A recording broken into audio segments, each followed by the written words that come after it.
You are watching the Perfect World Shanghai Major. It is the final day of the elimination stage, and that means it's the final day for teams to see if they can make it through to the playoffs, to that big arena, and to be named one of the best in the world. It's so much Counter-Strike coming your way. 3 best of 3s, and damn, it's going to be epic. Maui, Snake, and Duster here to make sure that they can bring you all the hype, show you what's been going on. And let's talk a little bit, gents, about what happened yesterday. We saw Spirit make it through. That's a big conversation, of course, because of Donk, who, to be fair, Dust, I would argue is sort of, at this point, single-handedly dragging the rest of his team to playoffs kicking and screaming. I mean, to a degree, yes. I mean, his rating is just so much higher than anyone else's on that team. I will say we have at times seen Chiro deliver like we expect him to. We have even at times seen Zontix come alive. So I've actually seen Zontix be a little bit better in general this stint in Shanghai compared to some of their more previous events. So he's getting a little bit of help, but he needs a whole heck of a lot more if they want to deep run at the playoffs. And you look at some of the guys that are next to him there. I mean, if we want to talk about G2, they got 2 guys right now that are popping off. Nico and Monacy themselves qualifying yesterday. And all in all, this race for world #1, depending on what you value in how you put a year together, all 3 primary candidates are right there messing things up at this major for everybody else. What do you value? How do you put it together to determine who the best was over the year? I frankly think that entry fragging is the hardest role. I've always thought that. Being the first guy in is simply a task that nobody envies. We frequently talk about entry fraggers as guys that are all aim, no brain, because you usually just send them to their deaths regardless of the situation. And so for Donk to actually be showing to everybody that you can have a level of consistency, you can have insane amounts of impact, and you can do it from the rifling position at the entry fragger, to me that's unheard of. For support riflers, for even oppers, it's so much easier to be consistent. I'm just being frank. I mean, I think Maui is spot on in the sense that, you know, Donk is doing something special from a position that usually is oh so inconsistent for pretty much anyone else who plays the role. So the fact that he's able to put up similar ratings and consistency in the frag count to people who are playing positions that are a little bit easier than what he has to do on an in-and-out basis, and with a lesser supporting cast than most of the others. I mean, let's be real here. Monacy, he has 2 huge sidekicks in Nico and Mouths that kind of help him out. You know, even Ziwu has Flames and Spinks, who are a fantastic supporting cast around him. Donk doesn't have that same liberty. But I will say I do favor versatility quite a lot, and so the fact that I see someone like Monacy just dominate the game with the AWP and is clearly the best sniper in the world, and his rifles are so damn good, I do think it's a pretty neck-and-neck race between the both of them. We've talked a lot about who will be named best in the world this year, and obviously the conversation was which team gets the furthest in the major, and that's kind of going to be the deciding factor. Is that really what it needs to be, or is it more just because we have very short-term memory? No, that's what generally HLTV does. HLTV values team success sometimes more than individual prowess, and so unfortunately, if you're trying to make a contest between who are the best players of every year, you should be able to isolate elements there and strip away what the team is doing in terms of success, because in a 5v5 game, you can only control so much of what is going on the server, even if you are a transcendent individual, given a bad team. You can see on your screen now which teams have made it through to the playoffs. There are 3 spots remaining today. 3 best of 3s determine which teams are going through. We'll take a look at your schedule so you know exactly what is coming up. We're starting the day with a biggie. We end it with a biggie as well. I mean, every single one of these games is just, it's a banger. Let's just say it, Maui. It's where everybody's season is ending in one way or another, whether that is towards the playoffs, and then you have another chance to create some glory, to find some here, or for some of these teams, I'd say their season hinges on this. Their rosters might even hinge on this. If some of these teams that are really favorites drop out of this part, Dust, I don't see them moving forward next year with the same 5-man lineup. Yeah, I mean, you can say that by most of the teams that were on that list. I mean, there's obviously rumors probably swirling around FaZe, and especially even if they do get, you know, somewhat far in the playoffs, they still may consider changes the way the rest of their year has gone. Obviously, you know, if you're a team like Na'Vi, there's been no noise around that team whatsoever. You know, you think of all the other teams, you know, Vitality, Falcons, against G2. Like, Navi's kind of avoided that conversation, but they look shaky this event as somehow they don't wind up making the playoffs. Like, all of a sudden, there might be conversations. But yeah, I think this is going to be an interesting day. And whoever loses that Heroic versus Navi game today, that is going to be a tough pill to swallow, as both those teams are certainly deserving to be in playoffs. MIBR up against Mouse. That's how we're starting the day. How is this going to go? Let's just jump straight into breaking this one down. Well, want to start with MIBR? You can start with whoever you want. Let's just talk about the Okay. matchup as it stands right now. Okay, well, as it stands, we would say that Maus are the heavy favorites in this one. They have looked like the more complete team throughout the year. In a year where people have talked about CS2 being a bit inconsistent, that it's hard to always maintain form, Maus have only missed 2 significant playoffs all year. They missed, sorry, Dust, you know, actually, it's ESL Pro League was one of them. Yep. And the other, Dallas. Dallas, that's what it was. Okay, the one on American soil, right? Okay, so for Maus overall, I would say that they still have this moniker of studio merchants. They have shed that in some regard, some capacity with what they did at IEM Rio, even finding a couple of victories on a couple other stages. But generally, on the biggest stages, they fall apart. These kind of stages against MIBR, this is usually what they're built for. Yeah, I don't know. I mean, I think Made in Brazil, to me, is an really tough spot because, yes, we have seen them progressively get better throughout their time in Shanghai. Lukosi seems to be getting more and more comfortable in his roles. They show that they have a very explosive style of Counter-Strike with Insani and with, you know, Lukosi just being this dynamic entry duo, a Drop even kind of upping his entry game since he's become the IGL. Exit has taken to his new roles very well as a guy who can play the extremities of the map by himself but still be a playmaker because he has a history of entry fragging and IGLing in his own right. And Say's had a pretty good tournament as well. I think the issue for me with Made in Brazil, though, is that their map pool is just not there, bro. Like, their you know, Anubis has looked poor, their Mirages look poor, you know, outside of like Nuke and Vertigo and like some Ancient, I just don't really know how they're going to fare in a best of 3 against an elite level team like Mouse Sports. Yo, bro, I like that we dropped that into the mix there, talking about the map pool. That's when Dust is getting emotional. But this is the thing about MIBR. In terms of getting to this point, the raw individual firepower, the raw individual skill carrying them through to a degree? There's a couple things that I really do like about MIBR, and for the fact that they added Lukosi in the last couple of months, have upgraded their ceiling by a large degree. Unfortunately, that has probably left them wanting in terms of tactics. I mean, Dust is talking about the fact that their map pool is more of a map puddle, the fact that some of their maps in general are very strong, can take down some of the best teams in the world, but then on the other hand, when you look at some of their weaknesses, they're glaring. They are so abundantly clear when you watch them play that the playbook is just simply not built out yet. That is because they made a roster change in the last couple months, a ruthless one at that. Despite accomplishing a top 4 at the most recent season of ESL Pro League, they still pulled the trigger on taking out BR Enizan, bringing in Lukosi. And I'll say this, like, the eye test in terms of individual skill, less individual mistakes is there, but in terms of actually having a playbook that's going to question and challenge the top teams, that unfortunately has a lot to be desired. Yeah, I think there's also just been a drop-off in individual performance between the RMRs and the opening stage of this major versus what they've done so far in the elimination stage. Now, granted, they've gone up against really strong teams in Vitality and Team Liquid, and so it's understandable that they would have a couple of drop-offs. But I'll tell you who hasn't dropped off, and that's Insani. This guy's entry stats are still off the charts. His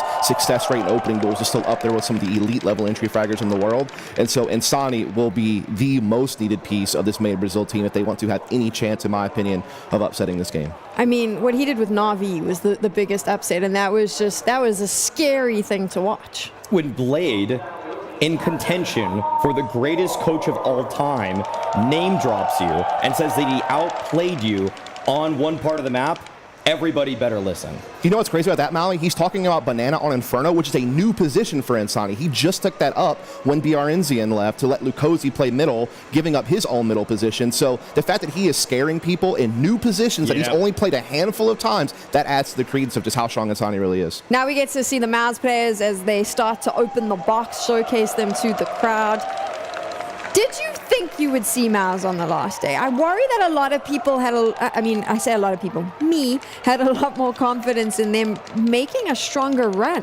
Oh, a lot of people that really had a great beat on Mouse all year have always thought that these kinds of stages are where they just do their best work, when there's less pressure in general. This is usually where Mao's thrives. In terms of group stages, remember the last Copenhagen Major, they were able to 3-0 it through the elimination stage. Of course, they were defeated in the quarterfinals by G2. But all in all, like Mao's to be in a 2-2 position is shocking. Like, their structure as a whole is so strong. They have some of the best teamwork in Tier 1 Counter-Strike. It might even look better than Na'Vi at times. And beyond that, the individuals, they are blooded at this point. 3 of these guys playing their 4th major at this point. Yimpat, really not even a rookie, he's a sophomore at this time. So all in all, they should be exposed to this stage enough by now to not find themselves in this situation, and yet here we are. I mean, the context has to be added though, Molly. They lost a best of 1 in overtime against Mongols, who went 3-0 and looked like absolute monsters so far in Shanghai. Then they lost a close game on Inferno 10-13 to FaZe. It's not like they were getting beat by nobodies. It's not like they lost best of 3s that were damning.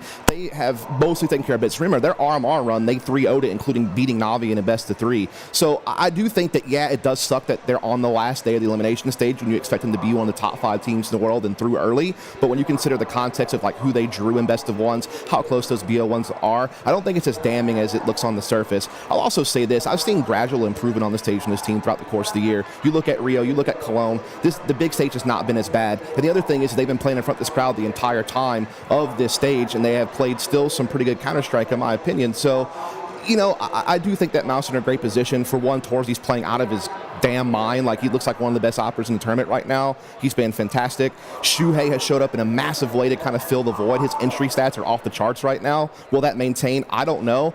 But I'm just not as doom and gloom on Mouse Sports as maybe some other people are. Pala is on the stage now, and he is going to be doing some interviews with the players, finding out how they're feeling going into this match. Mainly the Shanghai fans. Let's check in with Sui. First things first, how are you doing? I'm doing amazing. Also, ni hao ma. 帕拉问他说今天感觉怎么样？他说我感觉非常的美妙，大家好吗？ Sui, it's you and the team's last chance to reach playoffs. Are you as prepared as possible to square off against MIBR? Yes, we are. We are very confident coming into this game, and we will do everything to win. 帕拉问他说你们这一次最后一次机会了，有没有觉得能够打出全部的战力，火力全开？他说是的，我们完全准备好了。 Sui, you're so close to the top 8. What would it mean to get there? To keep up my playoff qualification streak, so would be very nice. But also for the team, it would mean a lot. I think we've had a really good tournament so far, so reaching the playoffs would mean a lot. And I know that we have higher goals than just reaching the playoffs. 帕拉问他说能够进入前8名，这一场比赛能够拿下的话，就锁定了这个席位，对他来说意味着什么？他说这样我们就能保持我们的连续进入 playoff 的记录，而且对于我们的队伍来说也非常的关键。我们已经准备好了，希望大家都能够拼尽全力打赢这场比赛。让我们把掌声送给他们。 Sui, very quickly, anything to the fans at home and in this arena? For everyone in this arena and watching at home, sheshe everyone. It's been a pleasure to play here, and also to the fans at home and the Mouse supporters. We really feel it, and thank you very much. 最后，他也是把祝福送给了 Mouse 所有的粉丝，不管是在现场，还是在家里，还是在他们的赛区正在观看比赛的观众朋友们。接下来，让我们去隔壁看一下。 I shall meet you over there, Dove. Up next, everybody.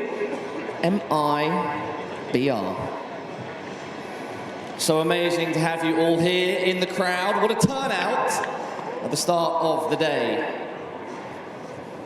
All right, time to hop in the booth and grab Drop. This might require a tap on the shoulder. Drop, quick thoughts. Firstly, how are you doing? Doing fine, thank you. 他问 Chop 感觉怎么样 ？Chop 说我doing fine，就是我们都学过的 I'm fine, thank you。但是我很好，你呢？ Drop, it is you and the team's last chance to reach playoffs. Are you ready to fight for your lives versus Mouse? Yeah, for sure. I mean, we knew it wasn't easy, so it's not being easy at all. So yeah, we're just prepared to face whatever it comes in the future. 帕拉问他说：“你有没有准备好为这场比赛奉献出你的一切，甚至是你所有的生命力？”他说：“是的，我们准备好了。这场比赛不会非常的简单，对我们来说会稍微有一点点难，但是我们已经准备好了。” Drop.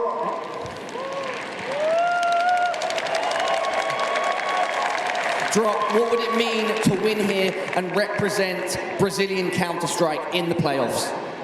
It means all for us. I mean, we just leave our family at homes like 2 months ago, so we just went on a boot camp. We were missing home.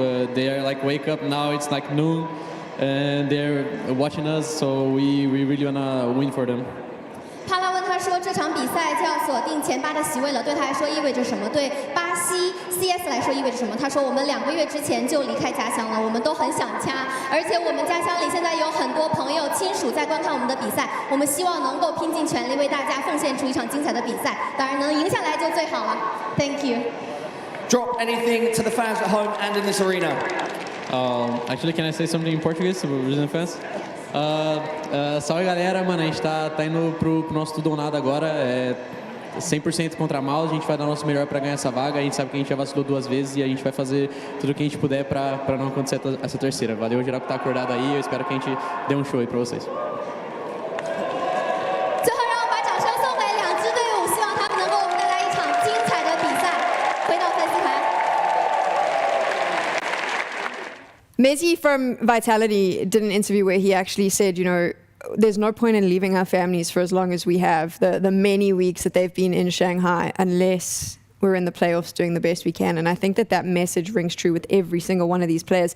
Most of them spending more than a month away from their families, living in a hotel in Shanghai, because this is the biggest opportunity for any player in the world to play in the playoffs of the major.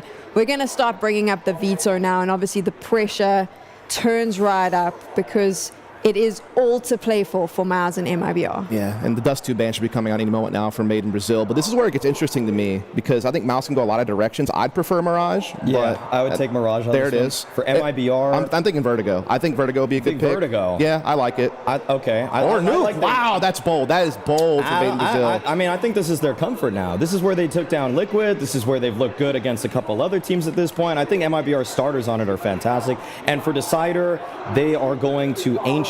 This is a good handshake map between the two of them.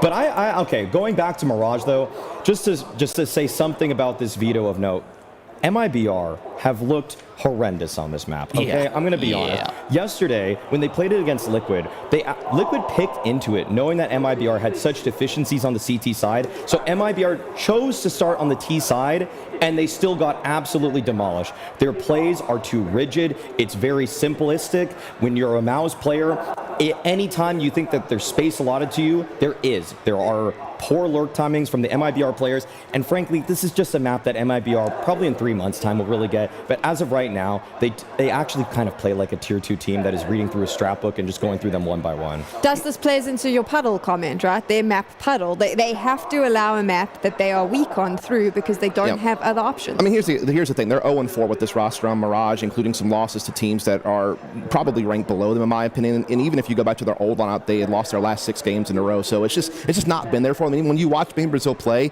you can just tell that they're not as settled on that map. Like, they don't really have their positions as figured out. They haven't really figured out how to implement the entire team on it yet. I think part of it's just limited time, and you can only work on so many maps when you bring in a new player. And Mirage is just one of the ones that's kind of slipped through the cracks. Meanwhile, I mean, throughout the course of the year, Mouse Sports has been one of the best teams on Mirage, and they have so many different ways that they can play this map. They have so many different opening formations. They're very hard to read. They're getting great performances out of basically anyone who takes opening duels on this team. Like, Shuhei has been on fire as an entry player lately. You know, Xerxin and Brolin are going to give you some great entry work as well. They're just so comfortable on this map. They have such a deep playbook, and I think this is going to be such a lopsided match on Mirage, in my opinion. Holy hell. It's the game that will determine if you make the arena for the major, and you're going to hinge it on a map that you know you're weak on in the hope that if it gets to your pick, you can bring it back. The problem is they had no choice. If they ban Mirage and let Dust 2 through, they're in the same boat, in my opinion. Unfortunately, they have 3 maps that are just horrendous for them. Like, that's just the state that Made in Brazil are in.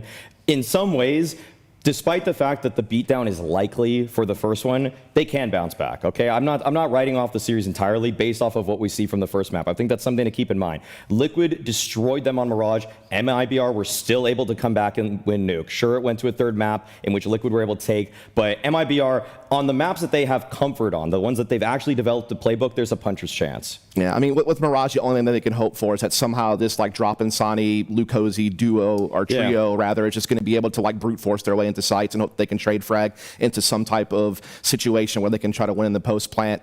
Defensively, they just look so scrambled though, and again, I just don't feel like they have this map fine tuned as they have their other maps. They're just in a lot of trouble against a Mouse team who just has so many ways they can adjust. For MIBR to win Mirage, or at least make it competitive, they would have to make such a seismic shift in how they even approach it in terms of changing roles, developing protocols. It's simply not possible to do that in a single day's time. But they can try to play the upset here. They can try to just completely change their style in terms of just simplifying things. And it might look a little ridiculous, but I just want people to know, if you're watching MIBR play this game and it looks dumb, it wasn't going to look better if they played a basic style either. Like we've seen that. We know what that looks like. So I would say just throw caution to the wind, throw Lukosi and Insani into ridiculous situations. Just let them duel, let them fight, make it a brawl, because everybody also knows that when you play this map and it gets to a late round like a 2v2, 3v3, it can go anybody's way, but you just need to make sure that your openers have any heft to them whatsoever. Mouse is smiling. That's the TLDR. Yeah. I think the problem is that just Mouse's versatility on the map is just kind of beyond anyone else. You know, in a world where most teams have kind of moved away from playing default and gone to like just fast split play, they have a masterful default and they can play the fast style too. So I just don't know how Made Brazil handle that. MIBR up against Mouse. One of them is going to the playoffs. Machine and Sponge are ready. Let's get this started. I'm not sure we've ever cast a game coming into it with such certainty about a team losing a map in the series. The desk has painted the picture, Chad, coming into this one, and with so much at stake, a spot in the playoffs of the Shanghai Major, and yet it seems like a certainty that Mouse take map 1. Yeah, it's hard to argue with it, really. You just look at the last 5 maps for MIBR on Mirage. 13-7 lost to Pain, 13-2 lost to Monty, 13-5 lost to Passion, 13-3 lost to Vitality, 13-2 lost to Liquid. Nothing even close. Well, you can do better than 13-2 with a pistol win. That might give you the 3 at least. And ooh, Insani started off with the headshot. It's 2. The bomb. Bomb lost. Brolin back though onto Lukosi. Bomb lost, and so is Brolin. Good headshot back. Shui trying to claw his way back in, but safe hits another, and it is an MIBR pistol. I like Maui's take in the sense of, you know, do out of the box. Just do something else, yeah. You know, and this isn't going to be easy for MIBR. I suppose if you take a look at it, they've been getting in reps on the map. Not many that have been successful, but they've been getting the play time. And yeah, the discussion about the individuals being the win condition to drag them through. Safe's had a couple of rough maps here, there, and everywhere, but if the AWP gets going, he can be a difference maker alongside of Insani and Lukosi. So they're going to need to will themselves into this MIBR, but that's a great start. Pistol and likely conversion now that we will just see the Deagle in the hands of Brolin for round number 2. Someone who's been having a pretty tough tournament, Brolin. Down the bottom of the stats overall for Mouse. That's rough. He was having a real return to form. Yeah, well, during his loan period. He's in like the bottom 10 players at the moment. Oh, damn. Drop's actually the lowest rated player of the entire stage. Lukowski's down there as well. I suppose that will also happen when you keep getting punish picked on a map you can't get 2 rounds. Exactly, right? So when you are getting landslide... Oh, okay. Brolin heard me talking a little bit of smack. That's a nice Deagle shot onto exit. So opening the account, but how much more is there? Does he want to donate the Deagle to someone else? It doesn't really matter. Nobody has Kevlar. So the Swede, last remaining. I think that does make sense, right? It does. It does. DTR's gone. Susp and Fozier gone. Now just the babyface killer himself. Brolin.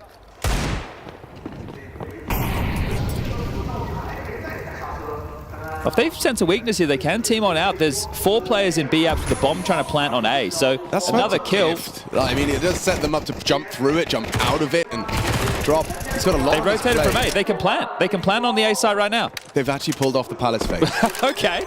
What year is it? Well, they're going to start rotating back in a minute, but they want to deal with these pesky Glocks. They will do. Exertion got the M4. Oh my God. Oh my God.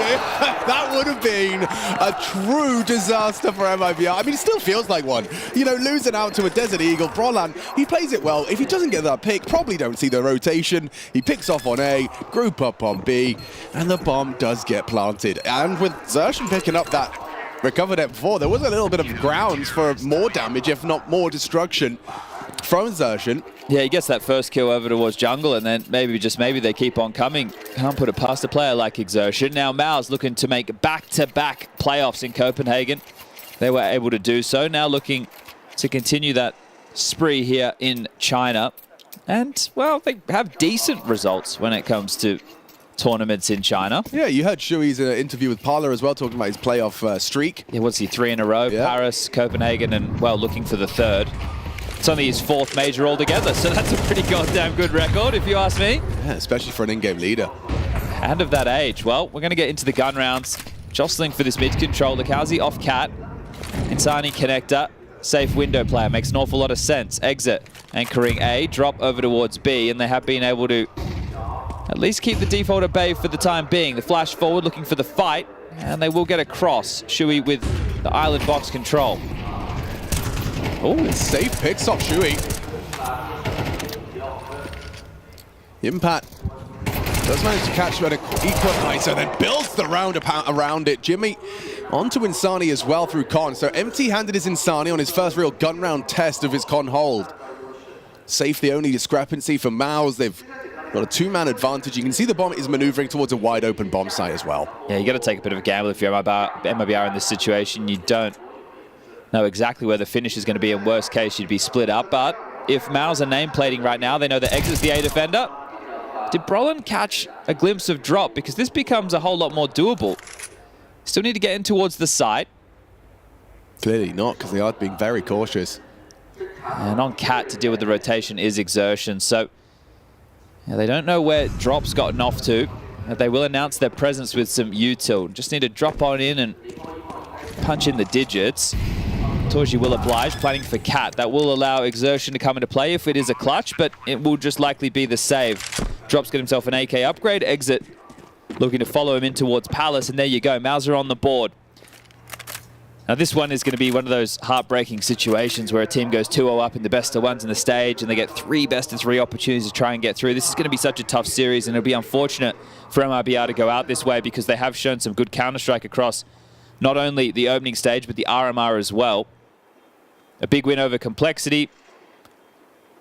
Took down VP, took down Na'Vi in best of ones. In some of their best of 3 victories, though, between the RMR and the opening stage, one of the key factors has been teams that they have beaten in those best of 3s. Well, fortunately for them, ban Mirage. Look at FlyQuest, they beat them, they ban Mirage. Look at Complexity, they ban Mirage. You can't have that as a win condition. That's the thing, right? Like, it very matchup dependent. So, you know, the fortunes favor the brave, and they've done the hard graft in the BO1s. Like that Inferno performance for Insani, that's the one that you'll never really forget. The saves come through, and so does MIBR with the residual buy. Drop giving the AK to Insani, setting up his start. He'll take the MP9 for the anchor job. Out towards the underpass, a committed position, flashed. Well, not flanked just yet. Exertion does not fully fight out Insani, so he'll have that power position to try and disrupt mid. No one's home, though. Yeah, they're actually retooling immediately for an AX sec. I think the thing is they know that it's full mid control. So at the moment, if they stay committed for too long, it means they won't be in position on the site, and Maus can execute. But they have rotated back. There is utility. Nades to break open smokes being the key. They got hit quick. And it's very, trapped on that jungle stairs side. Exit is going to try and make a play to get himself towards Dark, and he's going to get there just in time. He'll be that first point of contact. Is he going any further than this? Tucking into this corner. Flash. Brave. Turn and go. Oh, the timing. How's Jimmy got that one? Straight flattens Exit. Now the pressure is on. The smokes have landed. And so is the headshot. Brolin down to Insani. Insani needs another headshot. He provides it to Jimmy. That's a sharp 3. Sharp shooter Insani in the serve. Exertion's his next victim. 4 on the floor thanks to Insani. Yeah, that's that God mode form they're going to need.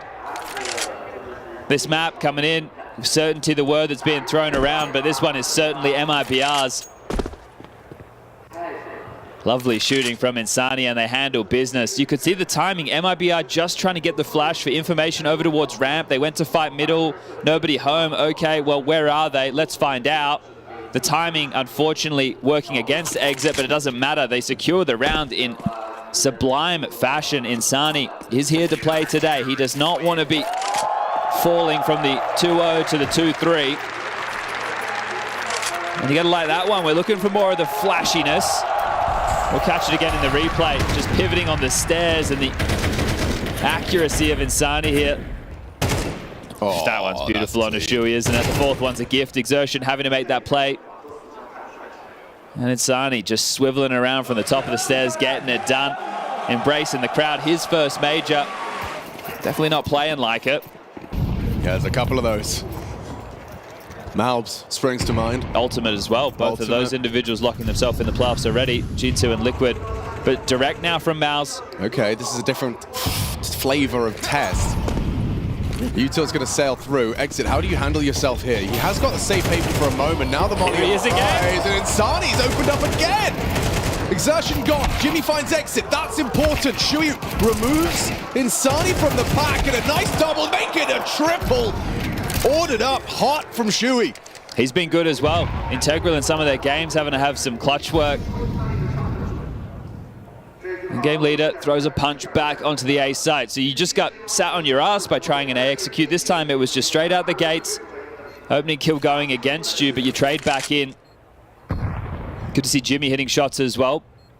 With the type of positions he plays, such an integral member for Mouse. Definitely one that's getting a lot of hype around him in recent time, and understandably so, the young Finn. I think Maui said not a rookie anymore, a sophomore. Now that's American terminology, but I think it means we got to put a bit of more credit on his name. Well, definitely, yeah. He's in that conversation as far as air quotes rookies go. Okay, especially with the roles he plays. That one right there has done some big damage to MIBR's finances. It'll be saved AK on drop again. Does he give it to Insani one more time?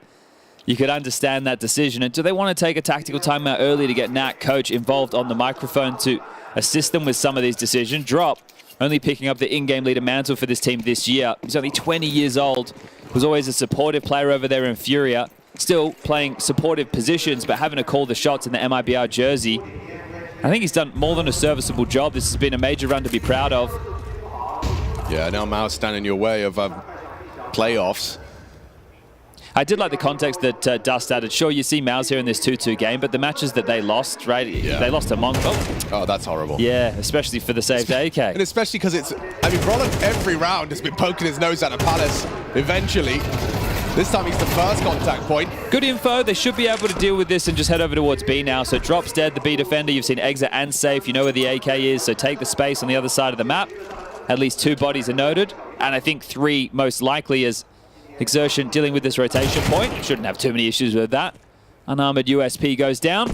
And they continue to piece this puzzle together as Mauser about to tie things up 3-3. If I was an MIBR player, I'd just be so sick of losing Mirage at this point. It's like, oh, it's this map again. Yeah, the thing is, it's just so difficult to address these type of issues mid-event, especially when you get into the best of 3s. Like, if it was a best of 1 and you had lead time into the match, look at Wildcard versus Fnatic as an example from the opening stage. Stan's identified that, hey, that's a weak map for Fnatic. If we just put prep into it, they don't know what we're going to be doing. They can't play nameplate Counter-Strike against us. We just need a couple of rounds, a couple of gimmicks, so we can get across the line, and they did. And I like that approach. But in a best of 3, that's not going to work for you. Especially a map that's got such a comparatively deep map pool. The Kowsi and Insani bringing the AKs through. Doesn't look like there's going to be any hunting. Yeah, a couple nice little saves here. Can't really complain about that, considering what you brought into this one for MIBR. Could have been a little interesting dynamic if Pain had beaten Furia yesterday. There was a high chance that if Pain had won, they would have taken on MIBR, and we would have had this nice little matchup between the Brazilian teams to determine who's the best in Brazil, going and locking yourself into the playoffs, the final event of the year. And that's a nice little cherry on top for 2024, because Furia have had their moments. Pain definitely have. MIBR now. I mean, yeah, the most represented region, Brazil in Counter-Strike, is swelling with talent. First tack pause called. Knack on the mic. It's going to make me remind some of the members of MIBR that this is just the first step in the best of 3. And by winning the pistol, you do already boast 3. Will there be a couple more on your CT side to make there have there be a conversation of a competitive affair map 1? I think something else we just need to remind everybody, because look, there's no point bullshitting the people at home. MIBR yesterday decided to start on the T side. This was pointed out by the desk as well. The sense that they did that because they knew how limited their opportunities are on this map. They tried something different, and that was against Liquid. And Liquid's a team, if you look at their Mirage results, there's nothing to boast for them, right? Liquid actually have a map that I don't think too many people are going to sit there and go, oh yeah, Liquid have a good Mirage. Yeah. So really, whatever fight MIBR can put up here, I feel like it might be futile, right? If they had like a steaming lead right now, when it was 6-0 and Mouse weren't looking like they're... Once we change sides, Mouse are on the defensive side of their map choice. They will be in full control. Oh, there you go. That's what we're talking about. That's a lovely find. Supportive util from Exit. Breaker the smoke, nade down the throat. Exertion swallows 50 damage. Insani active as well to finish off the job. Lovely work. Triple out of safe. Likowski gets very keen to finish that one. Just now, leaping yeah, into Jimmy. don't give Jimmy a chance. You can see the X's on the radar. Oh, that's all been heard. Okay, really good information from Drop. He's going to try and track this one down. Bombs down top mid. They are giving him a decent amount of respect, I think, feeling that Drop should get the jump on him and the frag. How aware is Jimmy of the B push? It's the position he plays, but this has come quickly. Peers in and deleted. Good stuff from Drop, and a great round from the combination of Safe and Insani over towards mid with the U2 and the fights. When they're getting a chance to play heads up, you're seeing that the individuals of MIBR are not slouches whatsoever. Yeah, the 8K looks good in Insani's hands. Let's keep it that way, see how long he can maintain that into the CT side, that one-shot headshot potential. And quite the opposite for Jimmy and Shui, forced into Galil's. A little bit of a humility forced upon Maus and their finances. Getting into that 8th round, we'll see the distinct advantage lean towards MIBR in that half. Do you just stay away from the mid defaults now if you're Maus, right? And just feign it or run it much later, because at the moment MIBR are harassing you a lot. They're more than happy to flash and fight. So if you're Maus, either change the pace of the game, try and allow the clock to really run down and force a lot of pressure across the map slowly, which is where the gaps for a mid CT side will start to show, or just become more site-centric. Try and exploit drop on B, go back to those A executes that you were running earlier. Or have Insani run at you with an AWP in hand, an opener. And onto Insani with his AK, so that's short-lived. Insani and Safe are the two who are doing the most damage at the moment. 9 for Insani, 7 for Safe. We'll see if they're able to scavenge this one back, because you'd hate to have the economy continue to flip-flop like this on the CT side. And this is where the responses for a team not so confident on a map will look flatter, right? Playing for information doesn't appear to be the case. They're just going to sit to their haunches, gamble towards A, and right now that looks like a pretty good call.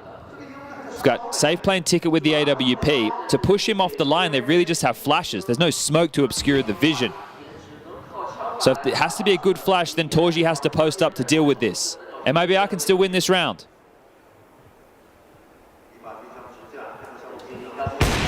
Missed his chance, missed his shot. That was compulsory component. And then Torji shows him how it's done. Nice headshot back from Likowski. Exit catches one, but can't double up. And now Dukowski's a dead man. Jimmy finds 2 before Drop gets to Shui. No HP for Drop to give this a further look in. Well, he's protecting his death column there, Drop, but obviously trying to give them something to work with in further rounds. Understandable save. And it really comes down to that Safe fight. Right, he gets that kill, okay, it's a 4v4. And then those trades happen in that fashion. MIBR are the ones who are in a winnable scenario. So good round from Torji, more impact from Jimmy, continuing to find these kills as they waltz into sites. Take a look at the lost bonus going into the next, and this is the problem, right? Because, hey, you haven't lost enough consecutive rounds for MIBR. Is that a good thing? Is that a bad thing? Well, financially, it's a bad thing. 1,400 to be injected. That's going to give 4K to Insani. He can go for an M4. Drop can get a Fatmas or an MP9 into someone's hands. Safe can also buy an M4 with Kevlar. So there is the ability to have a okay-looking rifle round. And this is where it all went wrong. Another aggressive maneuver over towards middle. Huge impact there from Torji. Are they going to take the save? Looks like it. Safe will be able to get his AWP out into the next round, so maybe they think that is going to be a key piece of the puzzle. But not willing to lock horns with Maus on a lower buy, or one that would be missing key pieces of utility. The rifle for drop, starting over towards connector.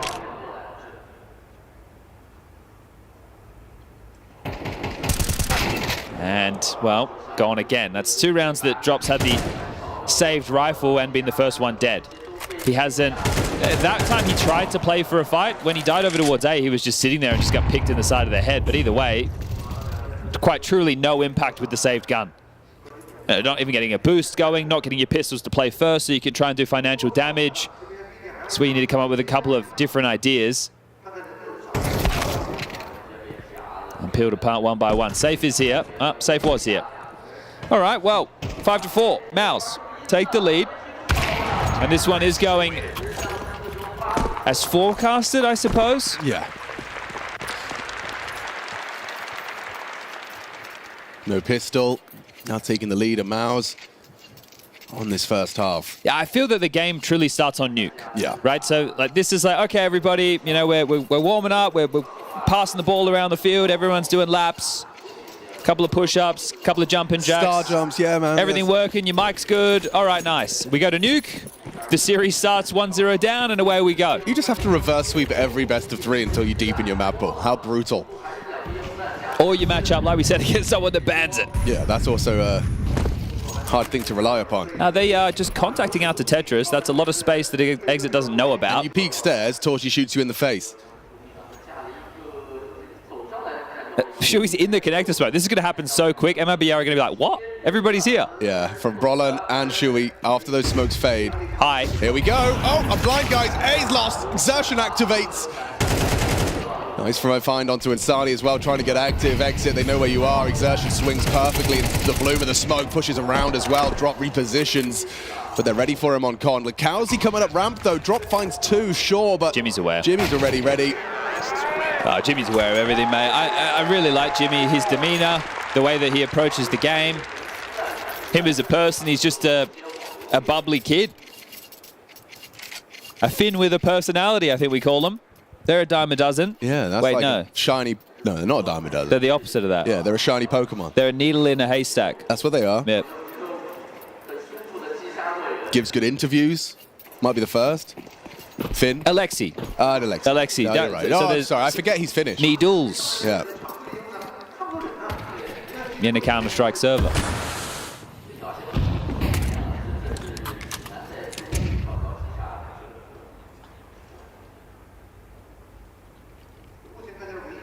It does feel like MIBR have been eco a lot. Like, really? A lot? Yeah, a lot. But that's because in the round that I pointed out previously where Drop saved the gun and they could have bought 2 more rifles or had a rifle drop, that they didn't go for a buy, whereas other teams, especially of a higher caliber, probably would because they have more ideas, they have more moves, more options. Yeah, I'm sure MIBR would on different maps as well. Like they'd have a plan, a call. Yeah, I think it's tough. Like I'm from the old head side of Counter-Strike where, right, there was only a certain amount of weapons you could use, but now when you're seeing rounds, like just go take a look yesterday at like Nerds on Dust 2 with the 5.7 as they're trying to come out B, like that weapon is super powerful.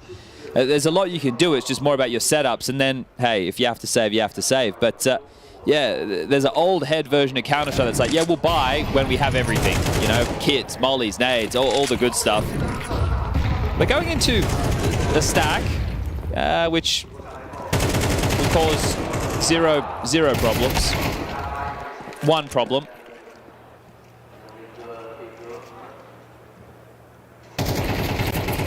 Bloody hell. Excuse me, please? Sir, there's a smoke grenade there. Can you see through that? Because I can't. Shui. No. Shui, man. Shui. That was comedy. That was absolute comedy. The exit going, wait, there's obviously something's happening. Someone's behind. Is it there? Oh, it's there. Oh, bang. 7-4. Let's look for 8, but the guns are back out. 5 M4s for MIBR.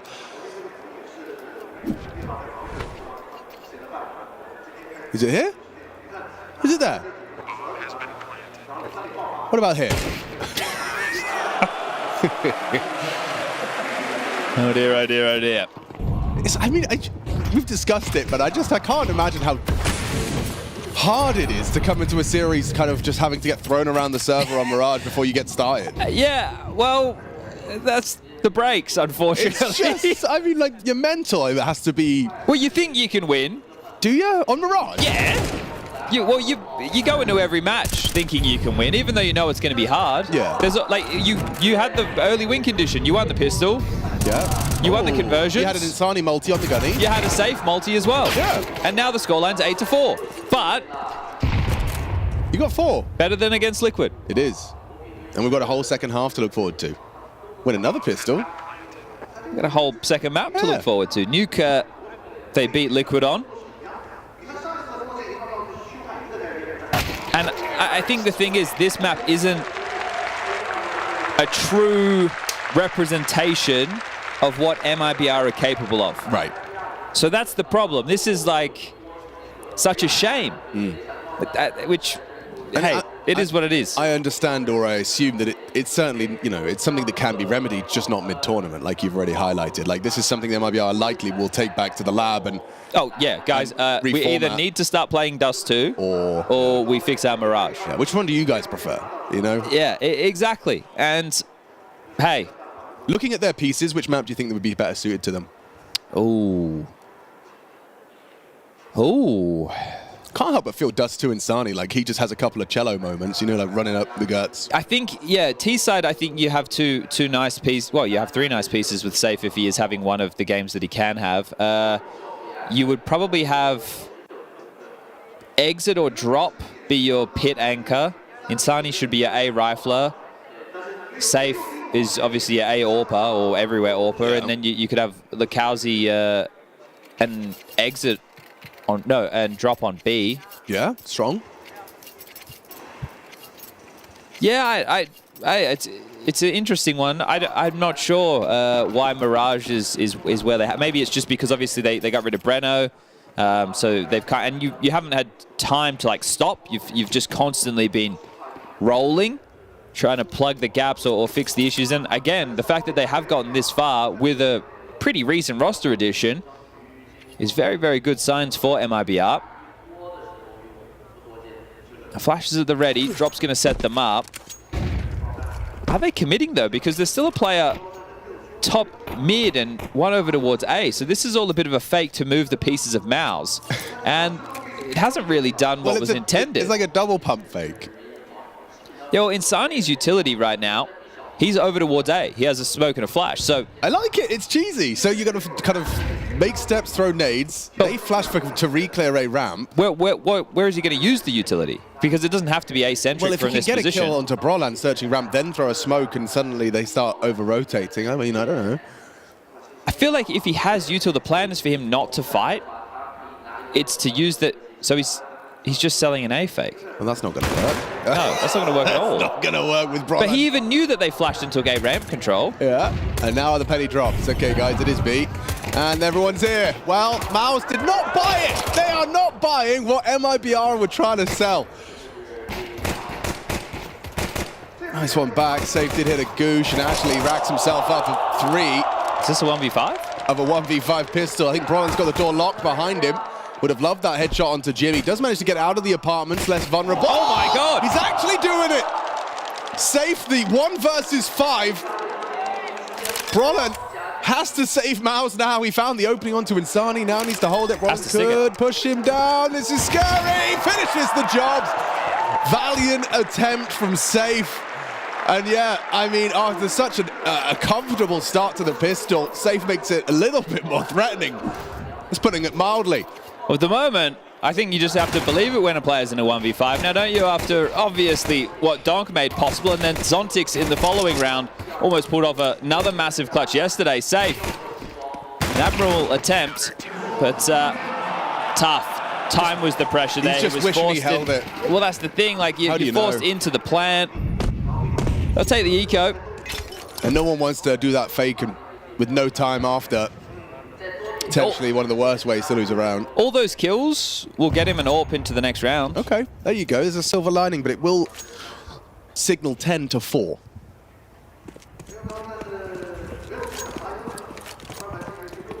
I think one of the keys right now, if you're MIBR, is not letting the mental tank. Yeah.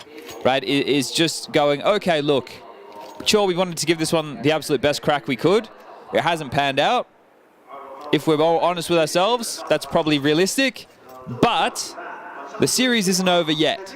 We haven't come so far just to mentally be weak now and this is all over.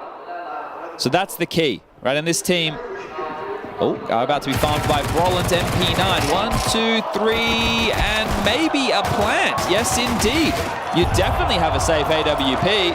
That one is going to sting a little bit. The full eco doesn't get a kill, but does get the objective. $600 injected into the bank balance. That's not bad.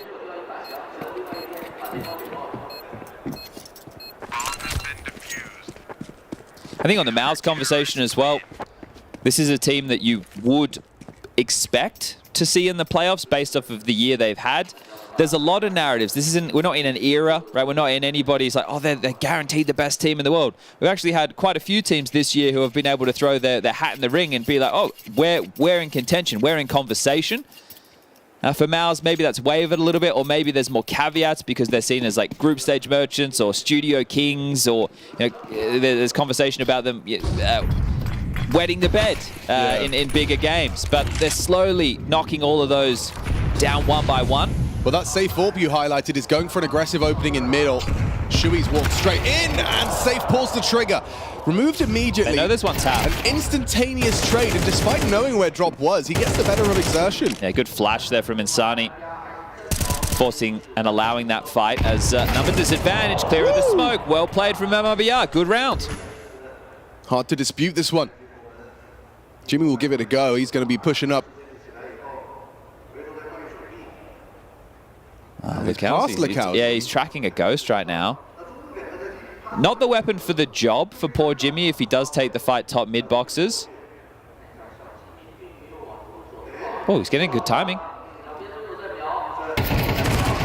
Spotted out by drop. Good awareness of the gap. Buchholz communicates the potential and drop addresses it. Well, now you should just go B. You know that Brolland is the A anchor at this point.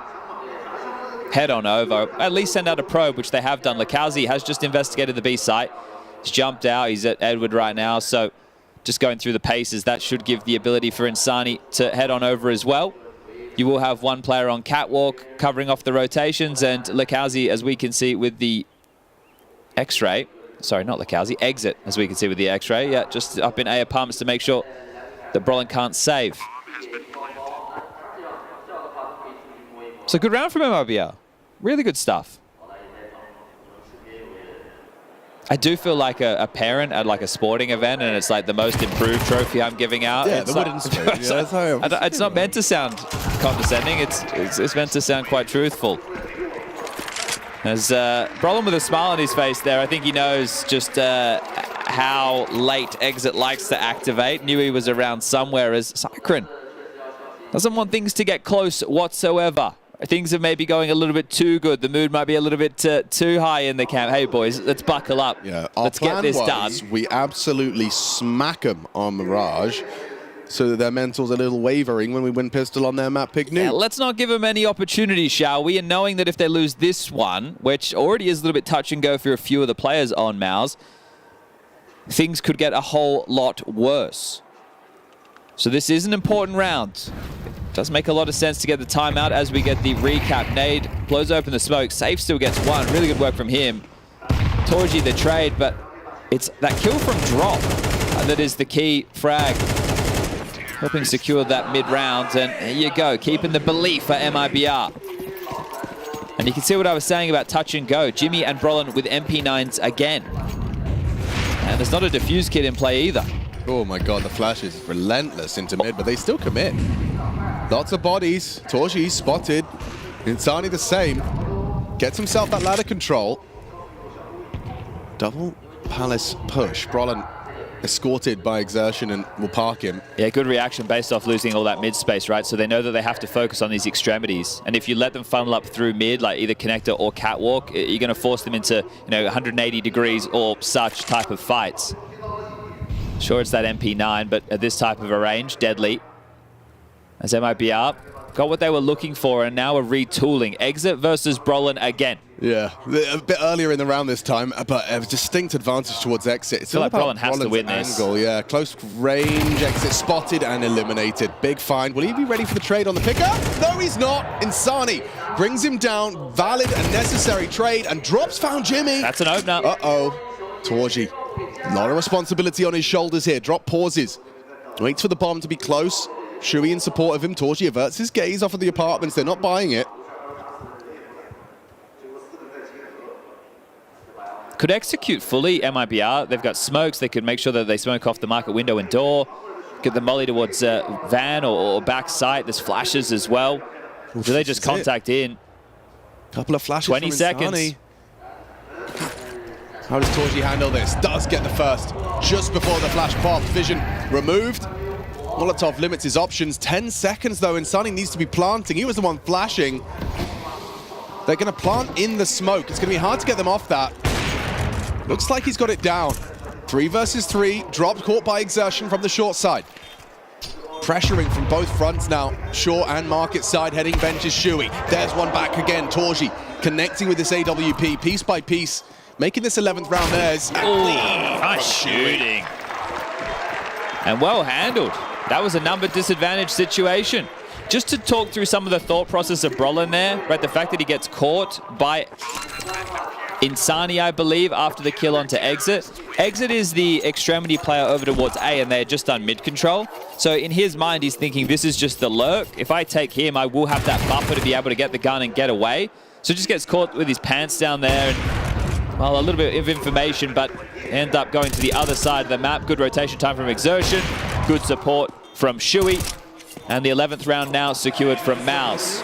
That was a stressful round, though. Like, a lot was on the line in that round. If they ended up losing that, they would have found themselves down into a partial or behind their saved guns. So actually really important for Mouse to hold on to that in the context of this second half of play. Second tactical timeout. You may as well use them if you are MIBR. The bomb goes down again. Decent amount of damage done. And the residual cash that they had from the previous and so many bodies staying alive does get them a pretty tidy looking buy. Safe with the AWP. AKs for the rest, and the util pretty much there.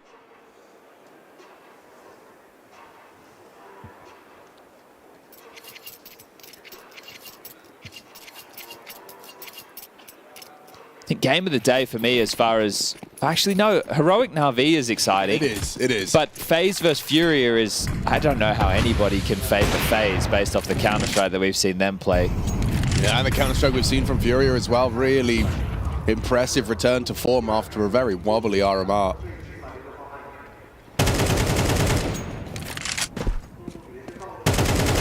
Well, this time they get the mid-control, but without so much of the resources being committed to this. So Maus are clearly happy to give the space over, at least within the early stages of the round.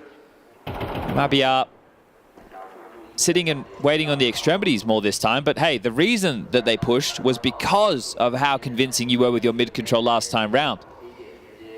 So Maus with a bit of restraint on the util for now. We're at about the minute mark as now the mid-control util lands. Deep connector smoke, window. Can be telling of a B split, a window boost, a crawl through the connector smoke. Plenty of options available for MIBR off of this. And as they run through, Shui catches him. Wow, good adjustment there. Likowski had somewhat of a drop. Or tells you it's going to be A though, doesn't it? Him. Yeah, certainly does. And Torchi's already in prime position. Drop one, but shut down. Exertion, good work. And the team play from Mouse is on display in this round. Perfectly worked out by the CTs. And that should be that. Loss bonus coming through. Only 2,400. Cash not there for MIBR. It will just have to be Tech-9s, Mac-10s, maybe a Galil or two in the mix. Oof, drop's gone for the AK-47 with Kevlar, but there's only one M4 on the other side of the server, so hey, it probably won't cost him. I don't know if you were watching yesterday, but there was the Pain versus Furia game. There was a USP Eco round with 1 saved AK win into a Glock round win for Pain. It was some hectic scenes, and something that was key in the Glock round was a few of the players on Fury didn't have head armor. So you see the Glock, hey, you give it a decent chance and it'll take it.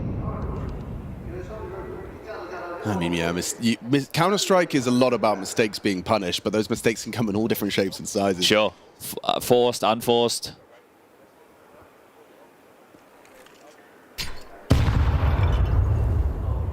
All right, well, the formality that is Mirage, is this the final round? I suspect so.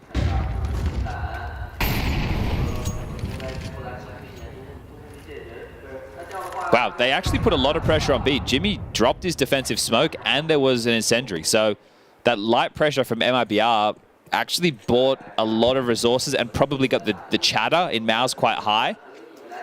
They're now completely rerouting for an A finish. You can see the util that was left to be picked up. There's smokes for CT as well as stairs and bench. Flashes, mollies, and go. Here they come.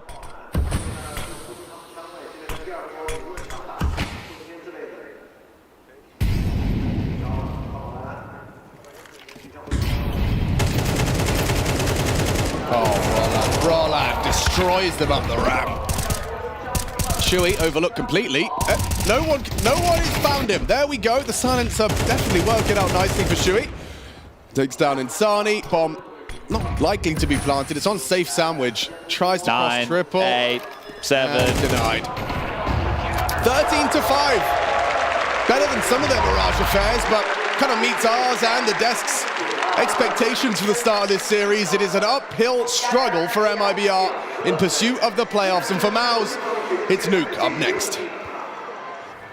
Machine said it, you gents said it on the desk. This was the expectation. MIBR was probably well aware coming into this it was going to be a little bit of a struggle. That is 6 maps in a row on Mirage where MIBR fails to get more than 7 rounds. Yeah, no, it's just been a disastrous map for them really since the assembly of this 5-man lineup. And unfortunately, you know, it doesn't always feel right to be on the desk. Like, I'm not happy that it went this way, but we did all see this coming, Dust. Yeah, I mean, it's just the amount that we have seen from them on this map, and the eye test just doesn't pass, you know. And yes, they were able to get off to a 3-1 start, but it just seemed like that was due to individual heroics of Insani, who was being able to play that ACON position, so he was able to kind of guarantee himself some early contact and allow his individual prowess to shine through just a touch. But then after that, they only got 1 more round the entire game. So, I mean, it kind of just ends right there at that point. You know, Mouse just have too many layers. They just had too many ways to adjust and counter whatever they're up against and rolled it into a dominant victory as we anticipated. If you have to take a look at Miles, I mean, let's give the fans watching, all hardcore Counter-Strike fans, they've played this map, but let's give them a little bit of a, oh, sorry about that. Let's give them a bit of a breakdown as to what Miles was doing. Sure. The thing is that Maus are very good at catching the plays of MIBR. When MIBR are outlining what it is that they want to do next in the round, they frequently shrink away from the position that they are in. They even sometimes just evacuate the premises entirely, and then Maus are able to understand that. They're able to pressure individual positions with just a little bit of jiggling, you know, individual prowess.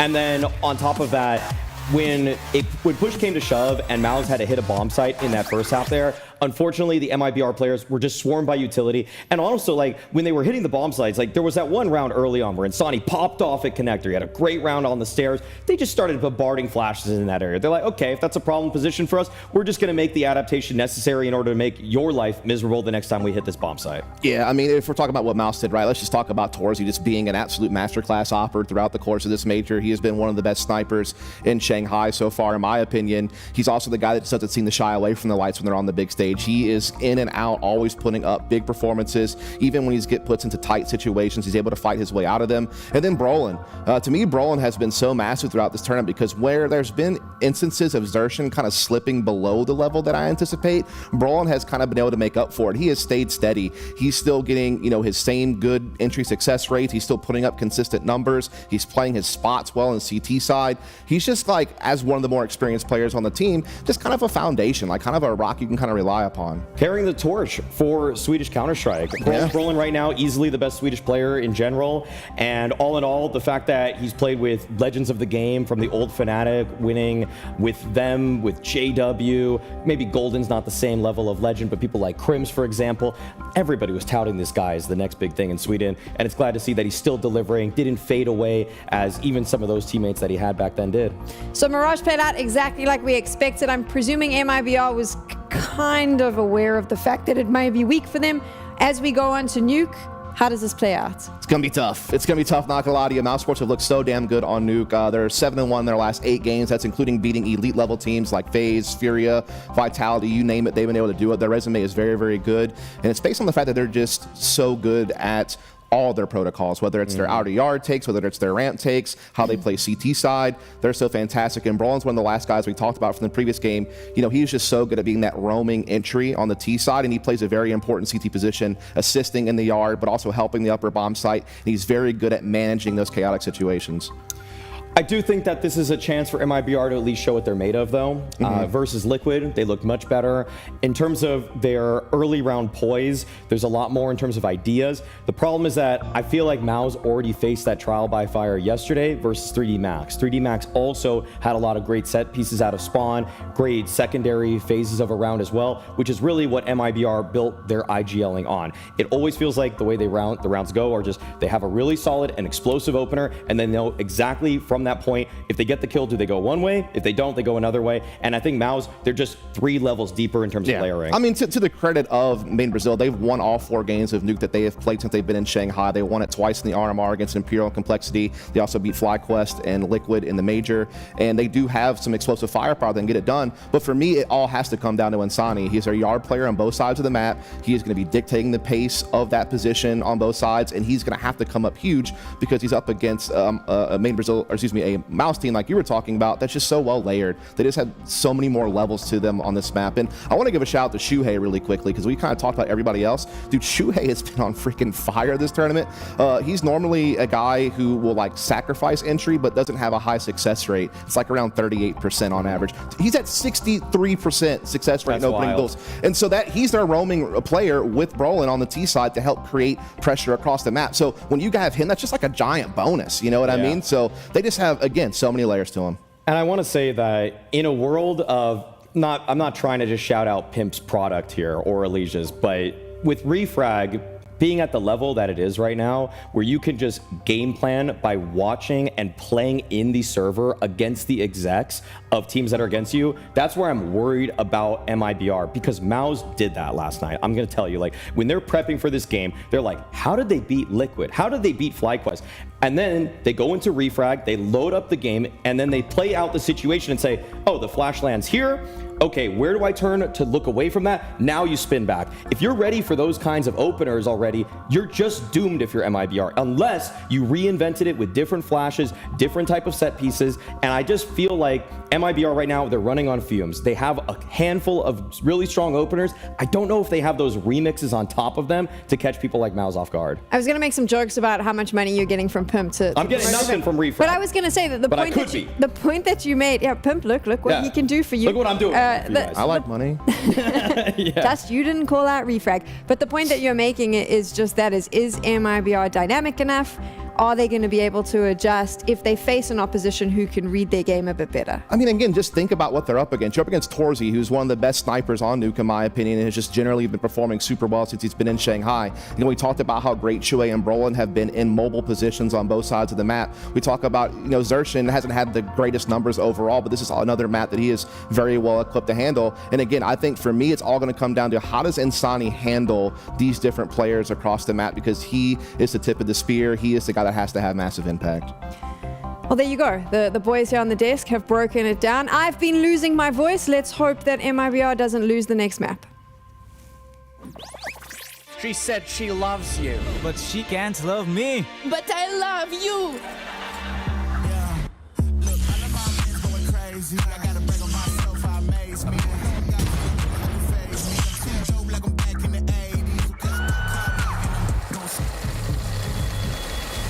I won't play window anymore. What's going on? Play your role. 1xbet. On to the next one.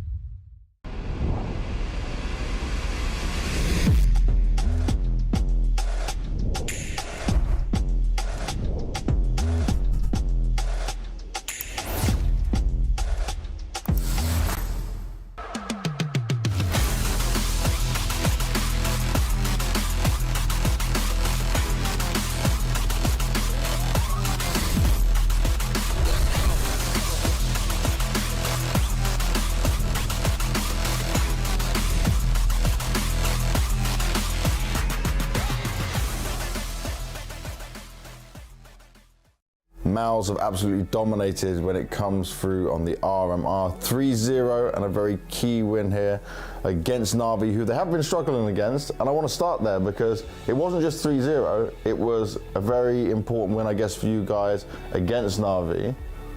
Why was this so different this time around? Actually, so last time we played them, it was in Brazil, in Rio, I believe so. Yeah, and the finals. It was the finals, yes.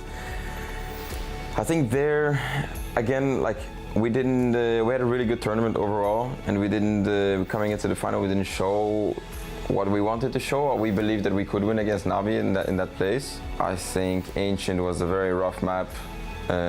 We got off to a very good lead, but they came back, obviously. And coming into this tournament, we knew that we worked on a lot of the maps that maybe that played a factor, but I think we as a team played a really good game against that opponent. But how much progress do you feel like you've made in 2024? I think 2024 has been actually a little bit of a up and down for us. We had some surprising results, we had some not so surprising results, and for example, Dallas was a pretty disappointing result. Also now it was Singapore. So I think when you look at the development, it was, we worked, let's say, a lot on the more poor results and how to deal with them. And also a small goal that we set out for ourselves was peaking at the right times throughout this year. So yeah, regeneration, playing good whenever it matters and peaking whenever it matters is still a big focus point until after the major. Then we can finally reset. But yeah, we worked on that, and yes, you could say we didn't have the greatest tournament, Dallas or in Singapore, but it's all part of the script. What's the schedule like for you guys to be ready for the major? Because going through to the elimination stage gives you even more time off. Yeah, we have a lot of time in Shanghai. I'm not sure exactly how much it is days. I think it's around a week and a half, somewhere in that area. And so we went to karaoke actually. Yes, we went out karaoke, we went out singing. Okay, now I have to ask, who's the best singer? I knew this was gonna come. You fell for this. I knew this was gonna come. I will say from the team. From the team, I think no one actually. I think from the actual team, it was a disaster. I will put it that way. A lot of crazy and loving and supporting fans out here in China. How have you been enjoying that so far? Even no one's just staying around outside the hotel. It's amazing actually. This is second. I mean, it's my third time in China, and for the third time, I'm again shocked and surprised of what is going on. I think the first two times we were here in China, let's say it got maybe a little bit out of control even with how many of the fans there were and where they were able to get. And I think now at the major we have a pretty good security and good safety for the players, which is always a priority for us. But despite that, still going out to talk to fans and meet them and take pictures and things like this, it's an amazing feeling. Also, the amount of gifts that you get here is crazy. Yeah, I remember last time in Shanghai, I had to buy a new luggage because I had too many gifts and I ended up traveling. Yeah, But yeah, it's crazy. You even go to catering, you go to food, to the restaurant in the hotel. You look out the window and you see just fans, you know, sneaking above the bush. So it's a fun experience, and it's also a very nice experience. Hope that more people in life are able to experience such a feeling like this, that you know, you're walking out the hotel at 8 a.m. or at 23, and there's always going to be a person waiting for you and wanting a picture with you. So it's an amazing feeling, and yeah, here you can feel it the most. And you've also got a lot of fans and supporters back home as well. And so just in general to all fans, last words, anything you want to say? To the Chinese fans, I want to say 谢谢. Thank you for your support and for showing up and just being amazing. You guys are always there. And to everyone at home, and to people that are going to be at the arena, that are traveling here from Europe or wherever across the seas, and the people that are going to be watching. Yeah, I also want to say I hope you enjoy the tournament. Thank you very much for your support and for the support to the Mouse organization. We feel it, we see it online, and I hope to meet you guys one day at a certain event. Nice, thank you very much, man. I appreciate you. Good luck going into the major. As I was wrapping up with Mouse.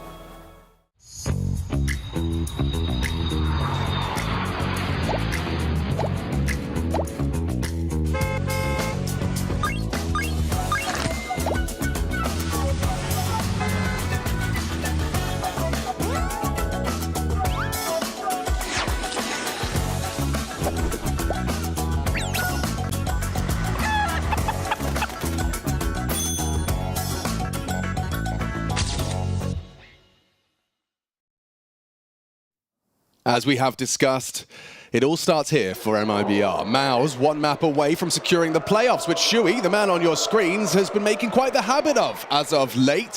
One of the newest and more exciting prospects in in-game leadership. It's coming in from the, what has been, what, 3 now? This is his pursuit of a 3rd playoff in a row? Yeah, so, well, we all remember Blast Paris, Major, don't we? Yes, grand final appearance for Gamer Legion, obviously being felled by Vitality in that grand final, but that was a Cinderella run that, well, got him back in the Maus jersey. They were Copenhagen, made it to the quarterfinals, and looking to secure the same here today against MIBR. One map to the good. Maus are a team not to be tussled with. They've slowly been vanquishing the demons that follow their name. Can only do it in studios, smaller lands. Well, you take a look, they've been in some grand finals of arena events this year. Chengdu, Rio, making it to the quarterfinals of events like Cologne. And right now, in front of a crowd in Shanghai, China. Just 13 rounds away from securing what I think they believe is a lock. Oh, it should be. I mean, yeah, you are perpetually a playoff contender, and you find yourself in the last day of play of the elimination stage. I mean, this should just feel like Mao's securing the start to their major journey. The question is always, how deep of a playoff run can they get? Now we've got drop down, a nade, and combined with a bullet, Zershan dunks on drop. They're going for a vent dive on pistol. Jimmy's here. Jimmy's got to track the head and does miss his first chance. Lakowski runs it down for an Astralis plant. Jimmy has support, but it's the ramp flank that's the question. Sure, he's going to be overlooked here. Nice patience on that crosshair. Good clear. Contract safe. This gets dicey now. It certainly does. And Lakowski finding Torji makes it even more promising. Shape it up nicely, man. Advantage bomb ticking. That's a good one back. Jimmy knows where Lakowski is. Brolin fells him. I don't see a kit. Last scene. Ooh, good headshot. They are going to have to go for a 10-second stick. Jimmy has to hold to defend. Brolan, there's a lot of faith in your teammate here. And lovely cover. I love that Brolan's just got full faith in Jimmy, despite seeing he's got 20 HP. I got no kit. All right. Hold me, bro. Hold me. Kind of like jumping out of a plane. At that point, you have to trust the parachute because it's the only way that you survive. Exactly. A lot of faith. And for Jimmy as well, he's not rushing, he's not panicking, he's not feeling like he has to do too much. He tracks and back and forth behind the clock. 7, 6, gets it done. Okay, so still have plenty of bullets left to go, and that is going to be the second out of 3 pistols falling in the favor of Maus. They almost lost the 1v5 to safe. However, CT side. A bomb plant. Yeah. That's certainly going to mean that this round can be a threat. Lakowski's Galil looking at Insani, already worming through that smoke. Brolin, ready. Receives. Lakowski spotted. Shui has a very good understanding of what they were trying. That was like they dipped their toe into top site and have maybe decided it's a bit too hot. I feel if you don't win this round as MIBR and you lose everything, the half is going to go extremely quickly. So we talked about MIBR and obviously their shortcomings on Mirage, but the desk has also highlighted that Mao's no slouch on the nuke. Yes, this is just such a tough series for MIBR. They've come in as massive underdogs after being 2-0 up. And you take a look at their overall run, starting with the RMRs. It's been a long journey. They beat Crew, Imperial, and Complexity, and that was to go 3-0. And Cole was the best of 3, so that was a big victory against a big name. They come into the Mirage. Right, exactly. You come into the opening stage, you take down Virtus Pro in your first game, you lose to the Mongols, you lose to Passion, you beat Rare Atom, and then you take out FlyQuest to get yourself into the elimination stage. And that's where you get results like a win over 3D Max on a close Vertigo. One that 3D Max tried to wrestle back. A win over Na'Vi. These are big scalps to take. For sure. And then you have to play Vitality, Liquid, and Mouse. But this is it. It's the elimination stage. We're looking for only the best of the best. So MIBR, this was never going to be easy. And this round, the same. 14 seconds, and you're channeling out a squeaky door. Torji's going to call for Jimmy's aid. Bomb is going to be planted, and Torji... Nice shot. Doesn't last for long. There's Jimmy, reveals himself. Shooting corpses. Well, it looks like another for Drop as he's just playing outside the door. Rocking a hard place for Drop. Exits Mach 10, could be destined for one if he swings to Jimmy's head. But Zersh's going to sweep up that mess. Shui's coming in behind Mikauzi. Comfortable. Job's done. All right, on the defuse. Sure, took quite a few casualties and the bomb went down again. I'll be interested to see what MIBR's choices with the finances are. Most teams would just take a partial investment, but really they could get out a bunch of Galils, some AKs. So see if they want to lock horns again. That could dig you a massive hole in this first half and become extremely problematic if you can't stick the landing. And similar to Mirage, they've been doing a lot of these late rounds. You're coming down to the last 20 seconds and then having to try and flurry into the site and hope that you're able to hit some good trades. But MIBR got a decent amount out of that, considering Insani went down in the first 20 seconds or so with that lurk through the main smoke. So MIBR have afforded themselves a partial. It's going to be Tech 9s aplenty. We'll call it 5. Door's going to be blown off. Maybe this is just a top rush. Yeah, they're going to give it a go, give it a look in. And very ready was Insertion. Double kill, sprays down the Tech 9 pace change. Oh, this round's already over. 1 minute 37 left on the clock. That is one of the fastest rounds we'll see today. Round done. And very, very positive signs for Mouse. Obviously, they're going to be one of the lower seeded teams going into that playoff bracket, and there's only big names. If you want to win a major trophy, you got to beat the best. With a slight caveat, I don't really want to talk about the Vitality situation. But so for Mouse, right, this is really good. Strong CS, the teams that they lost to, okay, yeah, we lost to FaZe and the best of 1. There's kind of a whole big brother, little brother situation going on there. Lost to Mongols, that's all good. Top harass again, something the Brazilians, especially Furia, have been very good at. Right, you look at how they laden the site with flames, they also go for the spam, try and soften you up, make sure you can't just stand wherever you'd like. I like Brolin's response to that, though. Throws out a smoke. So much uncertainty now around that edge of the smoke. Drop is going to investigate it, though. And Brolin can swing off of it. Ooh, just the one. Good one back from Drop. Zershan activates, trade available. Safe puts him down. 2v3. Yeah, this is actually shaping up now for me, but I say that as the bomb is lost. Wow, Torji just with full belt of util, full health, charges through a smoke. And they're looking ladder because Jimmy's the ramp rotator. So is he rotating heaven? Answers no. He's pushed lobby as well. Ooh, a real chance for Insani. Crosshair just shy. Torji collects himself his second kill. Now, Jimmy has been caught off guard. Mikauzi doesn't finish him off. Here comes Torji to help out. Yeah, this gets awkward. Oh! Mikauzi! Stunning second! Just transfers in. Instant headshot onto the supporting cast. I'm more impressed by the first here. Check this one. The first is, for me, instant headshot, That is crazy. Like, Jimmy was already low, already softened up. That he knew he was close. He wasn't really ready for Torji, so that is huge from Mikauzi. I was about to bring up the fact Insani's yet to get a kill, the impact man. But don't worry about him. Mikauzi, newest member in the MIBR jersey. Present. Very, very nice round, and the crowd getting that in the replay. They see something different to what we get on the English broadcast. Don't you worry about that. Different observers. And definitely different commentators. I don't know how good your Mandarin is. Yeah, no. I can say thank you and hello. Ni hao, xie xie. Well done. That's all I've got. Unless place names count. Sing Tao, that's a beer. Okay. Shanghai, that's a city. I've been to plenty of cities over there. Shanghai, Beijing, Chengdu, Wuhan. You've been everywhere. Everywhere, man. See if there's going to be more to say about MIBR. Lukowski's given us something to shout about. Lovely little 1v2 sequence. Yeah, but I think the problem I'm having is the moments on Mirage as well were individual brilliance. Yeah. And that, unfortunately, when you're one map down, is going to be a tough recipe for success. If you can do it again, break Mouse's money, tie things up 3-3, next rifle round's going to be looking meek. So MIBR, you put yourself in a good position, but it's about calling yourself into the finish.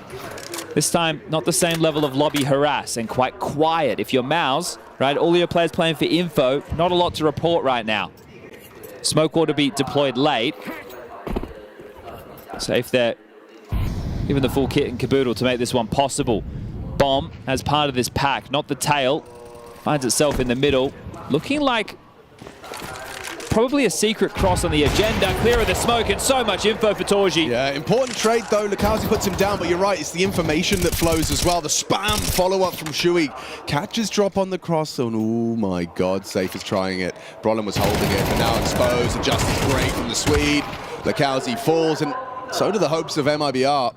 They're not worried about the lobby lurk. Exit always likes to play late, and now, well, name-played him. You know exactly where he is. That's how he got his nickname. And he'll not exit through the gift shop, but find his way up towards the T-roof for the save. So a Galil, not necessarily a prized possession, but better than nothing. Playing for the bank. See. Hey, yeah, I see what you did there. If only he would spray some graffiti right now, it could come full circle. Graffiti. Listen, if Dosia's nade can get one. What do you think deserves one? Exit save on Exit save. 5. Get Valve on the phone. Gabe, we've got a proposition for you. Doesn't involve yachts or New Zealand. Or Dota, but maybe you listen. Maybe. But what if that save then leads to he 1v5s the next round against Mouse with their full buy? Kind of like Donk did. Kind of like Donk did, yeah. Kind of like Donk did, I guess.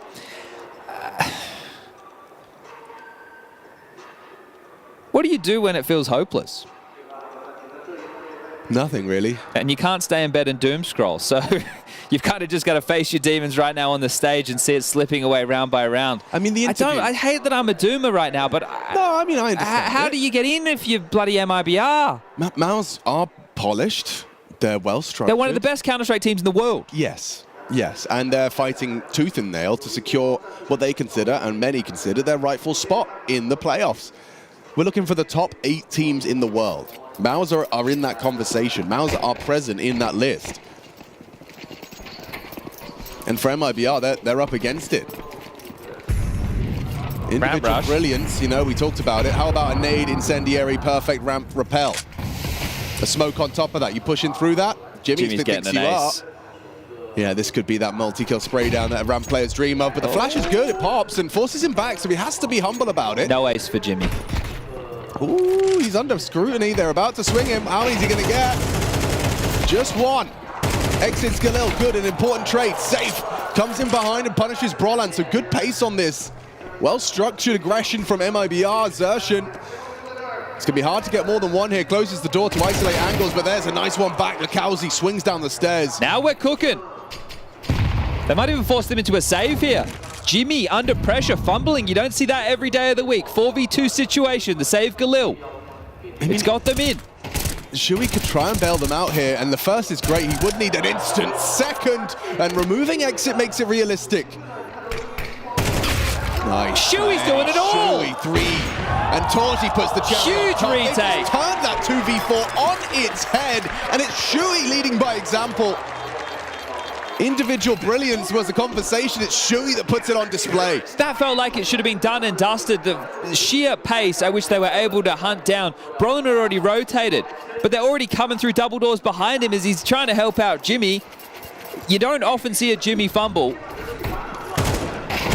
So he gets one, but it's thanks to the Brolin assist. And then door swings open. Sup, bitch. Comes up behind, gets the kill. They've got multiple guns. They've got double door control. They're fighting ramp. Exit overextending, not playing with his teammates, going for a late trade, giving away some kills, some plays that are costing MIBR there after sure. That was just light investment of what, a flash and a Tech 9 behind to save Galil, and you get the bomb down with all that. But you feel like you should have won that for MIBR. Sure. I mean, those are the rounds you have to win if you're MIBR. After this conversation we've been having about their opponent. Top test, they're testing them. Brolin receives it well. Nice, unpredictable angle. Now, hang on, a double in. Whoa! Drop it in with the collateral. Flashbangs can't stop him. 2 for the price of 1. One hell of a deal. And Exertion can't finish off safe, so it falls to Jimmy now. A chance for him to come up clutch, make good on Torji's double. Overlooking the position, barrel bait gets the first. Lekowski left in a battle of wits with Jimmy.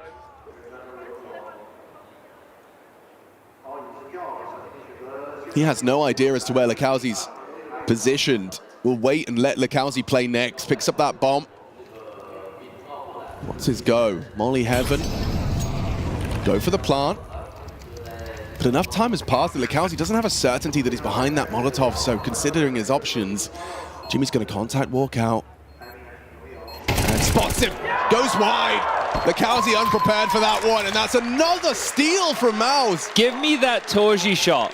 Drops out of heaven. Inject it into my veins. I want to see that.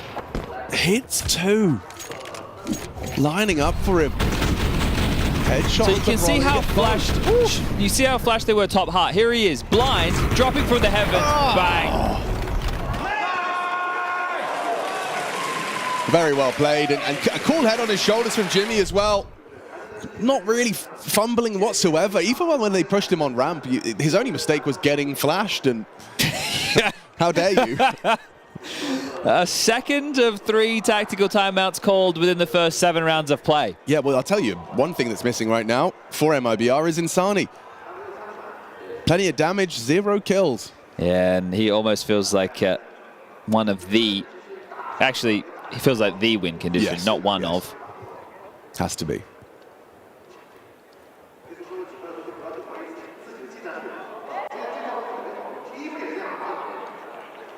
Well, it's now or never for MIBR. I think maybe you would have seen a little bit of this with FlyQuest as well after they went 2-0 up and then they ended up fumbling, losing 2-3 in the opening stage.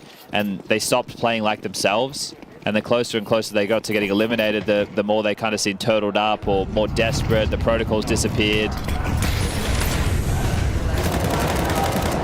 Oh my God. Roland is somehow allowed to get away with that. He gets 2. He was just spamming his M4 fully blind. This is such a shame to see it going down this way. 7-1. Insani might be able to get on the board here, sure, but this is a blistering pace to this map. We're 15 minutes in. We might only have 15 more minutes to go. Gonna be hard to kind of immediately feel proud of how far you made it into the tournament, how close you got to those playoffs, and he's just going to feel hollow. Yes, empty. The thing is with losses like this, even though it's been helpless on map 1, it's feeling helpless on map 2. We've already seen a few opportunities where maybe they could have converted. There's been some close moments, but... Oh, the 2v4 is going to be echoing in your brain right now. Well, yeah, and then that 2v2 just had on top side as well, right? And Torji getting the collab AWP is insane. Like, that never happens. You do a top take, and drop gets you 2 instant shutdowns of your A defenders, and you still can't convert. That's brutal. It's brutal out here. It's one of these things, though, in the past, when you've been in the games and you feel completely helpless, the rounds go by so quick, and you don't even really feel like you're getting a chance to fight back. Like, you take a swing and you die, or you throw your utility and you get spammed through a smoke, and you never really even feel like you got established in the game.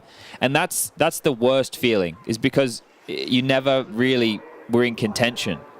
And That is why when you hear from players, it's, oh, we got to play our game. And I know it's so cliche and it feels like a catch-all, but it is just about making sure that you're actually zoned in. Present. Like you feel like you're competitive at a certain point.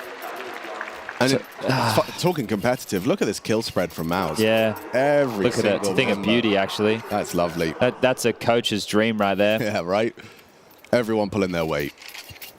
Well, Mouse had to send home 3D Max yesterday. That was a close series. Sure, it was only 2 maps, but both of them 13-11. So Mouse were pressed, Mouse were pushed.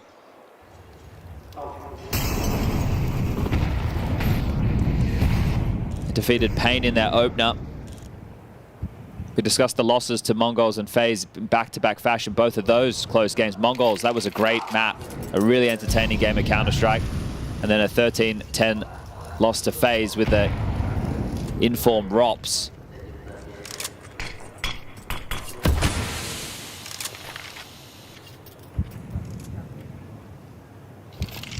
It's a tough position on Nuke to be in. You've thrown out a wall of smokes hoping that it will force rotations, and yet now they've pushed Secret and they said nothing home. Yeah, no one here. Full information. The biggest scary point is maybe if they're playing behind main, but even still. I mean, their main attention's now just drawn towards the lobby. Hut molly here from Lakauzi. Yeah. Or is it backside? It's Hut. So Shui will have to move. Torji can quickly come up the ladder with the AWP. Oh, they've just replenished the squeaky smoke. Oh dear. 44 seconds. Yeah, this is tough. This is really tough. So what, the hit's going to come in at about 30? Zersha not only clears yard, but he actually gets back to top side to support them. He's come up the vents and pivoted. Now going back around. Here it comes. Rollout. Oh, Molly missed. Top Hut Molly missed. And it's Sunny TK. It is falling through their fingers here. Just. Oh, no. MRB are not putting on the best face into the do or die map. You had to take this map. It was everything hinging on taking Nuke and starting on the right foot. They're wearing 2 right shoes right now. Yeah, and you can only take 1 more timeout. So you don't even have a chance to recenter them. Well, one side it's a shame. It's heartbreak, it's disappointment. On the other, it's what they expected. It's what the Counter-Strike world expected. And it's where they belong.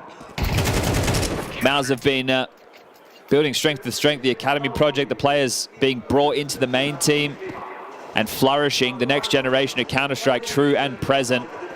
This year alone, we discussed some of their finals, but they're also in the playoffs of Katowice, playoffs of Cologne, EWC.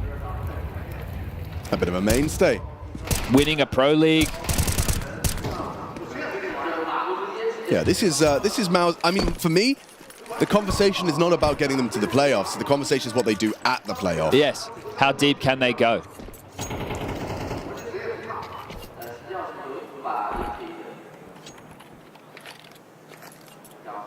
Will the likes of FaZe and Na'Vi be there as well? That Na'Vi Heroic game, that was a matchup in Rio that went 3 maps, and I think Heroic actually had a pretty decent chance of getting it across the line. But for Heroic as well, they're another team that went 2-0 from the best of ones and might be looking at a 2-3 scoreline. They've had to play top teams, but that's just the way she goes. Well, AK spotted for a moment, removed, dropped, picked up, and look at all the bodies. Brolin Secret, Warehouse for Exertion, Main with Shui, and they are just absolutely obliterating MIBR. This is hard to watch. Such a one-sided affair. You can't help but empathize, seeing the way in which this is ending for MIBR. It feels like a funeral, doesn't it? It does. It just like you were so close, at least as far as the 2-0 start's concerned. You know, it was there. It was right there for the taking, but it's just not materialized. Outclassed. Well, we've had a couple of stomps to start the last 2 days. Yesterday, G2 dismantling FaZe systematically on 2 back-to-back maps. I think it was a total of, what, 7 rounds over 2 maps for FaZe in what is meant to be one of the most entertaining head-to-heads we have in Counter-Strike. That didn't deliver. So I will give an official apology based on just myself to European viewers getting up early everywhere for what you've had to watch to start the last 2 days. Oh, Shui's just charged up to find Lakawazi. Torji tested again here, and now Safe does have his T-side AWP boosted, but Torji doesn't get caught off by that. Maybe Exertion even gets overlooked if they do try and force the issue further. Wow. Very audible reload and sound cue bait from Shui. Watch this. Scope heard. Shot defined, and, well, he's backpedaling. Exertion can actually just push and close down the entire round. He faked that he was going top hut. He might actually refight this hut player. Oh. Nah, it's cost him. There's an Insani kill. Yeah, Torji drops in. This is an MIBR round. It could very well be. And there's a nice one from Jimmy. Convincing. Jimmy gets him back. Immediate trade onto exit. And the Exertion push yard is coming. He's behind you. And that's he's going to clear. Okay. Oh, 180 degrees. Yeah, just backs up into it. Thing is, because Jimmy's up heaven, you're like, that's the ramp, guys. So they probably haven't pushed lobby, right? Because we were just in lobby, right? No, actually, he heard you outside, heard you run away. He's been walking this whole time. Yeah, he got one of those new pads. Yeah. They're all, everyone's got them at the moment. All the streamers out there, Tweedo's doing it, Flom's doing it. Yeah, Exertion, he's just one step away from having the standing desk. We should do a charity event where all the streamers, when they're like, during the major playoffs, how many steps can they do? Well, for the whole major, you'd be fit as a fiddle. I want to see like 40,000 steps a day. Bloody hell. Well, if you got 8 hours of count, that's from group stage. Well, you start there, don't you? You start. Yeah. Plenty of Counter-Strike, and it actually will be taking a hiatus after today's play. Yes, indeed. We're going to be back on everybody's screens on Thursday for the quarterfinals. Thursday, Friday, Saturday, Sunday. And not only is it the culmination of the Perfect World Shanghai Major 2024, it is the end of the competitive Counter-Strike season for the year. So make sure you fill your boots. Might be early, but it'll be the last competitive CS you get to see. Yeah, worth setting an alarm for those playoffs. Insani out yard, beats the Incendiary. Gets across and just taking aim duels. I don't blame him. There is a gap, and he has managed to find it now, looking to try and catch Torji off guard. Oh, Brolan just gets to it in time. Oh, Brolan! Just as I thought there was a gap, he tends to it perfectly. Now Safe swings out. Brolan might get another.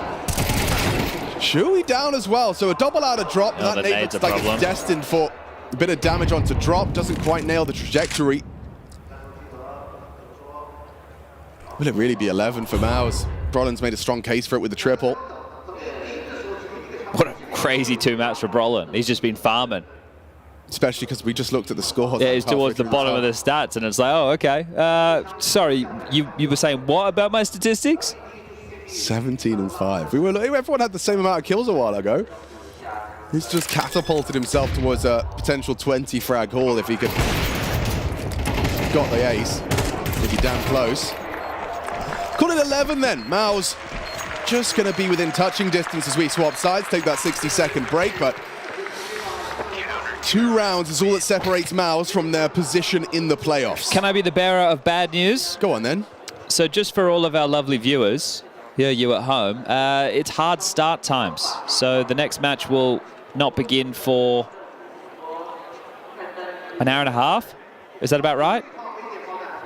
I think that's right. That's right. An hour and a half. Quick nap. But no. I want all of you to make sure that you stick around. Of course. We'll go to the desk for the breakdown.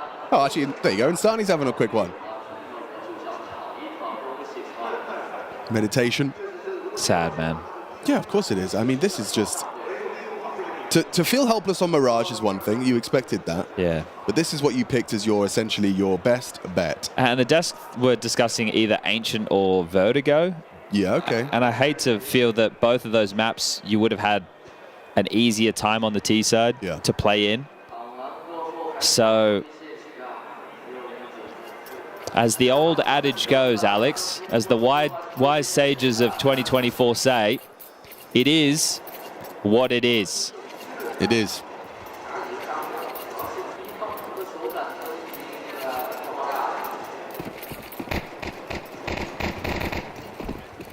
Hope dies last.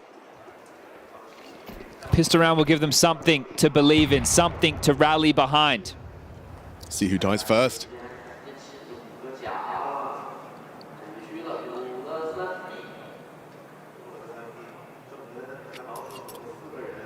This is an interesting approach. You just contact out yard and there's no resistance. Then the waterfall smoke arrives and you push straight to be spotted out. Pressure on towards Hell. And a headshot is safe down. Drop next victim, Exertion. Oh, Exertion wants this done ASAP. And it's the USP of Hector that gets absolutely nothing done. Lakowski was that A player. Spots Exertion, goes overlooked, hard to track, but not for Exertion. They just want to get this one done. Understandably so. That's 4-0 for opening duels for Exertion. Brolin is 3-1, so both of them have been just handing out haircuts. Multi-kills are plenty. I just hate to think of some of these rounds, like the 2v4 retake on the lower side with Shui and Torji. Even if they won them, how much of a difference maker would it really be that Jimmy got himself in that 1v1 situation against Lakowski on A? But a round of applause for Maus, who have come in and have taken care of business. Yeah, I mean, this is it's a very good sign that Maus haven't had any foot faults. They've delivered maximum capacity, not succumbing to the, oh, we're the favorites, let's finish this quick. It's still their game, playing it. They've always been quite consummate professionals, Maus. Yeah. That's the one thing about these young kids that's always impressed me, is the way that they kind of present themselves. Yeah, they maintain composure. Exertion is a little bit of a potential landmine in exit here. There's 3 players down, and the bomb is committed. Might just walk into Drop's crosshair, and he does. Wow, Drop. Low HP, double kill with his MP9. Just as we discussed the absence of foot faults, Maus may be walking. Oh, big dink. Trouble, yeah. Torji low HP, and Sani with the flank, and that's going to be the second. Okay, all right. A second round, yeah. As we will just see Brolin opting for the save. No point attempting this 1v4 situation. So 50 seconds just to sit here and mull over, and for your MIBR, you're still going to be keeping this one quite intense. You're going to pick up all the AKs, all the rifles that you possibly can, take them into the next. For Maus, it's only going to be 1,400 lost, so I don't think they need to take a timeout after this. You have to save the AK, you're forced by what you can behind her, and then you take an eco after that.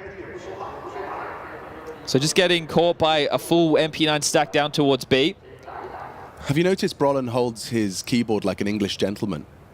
Does he have a monocle and a cane? No, but he sticks out his pinky. Oh, like he's drinking a tea. Like a cup of tea with the queen. Or the king now. Oh, the king, yeah. I guess. It's all right, Alex. One day you'll be knighted and Charles will call you up. And you'll get the opportunity to have tea with the king. What's up, Charlie? You weirdo. As we digress, MIBR try to keep themselves in this. Now, what is even available for the investments with 1,400? Doesn't get you a lot in this inflation. So the AK for Brolin, they want to make sure they prioritize a little bit of utility to try and get it some space. So 2 smokes, 1 for Jimmy, 1 for Torji. Some pistol upgrades. And that last round music rings out round after round after round for MIBR.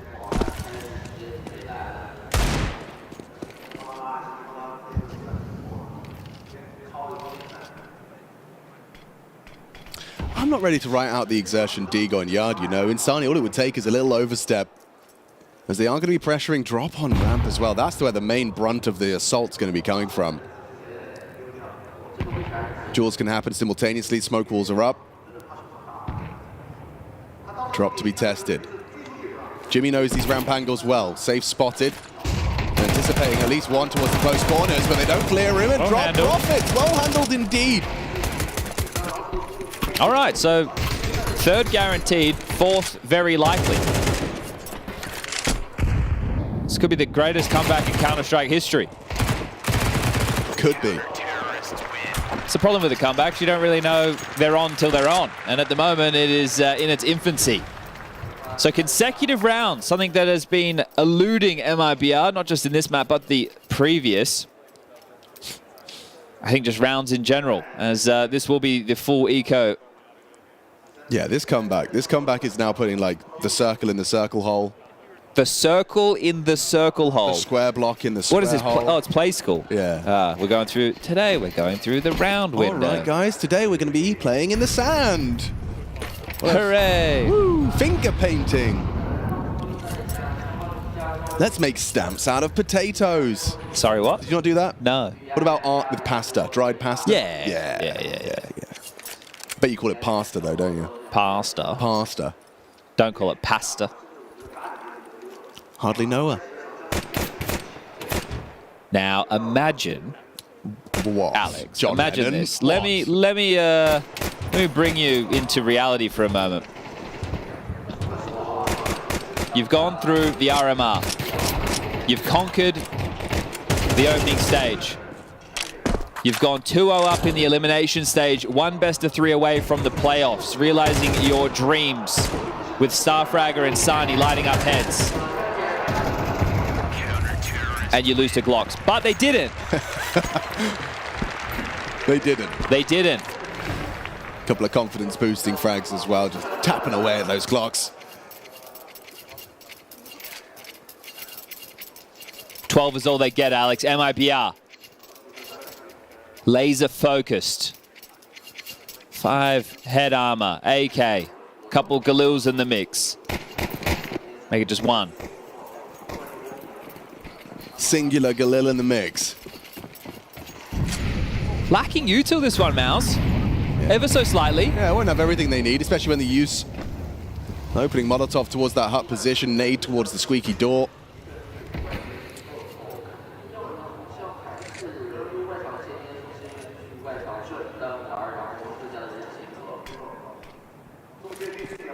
And there go your smokes to utilize to cover off the yard cross.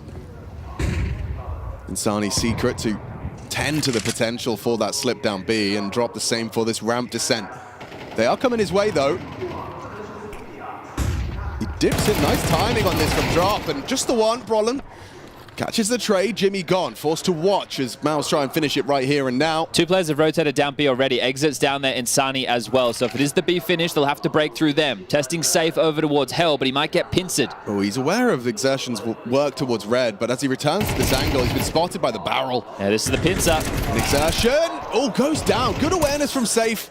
He's staying agile, staying alert. Shui's low, Brolin's audible. They come hunting him more than he was worth.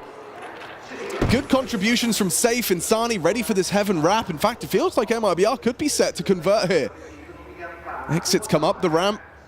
30 seconds for the Mouse boys to find a finish, and they cut noise. You can see Sani considering they could be wrapping main side.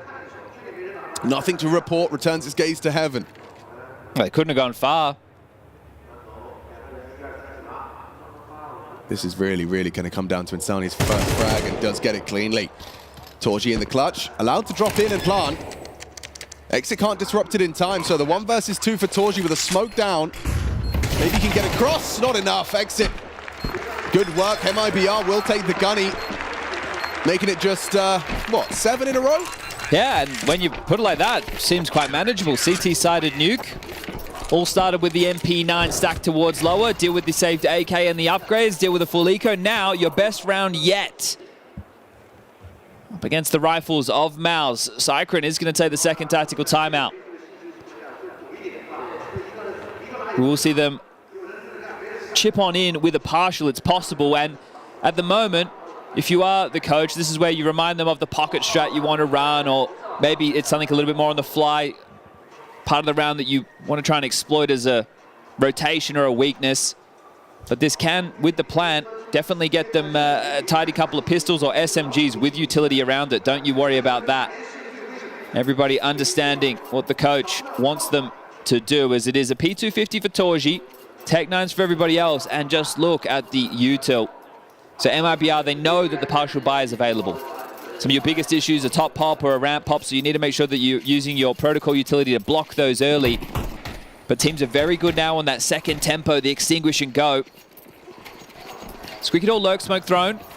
Yard smokes as well, as Shui, the in-game leader, doing all 3 of those. That's the diagonal with the waterfall top and main. So going to have vision completely obscured for Insani. We'll need to have some breaks as he does have support towards Yard, but as they investigate outside, Mao's prepared to hit A. Okay. This is going to be a real set piece. Okay, backside and Hut. And here come the flashes. Testing Lakowski. Oh, they missed backside. Lakowski good for the double up. Insani pushes through, trying to finish this job cleanly, and it's only Brolin with the Tech 9 that really causes any sort of disturbance. It looked like they missed some key utility there. I didn't see a top Hut Molly land. There was something CT vent. I'm not sure if that was thrown from lobby or T roof, and I didn't see anything backside either, so Mao's not sticking the landing there, as it is about to become just a 6-round game. Shui's going to do what he can, try and do some damage, but they have to buy every round, of course.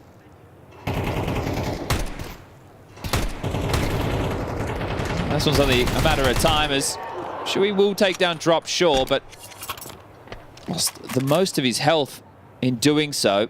The outside push from Lakowski essentially confirms that there's no way back for Shui, only forward. Okay, guys, Lakowski's low.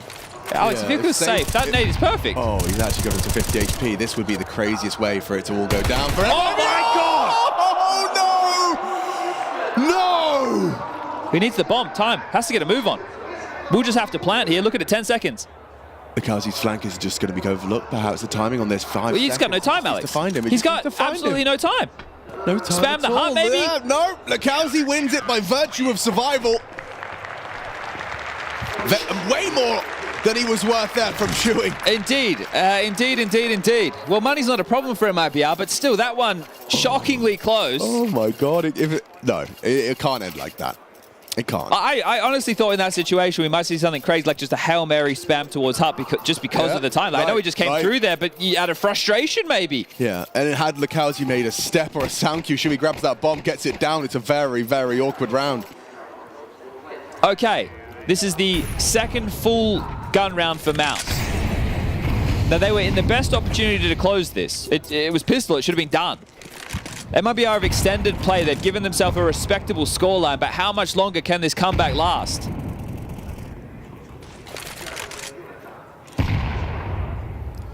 Nothing reported on the cross, but that is perhaps bad information. We've used 2 HEs to break. Now, Exertion starts to work towards control of this warehouse. It's all his.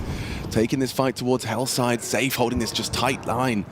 They've scoured very quickly. Oh my God, they're right next to him. And he hasn't been able to hit the shot, at least not with lethality. Shui brings down the AWP, Drop trying to save face. Save the team, nice aggression, bomb spotted, knows there must be more. He wouldn't have done that alone. And Drop down, Exertion revealed. Full control of health, bomb retrieved, but there's a nice one back onto Jimmy. Trading places now. Torji posts up holding main. Lakowski acknowledges the potential for a slip down B, but it does mean it's essentially 2 1v3s for these CTs.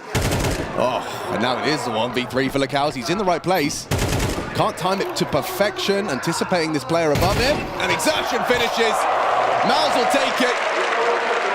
Assuming their rightful position in the top 8 of Counter-Strike 2's second major. The question now becomes how much damage will they do in those playoffs in Shanghai? And for MIBR, a bitter taste in their mouth as their chances of playoffs removed in 2. How much damage will Mouse do in the playoffs? We get to find out because they've made their way there. And despite MIBR trying so hard on that CT side, it just wasn't enough. We spoke about this in the pre-show, Dust. This is the problem when you're reliant on your map pick to get you through to a third. Maz comes out swinging and your dreams are dashed. Yeah, I mean, it's one of those situations where indeed this team has just not had enough time together to flesh out a true map pool. And the other big issue is their ace up their sleeve is also just a really good map for now. So it's like their map pool overlap was just too strong. They just didn't have the same type of experience on the stage. They did not have the same consistent firepower. And yeah, Mouse is just too deep.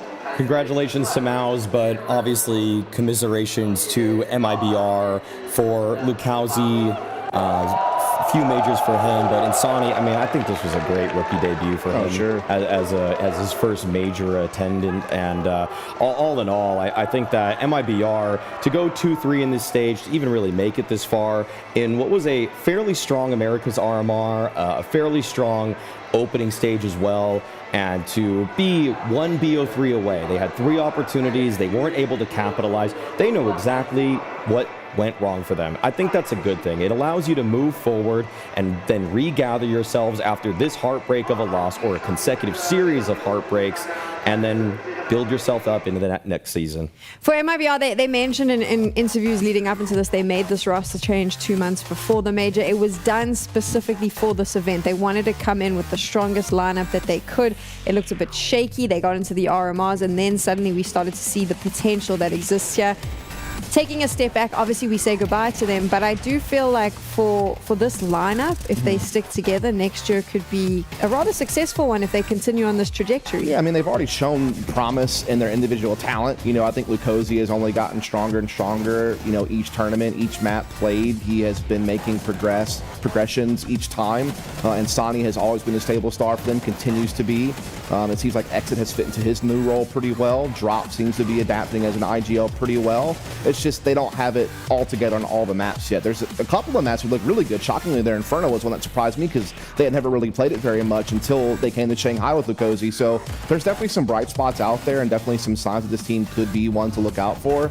They just simply didn't have it all ready to go for this particular run. But the bright side of MIBR is that, sure, this one map of Nuke wasn't competitive versus Maus, but to be on the win streak they were for Nuke, they got to think this one's a good one.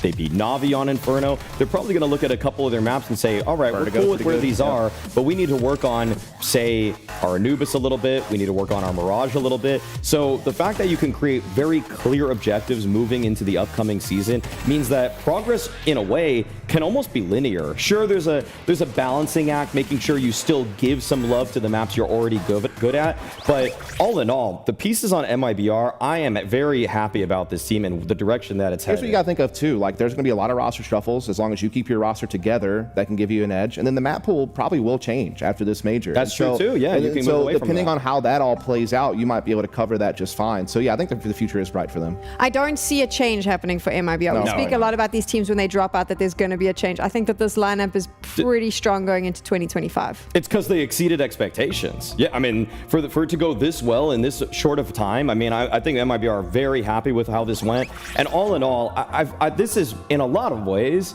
this is my favorite Brazilian team right now. They have a much more regular structure to how the players are set up. Like, Drop, the in-game leader, is playing support positions. He is their weakest fragger. Like, that makes sense to me on paper. Safe is one of their top 3 players, generally speaking, and like, your Opera should be. He's not like a hindrance or anything to them. You have 2 really defined entry players in Lukosi and Insani. You have one of the world's best entry fraggers in Insani. And so Exit kind of playing like the flex stuff too. I just think that the structure makes a lot of sense. The personnel per role makes a lot of sense. And because they're such a young team also, there's so much growth in potential for them.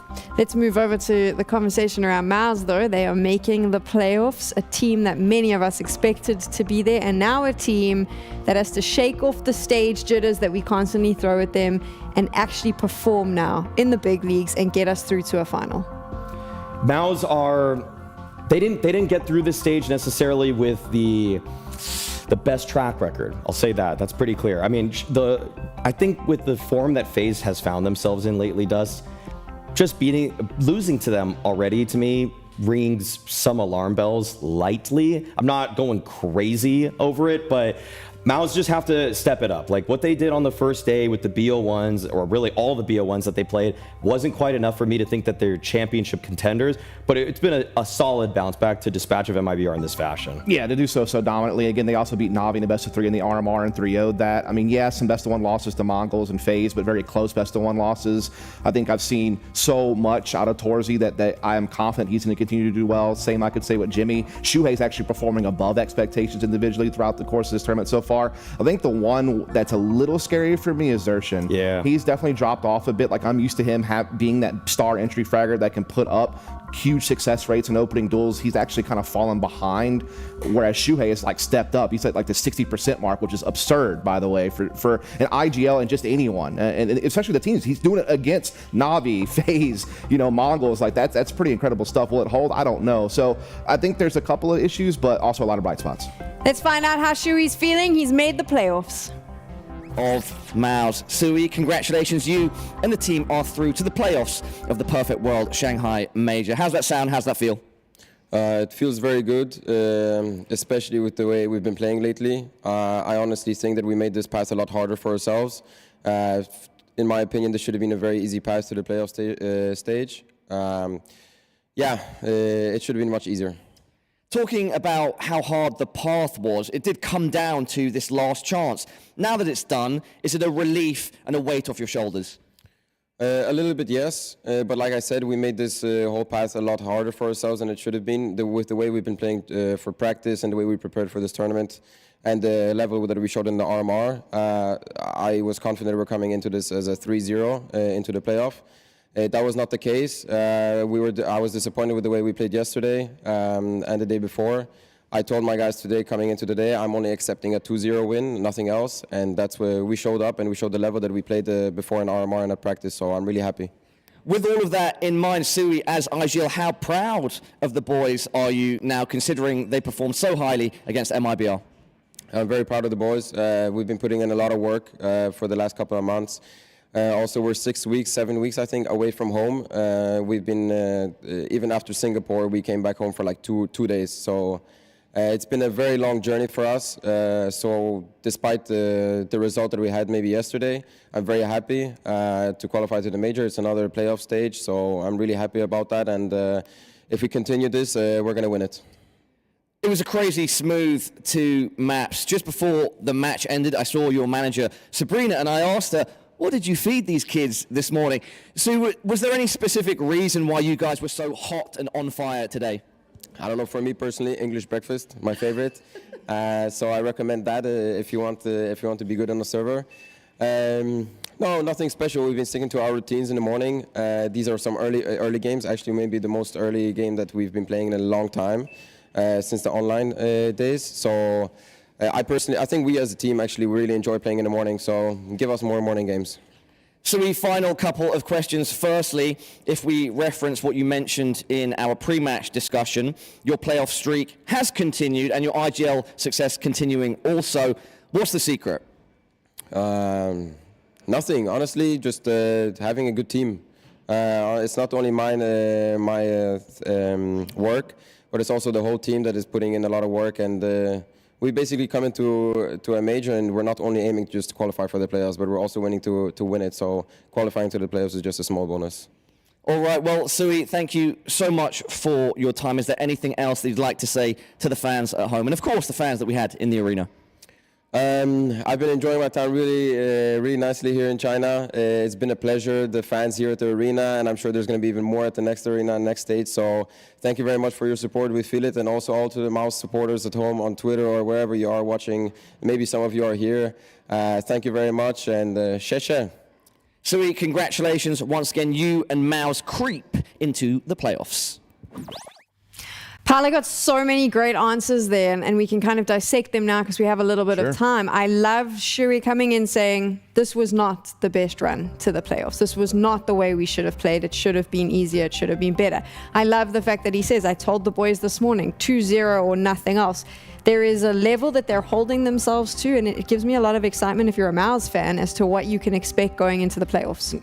What I also love about Mouse, though, by the way, is just like their ability to want to evolve, to want to be better. Like, they're one of the few teams that when something's going wrong, they don't just, hope that it becomes better on its own. They make a change. Look at their Inferno and Dust 2. They change positions around. They're willing to make calls throughout the course of the season that will help them be better. And it has. Their Inferno and Dust 2 have improved because of those changes. Their Mirage is strong. Their Nuke is strong. So they keep what's stable, but then they rearrange what isn't working for them. And they've progressively gotten better because of it, not only in just results, but just also the stage pressure and things of that nature. I think Shuhei also is very pragmatic with the way that he has handled this team. As a self-proclaimed body language expert, armchair psychologist, I can say that he looked confident, he looked like a leader, and he gave all the reasons that anybody should believe in him and get on his shoulders to the promised land. I mean, think Maui, about it. no, hold on. I just have to do this. I'm going to quote HLTV in response to Maui, right? Yeah. You are talking out of your ass. No, that's, I mean, honestly though, like when I think of Maus, and this has happened before with them, like the whole moniker of stage or studio merchant comes because some of the other guys on the team don't necessarily show up in these kind of big moments. We talk about exertion, and in terms of player delta between regular studio rating versus arena rating, exertion's the worst on this team. Yep. Like, he gets nervous. But Shuhei has had multiple times where we've been patched into his comms from other tournaments, and he does actually bring a level of focus to this team, and they seemingly have addressed some of the issues internally that were bugging them kind of in the middle of this season.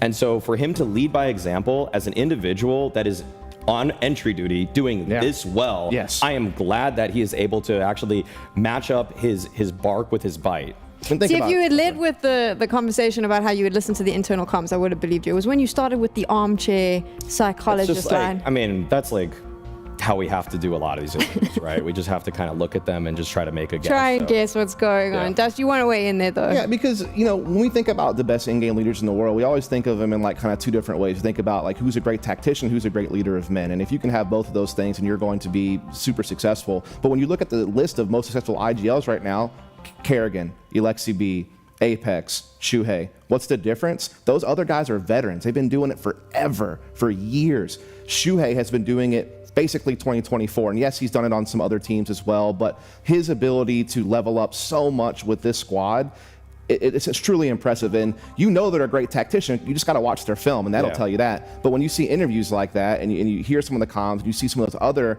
intangibles, that's whenever you realize, no, this guy is complete. Like, this is gonna be one of our future like legendary IGLs, just like some of the other names I've mentioned. Yeah, but there's obviously a lot of question marks now, because this is a conversation that is happening of like, where does he go? Because there is a belief that he is going to be picked up very soon and moved away from this lineup. Thankfully for the Maus organization and for their fans, I haven't really heard anything directly linking Shuhei to moving anywhere. Sure, it's theory crafted in the community, but I haven't really heard any kind of shufflings there. It's more like, are there pieces going to be going anywhere? Because obviously Yimpat's such a hot prospect right now that people are really trying to vie for. But that's the thing, like, I think just kind of before getting into like the rumor mill too much, I still think like that's a huge aspect of being a great leader, though, is what Shuhei's able to provide in terms of, for lack of a better word, aura. Like, he actually is instilling confidence amongst the guys that he's next to. It doesn't seem like he gets too nervous, but having talked to, you know, some of his past teammates and some of his current ones, it's like they feel such a greater presence around him that it commands respect. And the thing is that you can see it in the server. Like, you actually can see these moments where there is a mid-round call, everyone on Maus turns on a dime and then just starts going for a common objective in the middle of the round. That sort of stuff doesn't happen from even teams like say MIBR. Like, I like Drop a lot. I think he's got a lot to do as a leader. He's got a lot of room to grow, but you can kind of see that they just kind of are scattered at times. They don't always all work towards something together on a moment's notice, but I see these moments where it's literally, you just look at the radar and all of the circles pivot towards a certain direction as much as they can given the angles that they're holding. Yeah. I think for me with Maus Sports, it can go one or two different ways. You know, one could be that they have an incredibly deep run in this playoffs, and somehow, some way, they manage to keep this lineup together and continue to make progress, because we've seen it. We've seen them progress, how they looked at Cologne, how they looked at Rio, how they've shown that they can now, you know, play underneath the bright lights and beat big name opponents, like beating Na'Vi at the RMR, you know, getting through this grind to make it to the playoffs here in Shanghai. But here's the other way that you can go. Like, okay, let's say Jimmy does go. Let's say that does happen. Well, Sphinx is sitting out there potentially who might leave Vitality. You know, Elige is someone who might be willing to come to Europe. Like, you start looking around and you see, okay, even if they lose a couple of pieces, if you maintain Shuei's leadership, you keep Torzy as your primary AWP, you can find other pieces that Shuei can work with to keep this Maus Sports a strong team long term, even if some pieces move on elsewhere. So I think Maus have a couple of different outs that can still keep them, you know, very relevant going forward. On top of that, they are just the best at scouting. They are so good. Like all of these guys that are on this roster, with the exception of Brolin, was practically their own hand-picked player that they brought through the Academy League after they just vetted them. You know, they got Shuhei from Isaaco Boars. They got some of these guys from like FPLC, basically. Like they're better than practically anybody in the last 3 years at finding the diamonds in the rough. Okay, I'm going to have a little bit of fun. One last question. Go on. If you could, would you want to see a change in the Mouse lineup to see how Shui deals with it, or would you want to keep this lineup the same going into 2025? Keep it. I want to keep it, Dus. I feel like if it weren't for Exertion bottling it at stages, this team would be insane. But they always have these just individuals that don't show up in these kinds of moments. Shuhei himself, I probably has been wondering, how do I even activate Exertion more? And at this point, and this is why I call him pragmatic, he just said, I'm just going to make my own individual level better on openers so I don't have to rely on Exertion more, because this is another stage where Exertion just didn't pop off for me. Keep it if they make a good run. If they disappoint in the playoffs, give me Elite for Exertion. Wow.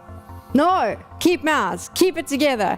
We're going to take a relatively long break so that you can get some food, you can go to the bathroom, you can do all of that stuff. And when we get back, even more CS coming your way for the Perfect World Shanghai Major.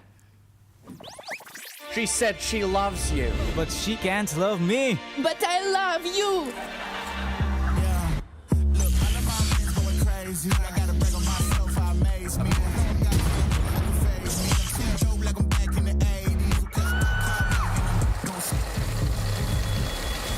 I won't play window anymore. What's going on? Play your role. 1xBet. On to the next one.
And Donk will go forward alone, but there's so many targets. And he can often prove enough on his own.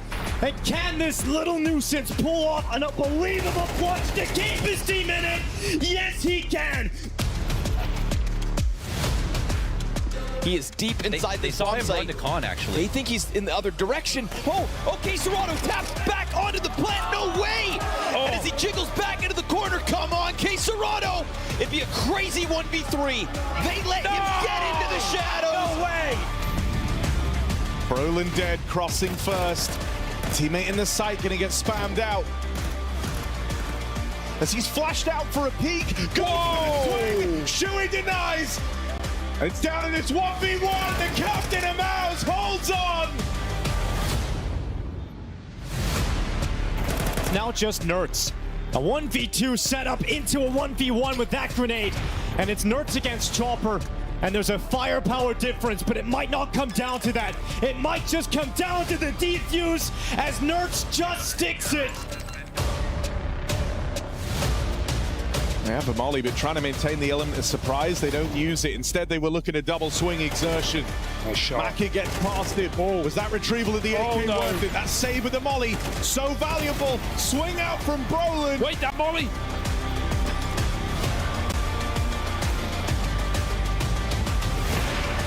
And QZ hits his. He's got the HP for it. The nade for the planter. That's gonna get. Now Yuri's not even considering this yet. About it now, right? Starting to push forward. Yeah, looking to get away with.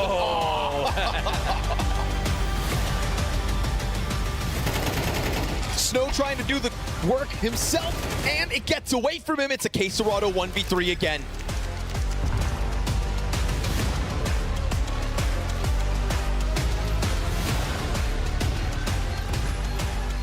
Oh my God, they just turned their back. It's like they lost track of them again.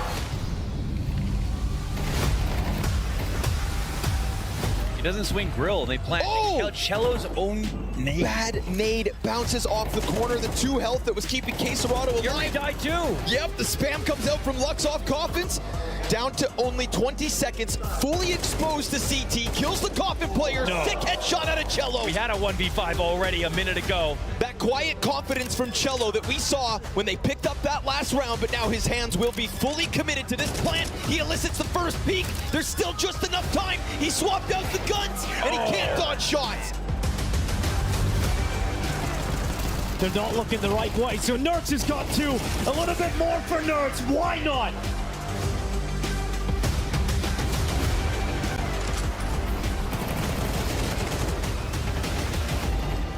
At least there's a response on that half of the bomb site. Connector still yet to be claimed.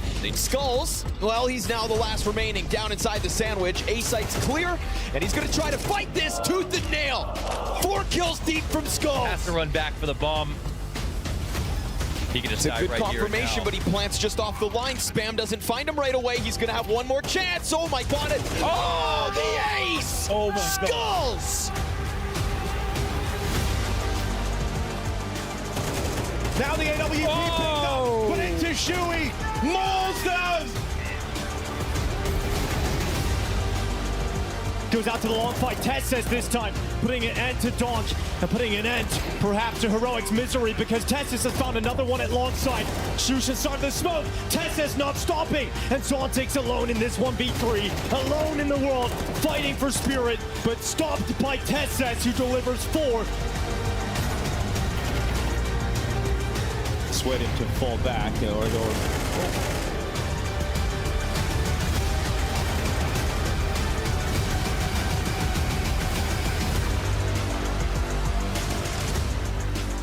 a full rotation down to the lower bomb site. So if you're MIBR, this isn't going to be a fun passageway to get in and drop. Ooh, okay, Kinder. What is going on, everybody? Welcome to the Perfect World Shanghai Major. My name is Parla, and I'm currently sat with Tessis of Heroic. How you doing, brother? I'm doing good. Happy with how it went in the first stage of the RMR. So. Yeah, talk a bit about your run going through the RMR. If you look at the paper, we didn't really have the toughest opponents. Like we should, no matter what, we should kind of make it through, and we did, and just happy for that. I think we could have shown a better level, but let's just hope that we're playing ourselves into the tournament and we'll show a better level the next stage. Was it your expectation coming into the major that you would get straight through to the elimination stage, or where was the team's head at prior to the tournament? Yeah, well, I think we came in with a lot of confidence from the previous tournaments we made some deep runs in the previous ones, and also practice has been going pretty well. So in that case, we were kind of certain that something has to go really wrong for us not to qualify. But you never really know with RMRs. It's always everyone is feeling 10 times more pressure, and sometimes just kind of choking a bit.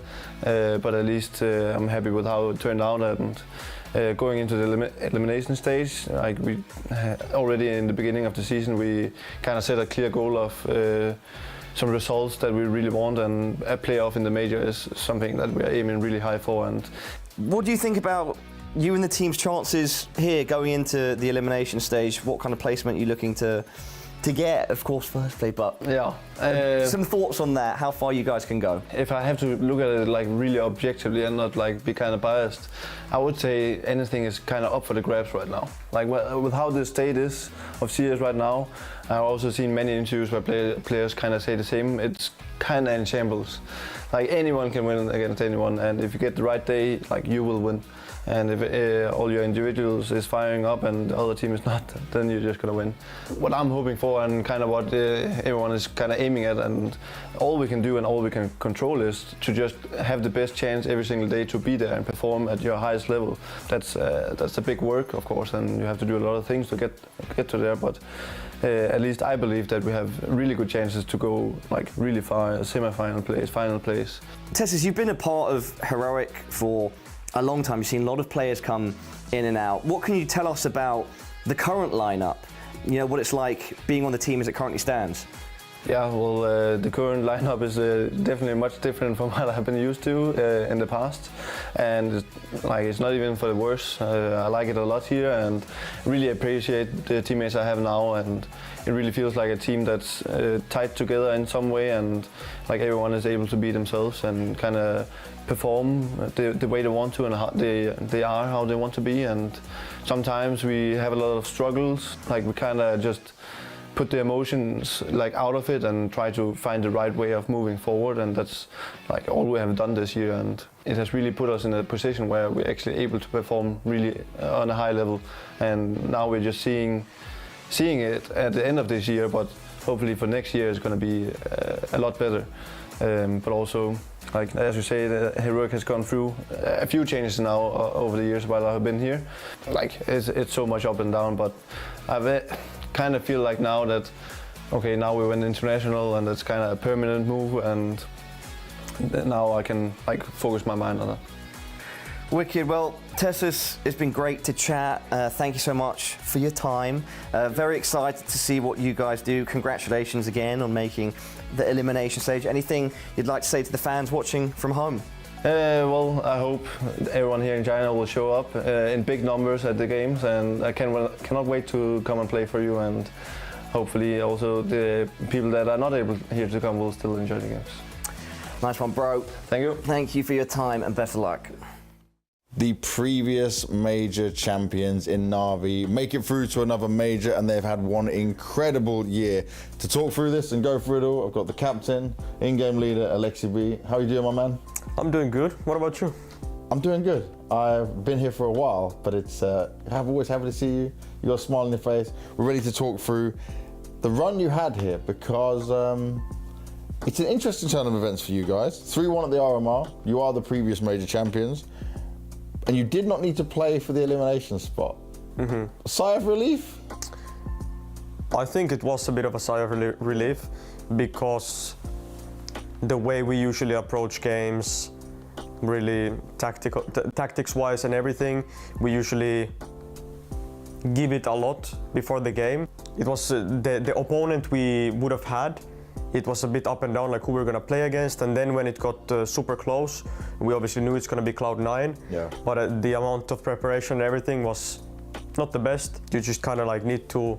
We were ready to play it, but obviously it's a sigh of relief, and super nice to qualify for the elimination stage. Would you say that you guys are quite the prep-heavy team? Not so much maybe anti-strat, but like how you get ready for games? I mean, yeah, and I feel like I could be wrong, but from my experience, I think a lot of the tier 1 teams do prep in a good way. But I feel like in Na'Vi, the way we have our routine, the way we've been doing things throughout the whole time, obviously helps us. So when it's something different, like for example, the first day we had 2 best of 1s, and we didn't know that opponent until the very end, and the first day went fine. Like all around the whole RMR, like the match against Mouse, a bit up and down, but all things considered, very nice. And the team has improved a lot this year, right? Individual and the team have improved as well. How much do you think you've improved as an IGL though? Like, where's Alexi at right now?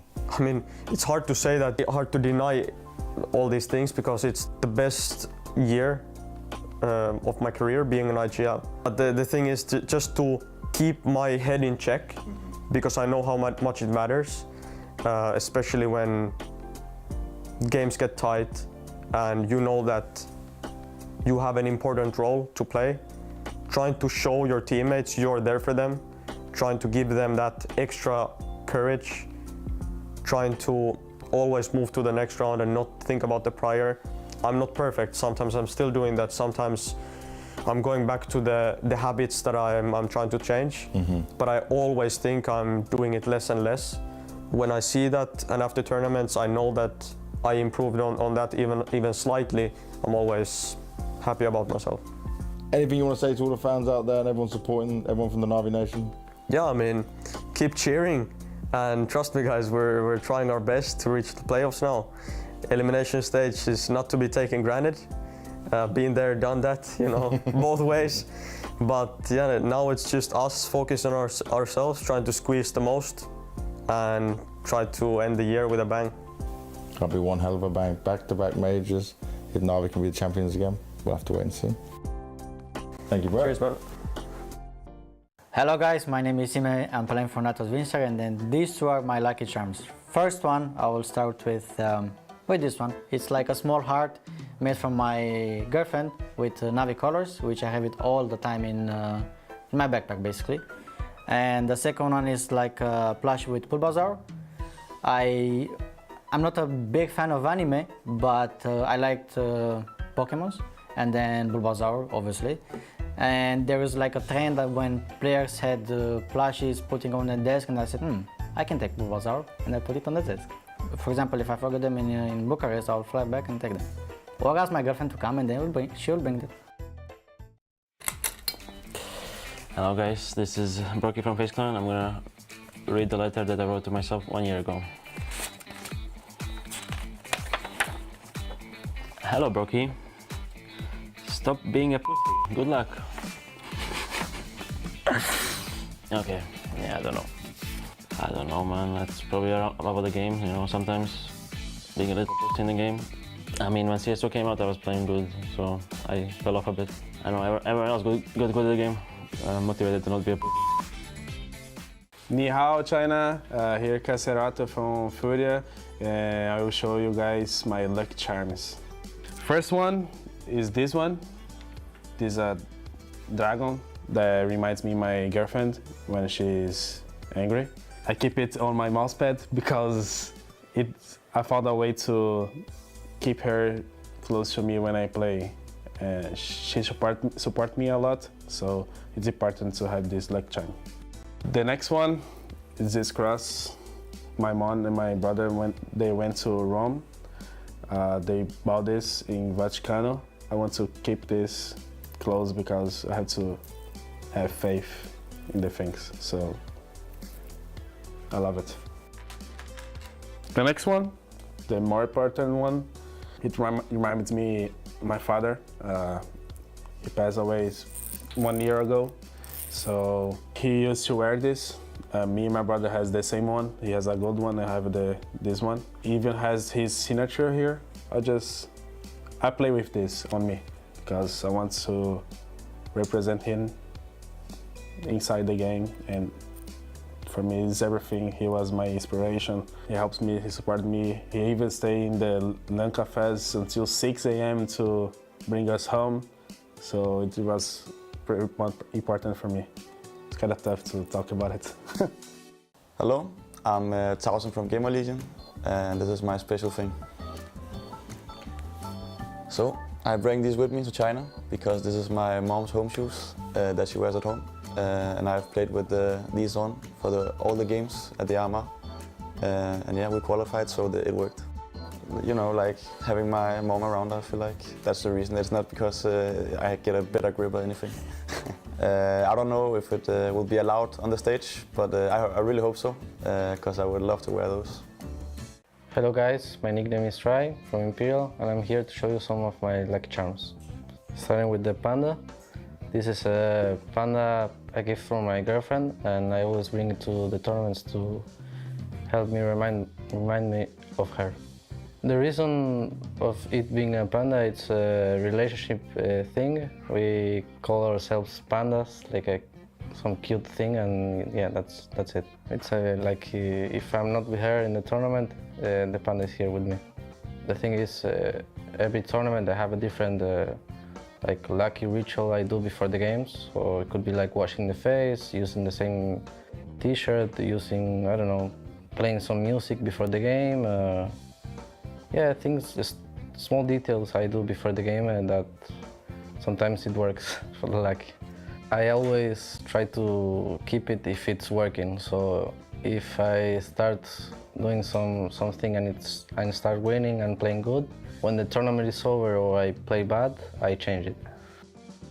What is going on, everybody? Welcome to the Perfect World Shanghai Major. My name is Parla, and I'm very excited to be sat down with Maka of 3D Max. How's it going, brother? Doing good, and you? Yeah, good.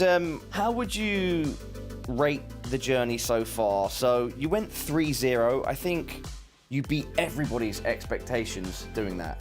The journey is crazy because we were not expecting to go through like this. We were aiming to the major, but amazing. Coming into the RMR, what was the mood like in the team? The pressure piles on for the RMRs, and how did you guys get prepared, things like that? I think we were aiming for this for quite a long time.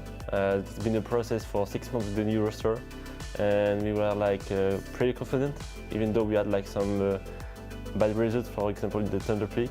I think we went into the line like it was 2000%, I would say. Yeah, and so then you get here, you start competing, and was anything different to how you expected when you were actually on the server? I think it felt a bit wrong at the start because the vetoes was not what we expected against TSM. We worked on Impertigo, but not as much as the other maps. Going into the maps, it was kind of close rounds, and we kept it up, and the confidence was building through the events. Your final matchup, a best of 3 against one of the best teams in the world. You were undoubtedly the underdogs. You went up against G2 and you got it done. What was it like going into that matchup? What were the talks that you guys were having before getting onto the server? I think we had like a quick talk about the matchup because we played them 2 times. The coach was saying we're playing. You can't lose 3 times in a row to a team. We lost like twice against them, and it was the 3rd matchup. And for example, we played Mongols 3 times in a row. We won them 2 times and we lost the 3rd time. So you're like going to this, like we cannot lose 3 times in a row. We prepared this match thanks to the EPL matches, and I think it helped us a lot.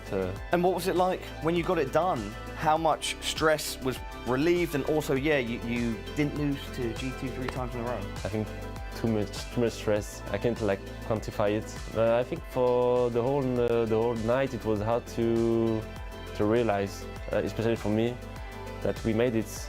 Even when I typed on the social medias that we won and we were 3-0 in the RMR, I was like, it doesn't even feel like it's true.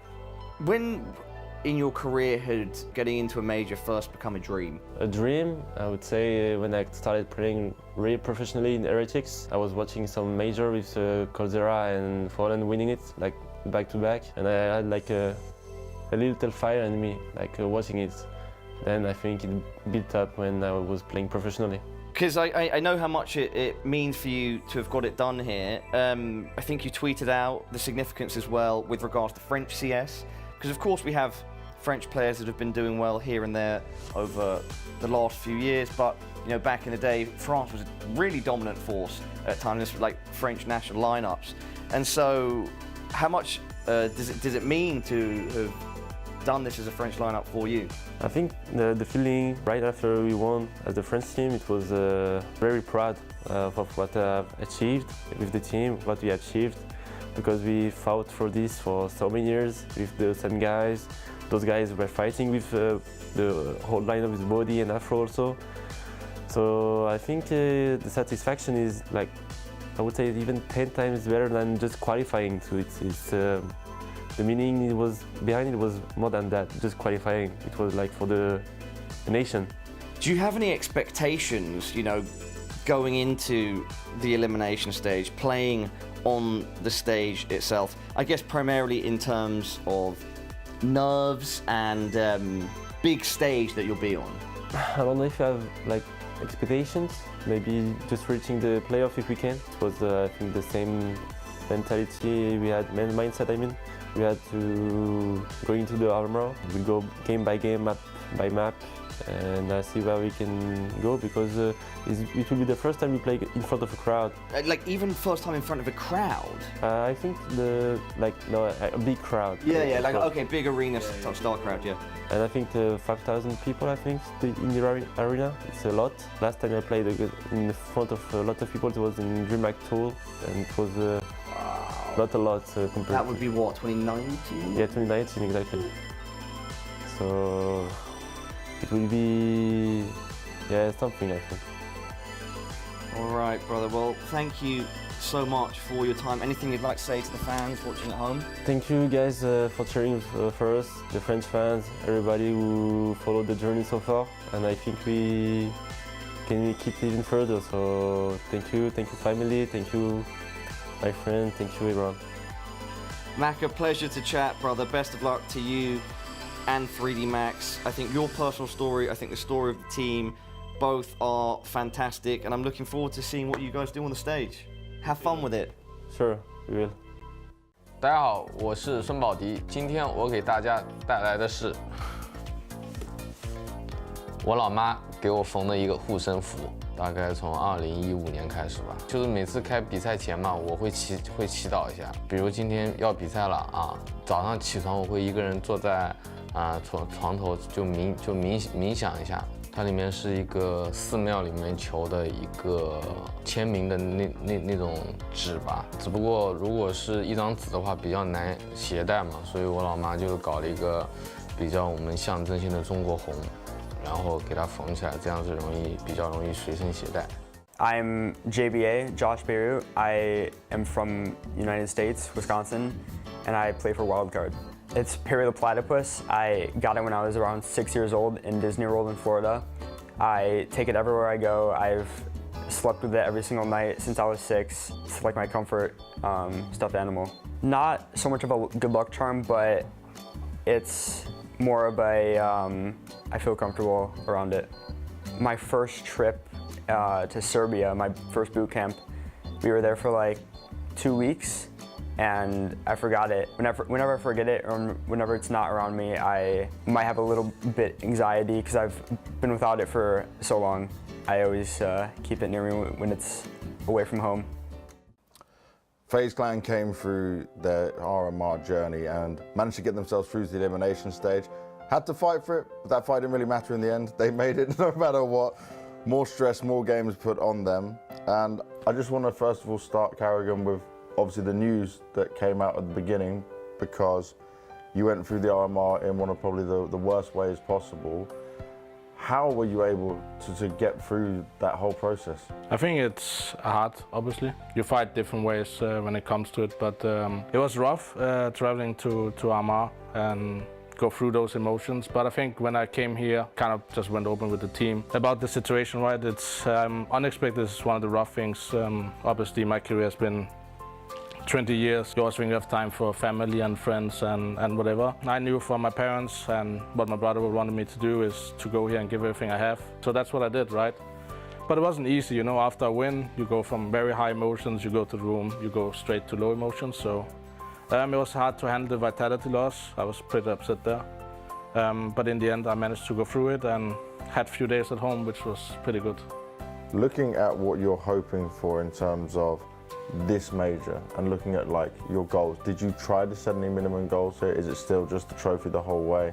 Is it like, okay, we're on the first stage, it would be a huge disappointment if we didn't go through to the playoffs? I would be a huge disappointment, don't go playoff. I think, you know, we came into the Copenhagen major, barely scraped through to the playoff, and we have one of the hardest brackets ever in a playoff. And we're meeting teams we had really trouble beating on spirit and vitality, and we managed to beat them, right? Yeah. In the right moment, the right time.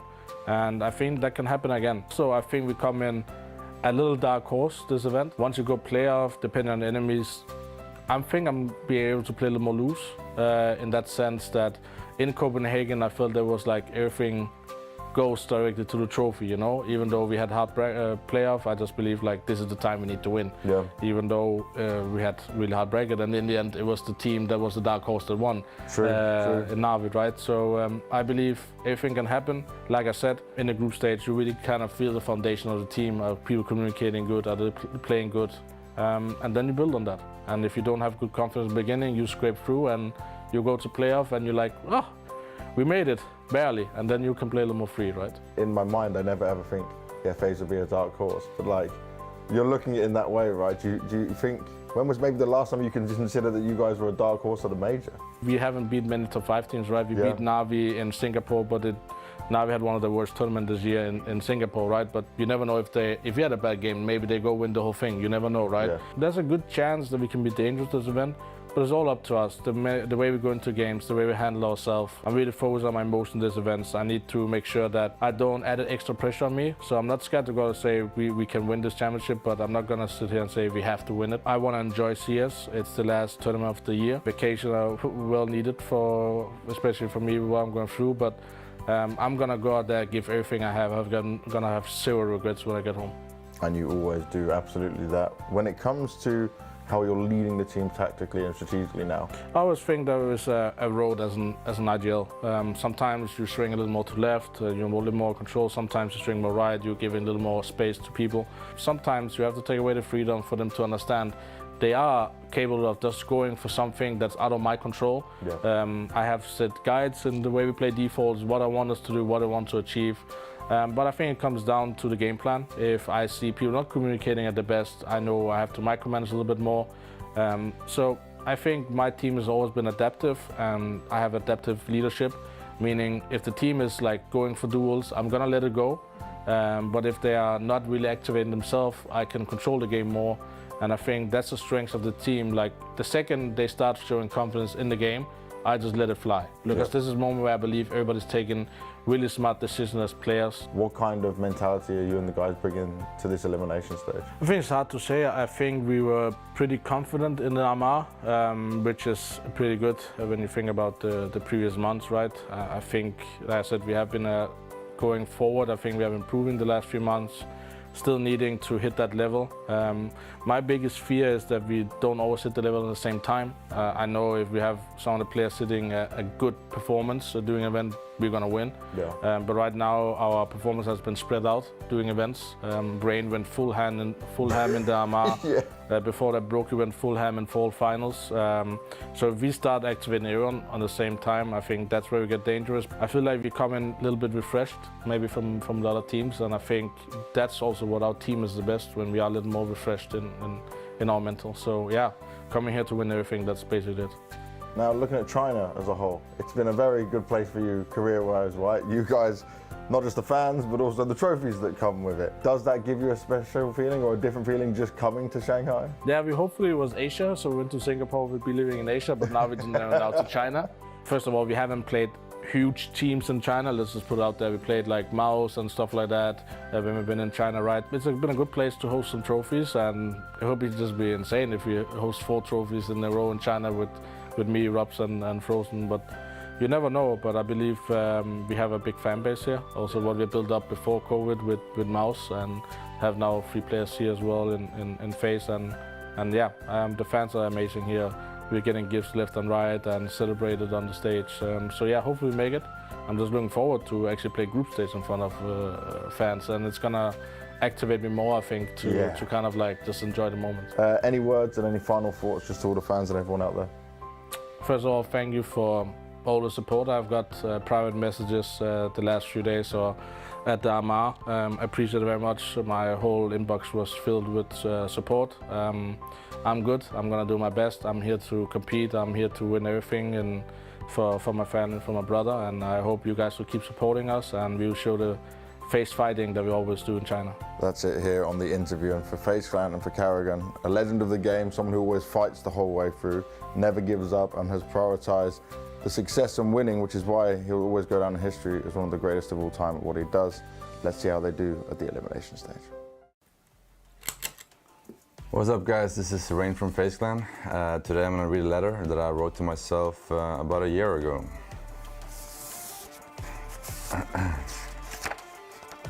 Hello, future self. I hope you're alive and your oil investment is going well. Hopefully you have a couple more trophies in the cabinets. I think I got 1 more trophy since then, so not as many as I hoped, but looking forward for more.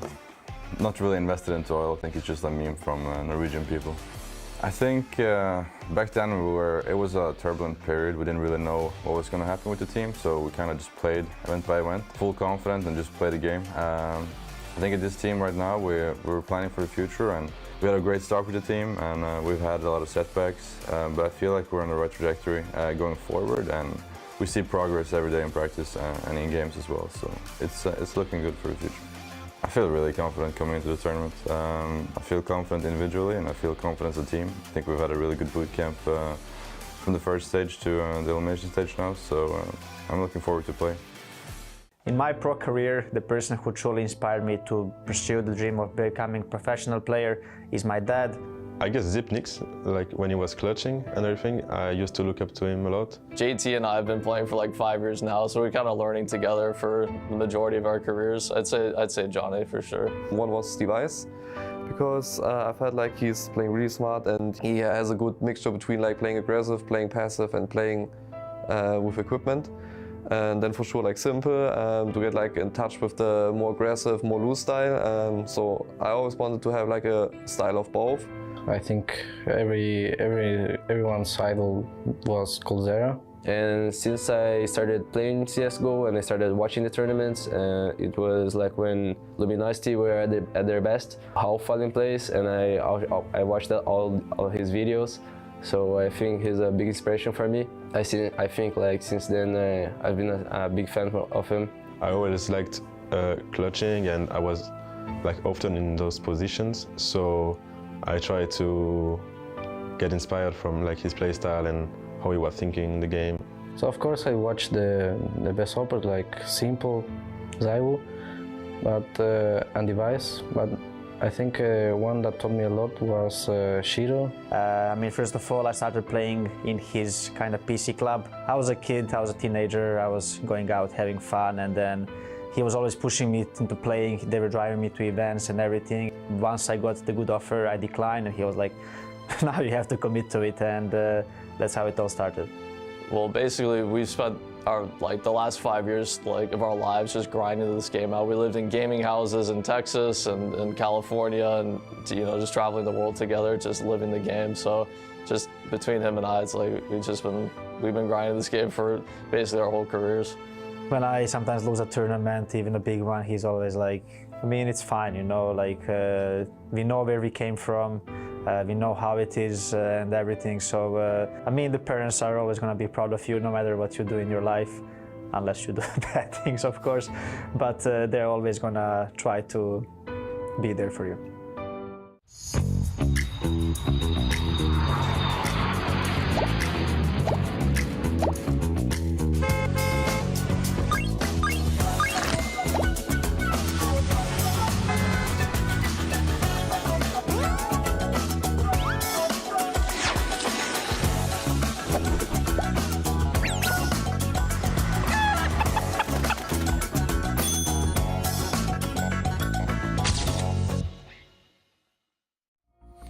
You're watching the Perfect World Shanghai Major. It is the final day of the elimination stage, and we have 2 spots remaining in the playoffs. We're going to find out which 2 teams will close off the list of the best in the world who will be fighting to lift that trophy.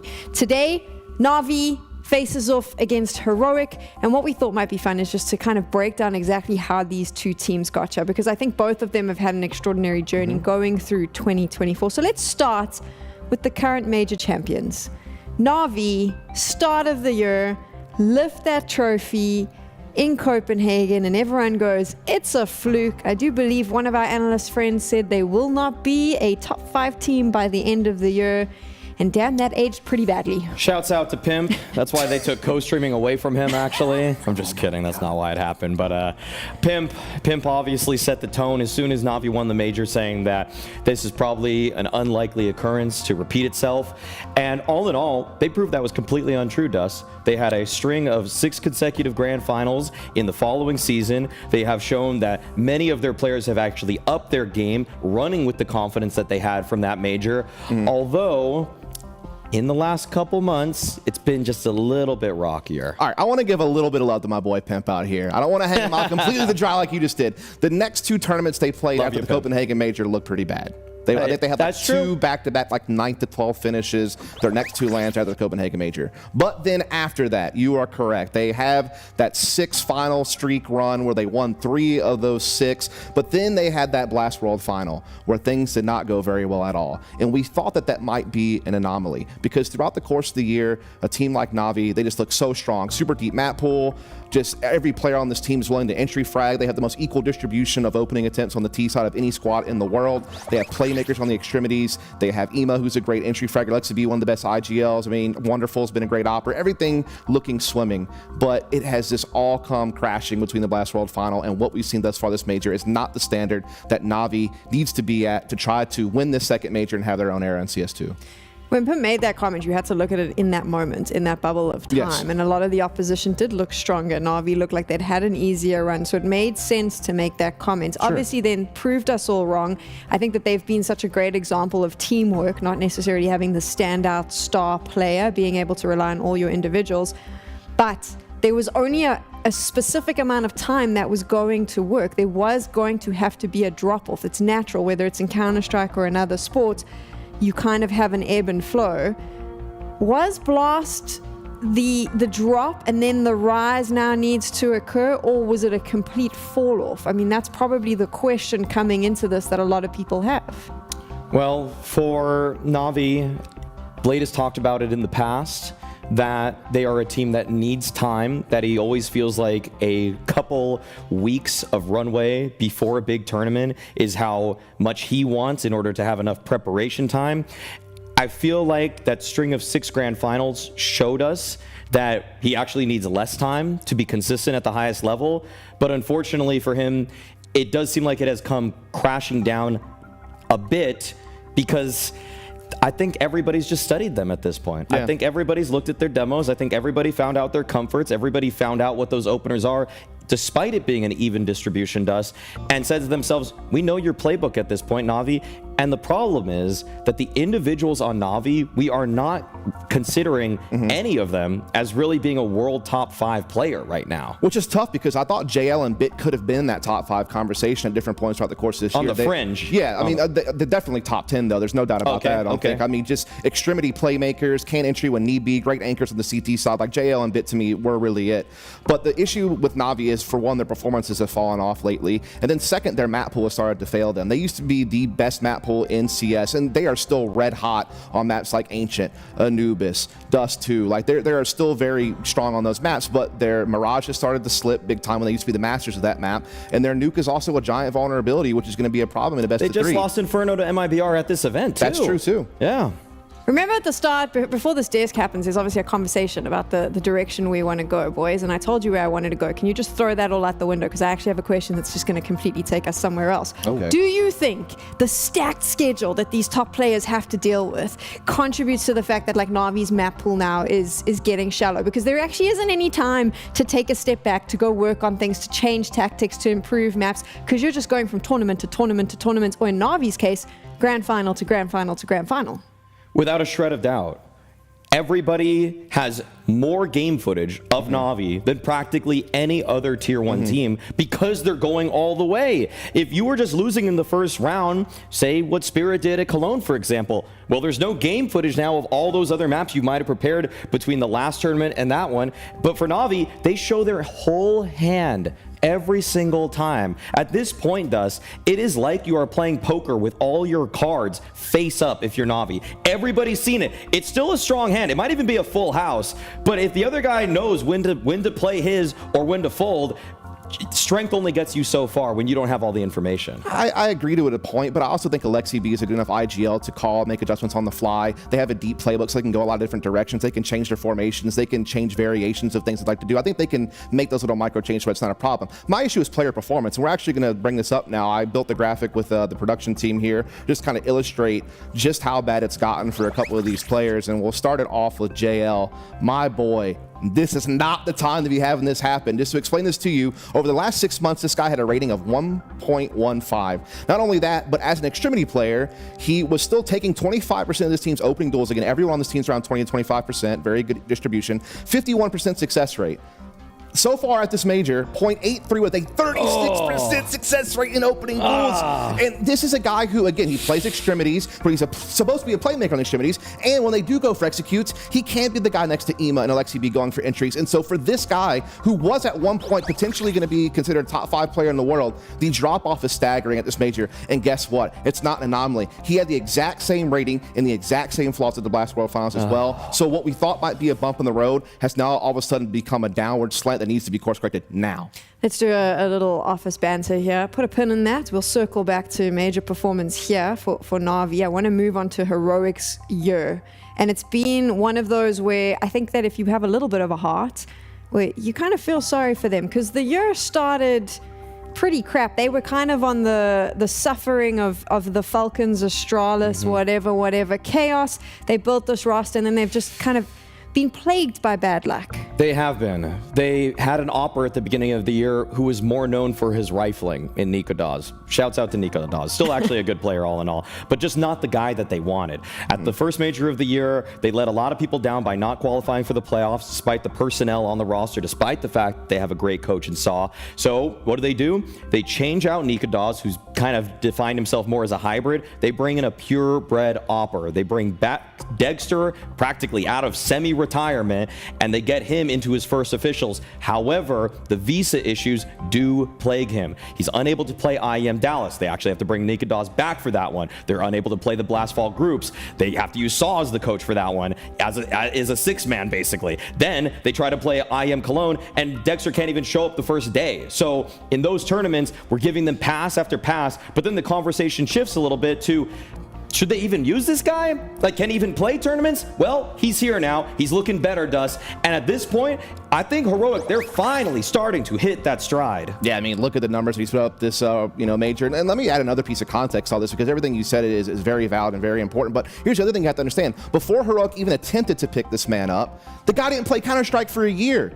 From May of 2023 to May of this year when Heroic picked him up, this guy was not playing. He had just as long of a layoff that Simple did before he started playing for Falcons. It's almost the exact same scenario. And so Dexter, between not playing for a year and between all the turbulence that this roster had throughout the course of the year, it took him time to find his footing. But he is finding it now in this major when it matters most. And we have seen them steadily getting better. Came second at TWC, top 4 at Rio. And they have run through this major in a very difficult path and still kept themselves in contention for the playoffs while doing it. Have they had enough tournament time with Dexter to go toe-to-toe with the best in the world? Yes, we've already seen it. You think so? Yes. At Rio, they absolutely showed it. Taking down Vitality in a best of 3, taking down G2 as well, and then also pushing Na'Vi to the brink. They take a map off of them in Rio, on the stage, by the way, and then they push the second map to overtime. That's proof right there enough for me. In fact, the 2 losses that they've had at this event thus far, they take 1 map at least off of both of their opponents, and they've been playing world-class opposition. Indeed they have, and the thing is, Dexter also had a massive sidekick in all of this, is we're going to have to talk about Nerds. It's about time that we throw this guy's name out there, because he is such an impactful player. His ability to create openings, his ability to be a trade fragger. Look at this, 1.17 rating across the RMRs and the major. I'm not even going to say sidekick, Dust. Yeah, he's their guy. He is their guy. Look at what he's doing. He's taking 33% of their opening attempts on the T side, which is very high, by the way. Not many people take that much. He's at 58% success rate. Like, this dude is an absolute maniac on most of the maps, and he has just been such a star for them next to Dexter. And also, to give others kind of a little bit of credit, Tessa's overall numbers aren't that great, but his fearless entry fragging next to Nerds has still created so many opportunities for the rest of his team to help clean up, and they just look like a more well-oiled machine at this point. They've now had that time to bond. They've now flushed out some of their mid-round protocols, and they just look like a much sharper team coming into this playoff match, or playoff contention match, I should say. Reddit level analysis would go, oh, but they're still in the last day, and they've lost all their games in the elimination stage, and here they are. But if we have to step back now and look at Heroic's run right here at the major, sure, they have faced off against the toughest teams. I would say outright they have probably had the hardest run through the elimination stage, and they've held their own. Yeah, I mean, they had to play against Big and FaZe to kick things off, and they were able to beat both of them. Then they played Mongols in a series where they took a map off of them, whereas Mongols looked red hot. They haven't lost yet, I don't believe, and they were a 3-0 team to the playoffs. So yeah, that was tough. Then they had to play a series against Spirit, who looked shaky at the RMR, sure, but they've recovered nicely since then, and still took a map off of them as well. So they're taking maps off of like top teams in the world and are keeping themselves in this playoff race. That Spirit game was awfully close. I mean, I think it could have actually gone. For me, it felt like Heroic had the opportunity to potentially claim it at some point. Oh, I mean, they could have won both of these series. They lost the 2 maps that they lost against the Mongols, against Heroic. They took one of those maps to overtime that they lost. And again, reminder, the game at IEM Rio that they lost to Na'Vi on stage, they also took a losing map to overtime. That's why when we talk about things like context and the eye test, sure, these all show up as L L's in the loss column, but at the same time, the quality of losses matters. That's why when we look at Heroic's run right here, and if you want to pick an upset throughout the day, because obviously we're looking at Na'Vi, they're the major champions, they've had that streak of grand finals runs. Heroic's quality of losses is very high to even be in this position, and many times they actually, you play back a couple of those rounds, they win, they get the better of them. They 2-0 a couple of those teams that they lost to. Dus, you actually said it there with the Mongols. They had an undefeated run. Heroic is the only team that has taken a map off Mongols in this entire tournament. So that is something to potentially keep in mind. They have the ability to be one of the best in the world, and this is now their stage. They just have to beat Na'Vi. Indeed they do. And again, I think that they're kind of in a perfect position to do it, just in the sense that their trajectory seems to be on a positive rise right now. We've seen Na'Vi have struggles, and look, we're not going to get too deep into the pick ban just yet, but there are vulnerabilities out there that this team can absolutely punish, whether it's Mirage or whether it's Nuke. That's going to become a big problem in this best of 3. That's going to be a map Heroic could win to at least guarantee that this was probably going to be a 3-map series. So yes, I think Heroic has the pieces to do it. We've already talked about Dexter and Nertz and how they've been doing great. But again, Tessus is playing his role just fine. Shush is playing his role just fine, and even Kixon is fragging some of the best Counter-Strike he's played in quite some time throughout these last few weeks in Shanghai. So I mean, if they were ever going to do it, this would be their best chance to. What do we think of him as an IGL? Kixan is turning heads right now. Kixan was, in my perspective, the Apex run in some ways probably lightly overhyped him with what he did at the Blast Paris Major, where they were able to beat Liquid in the quarterfinals, lose in the semifinals. And overall, I feel like since then, it's been tough because, like we've said, Heroic, we thought they were going to do better at that Copenhagen Major. Now he has all the pieces. He even has a great coach behind him in Saw. But I kind of just saw almost like, for lack of a better way to put this, a goofiness that I didn't necessarily like buying Negevs, not really having great efficacy with them. And as they take the stage, I do want to shout out Saw. His face isn't going to even pop up there on this banner right there, but all in all, he has been a coach that has proven his weight in gold. He's one of the highest paid coaches, according to rumors, in this entire Tier 1 space. He did such tremendous work in tandem with Snappy, and now with Kixan, we are seeing great utility, great protocols, and a trickiness in their style that has opponents guessing and creating misdirection, which is benefiting all of the players on this team. Yeah. I mean, they're looking red hot on Mirage right now, which again is because of vulnerability for Na'Vi. Their Nuke looks pretty good lately as well, 5-3 in their last 8 games. They play Ancient well, they play Anubis well. They just have everything going for them. On the other side, though, the current major winners, they have been in more grand finals this year than any other. We have seen them come back time and time again. We have seen them punch above their weight. Na'Vi. The problem is they haven't done any of that here during the elimination stage. What has gone wrong for this team? Well, I already showed you what has gone wrong with JL, but I got to bring up another one who is having a very similar issue, perchance. So we're going to have to see here. We're looking at the players on the screen right now. Let's talk about their overall performance as Na'Vi in this team, Maui. What hasn't worked during this stage?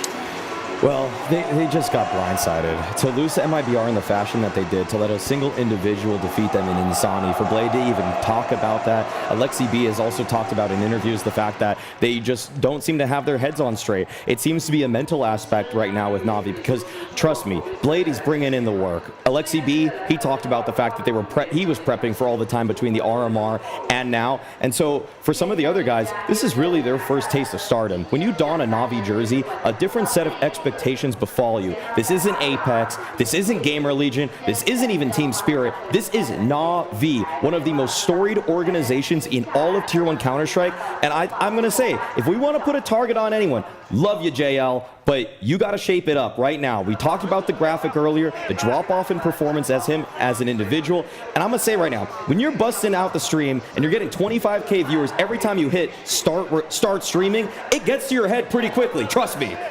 Not always hitting those numbers, but you know what I mean. It actually really can change you as a person, and he needs to just screw his head back on.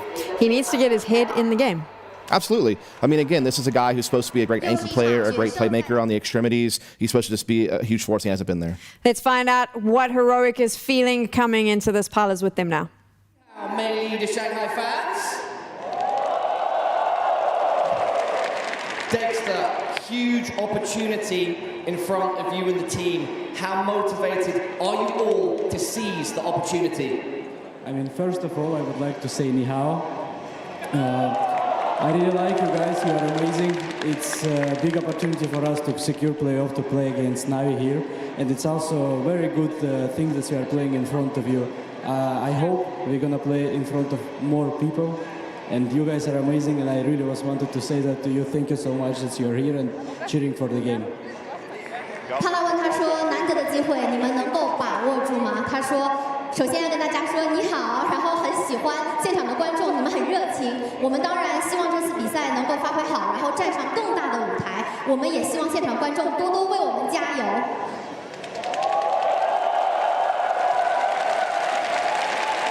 Dexter, final chance to reach playoffs. How are you and the team handling the pressure? I mean, we will see it in the match. I think the most important is to show up in the server right now. I mean, overall we are good. We played against good teams, and right now we also need to face good team. But the thing is, at least that's our mentality here in our team.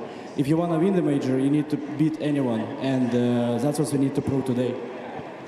帕拉问他说有没有觉得压力山大，然后他说其实还好，我们是想就是进入游戏专心打比赛。如果你想打 Major， 如果你想赢下 Major， 你就要赢下每一个对手，无论对方是谁，你都要聚焦在自己的打法上面，不要去管外界的声音。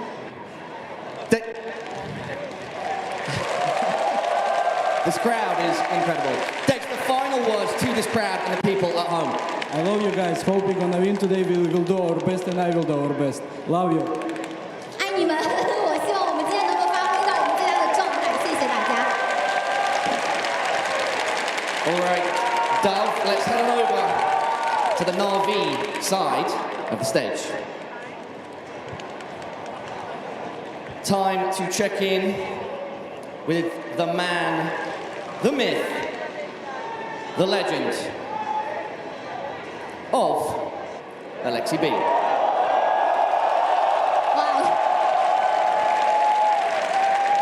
Alexi, first things first, how you doing? Doing good. What about you? Good, excited for this matchup. Alexi, you are one of the most unique minds in Counter-Strike. What have you got up your sleeve for Heroic? I just got to believe in this team, and that's all we need today. 帕拉问他说今天感觉怎么样？他说很好，你呢？帕拉说我也很好。我想问一下，你们这场比赛，你是众所周知的战术大师，这场比赛你对 Heroic 有什么特别的战术？他说我就是相信我的队伍，我相信他们。 Alexi, last chance to reach the playoffs. Are we going to see the best Na'Vi yet? I mean, I hope we're gonna see the best Na'Vi this stage, but what matters now is just winning this game, starting from scratch and going one game at a time to the championship. 帕拉问他说这场比赛机会难得，最后一张倒数第2张门票，能不能把握住？他说我们当然会发挥到最好，我们 Na'Vi 现在最佳的状态，但是在后面的比赛当中，我们也许会从零开始，然后继续发挥出我们更强的潜力。让我们相信 Na'Vi 吗？现场有多少 Na'Vi 的粉丝 ？Alexi, final words to the fans at home and this amazing crowd. Let's have a banger of a game, guys. 让我们为他们加油，为2支队伍加油！回到分析台。 Have you noticed that this team tends to just play way better when everyone is talking about how rubbish that they're performing, and then the moment they're the favorites, they just don't play well? Is that something we should maybe be paying attention to? Maybe Blade was right, because he said sometimes we have to lose if we want to win. It's a weird psychology of being a player where when you're the underdog, you play with a fearlessness as if you have nothing to lose. But Na'Vi, they gotta be the favorites in this one. They are, in fact, I mean, they are the reigning major champions. Yep. Let's I remind you. Are they the favorites, or do you want to see the veto dust? I mean, I think they're the favorites just because, look, like we have definitely put like kind of a dark cloud over their performance lately, and it's deserved because of what they did at Blast World Finals. What they've done so far in Shanghai has not been up to the standard that we expect from Na'Vi, but we know what they're capable of. And as we go into this veto, Inferno being banned, we should see a Vertigo ban out of Na'Vi, and this is where it gets interesting because I'm not sure it does. I think Heroic can punish either Mirage or Nuke, whichever one they feel better with. It. Yes. I love this. I love this. Yes, go for the weakness that's been out there. Oh, wow. That's bold from Na'Vi because their nuke lately has not been up to snuff. Damn, that's a surprise so bold. too. I don't know about that. That's a big surprise for me too. Okay, I mean, the first one is exactly where I wanted this to start though. If we Ancient Decider overall, good handshake map from what I've seen from both of them recently. But overall, with Heroic on Mirage, I have to remind everyone, if there was ever going to have been a Na'Vi era, and it feels like that dream is slipping away from us through this major, it was built on the foundation of Mirage. This is a map that they have looked devastating on. It is one that they have found consistency on, and it is, oh, okay, wait a second. Oh, no, this is just a round, yes. But I have to say that Heroic, by picking this, I have seen some tricks up their sleeve. A missed window smoke that they actually decide to push through to lurk through 3 other smokes to try to find an advantage. These little tricky tactics, I feel like Heroic, they've been in the lab when it comes to this map. I am starting to see some strategies out of them that look so perplexing. I think this is a good example of what you were saying, the Na'Vi sort of run that they've had. At one point, Mirage was a big player, but when we look at how Heroic plays this, it's easy for them to potentially shut Na'Vi down. I mean, let's just call it what it is. Na'Vi used to be the Masters Mirage, but that is now in the rearview mirror, in my opinion. They are 3-5 in their last 8 games, and they have looked very sloppy. Meanwhile, Heroic 9-2 in their last 11 matches, and a big part of that is Nertz. Yeah, Nertz is just so damn mobile on this map. Did you see that play? Yeah, that's what I'm saying. He's walking through 3 smokes to just get the blind. He blindsides and he'll do it all the time, whether it's dry, whether it's with utility, and it can be anywhere on the map. This guy can lead through connector. This guy can lead A site hits. This guy can lead B hits. He's also a guy who's going to be playing that A-con position on the CT side, the star role, the most powerful CT position on the map. If Nertz can keep up the level that he has been playing throughout this tournament, they will win Mirage. 2 of the biggest brain coaches on either side, right? Sword picks Mirage. We've seen what Heroic did versus Spirit. Everyone knows Na'Vi's weak, but Blade led it through. Blade said to Alexi B, they had that conversation. They said, we're good to go. How does Na'Vi bring it back here, Dust? What do they need to do? Who needs to step up and be online? Bit and JL both need to step up. I mean, again, they play such important roles where they play the perimeter of the map, and they're usually playmakers there, but they're also, you know, Bit being an A anchor, JL being a big B rotator. Like, these are your star riflers that you rely on so much throughout the course of this year. We already talked about how JL's headed struggles. Well, Bit has as well. That's just, and what it's done is it's caused more pressure to be on Alexi B and Ema to perform. And Ema is performing. Like, I do want to give some flowers out to somebody. He's done his job. He has been performing very well in his entry role. His rating's good. He's been playing very well. And even Alexi B's playing above his normal level individually. So those are some bright spots, but they got to get those other riflers engaged because Nertz is just playing so damn good, and so is Testis and Shush. Bit's not had a great tournament. No, sadly not. Sadly not. I think we actually have an example, though, of those steps. It gives us an idea of the fact that he hasn't come online. And I do think he's been the difference maker a lot for this Na'Vi lineup during the course of the year. He's the other playmaker on the perimeter of the map. Oh, geez, look at that. It's tough. It's look tough. At that. I mean, again, look, normally a extremity player, but his entry attempt rate is just as high as JL's and just slightly lower than Ema's. Again, it's a team that prides itself on everyone being able to make plays. But look at what's happened so far. You know, his rating in the toilet, his success rate is down 11%. This is just not really what we need to be seeing from these guys right now. They're getting red. They've been studied. The book's open. Everybody's read through every page of the Blade playbook at this point, and that's what Saw's trying to prove right here. That even though they were building this foundation of what could have been an era on Mirage, Saw is saying, we're going to take you down on it. The hubris from Saw and Kicksan to even go for that pick, I love it. I can't. Also, can we say this? I know we're not there yet. Why in the world is Na'Vi picking Nuke? I mean, I wanted it. There's a whole other conversation that has to happen. Why are you picking Nuke? This veto is insane. It is insane for this matchup. It's insane that this is what determines who makes the playoffs. And there are just like big balls across both teams going, everybody's we're going to take it on each other. Exactly. It's so weird because like on Nuke, Navi's lost like 6 of their last 10 games. Now, granted, I know that they just got some wins against Gamer Legion and Team Liquid, but it's just like, they aren't the same team. They're not the same team. That's not heroic. That's not heroic. It's just they had too much strength, in my opinion, on a map like Ancient. to not go for that. At least it's a decider for their chances, though. I guess, but you need it right away, I feel like. Because if you get upset on Mirage by Heroic, which is very possible, by the way, it's also very possible you get upset on Nuke. That's your other vulnerability. I don't get it. I don't get it. I would have even gone for Dust, probably. Exactly. Either one. Dust 2 or Ancient. They're so good on those two maps. Why Nuke? Of all maps you could have chosen, why? Gotta just see the Blade Alexi masterclass, honestly. God, that's the problem with sometimes predicting the veto when you have such tactical minds, because they don't always just go off the numbers. They go off their eye test. They see a weakness in the defense of an opposing team and says, oh, we can exploit that. We can beat that. We're better than them there. And the numbers might not show that, but then it's up for them in the server to prove it to us. Yeah, have you ever been in a nightclub after 1 a.m. and there's the Roid Rage boys walking around and they start getting a little bit angry? They push up their chest and go, what you gonna do, bro? What you gonna do? That's what this veto feels like between Heroic and Na'Vi, and it is going to decide who makes the playoffs. Damn, it's gonna be spicy. Oh yes, it certainly is. Heroic versus Na'Vi, an all-or-nothing matchup. Reigning major champs in Na'Vi versus Heroic on a hot streak, who multiple times over have been but mere rounds away from those playoffs already. The Veto's teed this one up to be a barn burner. We open on Mirage, the map pick of Heroic. They have had a flawless track record on this map across the RMR and the Major itself. Dropping Spirit, dropping Mongols. Can they take down the previous Major champs?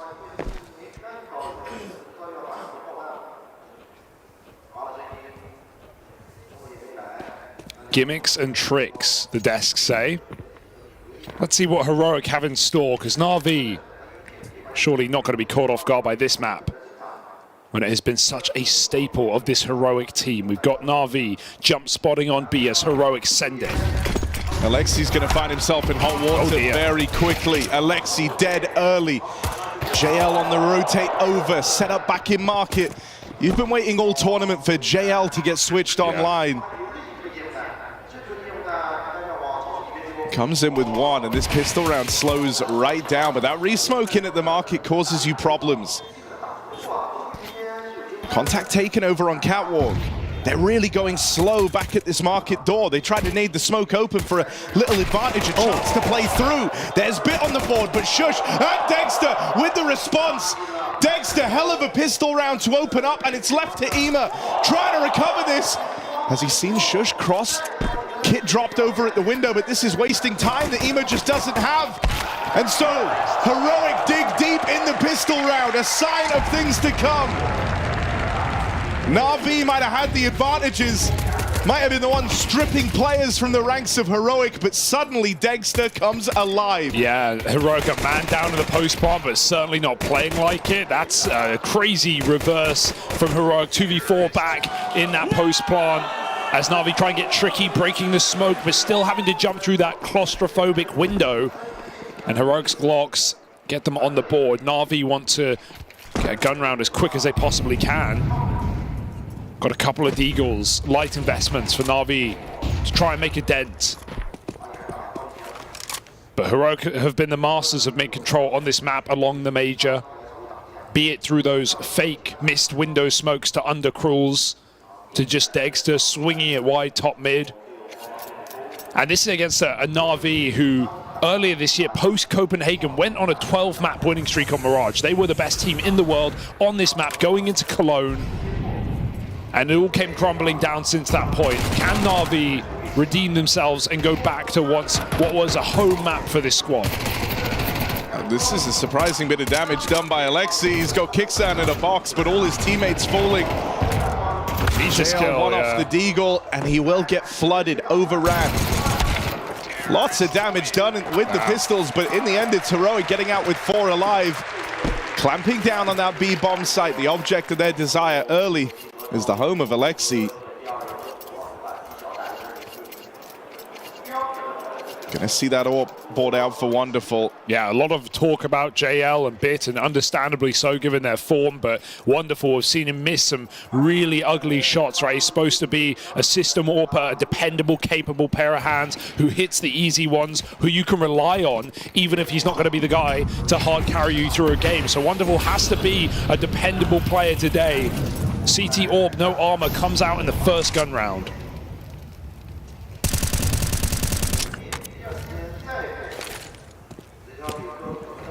Again, they want to just keep bullying Alexi. They're trying to play these mind games with the captain and Na'Vi, and they get past him 1-for-1. JL overran over on Catwalk. And so straight away, Heroic have staked their claim to this B bomb site. They have caused nothing but problems for Na'Vi here from round 1 of the game. Gotta say, man. And you're already out of this rifle round if you're Na'Vi. Look what the pressure of that pick on Alexi does to Na'Vi, right? Even though there's no window smoke, you'd expect Wonderful to be able to deal with Tessez. There's no window smoke. And with Alexi going down, Wonderful has to rotate. So Tessez can just swing up on Cat and pinch JL. It's so uncomfortable for Na'Vi when they lose their B anchor. If this is the game plan on the T side, to just abuse the in-game leader, Heroic may have a way in here. Ema and Bit, two of the players that you know you can rely on. Ema, who's still had a good tournament despite everything. Yeah. Relegated to a save. No, this feels very purposeful from Heroic, right? I mean, JL talked about him to no end, how he's been having a really rough tournament here at the major when it matters most. Someone who looked to do his best work at majors. That was sort of the tag that you tried to associate with JL. He's had a very, very rough time. And so trying to exploit him, trying to get in the head of Alexi B, who's constantly playing this jump spot. They're ready for it. Kicksan's done his homework. It's already cracks in the defense starting to show for Na'Vi. You can see they're really trying to force these guns into action though, right? Ema jumped out window on the mid take, and Bit even swung Palace. They want opening kills. Na'Vi are fighting for this round, but Heroic are giving them nothing. And again, if this is just a slow default back into a late B hit, both the pistols are here. Wonderful's rotation starts to move along, but it's again only a Deagle. Ema trying to force once more in window. But Tessez gets up Cat, does a lot of damage on the way. Oh, so much accomplished here from this Cat push. Tessez now able to harass these B players from the short side. Will get spotted. JL's Deagle trying his hand at this fight. And Heroic don't like what they see. They pull back out of the short play. They're looking to rotate this bomb in through lower. Wonderful can hear this, but it's a low HP Ema left over towards the A site. JL's Deagle strikes in for one. Ema, good for a kill himself, and it's left to JL, only armed with a Deagle. Those are plays you often just see that are desperate, that are last second, and that maybe Ema getting that one kill in the site is enough, but Heroic leaves so much time for that rotate out, even after a very slow default. They still had 30 seconds as they get into the bomb site. JL, this is a round he's got to go for. At least poke his head in. But Kicksan's playing for the round. Oh, Tessez. I mean, that was the golden opportunity for JL. And it comes up short. Tessez and Kicksan with all the kills between the two of them. 7-1 on Tessez to open up. He's finding nothing but success on these quick short takes that Na'Vi's not been able to deal with yet. Yeah, the call for Heroic there was definitely, we're walking into a stack, we need to get out of here, we need to rotate the bomb, and while they were right, it didn't feel like even that stack was going to hold them back. Only pistols in the B bomb site. Immediate pause for Na'Vi going into the most important rifle round yet. Their previous, of course, lacking util, lacking armor for Wonderful. They've got everything now, everything except an excuse. Are Na'Vi just going to be another victim to this Heroic mirage?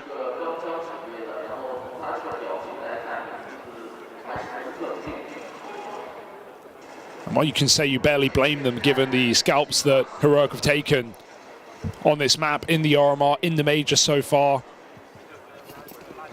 It would also beg the question, are Na'Vi really ready on Nuke?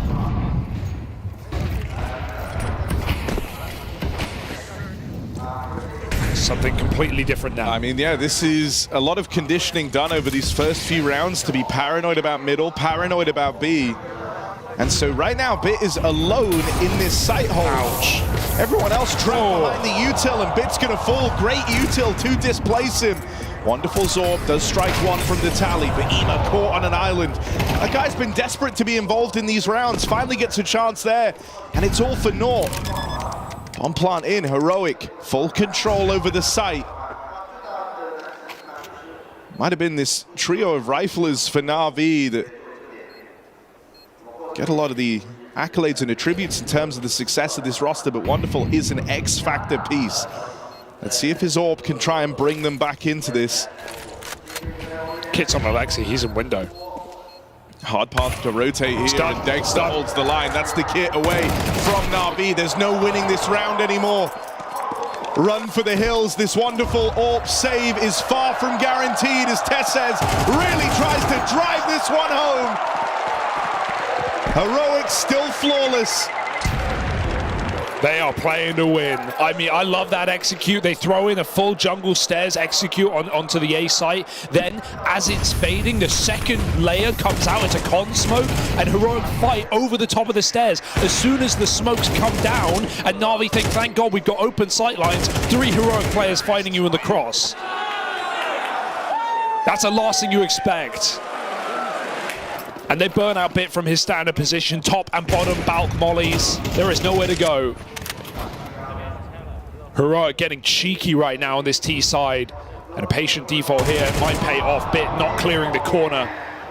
A lazy check costs him his life, and Wonderful as well. This anti-eco going swimmingly for Heroic.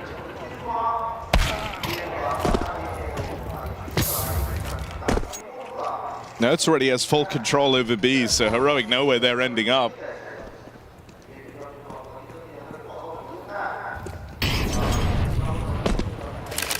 This one's going to be kept safe, nice and clean.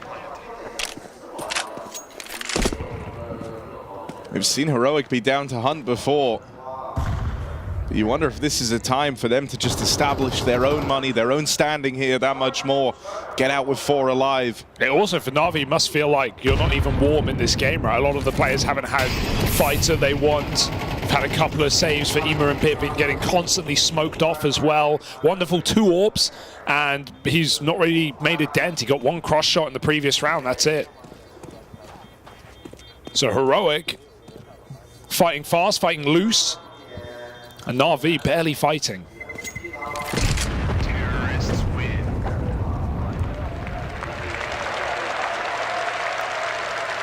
With the save, Na'Vi put themselves in a great position to fall by and have a little bit left over, and again, have everything they need, but something has to change right now. They are playing at the whim of Heroic. Victims to this T side.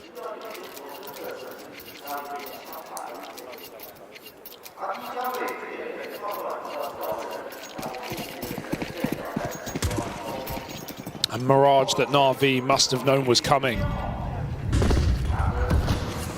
Do they have what it takes?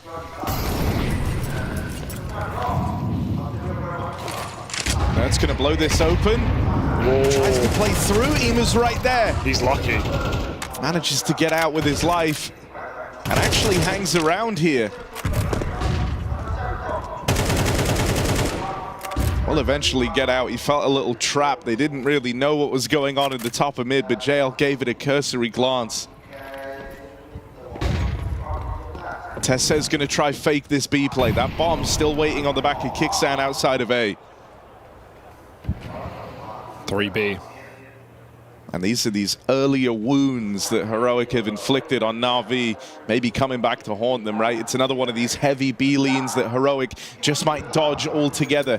Getting Wonderful on this deeper line is a nice idea out of Na'Vi. It's going to free up Alexi to start rotating back towards A. Heroic only have 2 smokes here, so they can't be any fakery. They have to commit with the execute. They have to clear out Bit, the most important piece, the only guy who's going to be ahead of these smokes in the site. Smoke up in Palace on a good timing. But Heroic have got the util to try and play through this. Oh, they my. overwhelm Bit. Once again, it's these flashbangs that wreck him. Nice break. One back from Ema, but there's the bomb plant secured. Alexi not in a position to spam this. Gonna try sneak up close, but JL, Tesses throws himself out into the open and deals with that con push. They've stuck past Alexi. What? They deal with the AWPer back in the spawn. Alexi, a crucial trade. It's left onto Dexter. Ramp side, Deagle pulled. He's looking for the killing blow on Alexi B. Dexter plays that with real confidence.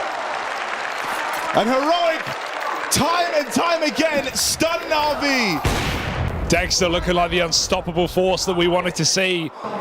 Pushes out after the first kill just to get an advanced position. He doesn't want to be at the whim of Alexi's nades or brain. He just gets right into the action. And Tess has climbed on top of triple. Man, Heroic are playing with some insane confidence right now. Na'Vi are not going to catch this team sleeping at the wheel. They are riding at 80 miles an hour, trying to make those major playoffs. Na'Vi out of nowhere, 2 opening kills. They've been breaking these smokes really well. One thing that has looked good for Na'Vi, if I want to try and give them a compliment, they're playing together, right? Their util has been solid. They've hit the right smoke timings. They've broken a lot of smokes with nades, and it gives them a couple of kills here. But I'm still worried. Yeah, I mean, doesn't that make the 7-0 feel even more impressive? Dexter's even reclaimed the kill over here in mid. Wonderful. You just can't lose this 5v3. If you lose this 5v3, the game feels as good as done. You're in your head. Everything's going wrong. You get your 2 advantage. Alexi's calling to chill. I don't think he is. Look at this. There's re-aggro over on short. This feels the opposite of chill. Dexter, they're right next to him.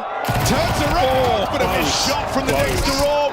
And Ema gonna farm up the remainders over in connector. Na'Vi, it takes them 8 rounds, but they finally break through. And it's CS, man. It's CS at the end of the day. Every game is winnable from any scoreline, from any position, in and outside of a round. And Na'Vi know that better than most. So you hope to see them harness it and actually give us a competitive match right now, because it's still Heroic running the board. Better late than never. But for Na'Vi, they can't afford never right now. There is only one spot in the playoffs, and Heroic are gunning for it.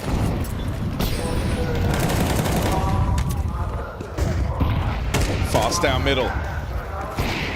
Tesses and Kicksand trying to work this early on. It's a brawl for the mid-control. What a change-up.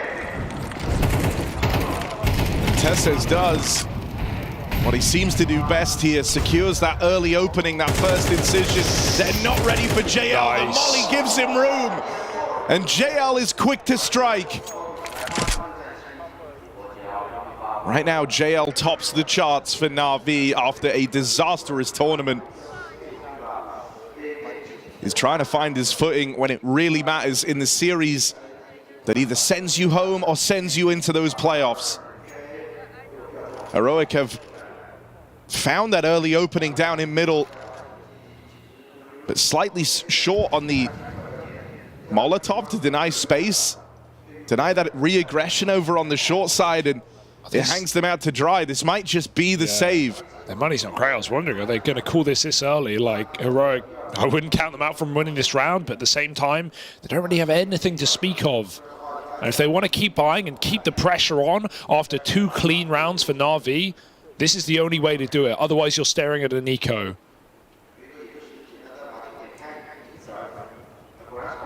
Bit probing, but not pushing any further. I mean, Na'Vi need the money as much as Heroic do.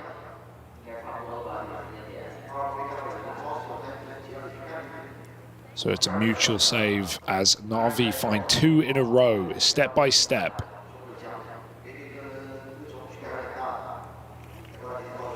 Counter-terrorists win.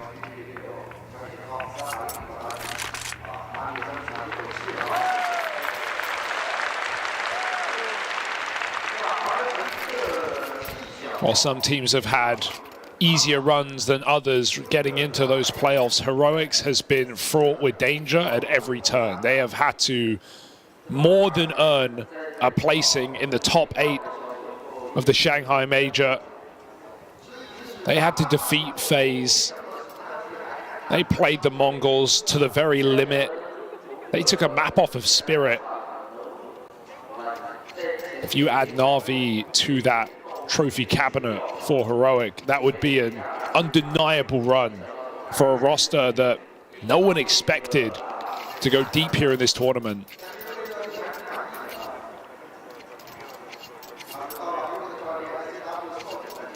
Right now, it's too early to call.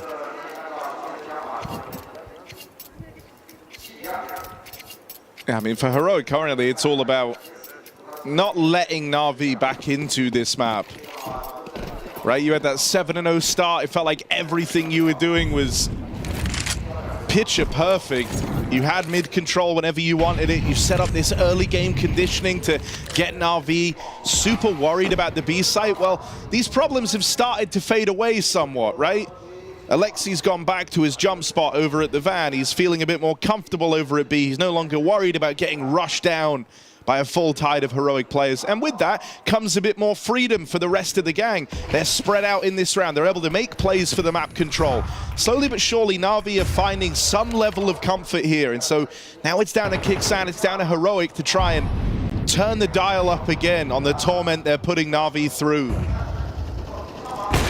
Oh, that's just the tag. Tesses gets away in this round, but not for long. Bits nades will find him. However, it's nuts. It's pretty interesting here, but able to sneak past Wonderful in that momentary reposition.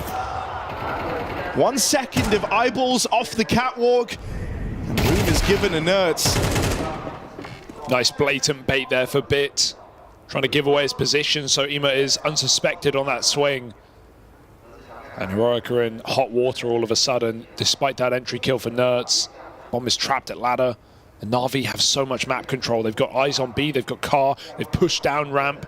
Are they going to flank with 30 seconds? This is a dangerous move right now. It's about to become clear. Nerds needed that entry. Bomb loose, kicks and trades. There's still a man at the back of the site, and Dex is too far away to assist. This round comes down to the captain VJL on this B bomb site, and Kixon connects the dots. He's still got to run for it. 10 seconds. Dexter waits for this kill, and he falls immediately. Kixon's got time. It's still another 1v1 via another star of Na'Vi.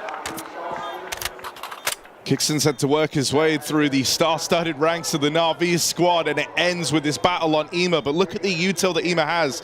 The moment he has info, he could put a stop to this round. Oh, Kixon gonna catch him! Boy. Catches him with the check. Great internal clock ticking down from Kixon. And a risky move, a risky swing. But it pays dividends to Heroic. They can trust in their captain. Yeah, he knew he had to make a move, right? He knew he had to go for something. Sitting there that low, a nade, a check, a timing can be against you. You've got to force the kill. And Kixon, man, now we talked about his recovery on the desk right now. The RMR into the major, some of the best performances individually he's ever had, at least since playing in the Tier 1 circuit, putting up the best ratings on LAN in his career. So Kixon, phenomenal tournament. The firepower on Heroic runs deep as the captain clutches up 1v1 twice over to keep Heroic in the lead.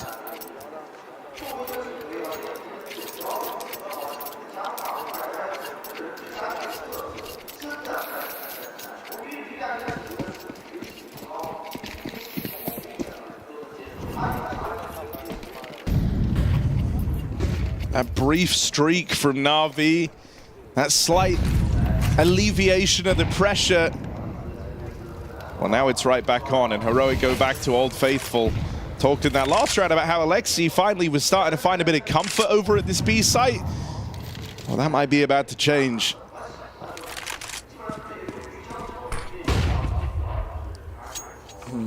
Still making it look like a default with the underflash. Shush can re-smoke middle. And Heroic Eyes on this B site. It's Alexi with a bit of an off angle leaning towards Catwalk. It looks like a round that Na'Vi might be left to play a retake right now. They're so committed to the other side of the map. That smoke's not going to do a goddamn thing. Alexi will. Dropping nuts on that push. Heroic just trying to get out of apps. Dexter's ducking under the shot, missing his. Alexi somehow carved a cave back in this B bomb site and the troops will swing out with him. Oh, but to ugly results. JL and Alexi both fall. Ema tries to keep this waterfall of Na'Vi players moving in. But at every turn, Heroic have had a response. Now it's Bits time to try and shine. Plays around the site smoke, underhands that in.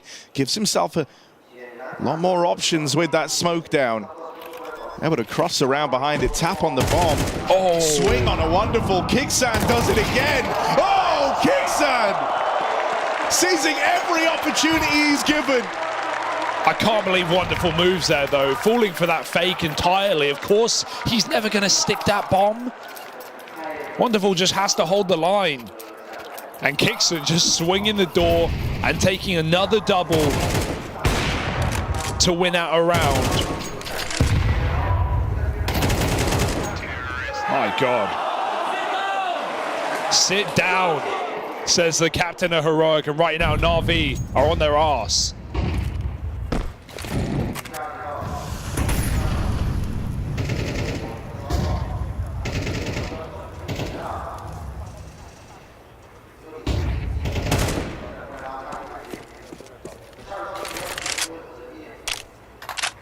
This is such impressive form for Heroic.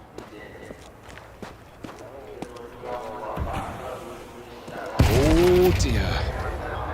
Important opener. Something, right? JL on an aggressive push down into lower tunnels, secures an opener. Bit has been getting bullied under Palace. Heroic have a lot of util just to try and nullify this guy. Yeah. This round is just a dry fight out of Shush. And that's how Bit is bested. Another one back from Shush. Na'Vi just can't win their 1v1s right now. It's looking really uncomfortable individually. Another flash in. It doesn't get better than that. Shush having a ball. And Na'Vi kicked off the field. 1v4 for the half. It is not happening.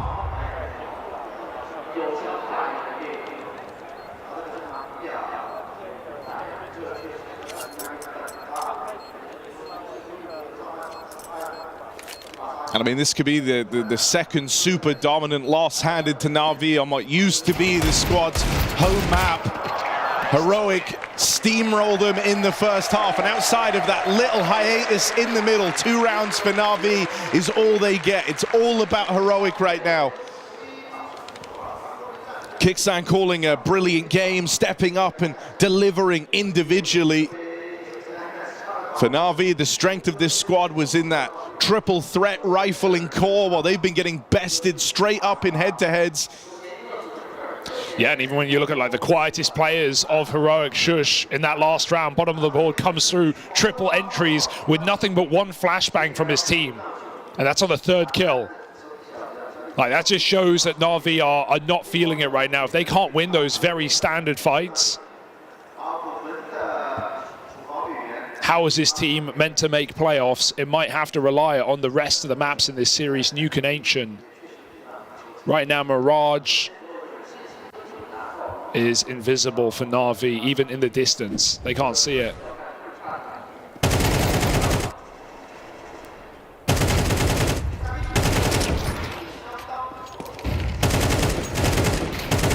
And, you know, it's not like this is a Na'Vi who won the major in Copenhagen, stunned the world, and then immediately fell silent, right, and hit those post-major woes. This was a Na'Vi that kept up impressive form throughout the entirety of this year. 6 grand finals, winning 3 of them. Trophies lifted since that big major win. Yeah, and Blade said coming into the world final, it's almost good that, you know, if we don't win this event, because we don't want too much confidence, we don't want to be delusional, right? Well, this is the opposite of that. Na'Vi need that confidence. They need that killer instinct. And every time they go for a fight, Heroic are willing to receive. JL, couple of taps off the P250. He's felt like the one guy in this game who can give a bit of output. Oh! All right. Something's happening here. Na'Vi able to chip away at the extremities of Heroic. JL even catching Kixan out in no man's land. That's an angle. Can't really deal with that. So a sigh of relief for Na'Vi, if nothing else.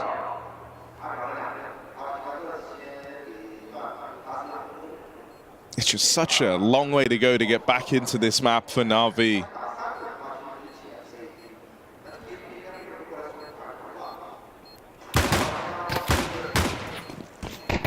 Gonna go hunting Dexter down at the end here, and they will deal with him. JL, impressive pistol round put forward.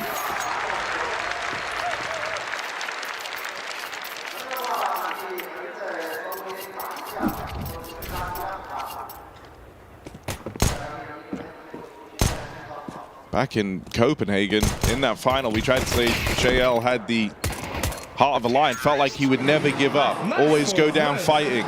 Well, that's the quality he's going to have to imbue if Na'Vi want to stand a chance in this series. And the boat might get rocked early here with this force buy in the second round. We've got full MP9s and a 5-7 for Kixan as Heroic storm up middle. They've done it silently, but they don't have a flash to really finish the job. They'd love to swing here.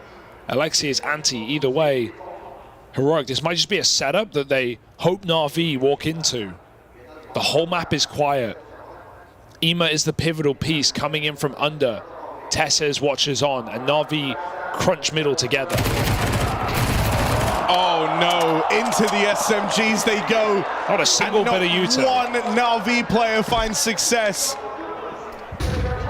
Heroic looking to stick the landing on this immediate reply. I mean, that's just a read, right? That's just prep. That's Heroic knowing exactly what Na'Vi want to do in the second round, take mid with 3 people silently, and Heroic have every answer in the book. They have the perfect trade setup right there in the top and middle, an off angle under to stop Ima, and Na'Vi don't throw a single grenade. They just walk into MP9s up close.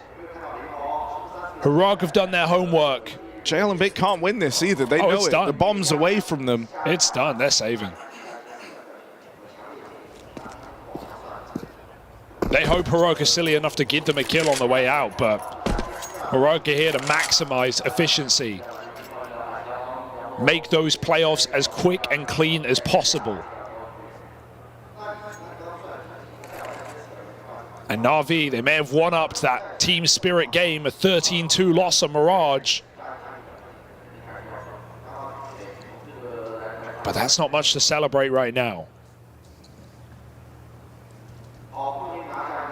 Counter-terrorists win.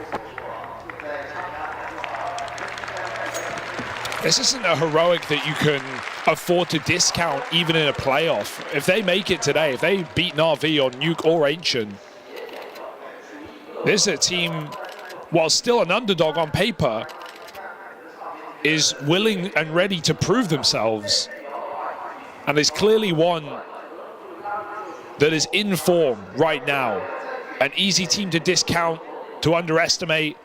But from what we've seen in the last 72 hours from this roster, and what we may even see today, Heroic are rewriting their story with the remnants of an old roster. I mean, you know, Copenhagen was the time for JL to return to the major stage, having last done it in Kixan's Apex squad. But now it might be Kixan's time in the sun. When he was brought into Heroic, it was a risk taken. He impressed the world with what they were able to put together back in Paris. But, you know, that was Heroic after losing KD and after the roster starting to disintegrate. Only 2 of those legacy Heroic players left in the roster in Shush and Tessez, and having to rebuild. I think it would have been oh so easy for Kixan to just be a Band-Aid on the wound, right? A temporary fix, a short-term attempt for this squad to course correct, but he spoke about when he first joined this team how big of an opportunity something like this is. And his whole career has been about seizing them. I mean, going from being on a very mediocre Blue Jays squad back in the day into Apex with a wild run at a major, and then picked up and fished from those ranks into this heroic squad, and now he's turned them into a playoff contending team. A team looking to destroy current major champions in Na'Vi. Nertz makes it so, double up on the con push. Tess says awkward timing, but it's just one back. Heroic don't get flashbacks here. This time, they deal with that lone ramp player cleanly. And they are now 5 kills away from a dominant opener, keeping this flawless Mirage streak across the major going. It's been an absolute stomp. It's been so one-sided. All the clutches coming up for Heroic. Even when Na'Vi have felt like they're in rounds, they suddenly disappear. You know, you talk about Kixon and that Paris run, that Apex peak. That was alongside JL, and now he's looking to eliminate his former teammate from even having the chance to repeat Copenhagen. Na'Vi have certainly done enough this year to make the doubters deny that that was a fluke. They've remained consistent, they've improved. But if it ends like this, could be an abhorrent finish to what was an incredible year. And this might be the final round of Mirage, staring us in the face. I mean, this game's felt like anyone can do it for Heroic. That's been the wildest part, right? You've had some matches where Nertz has had to be the difference maker, had to be the guy taking charge. And don't get me wrong, he foots the bill there, has done since his rookie year of play. And he's put on a phenomenal showing across the major. But it's not been a one-man army for Heroic. Everyone is pulling their weight. Kicksam with back-to-back multi-kills in clutch rounds, pivotal moments. Shush with some masterful plays late in that T side.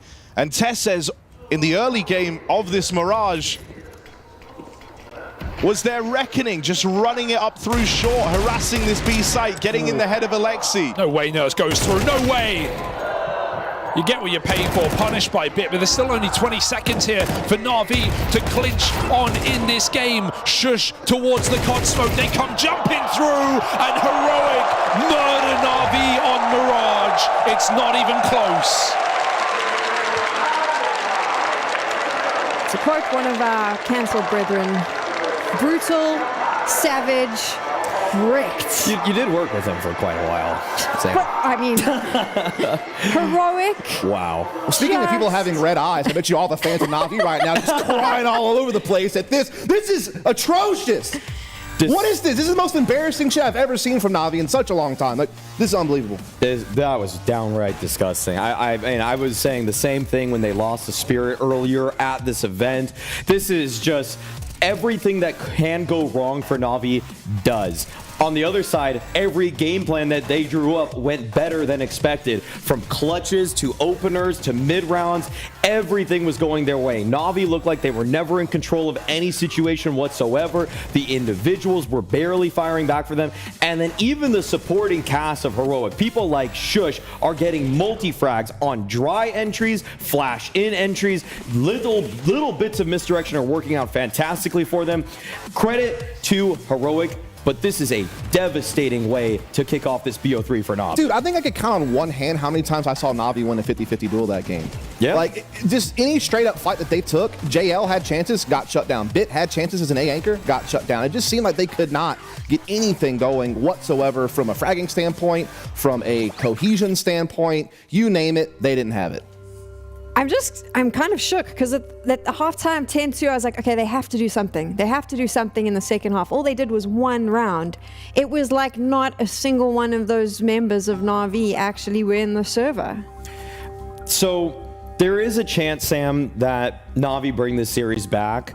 but their Mirage is toast. That's the way I would frame this. The way that they've played it for the last couple months has been just terrible. It has not been the same Na'Vi with the same level of cohesion, the same amount of playmaking, the same amount of communication that we are used to them seeing. Like we are now in a stage of it's almost like the twilight era of what could have been the Na'Vi era. So many what ifs in terms of how they could have played things better. And man, these interviews that they're giving out lately are not inspiring me with any confidence. The way that Blade and Alexi B have both talked about their team right now, it just doesn't feel like they're in the right headspace at all. Dust, is their map pool so damn shallow that they had to let this through? We've all spoken about how weak they look on Mirage. We were all surprised that they allowed it.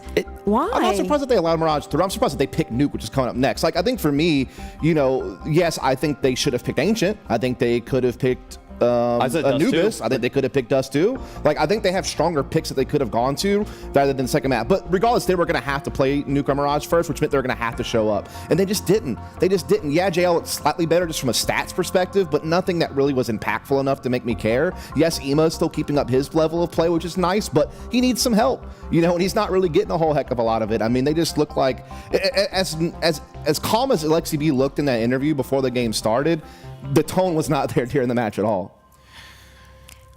I'm flabbergasted that this is what we're looking at, and I feel like breaking it down doesn't even do it justice, because what do you break down? Na'Vi, as I said earlier, Na'Vi just didn't pitch up. Heroic, they look like a well-oiled machine here. A lot of great starters, though, for the side of Heroic. Just good smokes to take space early on. Good flashes. It's not too gimmicky. It's just that they're sending players into positions with just the right set of utility that then they're able to work in those kinds of situations. I love the way that Nerds was working towards middle. I love the way that Shush was coming out of ramp there. Even Kixan, if he's left to his own devices towards B, the amount of pressure that he was putting on Alexi B and JL on that side of the map, that was a sight to behold. And I will say, his individual level is just crazy right now. Between him and Shuhei for fragging in-game leaders at this event, I have been thoroughly impressed with both of them thus far. That's fair. We're going to Nuke. We're surprised that Na'Vi has picked it. I mean, this is impossible. You can't sort of read people's minds, but I mean, do you have any sort of idea, Dust, as to why they would go this route? Do I don't know. Think I mean, there's a strategy to it? They've won it twice at this major against Liquid and Gamer Legion, but their overall picture, they've lost 6 of their last 10 games. So I don't buy that their Nuke is as strong as they think it is. But all I can say is this, is like Ema's just going to have to keep it up. Like Ema has been like the one beacon of hope from Na'Vi. He plays a very important position at Yard on Nuke. Like he needs to just kind of keep up his level. I just need Bit and JL to do something. What do you need some help? I'm an EMT. I'll fly to Shanghai right now. You want to need a Heimlich maneuver? Need to be defibrillated? Just tell me. I'll try. I'll try to make something happen. Bit online. They gotta get on. They have to, or they're gonna get. Dude, oh my goodness. Na'Vi literally had an opportunity coming into Shanghai to have the first ever air in CS2. They won the last major. They had that run of 6 finals in a row. They won 3 of those. In a world of parity where we've had multiple champions, Na'Vi was the one constant that was constantly making finals appearances. Then you bomb the world finals and we give you a pass on it. Now you have a chance to make up for this major, and now you might even make freaking playoffs. You're so mad. Because they're supposed to be one of the best in the world. This is unreal. They were supposed to course correct here, Sam. That's why we're upset about this, because at the end of 6 grand finals in a row, we'll give you a pass on that last event. Blade even had the perfect answer in the interview, saying that it's okay if we lose right now. It'll breathe some fire into us. But unfortunately, we're not seeing that fire. We're seeing a Na'Vi that is actually simply capitulating. They're falling off a huge cliff right now in terms of individual performances. And if I'm going to give them just one bright spot here on Nuke, you brought it up. I mean, Ema has to deliver, and this is crazy. This is insane. I don't even really believe this is true, but if I'm grasping at straws to try to recognize why Na'Vi went for this map, it's because he has been their best performer so far at this major, and because he plays such an important part on Nuke, maybe they can get some star power going, because the strategies right now and the teamwork are definitely not showing up. Can we just jump to the other side? Heroic is one map away from making playoffs. Yeah, they are. There it is. So what do they need to do to make this a quick and easy 2-0 and get themselves there? To keep it simple, just keep it up. I mean, Nerds and Tessis are their main Yard players on T side. Just keep doing what you're doing. Tessis is overall numbers may not jump off the page, but his entry stats are on fire. He's having impact in big rounds. He is definitely been a torchbearer for them right next to Nerds as far as the aggressive rifling department goes. And then Dexter, just keep it up. Like, he didn't have big numbers on Mirage, but he showed up when he needed to. He had that huge clutch from A ramp, that one round, 1 versus 2. And this is a map where he could really dominate as well, make his presence known, especially with Wonderful looking as quiet as he is on the other side. So that's all I have to say. Just keep it up. Like, they're playing fine. Like, they've really turned their nuke around lately, in my opinion. So they don't really do anything crazy. Just keep it up. Feel the same way? I don't think that even Heroic need to dig deep for this one. With the form that Na'Vi have shown at this point, if the hard-hitting trio that Dust has already outlined is going to even just perform to 80% of what we saw in that last map, this is a done series. So the way that we cool down analysts when they get heated like this is there's a bucket of ice water behind the stage and we throw it over their head. I think that we should do that to Na'Vi and maybe they'll wake up as we go to nuke. She said she loves you, but she can't love me. But I love you.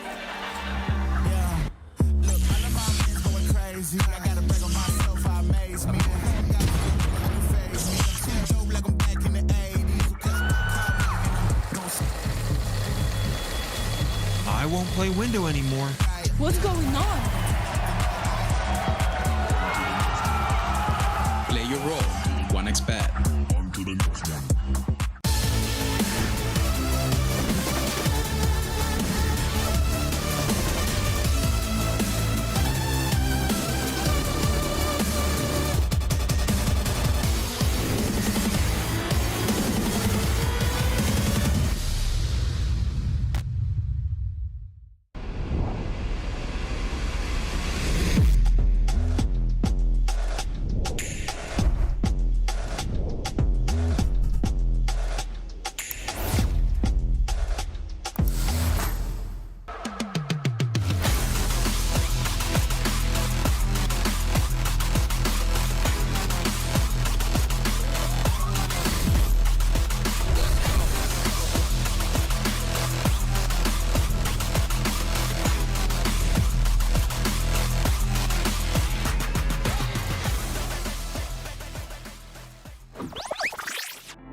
Na'Vi's run now hinges on the surprise pick of Nuke in this series, with Heroic blowing them out of the water to open up the legendary Na'Vi squad. One that there was high expectations of across this major after picking up the trophy back in Copenhagen. After having a good year past that point, all eyes were on Na'Vi to find their way into the playoffs, but that pressure building.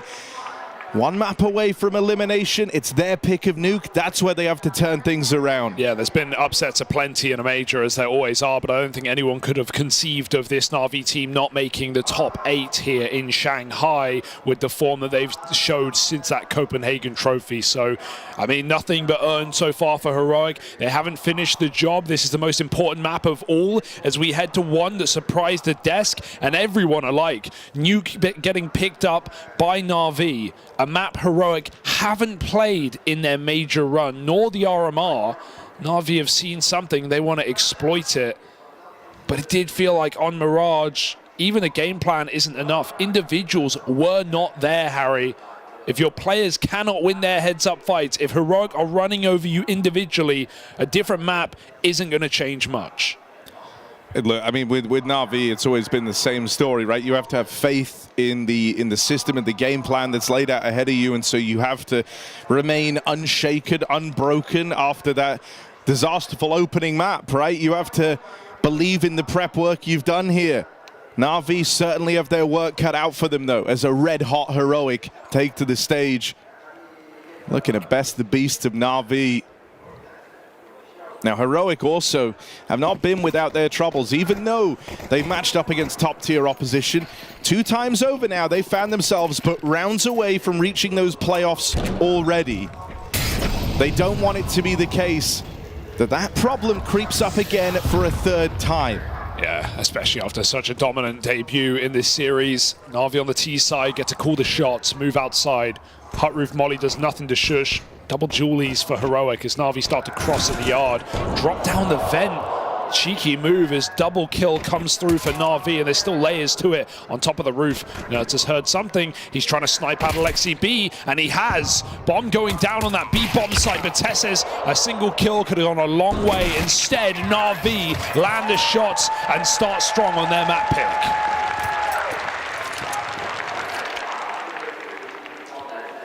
Can that injection of energy, that kickstart, de-ice the motor of Na'Vi in this second map?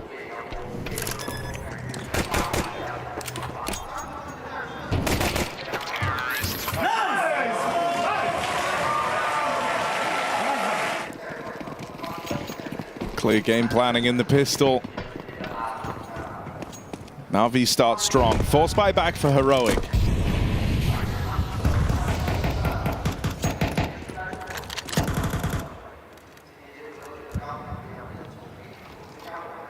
They picked this up in the previous map on the CT side with MP9s up top mid. But this does look like Na'Vi have intrigue on that A site. And it's very weak right now for Heroic. Smokes outside.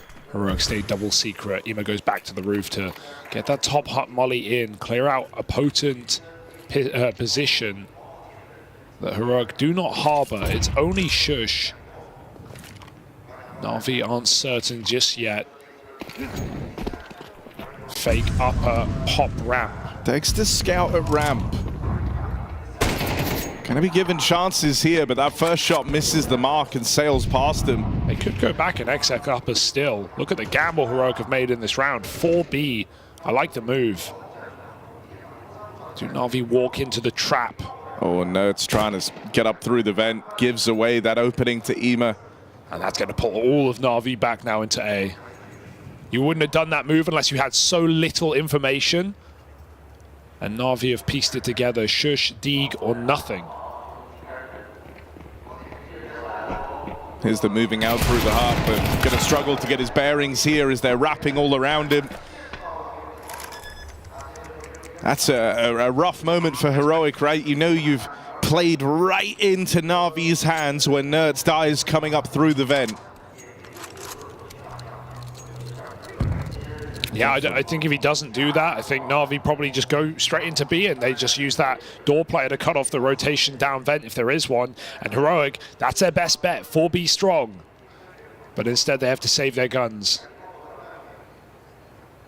Na'Vi get out with all their rifles in this round.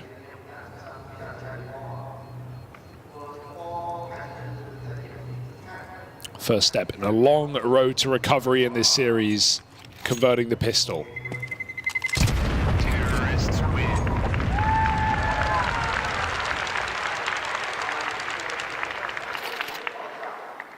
They know that Dexter's got this scout in play. I wonder if that just keeps you out of the yard for now.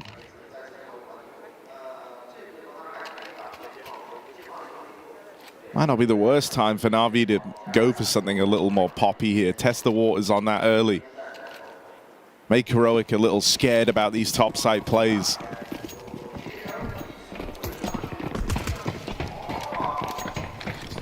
That looks to be the call. Fast in, through the heart, out the door. JL, clean openers. And there's that Dexter scout dropped up in the heavens. There's Na'Vi showing Heroic early on that there's multiple paces, multiple faces behind the calling here. And that's good heading into the first rifle round. You want Heroic nervous on the top site. You want them using all that util early. There's that staunch reminder given early on. This isn't going to be a slow burning T side. You have to worry that every now and again, Alexi can throw in one of these fast top site hits. I think that's one of the benefits to picking Nuke as well. It's not just that maybe Na'Vi have prepped and they know what Heroic like to do and they have an answer for their setup. I think it's also a map that you can dry run really well on in practice, and if you have a couple of variations of top site hits, that you can win games off of that by just playing momentum CS, making the right calls, putting outside pressure into top hits, throwing it in on the anti-ecos. You can get a lot of free rounds from a couple of entry kills if you have good utility. It's something that Snappy and Ents used to call a lot on T sides. Very momentum-based calls, very oppressive executes on A. So if Na'Vi have a couple of them in store, Heroic could be in for a treat.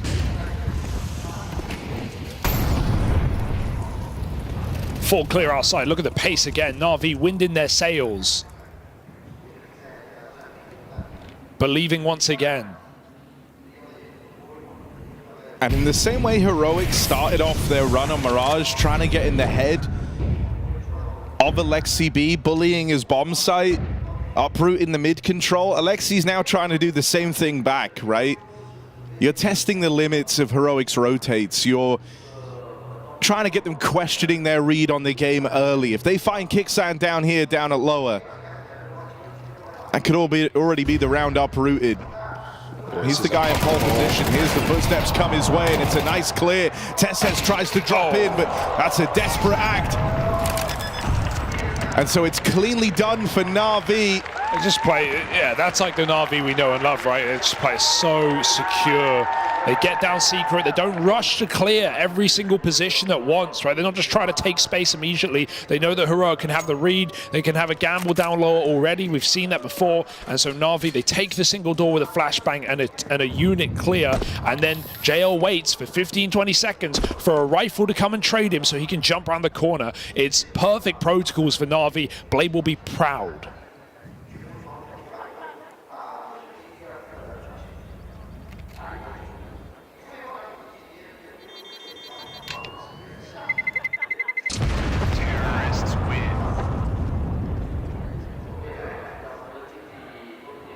This is a thinking man's map, right?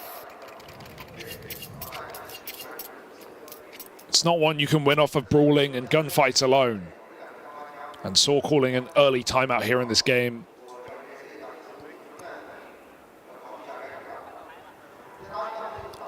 Yeah, I mean, this is really going to test the limits of your ability to problem solve on the fly if you're Heroic. You need to show Na'Vi early on that you're able to piece together the end goal of these rounds and find ways to uproot them, because in these first few rounds it's not like it's been crazy star-studded plays that have made this happen. This isn't by accident. This isn't by some hulking individual effort. This is Na'Vi coming in prepped. Knowing you're going to start on the T side as well, at least allows you to game plan very early. Know your first pistol, know your anti-eco, your rifle round, and then call on the fly off of that after what you've seen.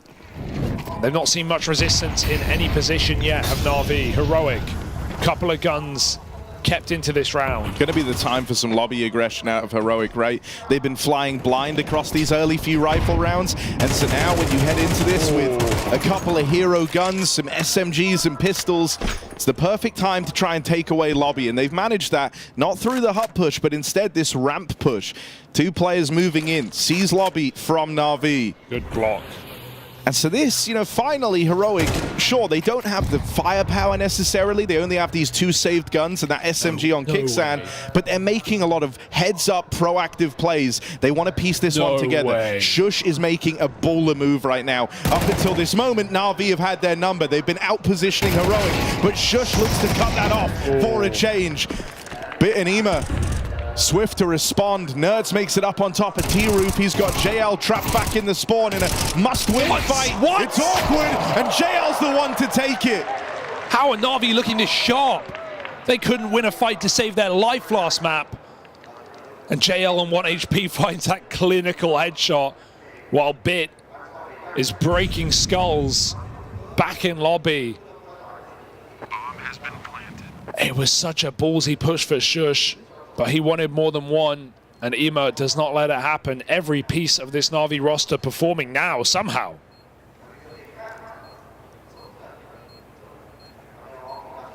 Dexter knows he can get this AK at the end. Should be trying to play for Ema. He's already tagged up in secret. There's the shot.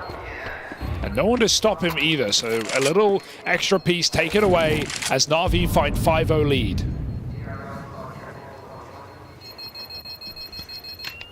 Even though Heroic lose that round, there's certainly some positives to take out of it, right? They found not 1 but 2 gaps there in the Na'Vi offensive. Shush with the backstab, he probably leaves that round feeling like he could have got away with even more. Yeah. But he at least had the heads-up play to recognize the fake that Na'Vi were throwing in. And then Nerds making it all the way up on a T-Roof and even getting that fight into the spawn. Now, that's a bit of a coin flip fight that JL was able to win out. But there were some positives to take away from that loss if you're Heroic. See if they're able to find anything like it again. Real pace change out of Na'Vi as they immediately blow this door open. A lot of noise made in the lobby. Early on, they hold for this aggression, anticipating that Heroic try to go back to that. I'll stifle it early. It's Dexter in the interesting spot right now, rotating fast through secret, trying to set up there on the AWP early. If one thing's been clear from the first few rounds of play, it's that Heroic can't rely on out-reading Na'Vi. They need that info, and so Dexter's trying to provide it, looking to confirm that no one is working the yard. Yeah, Na'Vi are about to poise ramp, but a block comes in. They look elsewhere. Ema behind main, often going to be lurking and coming in on A splits, but Nerds is vigilant, aware, and he gets the info as well. Smoke comes down. Nerds now no info. Got to concede this position entirely. Ema pulls back, Bit flashing ramp. This was Na'Vi's game plan from the start of the round. They're going to commit with it. Good dink. That molly might even block Wonderful from ascending into ramp, but Bit's pathing around it. 40 seconds here. Are they just going to park Bit and go for this upper hit? Ema's main split, an important piece of this A play. I mean, this pressure on ramp is very good for Na'Vi. It's forced 2 players down lower. You are now restricted in resistance you can offer up in the top site hold. They lose Ema outside to the Dexter Orb, but that's going to trigger Na'Vi to hit the big red button, make this play into the top site. Pressure's kept on by Kicksan over in heaven. Tessez even flying up through the vent, and Heroic will get ahead of Na'Vi. It's a really nice round to showcase how calm Heroic are, despite Na'Vi trying to inject chaos in the round, right? They put a lot of pressure on ramp. Heroic don't buy it. They take outside control. They drop smokes. Dex is still relaxed in secret place very late in that round. No one from Heroic gets too aggressive and walks into the Na'Vi trap in lobby, and they trade out very effectively on upper. So Heroic stay calm despite the stakes. And they put their first round on the board. You know, this is now kind of 2 positive showings for Heroic in a row, right? In that round, once again, they actually kind of fell for the Na'Vi trap, but they were able to realize fast enough. They had Dexter taking space out in the yard, denying the EMA wrap in through main. Only 2 players topside who both find success from it, and they very quickly make amends for that double rotate down to lower. Make no mistake, Heroic can feel that they're starting to find their way in this game, and this CT side might start to heat up a little bit now. Despite the cold start and the early lead for Na'Vi. Oh. Now Nerds tries to take some liberties out in the yard. These are the fights you want to see him in, right? Headshot angles to that silo play. Wonderful's actually picked Dexter on the ramp. He's double open. That's the AWP gone. That's Tessis following in suit. Nerds, you can only save this round by multi-killing outside. Will Na'Vi give him the satisfaction? I mean, even now, moves are being made to try and recover this for Heroic. They're not writing off the 3-on-5. They don't know about hell. 3 players out in the yard as Kixan gives chase, and he misses the timing on JL. He misses the timing on this player that's going to end Nerds' round.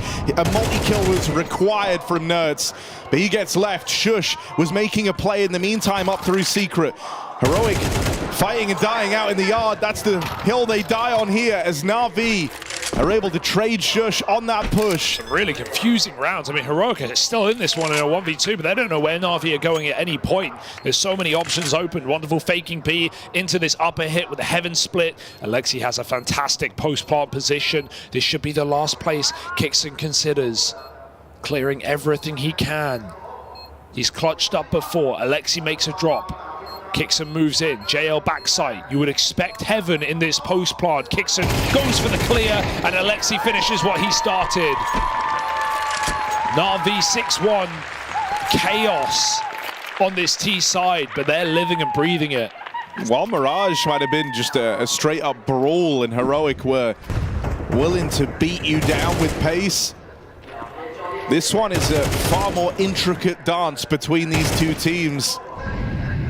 Another round where for Heroic it feels bittersweet because they made the right plays, they made the right moves here.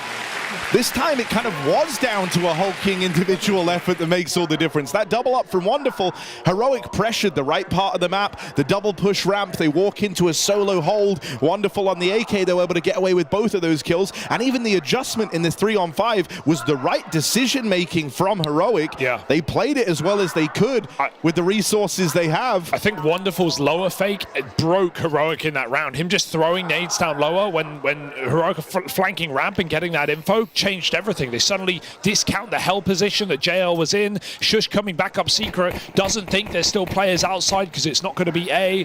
That just makes Heroic look in all the wrong places. RV breathing easy right now, taking liberties. Oh, not a lot of util already for Heroic. 2 mollies and a smoke remain as Na'Vi look to put pressure on upper. Bit barely living.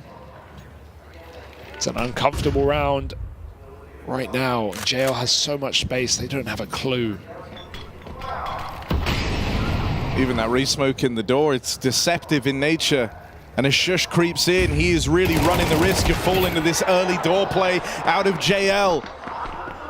They thought that was free real estate, that they didn't have to worry, but JL, having already played through, complicates matters. Ouch.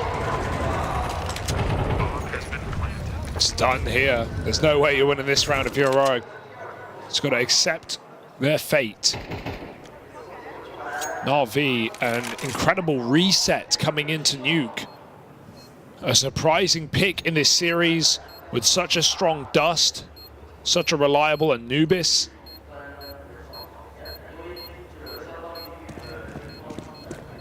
Right now, it is the one-way ticket to Ancient. And you know, in previous rounds, Na'Vi have done a fair deal to try and make JL feel comfortable, but this one is all based on a feeling. Him recognizing he's got that space out towards door. He's kind of the guy setting the tone for how that round plays out, and it works wonders. The Lionheart of JL never giving up here. That last map even in that dominant L, top performed and had his second best performance of the event so far, which, you know, don't get me wrong, that's equal parts bad as it is admirable. But here, he's standing and delivering, and these sort of scorelines, this sort of mammoth performance that you're getting from JL, currently 8-1, these have not been something Na'Vi has had in any of the other games they've played. Oh, yeah, I think he saw something. Nerds pokes his head out. Bit, the headshot machine of the modern day. Naded out of the round. Nerds being able to escape there is huge. Secures the opener and then his freedom from that yard position. JL's going to try and be a bit of a tone setter again by the looks as he waits in the door. Wonderful holds for this re-aggression. And will it be another double up on the hold from Wonderful? Oh, he's so ready for this. No chance. Heroics, dance of death. And Na'Vi have the moves. Deal with every single push, every single play. Even in a 4v5, they get out without a casualty. And JL doesn't even want to give them the satisfaction right now. Tess is running him down. Okay, all right. He might get out here. Go on. Nice try. Tess says JL's not having it. 10-1, 8-1 for Na'Vi. This is the championship level team that we expected to see today. And has been the story, as has been the story of their major run. Better late than never for Na'Vi.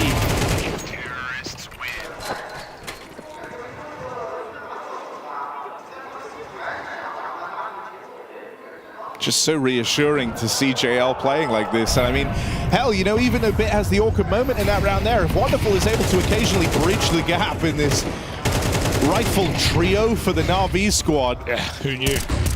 Which is a wild sentence to even consider, but if he's up for the task, he is the X factor of Na'Vi. You're supposed to know the mileage you get out of your three riflers. Aggression outside.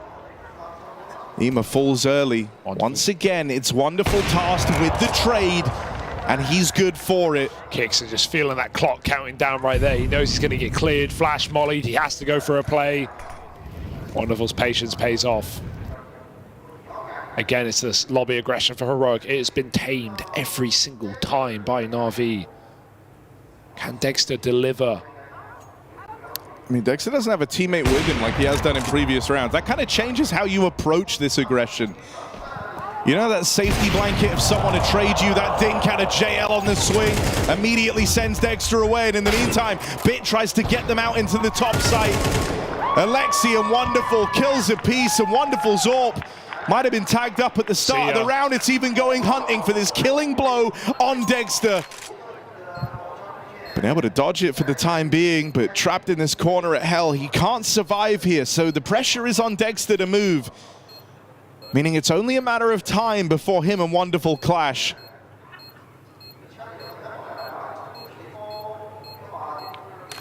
Back ramp is his only saving place, really. If you go CT. Oh, a shot. Dexter fighting for his life right now, wants nothing to do with this engagement. Seems like he will get out with his AWP, but that is all, again, all Heroic will have, and Wonderful wants to risk it. Oh, that's just, yeah. Speaks to the game we're having right now for Na'Vi. Na'Vi are free to make that play because they're all on max money coming into this round. It's round 11 of the game, yeah, they are running away with this, and the rounds have not even been close. Final timeout. Heroic, we said coming into this game, have not touched Nuke in their RMR nor major run. And it shows.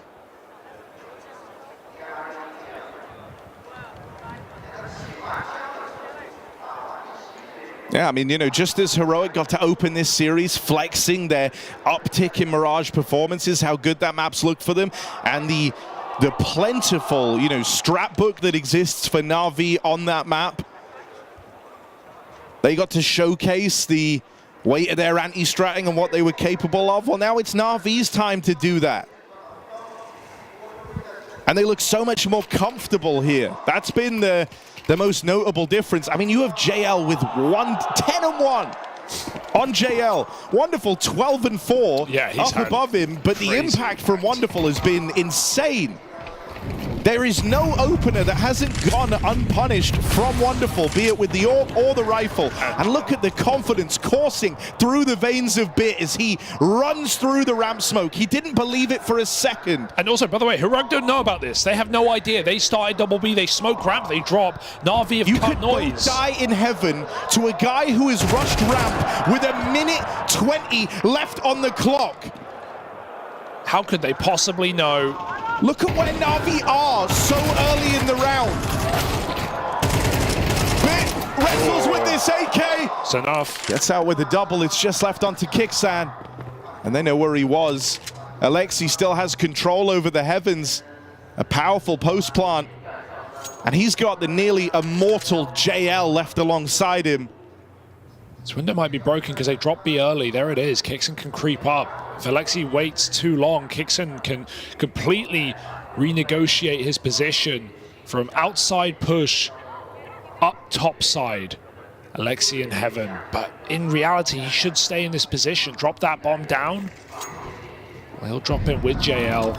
And that's all the info Kixan needs. He now has the element of surprise and pretty good timing. Alexi's holding though. Captain's clash. And Alexi this time comes out on top. Na'Vi 10-1. Mirage may have felt one-sided. Nuke appears to be the same. And if Heroic want this revenge from Rio, if Heroic want major playoffs over the previous champions, they have to go back to Ancient. Because this one's never getting started.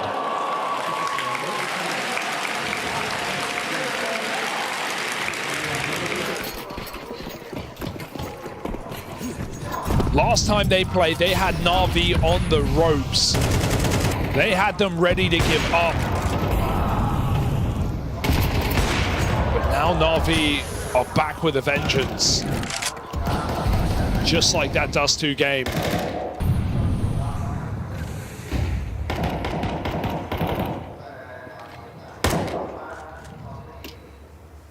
5-on-4 for Heroic. Can they find some scraps at the end of the CT side?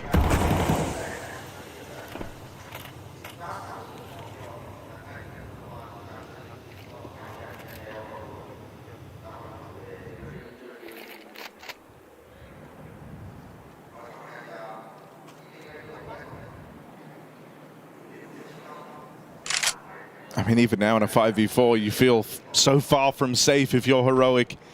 You've given up vast portions of the map to do this. Outside cross smokes come in. Im is going to look to try and play through this.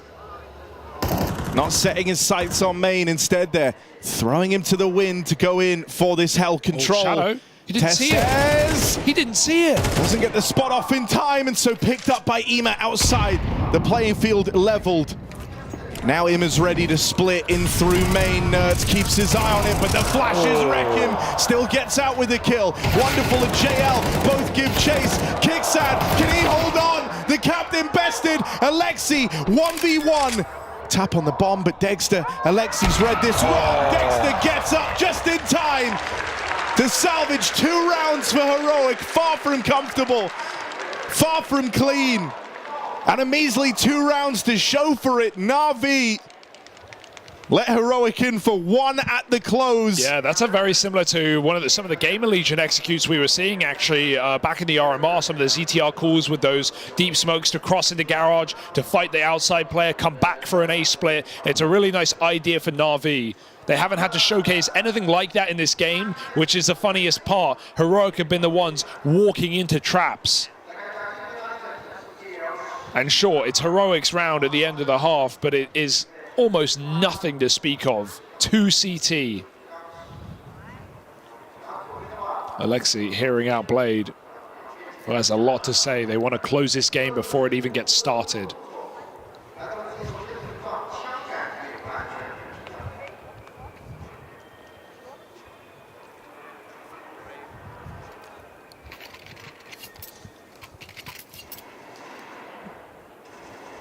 I know the success in the pistol round would do exactly that.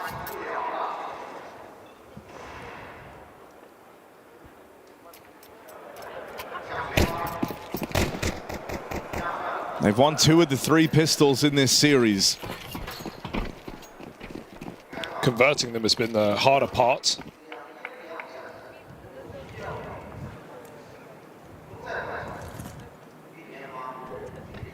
Heroic's P250s roam outside.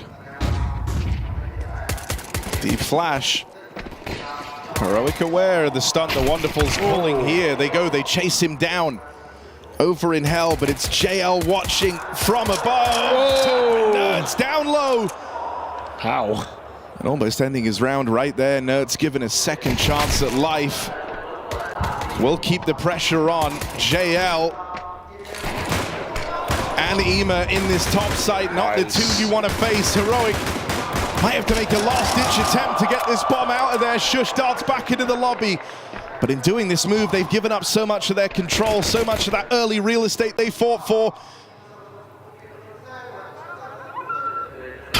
Oh, one back from Shush. Careful.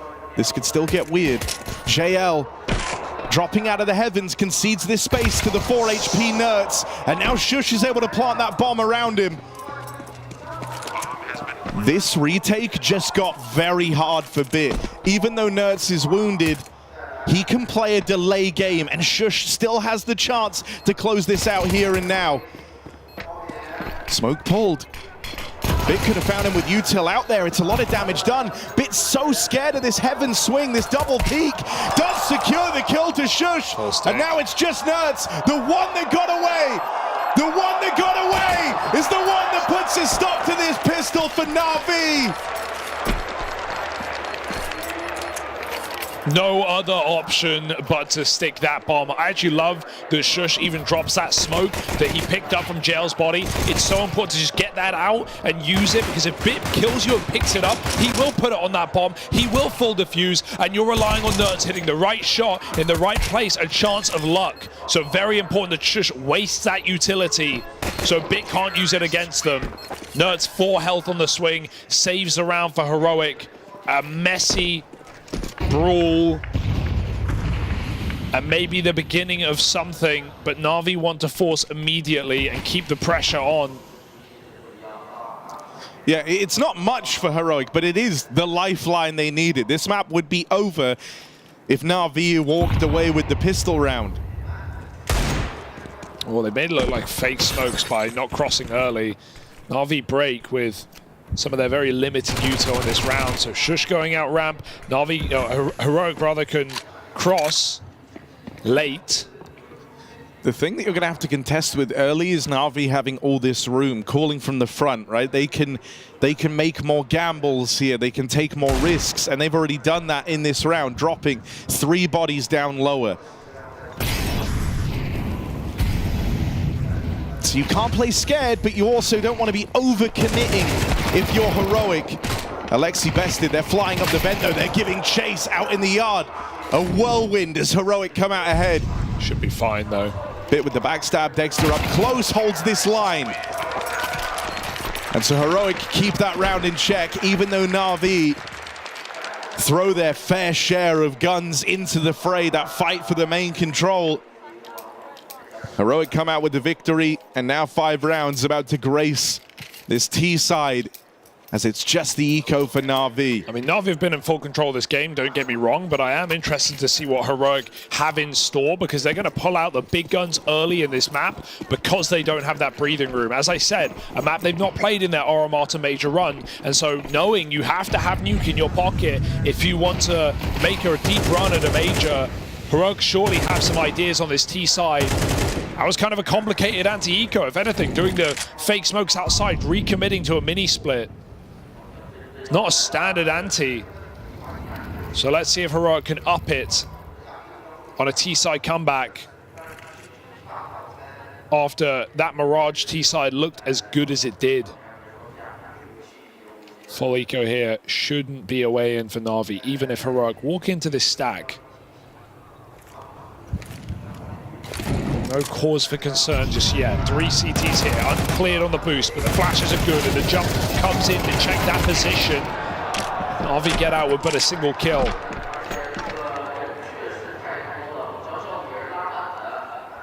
And Heroic keep a tight leash on the conversions.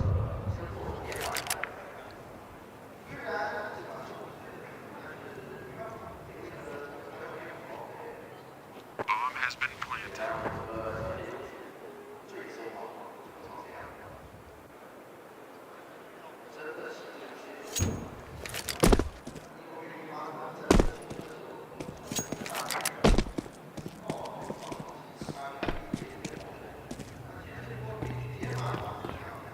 I mean, this already more than most games shows how Counter-Strike really is a game of very thin margins. This map would already be over.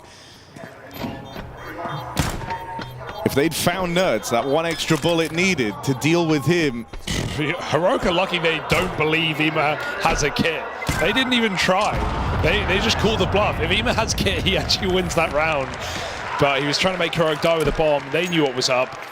I mean, probably shooting your 5-7 doesn't help. Makes it pretty clear what your intentions are. But Na'Vi come in early with the pause, and for the best, I think.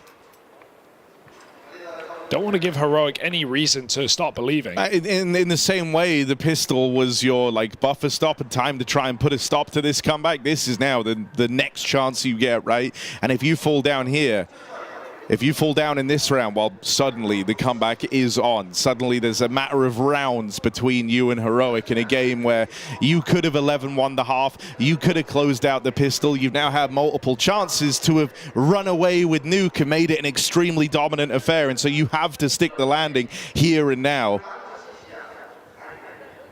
That second wind blowing for Heroic. Yeah. Cause for concern? We'll have to see. This is the round that really decides, you know, just how much worry, how much anticipation hovers around this second map. Nerds with fast routing, but the AWP undeterred. Wonderful hits his and sees the drop from Tesses. Already Heroic swaying in the wind. Do they have a way back in?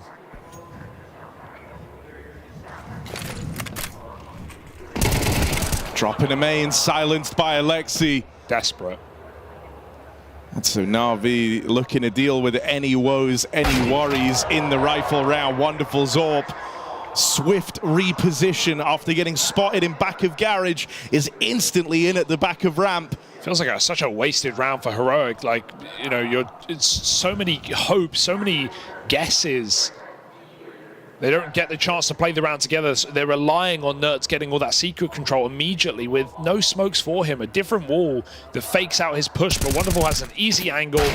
Tessis just drops into main, and these are consolation kills on the way out for Dexter. 2 frags and bomb control. Should I get worried?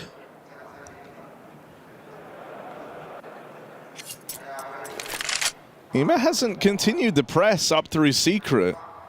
And so for now, there are a series of 1v1s available to Dexter. Alexi's ready though. Holding on to the heavens, yeah, Alexi, right place for it, puts a stop to that Dexter attempt at the 1v5.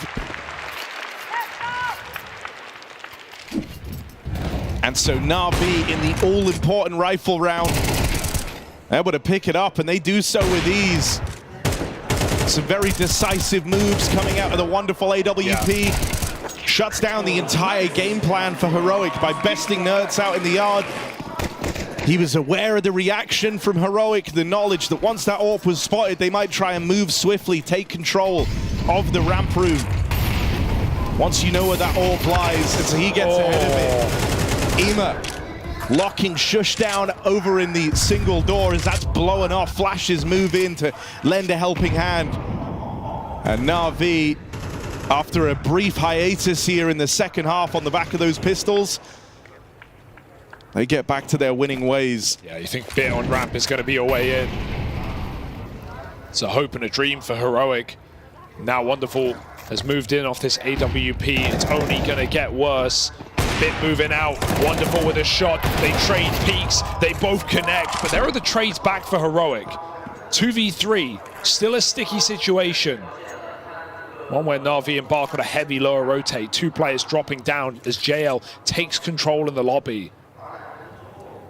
But these are the play retake on upper. These are the kind of extra degrees of freedom that Na'Vi have to work with, right? Instantly calling this double lower drop, trying to get ahead of Heroic. Even now, these players on B, They're on a bit of a timer for the time being, right? They might start to get active here and actually clear out the lower bomb site, and it looks like they're doing that right now. So even in this moment where Na'Vi could have misread this, misplayed this, had too many players down at lower, they're already making the move back to the top site. It's going to have to be another round between Nerds and this time Tessez trying to close this one with this heaven control.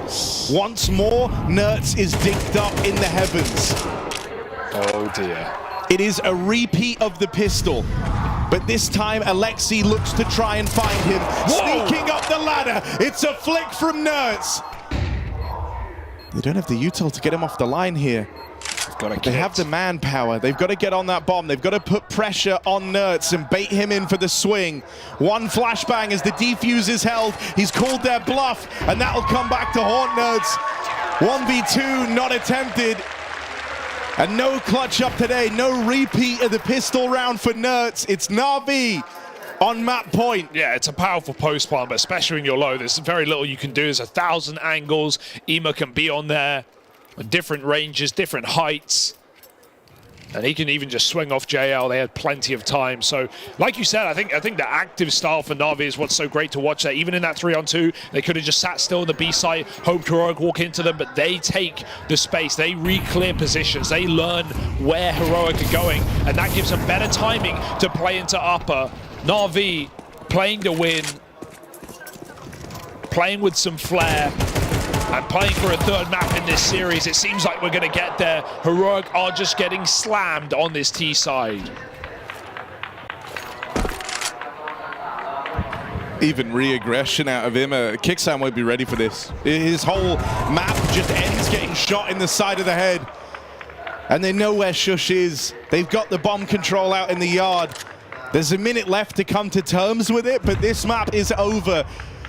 It will be no staunch Heroic comeback today as Na'Vi storm the board on their map pick. The scores will be settled. Playoffs will be decided on Ancient. We questioned, we queried, we raised concerns about Na'Vi going with the nuke pick, but you know what? These are the current major winners. This is a team that has been in more grand finals this year than any other. They have big match temperaments and they have brought it back. They have stood up, they have made sure that we go to a third map. This is what we wanted. This is what we're now going to see, and I actually think Na'Vi is in one hell of a chance to make the playoffs now. The surprise pick from Blade, from Alexi B, it works out. The openers, the game plan that they had versus Heroic, it was dominant. That T side just caught Heroic. It just blindsided them completely. What a huge uppercut out of nowhere, Dust. Yeah, like an RKO from the top turnbuckles. Na'Vi came into this T side with tenacity. Just looked so, just what we wanted to see. And again, when you look at our last death segment, there's going to be some laughs, there's going to be some chuckles about what we said. But our frustration came from a place of understanding what Na'Vi can be, what they could accomplish in Shanghai, what it would mean for them and their legacy. We just wanted to see good Counter-Strike, and we got that finally from Na'Vi. They just dominated the T side. The thing about Na'Vi is they don't have that standout star player, right? It's something we've spoken about a lot. What they do have is 5 individuals who, when they all stand up, play at the level that they can play at together, they become a really fantastic unit. I feel like this was a really good example of that.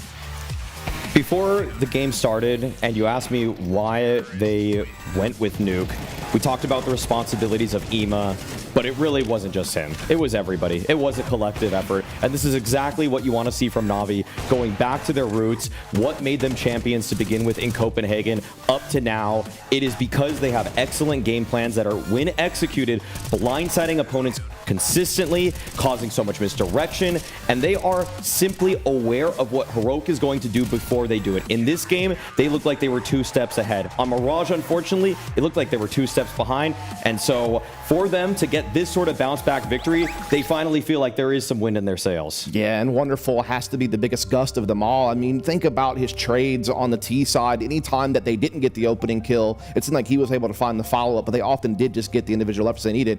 And look, I don't want to just do like scoreboard analytics, it becomes quite boring. But when you think about how much JL and Bit has struggled throughout the course of their last, few games in Shanghai, to finally see them come back alive, that's the best map JL's played probably since the RMR. So, I mean, that is good news. Like, that's signs of life now out of the players that you need to perform. It's happening. And dude, there was barely a round Wonderful didn't have impact on this game. And that's also a good sign to see going into the next map where he's very important. There needs to be a little bit of a nod to mental fortitude as well. To go and have a 13-3 loss on a map that you were at one point considered the best in the world, to simply just come back onto Nuke and perform the way you did, that is an incredible reset. Hey, Tech Girl, I want to actually throw it back to you. You're the one that talked to their performance coach. You talked to Ursula about it. I mean, what, like, getting into the mind of her must have told you something about how they're able to reset and how they're able to move from map to map, surely. I think it comes down to, and I mean, from what I've heard from speaking to the staff behind the scenes,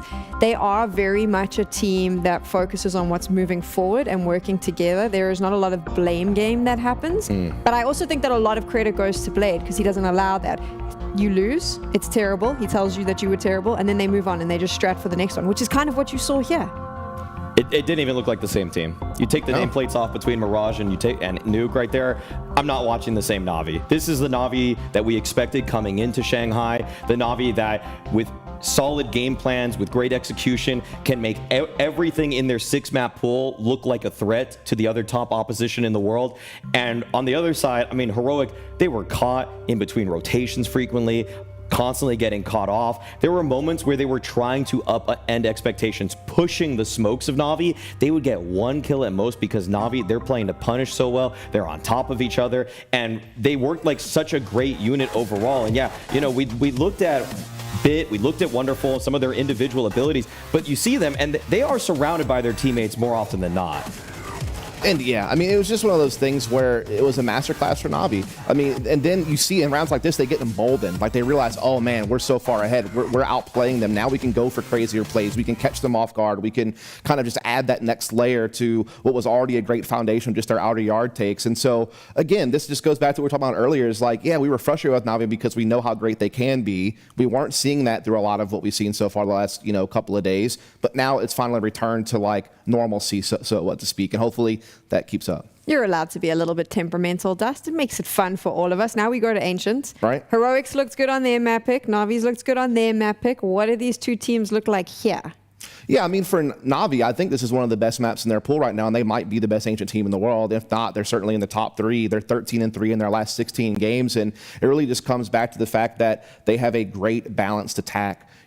Bit and Ema very good at attacking mid control. JL very good B aggressor. That split pressure is what makes Na'Vi so special. Whenever they are able to have their players shine in those positions, they can just run the board and keep all their options open and then hit you in that mid to late round. So that's what I'm looking for. And then another person is Wonderful, because Wonderful is going to play a very important role in this team. He's a very A-dominant opper on the CT side, so he's going to have to cover a lot of stuff in that regard. And he's also just looking very dynamic in general this game. So that's what I'm looking for out of Na'Vi at least.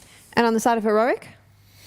Well, Nerds has just been, last time these two teams matched up, he has just been such a star for them. And I feel like the problem with Nerds is that I think these openers have been working very well for him, but when push comes to shove and sometimes the mid-late round, I have liked what I've seen from Na'Vi more so just over the course of the last 6 months. Like, sure, he can be explosive, but I need to see him in the late round pop off to actually enter the playoffs here, because that's what we're coming down to. We're coming down to a map 3, everything's on the line, all the chips are in the middle, and at this point, you'd have to just play your best hand. And for me, that's when I just trust Alexi B more than I trust Kicksan. If there is a moment in a mid-round where some team has to outwork the other in a 3v3 hectic situation, I've seen Na'Vi regain composure from a chaotic situation faster and be more decisive with their looks.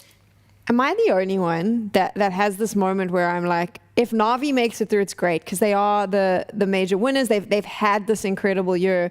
But if Heroic makes it through, even better, because they've played so well. Like, I'm at this point where I don't actually want Ancient to be played, just because I feel I'll be heartbroken for whoever doesn't make it through. Just keep us here forever. It should be a good contract. We've kind of talked through like the highs of Na'Vi, but look, Heroic have played this map well in the past. They certainly had the capability. I think it is just going to come down to nerds. He plays mid both sides of the map. He's going to have to be impactful. And I think what's really good about Heroic is their pacing changes on this map, their ability to just get away from defaults and go for fast-paced executes.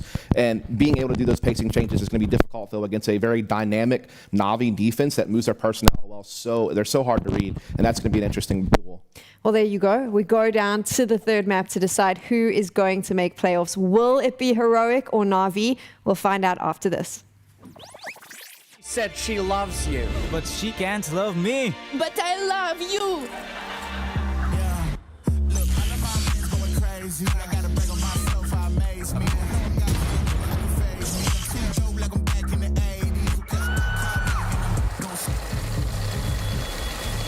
I won't play window anymore. What's going on? Play your role. 1xBet. On to the next one.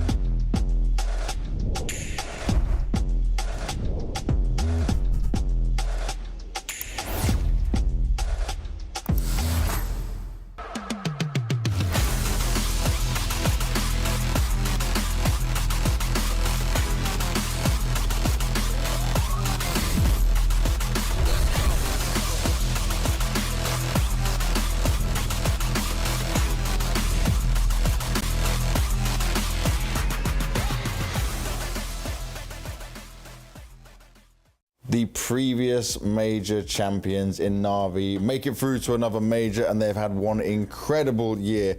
To talk through this and go through it all, I've got the captain, in-game leader, Alexi B. How are you doing, my man? I'm doing good. What about you?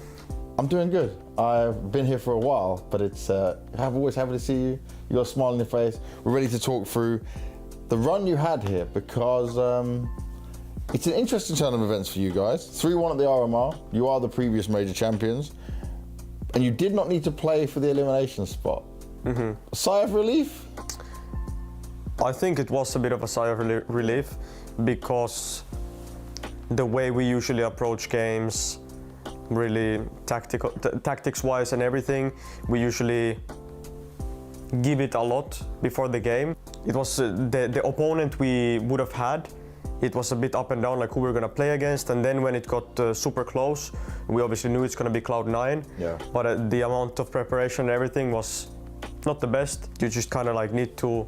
We were ready to play it, but obviously it's a sigh of relief, and super nice to qualify for the elimination stage. Would you say that you guys are quite the prep-heavy team? Not so much maybe anti-strat, but like how you get ready for games? I mean, yeah, and I feel like I could be wrong, but from my experience, I think a lot of the tier 1 teams do prep in a good way. But I feel like in Na'Vi, the way we have our routine, the way we've been doing things throughout the whole time, obviously helps us. So when it's something different, like for example, the first day we had 2 best of ones, and we didn't know that opponent until the very end, and the first day went fine. Like all around the whole RMR, like the match against Mouse, a bit up and down, but all things considered, very nice. And the team has improved a lot this year, right? Individual and the team have improved as well. How much do you think you've improved as an IGL though? Like, where's Alexi at right now? I mean, it's hard to say that, hard to deny all these things, because it's the best year of my career being an IGL. But the thing is just to keep my head in check, because I know how much it matters, especially when games get tight and you know that you have an important role to play.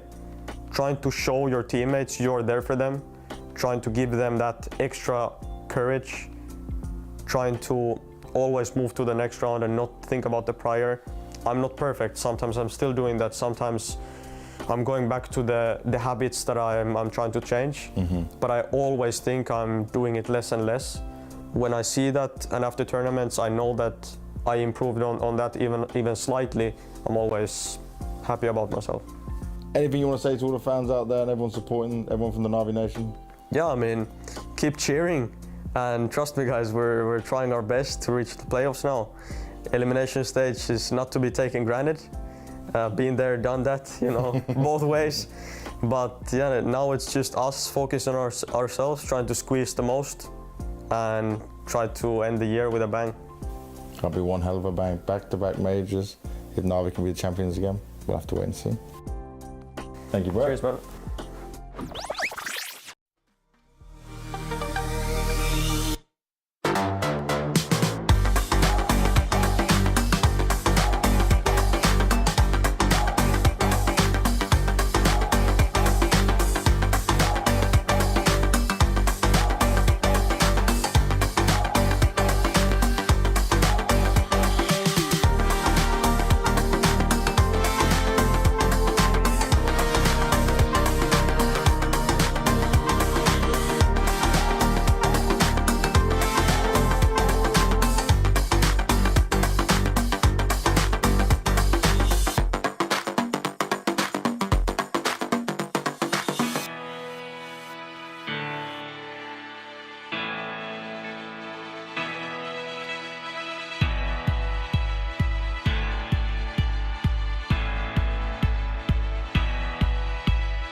The battle for the final remaining playoff spot here between these squads goes to a third. Ancient, locked and loaded, ready to come on through. Heroic started this series off fantastically. They dominated Mirage. They ran away with it. It wasn't even close. But then Na'Vi immediately went blow for blow. and dealt them an equally rough hand on their map pick of Nuke. We've had these two squads trade dominant wins back and forth on their map picks. So maybe that sets us up for something a little bit closer here on the decider. You'd certainly hope so, right? I think losing here, while Heroic are now no longer the favorites after that first map where they showcased a great game of CS, I think this would be a devastating loss, because not only is it a repeat matchup on a head-to-head that they've lost before in a crucial match in those Rio playoffs, it would also be a similar story as a tournament to Rio, right? Heroic takes some super legit wins coming through in that event, beating G2, beating Astralis, going to the semis, losing to Na'Vi in that close-knit game. Well, this major may fall in the same way. Extremely competitive team against some of the best rosters in the world, beating FaZe, maps off Spirit and Mongols, and then Na'Vi eliminating them right at the final hour. That could be a devastating ending for Heroic. But it's one that people want to get behind. They want that major champion from Copenhagen back in the playoffs where we know they can do their best work. This is an organization synonymous with playoff appearances at majors, only having ever missed 4 in all the majors that Na'Vi have attended. And they are the most attended team of Counter-Strike Go and CS2 when it comes to majors. So, Maui introed this whole matchup about how the pressure and the stakes that come when you don a Na'Vi jersey and the pressure that comes with that. And right now, these 5 players have to live up to the hype.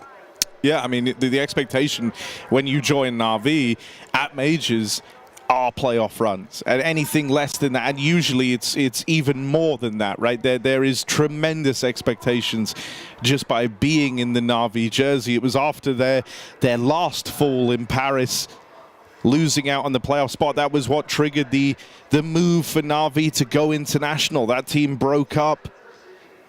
You saw Simple taking a step back, Na'Vi completely changing course, and the entire direction of their Counter-Strike division to try and further that goal again. And on the other side, when we look at Heroic, I want to go back to that, because it will be heartbreak for whoever ends up losing this, for the expectations that rest on the shoulders of Na'Vi playing the biggest part after winning Copenhagen and what it means to be in this Na'Vi squad. But on the other side of things, Heroic, in both their best of 3s, they lose maps in overtime. They have been but rounds away from those playoffs. And so to come so close to greatness, but then fall short, that hurts like nothing else. Yeah, especially after going 2-0 up in the BO1s here in this very stage. So it's just another kick in the teeth for a Heroic team that, this is a team of, these are the remnants, these are the rejects, these are the pieces left behind, right? The quote-unquote better pieces of this Danish Heroic squad were picked up, were put in Astralis jersey, and Shush and Tessus were just left to mix with whatever they could. They took some star power in Nerds. They took a upcoming in-game leader in Kixon and a Dexter who was barely able to play on this roster for most of the year. He had visa problems. He was having trouble getting to events, let alone performing. And that's been a whole different conversation.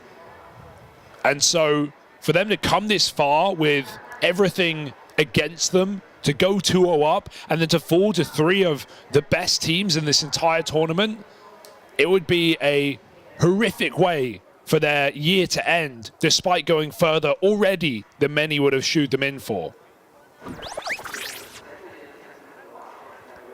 Well, here's how the previous maps went down. As you can see, I mean, it's a case where if one thing's been clear in this series, preparation has been key. Yeah. Both teams winning their map picks.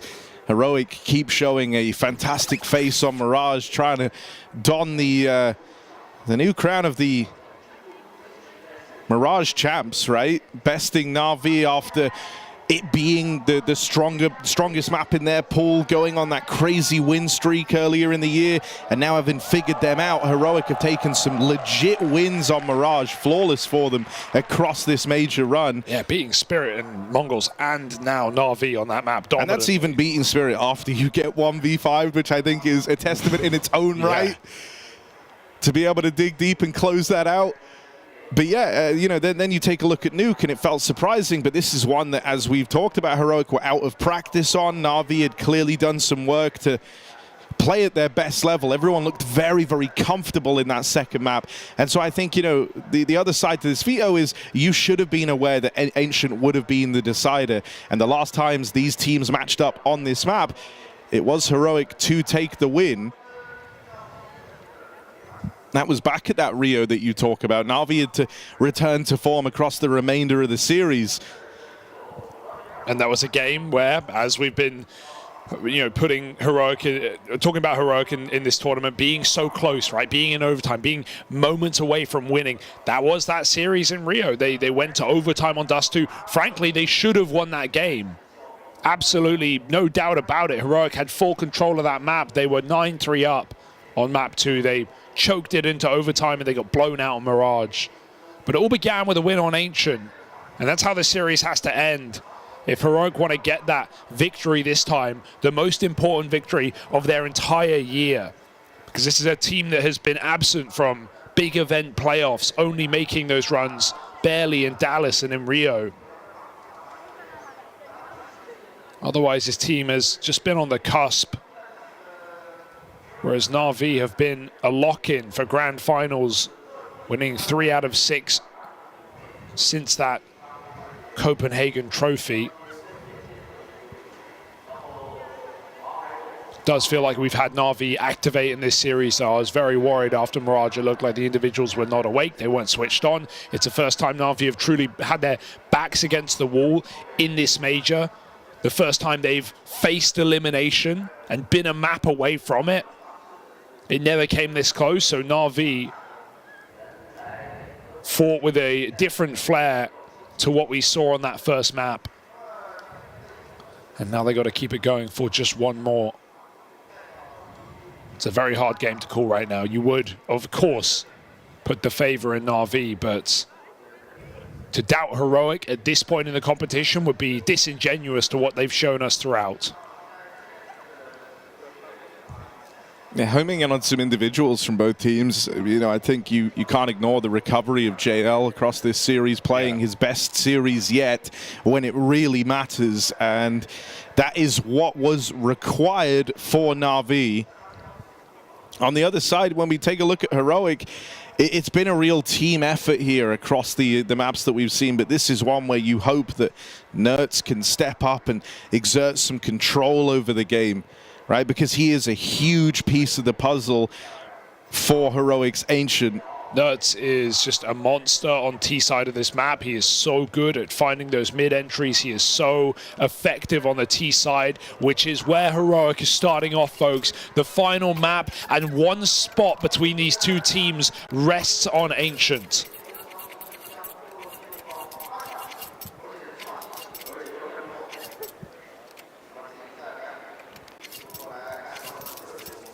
It all comes down to this. You can't get these moments back. This next hour defines just how far you go. Are you left disappointed, heartbroken, head in your hands, or with a chance to leave a legacy at the major in China? Wonderful. Ouch. Overran. There's the opener. Gets out with one while full blind. All in all, he'll take that with so much util designed to ruin his round. Trading evenly keeps Na'Vi in this retake. Fast backstab on the cards out of Ima. As he moves in, gonna go blow for blow with Tesses. The rest of Na'Vi have all grouped. They're waiting for these smokes to fade before they get going. Alexi has util to try and kickstart this retake. Smoke in over towards ramp. But right now, Heroic are largely playing ahead of that. Tesses dead, back in the cave. Shush flying solo, out in the open, crosses into the site, fighting tooth and nail, trying to hold on, but he will get overran. And it's Ima in the pistol to stand and deliver for Na'Vi. Just a very well pieced together round, right? Ima gets heaven very quickly on that cave flank, doesn't play too soon, waits for Na'Vi to set up their util, get that ramp block on. And by that point, Tessis is turning around, thinking there's no way a lurker's coming this late. So Na'Vi piece together a pistol, and Heroic come through with the force. They won these before. But so far, Na'Vi's pistol runs have been solid in this series, despite them not being great in the tournament so far.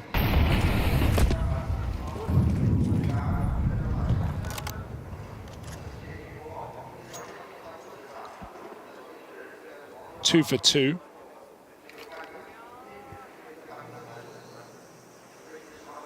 Wonderful's going to get tested in a big way here. This Forspy's got some teeth behind it, ready to chomp down on the A site as the util reigns in. Wonderful! Holds the line! Oh no! Heroic! Destroyed on the A play!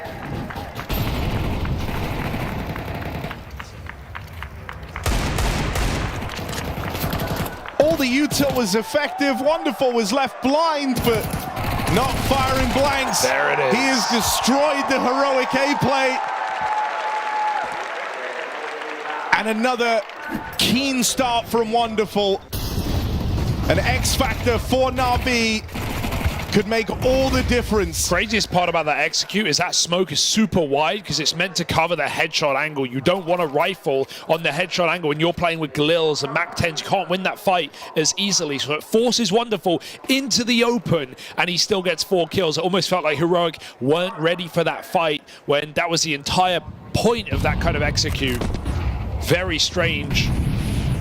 See Heroic caught off guard, but excellent shots for Wonderful.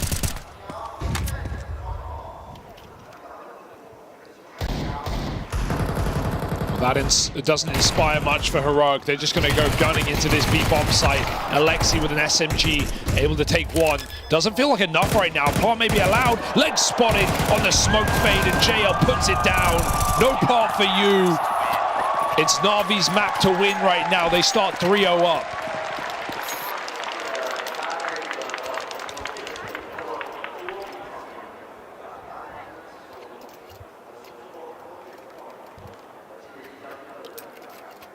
I mean, one of the lessons even back in Copenhagen in that grand final between Na'Vi and FaZe that FaZe had to learn painfully on Ancient was this B-bomb site can be really tricky to get into. Alexi, no slouch there, and has a great support system in around him. Let's see if these nerds entries can come flying through in middle. They're going to have to, because Ima's taken a really active stance in how he's looked to approach mid in the early stages of this game. Bit here to back him up, and even Wonderful floating around Donut. Na'Vi want to try and contest this mid control, even though they've taken a more passive line. Are they going to try and pressure Alexi? This is a golden chance for Kixan, but they take a lot of damage. Get out with the kill, sure, soften up this B site, definitely, but you're not without the wounded, you're not without worry. They get past JL now as well, and Nerds does best Ema over here in middle. They're really going to try it. I mean, the call is in, they're low, we've done damage, but this is everything on the line right now for Na'Vi, and they're not even ready for this long swing. Wonderful tries to cover, comes up with a couple, and does he consider it? Because both players on sub 30. Wonderful wants to go in. No kit right now. Got to be quick, got to be efficient. Smoke on the bomb. Kixan giving away nothing right now, but he's going to have to play and stop this defuse. Fake on the bomb. Wonderful forces the swing, and Kixan sprays him down. That did not seem like an Alexi play right there in Cave. He loses track of the timing of that smoke fade and has to get a full reload off as it dissipates. Very awkward. Getting bogged down perhaps in what his team are doing in middle right. They're trying to regroup and crunch it as 3. So he's just putting pressure on for the Heaven players, but Heroic were more than ready to deal with him. That's a very ugly round for Na'Vi, and one they can't afford to repeat.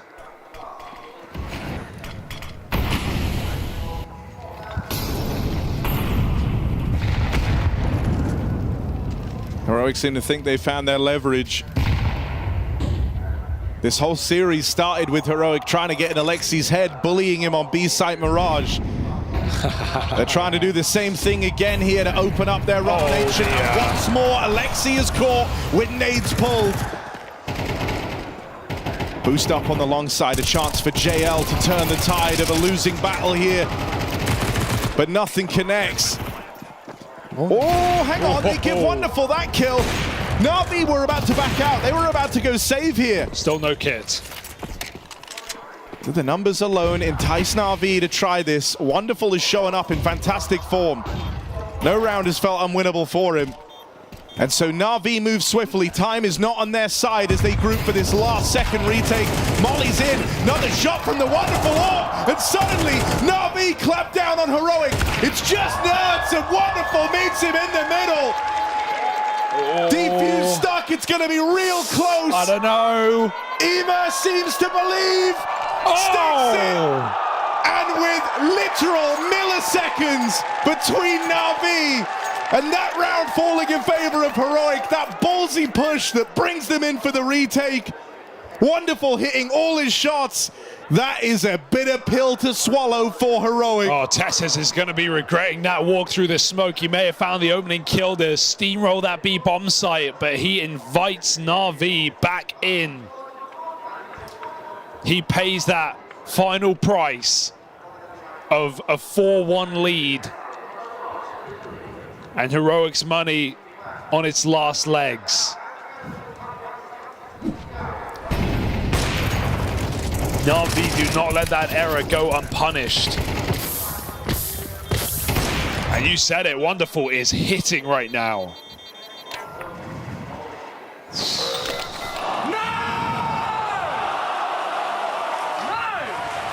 That is a shocking stick. Every single game that you've seen Heroic nearly reach playoffs in has been decided by the thinnest of margins, and it's moments like that that can make all the difference in the long run. To feel like mere rounds, mere milliseconds could decide your fate at the major and just how far this journey goes is the grim reality that Heroic now come face to face with. Rounds like that are only going to put more confidence and wind in the sails behind Na'Vi. And so they come through with another aggressive stance to open up this round. It's no B lane aggression. It's no fight for middle. Instead, they leave Bit here, flung further forward, out in main. And in doing so, they free up Ema. He joins in for this B hold. If Heroic try and punish this B site again, they're walking into a lot of resistance. Yeah, they may have a very aggressive stance, but they don't have a lot left. One smoke, one Molotov. Heroic eventually just need to execute into B. It feels like their only option right now. Alexi's playing inside of the smoke. A high-risk move that surely nets in a trade, if not just a clean entry for Heroic, but he's got support. Alexi comes in with 2 kills. That's out of nowhere. 3-on-3, contact in, JL swung on, and Tesses makes up for his previous round. It's Wonderful, locked out by the util. Wait, that open plant. Oh dear! Oh my God! Wonderful ain't missing. He can't set a foot wrong. Heroic can't set a foot right. It falls to Tesses, the one that gave away that unforgivable kill that opened up the last Na'Vi retake, the last bastion of hope. Wonderful has ascended. He is reaching new heights right now when Na'Vi need him the most. What can Heroic do? Another man advantage, another plant at the B site, and another crazy round from Wonderful. I mean, they were asking for that, were they not? Full open plant. Trying to go for the long side. Maybe scared of the ramp, and Na'Vi was certainly closing distance, but that's an obscene shot for Wonderful, of feeling alone. And Na'Vi are playing some pristine counter right now, running the board. We've not even seen Nerds get activated in the middle. He's barely stepped out into this position. Aggression from Ema punished, but the Molly still gets its revenge. So nothing comes easy for Heroic. Being careful, he ran in. They're already in the cave. He's walking right into the trap. Shush aware. Meanwhile, bomb going A. Wonderful out of position, but he's starting to realize. You feel freedom to make these sort of plays because thus far, even when you lose the openers, Wonderful will win you the round. And right now, another spot for the AWPer posted up over in middle. For the time being, Shush has crept under his crosshair. Deep spawn control has been taken by Heroic. A-Plant comes in. Nerds should finally have Wonderful's number. Shadow spotted. He has every conceivable advantage. And so Nerds picks that one up for free. Na'Vi lose their backbone here.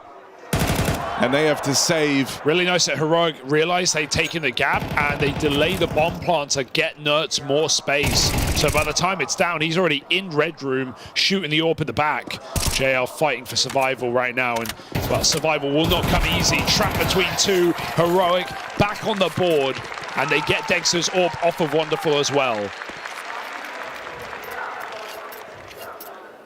With how close these rounds have been, the margins, these clutches have come through. Na'Vi have nothing to show for it after one round loss.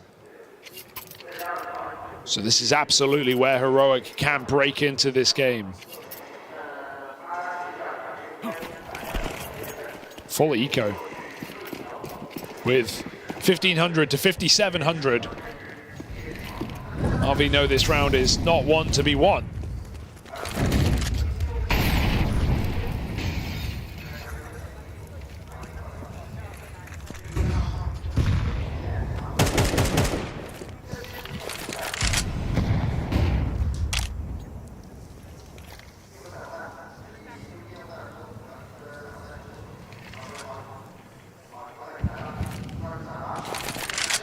Heroic do take this slow and a little more strung out because they don't know what buy Na'Vi have. Wonderful 2 USP kills over in middle. Suddenly Na'Vi are armed.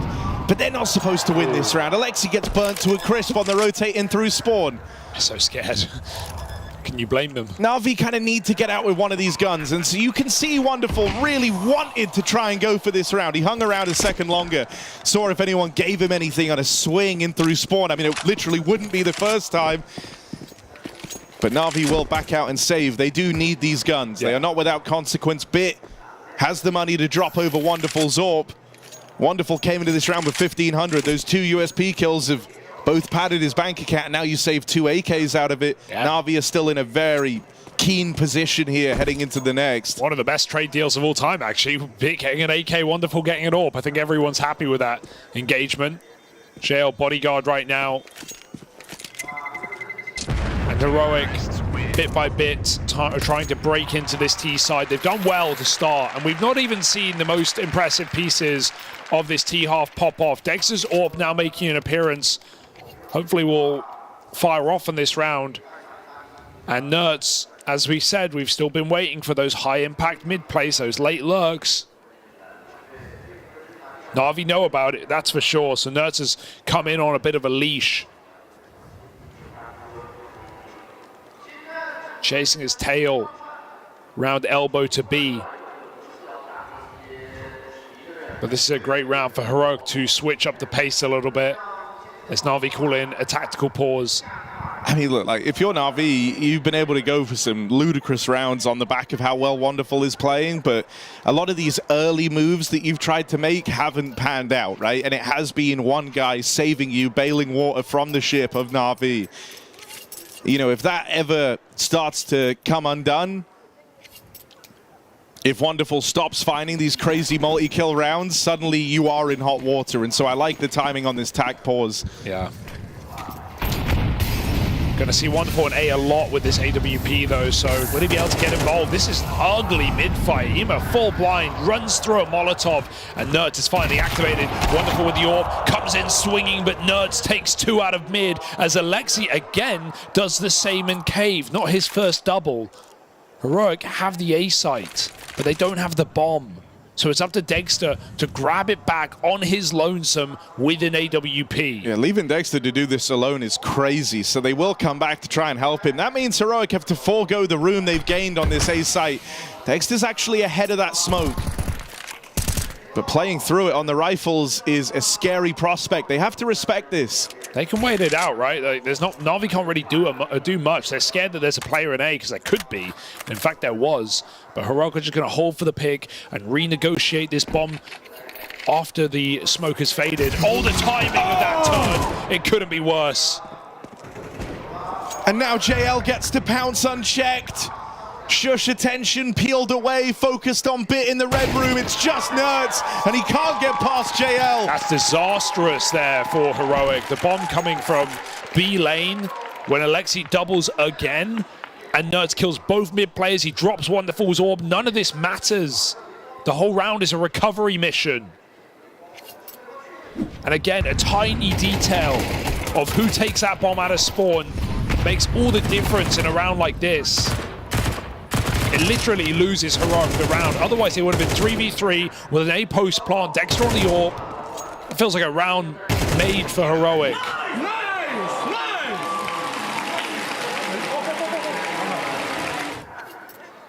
The thing that's mad there, though, is like the guys in mid are the ones, you know, Nerds is taking the riskiest fight. You can almost understand him not wanting to have it.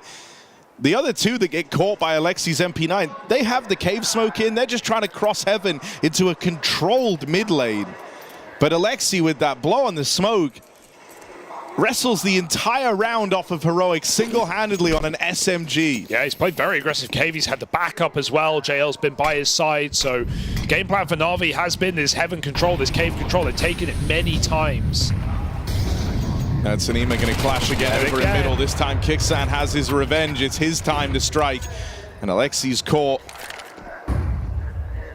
This time the bomb firmly on the back of Shush, leaning over towards A. Wonderful started this round with his AWP over at this A site. Has taken up the line in Donut. Oh no, he blocked the molly. He jumped, he blocked the Molotov. Now they're trapped. Dexter's stuck, can't help out. Azima's in the site, takes 1 for 1. They know Wonderful's orb can't be far.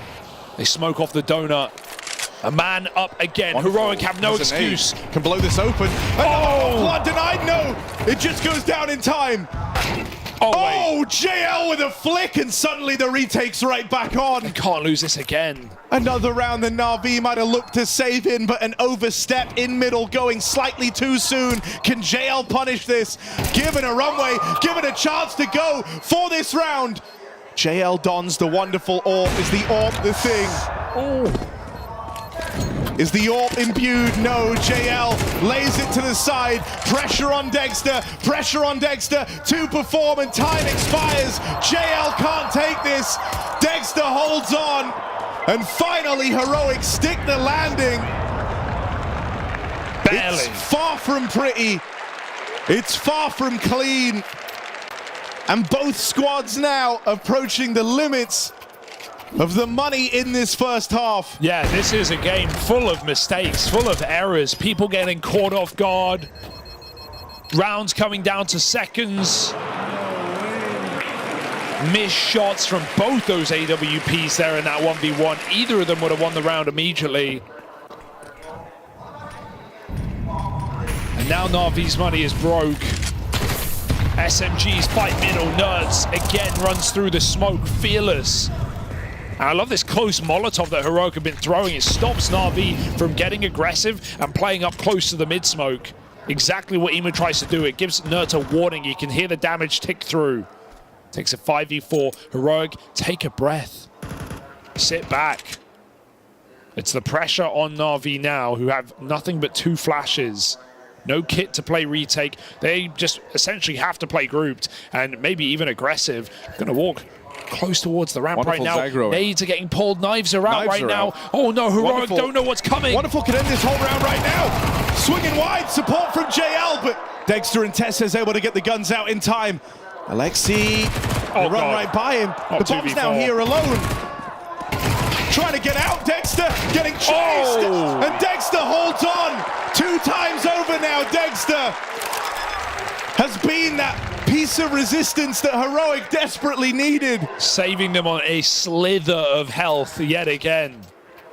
A single shot connecting for Na'Vi ends the round.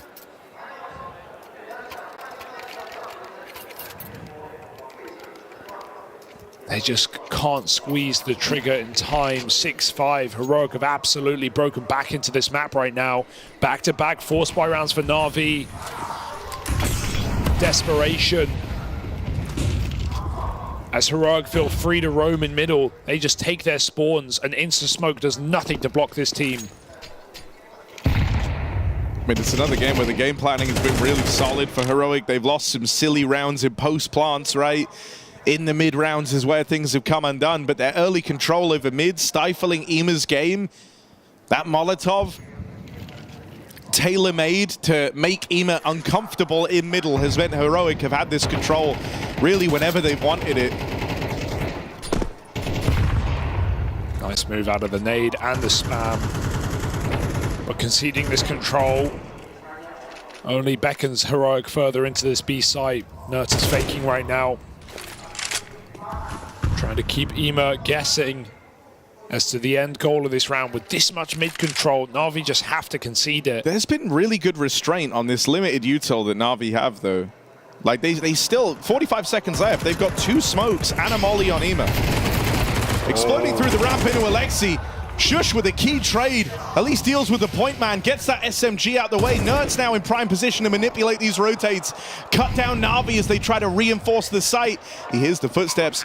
He hears Ima nearby coming his way and going to collect this kill for free. No! What? Nerd holds the shot! Not again! It can't be another strong post plant getting out of hand versus only the pistols. Wonderful dealt with. JL trapped in this corner, overran and overwhelmed as Heroic stick the landing. In spite of that miss from Nerds, the rest of the team hold their ground. And Heroic level out this first half 6-all. I mean, it's a disastrous game for everyone involved, but it's showing the pressure that is on these players right now with only one playoff spot. 6-6, an even keel, and terrifying stakes. Forces mistakes from both these rosters. Right now, Heroic are happy to get out with 6. That started very strong for Na'Vi. They won the money game. They had some good ecos. And then Heroic come around with a second wind towards the end of the half. The Kixon, Alexi clash and cave. Feeling like the highest impact head-to-head of this game, funnily enough. And wonderful, despite being relegated to AWPing A, finding an astounding amount of impact in the early few rounds of this game for Na'Vi. Now we need the riflers to step up on the T side of Ancient. It can't just be down to the wonderful show. JL Bit got to keep up appearances here on the T side. I think if you're Ima, you're just grateful to be out of the prying eyes of the Heroic mid control, at least for now, right? They had some good punish util to try and stifle him in that first half. So looking now to his T side, this is where you want Ima to get the ball rolling, as he's now the one setting the precedent for how Na'Vi go about taking mid. Shush, he's been a rock in these last few rounds, a huge part of this Heroic recovery arc. And he takes first blood. Kixan spots players crossing into the red room, but Na'Vi get all the control they were looking for here. This looks like it's going to be around the world. Well, it's been blocked though. Does they go through? Dinked up. They try to run it back now. It's getting a bit confusing for Na'Vi. They have to pick a fight and just stick to it, and they've got Shush trapped out in the red room. Just the one and done from Shush, but it's Ima on the receiving end. Na'Vi stuck in red right now, and as they set their sights on the A site, they're able to move past Dexter. Nerds, this is his time to shine. Swinging it wide, he's been spotted, gets out with 1. Good dodge on the donut play. Only leaving himself open to 1 fight at a time. Nerds makes it look too easy. That is played perfectly from Nerds. And a second too soon for Na'Vi. If they are just a little bit slower, JL can shoot him in the back, but Nerds gives him nothing. Final bullet, headshot. And a goodbye to Na'Vi's pistol. As it is split even in this series, 3-3. Heroic take the lead. Playoffs are only moments away.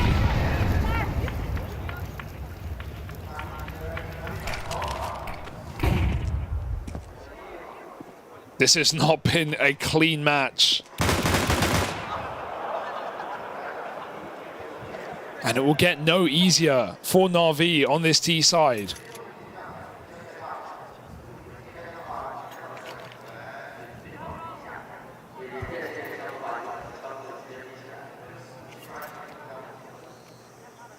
Heroic even have the read here.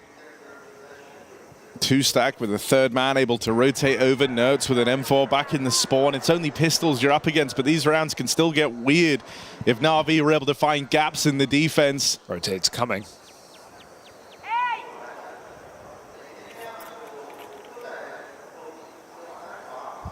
Dexter holds on. Good for the double. Wonderful will best him.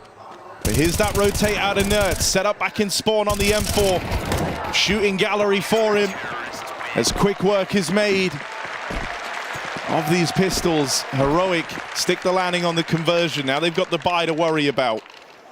But they are starting to break away in this match. From 5-1 down, they've taken the last 5 rounds straight. Yeah, this matters more than any first gun round should in a half for Na'Vi. As Heroic yet again are within view of playoffs. 3 BO3s in a row, it's taken them, and they've got the distance every single time. Is it too little, too late, or can they rise to the occasion against the biggest team yet? Kicks and jumps up, takes another, and Heroic smash Na'Vi in middle. A fast approach to the first gun round leaves Na'Vi lacking.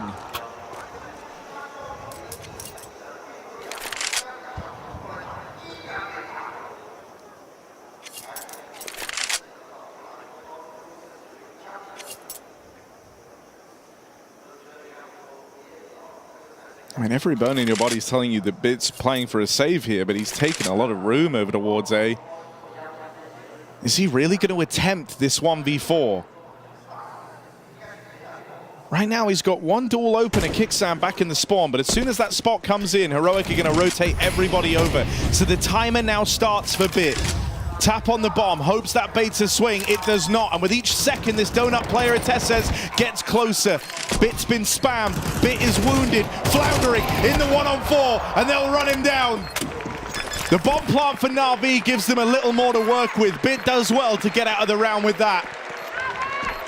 Heroic do not rush that down. They do not overplay their hand.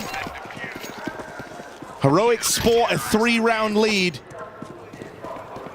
And the money is in bad shape for Na'Vi. That bomb plant helps allow a bit more of an investment here, but it's nothing crazy. You can get a hero gun, but I don't want to see Na'Vi full send this by, right? They need that next rifle round. And honestly, they need to be near flawless in this T side, which is a terrifying prospect when you consider how the individuals on Heroic are performing. Kicks and winning his head-to-head in the first half. Nerds activating late in the game.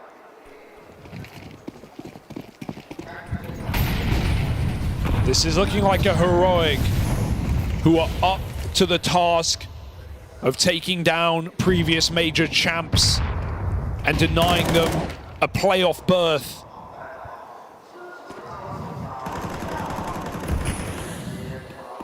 A team that has felt the crushing defeats 2 days in a row against top teams.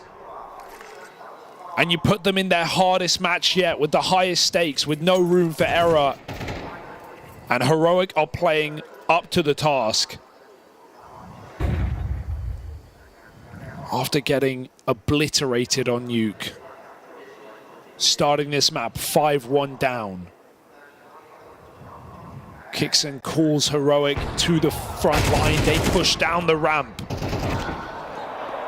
Ema was entrusted with the hero AK here this round and exercised in trying to get Ema switched online. But now he's left as the lone gunman, the one guy trying to make all the difference. Ema's broken through. 40 seconds left to play with. Nerds, the man who was besting him time and time again in these mid-duels. The one that lived in his head rent-free. Can Ema rise up? Or will Nerds shut him down? Ema entrusted with the little resources that Na'Vi had on a quiet game. From the one star that kept shining for Na'Vi, Ema has provided. Ema has given them a second chance. And Heroic immediate tack pause as a heavy advantage. One gun in the round goes against them. Yeah, don't get me wrong, they've reset after a clutch has gone against them before, right? We saw that Donk 1v5, but this is essentially an Emo 1v3, or so it feels like. Dirty 4K for Emo. Saves Na'Vi in this series, keeps them going. This could represent a whole new problem for Heroic. Up until now, they tamed Ema in middle. They had him struggling to find any impact. They had him struggling to ever get going. But Bit dropped over that hero AK with the goal that Ema would bring them back into this game. And he's done exactly that now. Heroic, the script's been flipped. They're the ones on the edge of reset, teetering closer to a Na'Vi comeback, trying their damnedest to hold on with the mid-fight. It's so impressive the way they were able to just stay calm and just ignore these rounds going against them and immediately come back with a game plan, stay composed. And Ema gone first. He was a guy, everyone called for his head after Copenhagen, even after a major win. Questions on his reliability as a player. Wondered if he'd be cut. He stepped up with a phenomenal year. Improving after a major trophy when so many others fall off. And in fact, throughout this tournament, he's been the only guy for Na'Vi who has been dependable, been reliable, been putting up numbers. Can that clutch re-inspire Na'Vi in a round that they're 4v5 now, but still favored on the weaponry? Cave would be a death sentence. Yeah, walking Cave into a low buy, that is... Volley for Alexi. Oh, what? No! But Bit puts a stop to it. 4-on-4 now. Bit takes the space down in middle. 30 seconds left. No molly means this is going to go very wrong for Na'Vi. They've got to throw it in. They've displaced Dexter. They made him a little less comfortable, but they are only left with this option to go through the cave, into the crossfire. Kicksan and Tess says, this is the exact round they wanted. This was the exact round they were hoping for. 15 seconds on that clock. You can't gain these moments back. You can't gain this time back. Dexter backstab, blood in just in time. Oh my. And now it's only Shush. Wonderful holds the line. Missed shot, but player spotted.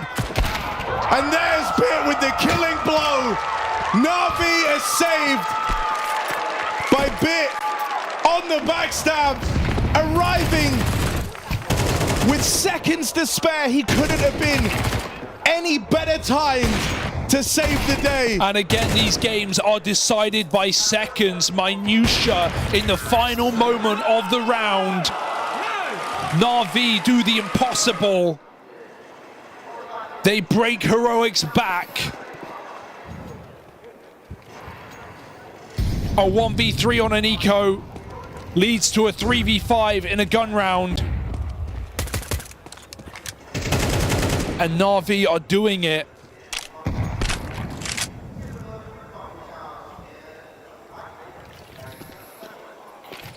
You have been broken down and had to rebuild time and time again if you are Heroic. Hell, that's even how this roster came about.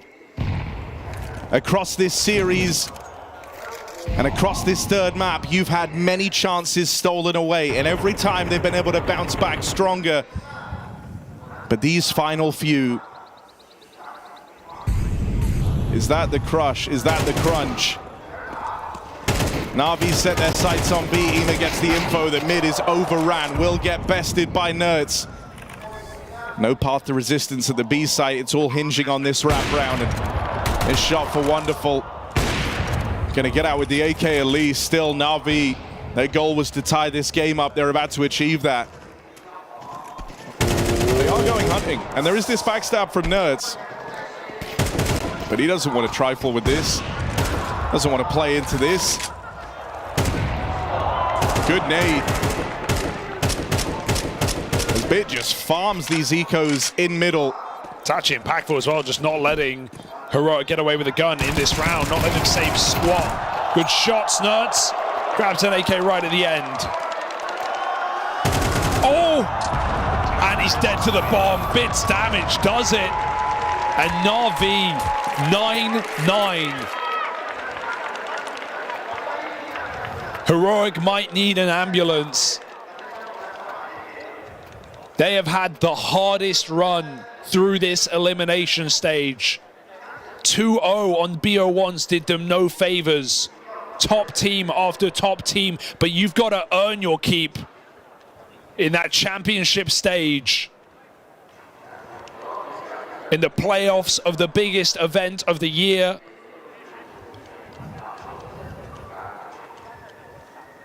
And Na'Vi know what it's like to win.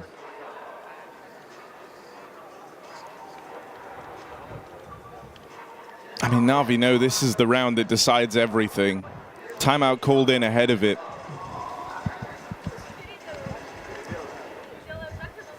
Heroic had Na'Vi on the ropes. They had them right where they wanted them, but that one round from Ema breaking Na'Vi back through, and now they've capitalized on every round since, has suddenly put Heroic in the vulnerable position. Need Dexter to just take some control out of this game. He's got no armor AWP right now. He's starting A. But when we can compare the AWP's impact on this final map, it has been wonderful, and no question. Cave control for Na'Vi, scrapping again. Heroic's AWP holds donut, conceding mid entirely. There's a gaping gap in this CT side. If Na'Vi wanted to, they could walk red.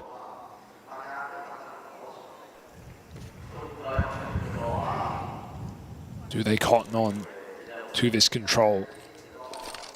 Na'Vi contact in middle, deeper than Heroic may be aware of. Even though eyes are on this position, they've got to connect the shots. I mean, this is where Dexter's AWP has to leave its mark, has to have its impact. Wonderful, swings right into him. Dexter delivers that opening blow to Na'Vi. Takes the AWP off the line. They find Bit over in main. This round petering out for Na'Vi unless something changes soon, but Shush was not ready for a second man. Nert's on the rotate over. Dexter's AWP strikes while the iron's hot. JL left up in this clutch. Low HP on Dexter, goes looking for him, tries to chase down the AWP, and that missed shot costs him dearly, but the backstab is in, just in time. Heroic stopped JL in his tracks as that 1v4 was building. Yeah, 18 flash Dexter as well. They had to close that one. Heroic couldn't play that slow and calculated. They just have to flood JL in the 4-on-1, especially after killing their AWP. But Dexter hits what's required of him, gets his 2, and takes the lead back for Heroic. Back and forth we go again. Na'Vi force buy with no bomb plant.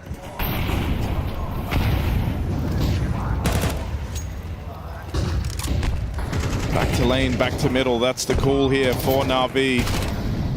Control over the cave as Alexi once again has dominion over this part of the map. Dexter keeps it dynamic on the AWP. Starts B in this round. Constantly keeping Na'Vi guessing as to where that AWP is going to crop up next. And Na'Vi look like they do just want to group for this B hit. They've got the util for the exec. Don't even have a flash though. You're not going to break anyone off this angle. You've got Dexter AWPing down the short line. His question is, does he go through the smoke if it lands? Got 2 rifles up in front. Na'Vi contact in. They start to make a move down the ramp though. Bomb dropped out in the open. Dexter holding on a cave. Relies on Tessez staying alive for now, but Dexter hits his shot. Dexter hits it again. And now it's just wonderful. Starts this series off so well for Na'Vi, has been that X factor, that difference maker. But as Wonderful embarks on this clutch, it's Na'Vi's playoff lifeline up for grabs. Noise made, and Nerds with the backstab. Best's Wonderful. Those clutches, those pivotal moments aren't coming through for Na'Vi anymore. Counter-terrorists win. Heroic stand an eco away from match and series point. And in previous games where they failed to capitalize, even in this match where milliseconds have decided the outcomes of rounds, this is the best chance Heroic have had yet. Once again, there is a hero gun in play. Last time, that was Na'Vi's salvation.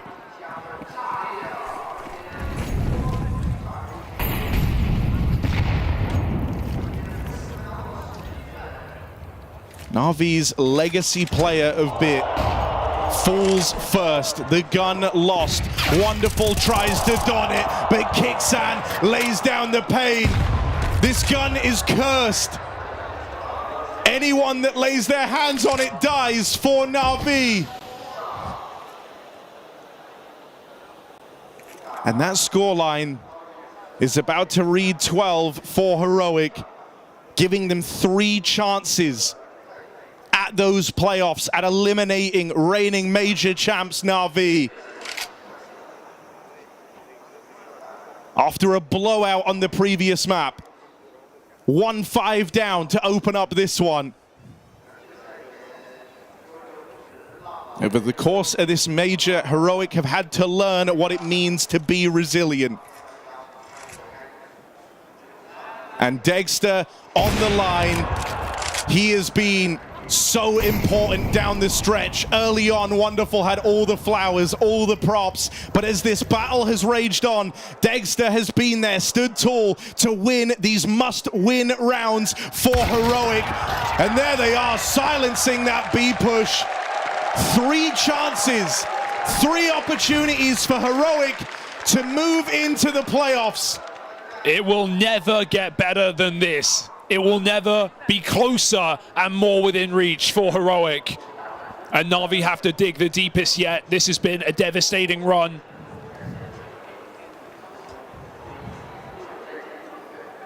From a major trophy to missing the playoffs, that's what's on the line right now for Na'Vi. And it's not like this was a Na'Vi where their form was in doubt heading into this event, right? They've had a great year since that major win. Lifting 3 more trophies, reaching 6 grand finals. And the antithesis for Heroic, a roster that has barely graced playoffs of big events, and when they do fall immediately, fell to Na'Vi in Rio, choked a game they had in the palm of their hand. It can't afford to happen again. I mean, Dexter is that missing piece, the piece that even once they had him, they could never seem to get him in attendance. Being a real difference maker down the stretch is poetic for Heroic. It's gonna end with a B play. Tesses holds the line, gets out. It's perfect. Lives to play in a little later. Na'Vi losing players left and right.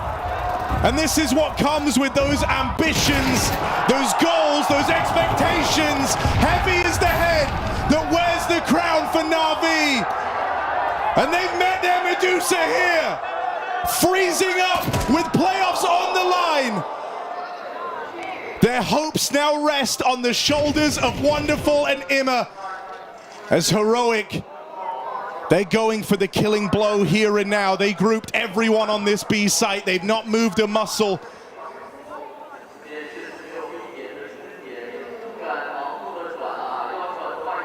Heroic just need that final push.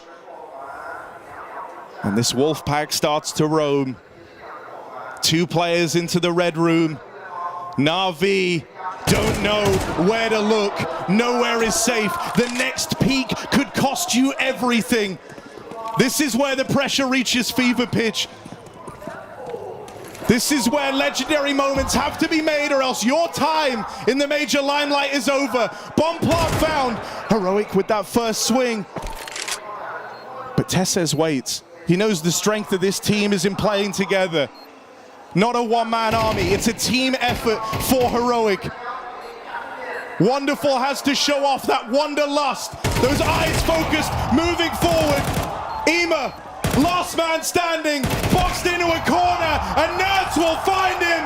Heroic, 3rd time is the charm. They stick the landing. Na'Vi, reigning major champs, gone.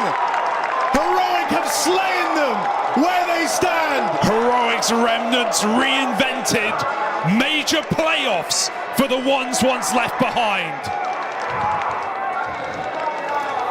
The end of the would-be Na'Vi era. They are out. The favorites are no longer in contention.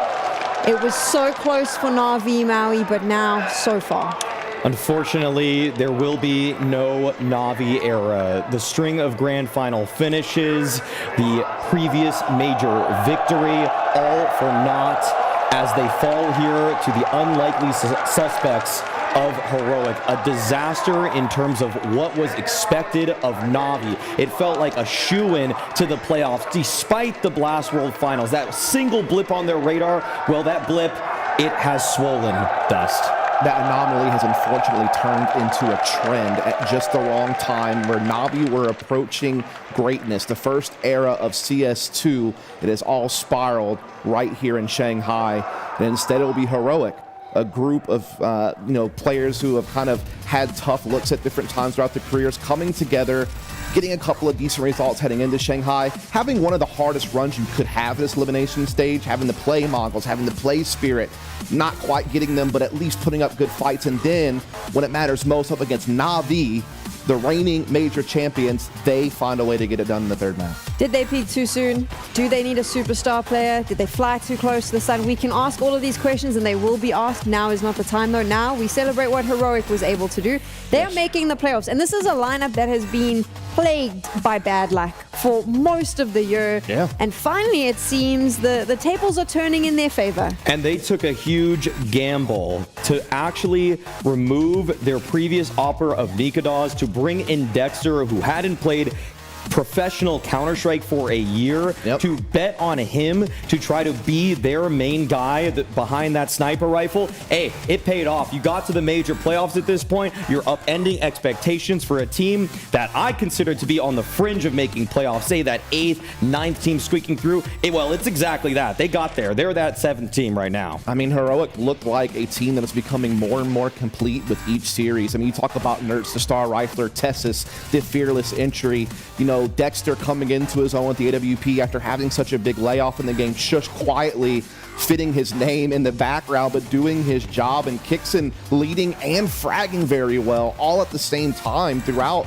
these last couple of weeks. And I mean, this Heroic team, like you said, we kind of had them on the bubble. Maybe they could make it in, maybe they could do a little bit of something, but to shake Na'Vi like this on a third map with all the pressure on, that is awesome. Ancient was really competitive. So what was it that Heroic did that gave them the edge?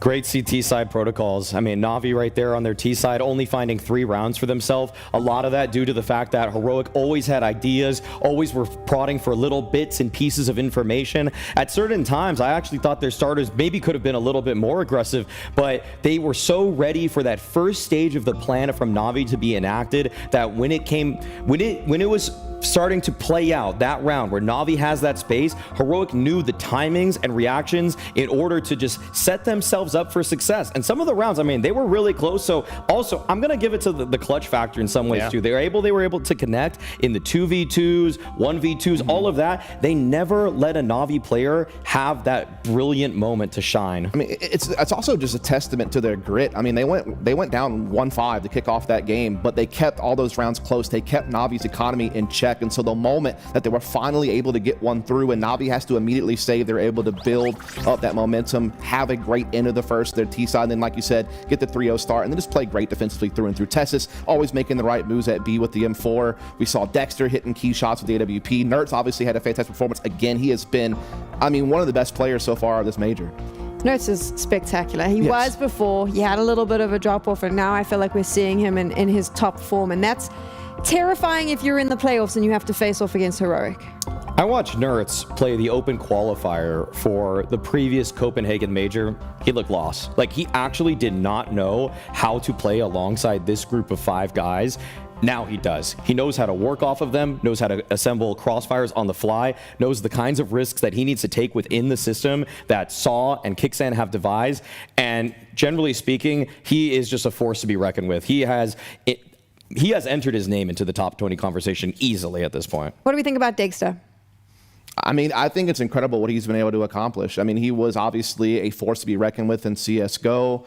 He had a year off. He comes into CS2, a game that for Oppers was a little bit tough to get used to. It took a lot of time for some of these guys to find their way, but he did. And he had to go through even the trials of not being able to play with this team and having to sit back and watch Nikodos play in his place or watch his coach have to play in his place. But he has finally found his footing. There's finally stability here, and now he's finally able to start rising up back to that potential that we know that he's capable of. Are we keeping him in Heroic? Hell yeah. They just made the playoffs. I think you gotta keep him. I mean, I also think that Kixan has shedded a lot of the fraud allegations. I think he's done a great job at this tournament. Mid-rounding has been on point. In fact, that game right there, they're making the right moves on the CT side in the late round. Obviously, that's a bit of a team effort. Other people have to chime in with the information that they have, the move that they think should come next. But overall, in terms of devising game plans, I think he's done a fantastic job. Dexter staying in Heroic, and he's also staying with us now to chat a little bit about how the whole team is feeling going into the playoffs.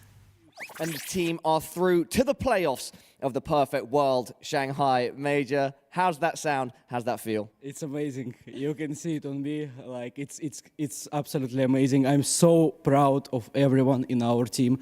Every single person did everything for us to win today. We did our best in 2 other games as well. I do think that we played good, and the opponents wasn't bad at all. And I'm so proud right now that we qualify. Thank you everyone who was supporting us. Let's talk about the emotions in the booth after the victory. Nertz was crying, you were screaming. What did you feel just as you came out of the match with the win? I mean, I feel amazing. I already said it's my 6th major, I think, maybe 7. I'm not sure right now, especially. But after this win, I almost cried, and it doesn't mean like to reach playoffs. It was just so important game emotionally and mentally that we actually did it and go through it, and we actually did it in the best way. There was nobody who is like taking attention only on himself. We did it as a team. We did it together. We pull out every single thing that we can do, and that's how we win. And that's amazing feeling. I'm enjoying it still, and I want to enjoy it after with them. I'm sure you will. Let's quickly talk about the match itself. So going back to Mirage, your pick, it was an extremely dominant victory. Why was Mirage so good for you guys?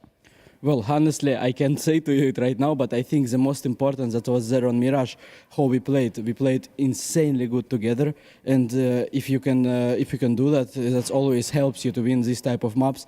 Also, I think there was some of the rounds that we clutch out, and if you clutch some of the rounds where it's like 1v2 and you have like 15 HP like Kixan did, then it means a lot for a team, because you might break the economy, for example. In MR12, it's super important, and this is the thing that's helped us to have a good score on T side. On the flip side, going into Nuke, the tide suddenly turned, and it was a very tough map for you and the team. Firstly, were you guys surprised that Na'Vi picked it? And secondly, if you have any thoughts on why they did? Well, honestly, I don't have any thoughts why they did it, like super honestly. I mean, I think when I was checking their map pool, last time when they picked Nuke was like September. Yeah, I was not expecting them to like for sure pick Nuke. There was some options for them, especially against us, because I think there is some maps that we both playing good by the statistic, and they need to decide what they want to pick for them. It was not surprise what happens on Nuke. It's just I think some of the rounds that's, for example, I will share one small secret. Like I tried to push ramp and I get insta killed by that, and that was, for example, one of the key rounds that might change everything. But if you are getting killed and you are not killing, how it usually might happen, it changes a lot of the stuff in the round, and that's why city side was rough.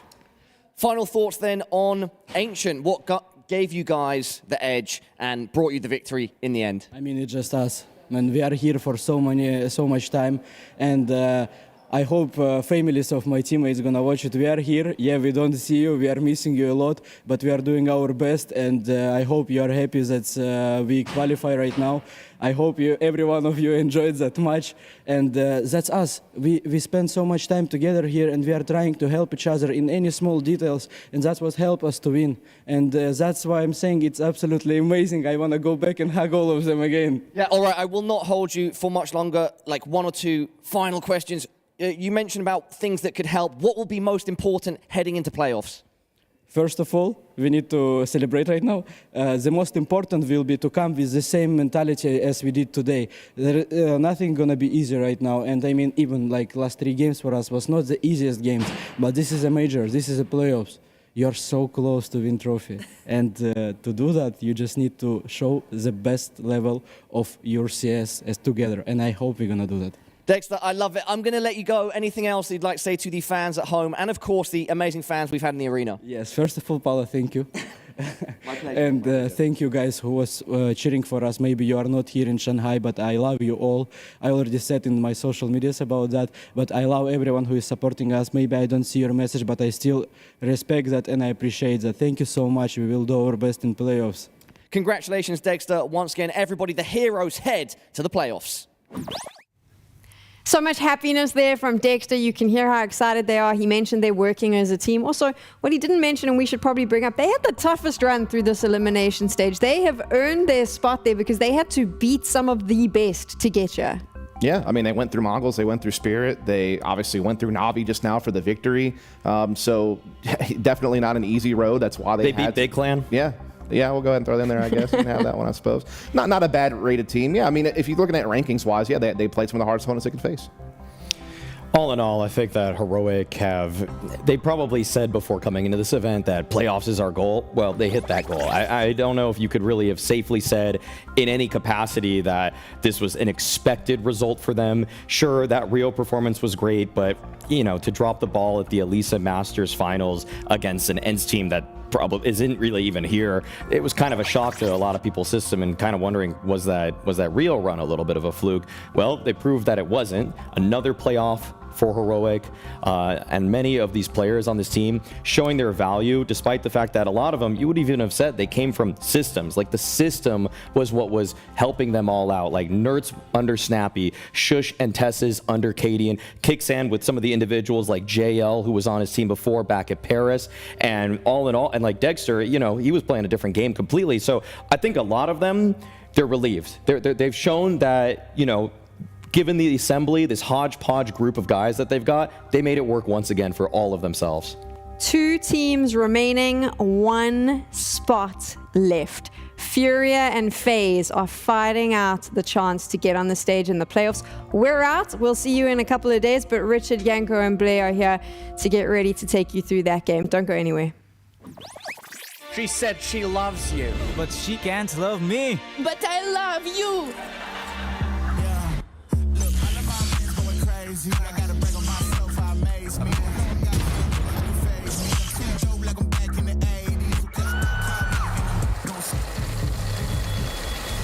I won't play window anymore. What's going on? Play your role. 1xBet. On to the next one.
Yes, greetings and welcome back to the Perfect World Shanghai Major. I am your host, Richard Lewis, and we're about to get into the last best of three of the day, which is the tantalizing prospect of Furia versus FaZe. Joining me on the desk, we have Blair, we have Yanko. I'm going to start by setting it up with you. Obviously, this is an incredible matchup on paper, even though these teams might not be doing as well as you would hope. Two incredible storied IGLs in the form of Fallen and Karrigan, and teams that have played each other in the not too distant past in Rio, where Furia emerged triumphant in a best of one there. So, where are they at? Tell me the tale of the tape. Let's start with FaZe. I think for FaZe, they're on the brink, Richard. I think they're teetering on the edge of the cliff where it feels like, you know, maybe even if they win this game, that this might be the last we see of this roster together, and they've been playing like it, to be honest as well. It hasn't looked great so far in the tournament whatsoever. And on the other side for Furia, they're a team on the rise. I mean, had some struggles as well in this tournament a couple of times. It came down to the last best of threes to be able to qualify into the next stage. But hey, they were able to pull it off every single time. Do they have one more in them? Yeah, coming into FaZe, for me, look, we just lost the defending major champions, the reigning champions in the form of Na'Vi, and it's crazy to think just a few months ago, half a year ago, it was FaZe in the grand finals over there. So the fact that they are right now on the brink, on the precipice of getting knocked out is almost unheard of.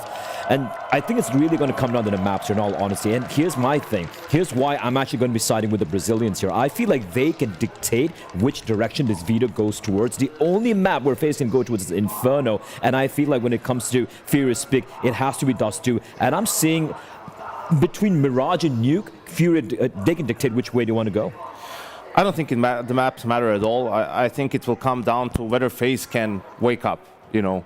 They've been bottom 5 in every relevant statistical category that we use to evaluate team play. 5v4s, 4v5s, percentage of kills being traded. They're worst in winning pistol rounds. They win 20% of them. They only convert half of those pistol round wins in the second round. They don't win any force buys. Like, these are all win conditions for FaZe. How many times do we watch them play? Oh, here comes the FaZe BS round with the Deagles, you know, and just winning rounds out of nowhere. You have 3 players, I believe, on FaZe who are rated lower than the lowest rated player on Furia, which is Fallen. So the individuals aren't showing up either. I mean, it's just bad on all accounts for FaZe. They received a shellacking yesterday at the hands of G2, who sure is one of the contenders for the tournament, but come on, right? Like, it wasn't even competitive. It wasn't competitive. It looked like a pug. It looked like a bad pug. It looked like a bunch of, you know, random 5 joining in, trying to play a pug against G2. And sure, I want to take nothing away from the individuals, but the amount of mistakes being made, I'm just watching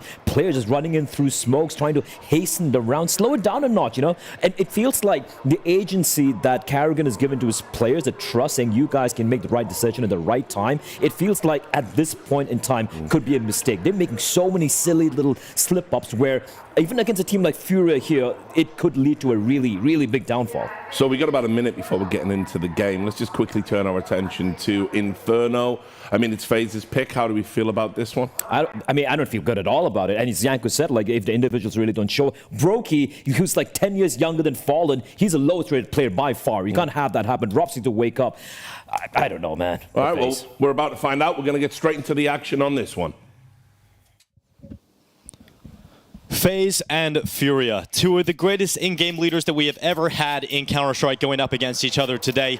And although their legacies are already cemented, today acts as a chance for Furia and the leader Fallen to try and extend that legacy and leave behind more brilliant work. And for FaZe, Karrigan has been one of the most incredible in-game leaders we have had for modern Counter-Strike, Jason, and this is a game that could break their entire squad. Oh, I mean, this has huge implications for what comes next. And I mean, FaZe, for having been this flat so far in the major, to imagine their ability to just turn it around right here, right now to qualify, that's a quality of old FaZe. That's a quality of the FaZe we've known over the past 3 years, but not recently, and they need to find that form again. Flash setup outside of Banana. And Brokey waits in behind the sandbags. Great utility damage done onto the back of players moving forward. And a little bit of a fumble, but Brokey's able to get back and play alongside Frozen. But it is Furia staying fixated upon this bomb site. Oh, they're coming right in. 3 defenders here as well. Brokey sees the utility. Rain going to take a quick peek. Wants to take a shot. They haven't turned the corner. Beautiful. Rain shuts down Cello. And Furia must walk in now at a disadvantage. Brokey sitting at the back. There's 2 players in dark, and that might work out perfectly for FaZe. They might not anticipate how many numbers are there, but they move in, and Furia take both players out at the back of the bomb site. Now Rain moving forward, unable to stop this from going down, and so Furia will be in the post plant. A 3v3. And Carrigan coming around the back. Skull's just waiting at the sandbags. Carrigan to get ever closer with the dual Beretta is letting Rops and Rain make their move forward into the site. Time will start to tick. No kits on their backs. They move in, but Skulls wins the fight in Banana. It now comes down to Rain and Rops, and it is not going to go their way. This will be a pisser on for Furia as they barrage the B bomb site, leaving Rops alone in a clutch that is impossible to pick up. It is K Serrato to close the first round. Man, Furia had to do that the hard way as well. What a round for K Serrato. That's a guy that Furia's going to want to have showing up today in this series. 3 defenders here, even the first kill going towards FaZe. I think this had to have been miscommunication, maybe a misrotation. Frozen and Brokey both going back to dark, and not even a bait setup at all. I don't think they intended for that to happen, just the way the chaos panned out. And Furia is able to take complete advantage.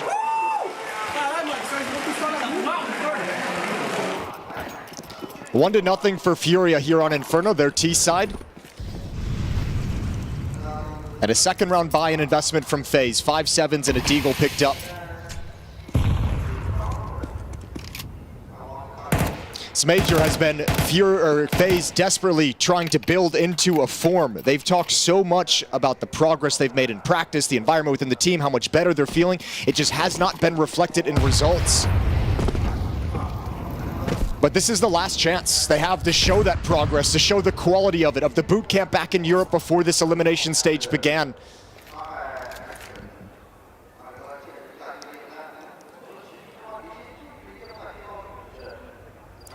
Carrigan waiting silently at CT spawn. Here comes the util for Furia into the B-bomb side again. Carrigan will deploy the smoke, but it is not going to dissuade Furia from staying committed as they go for a fight down in towards CT. Carrigan gone, but a shot from Frozen lands to the chest of Yuri.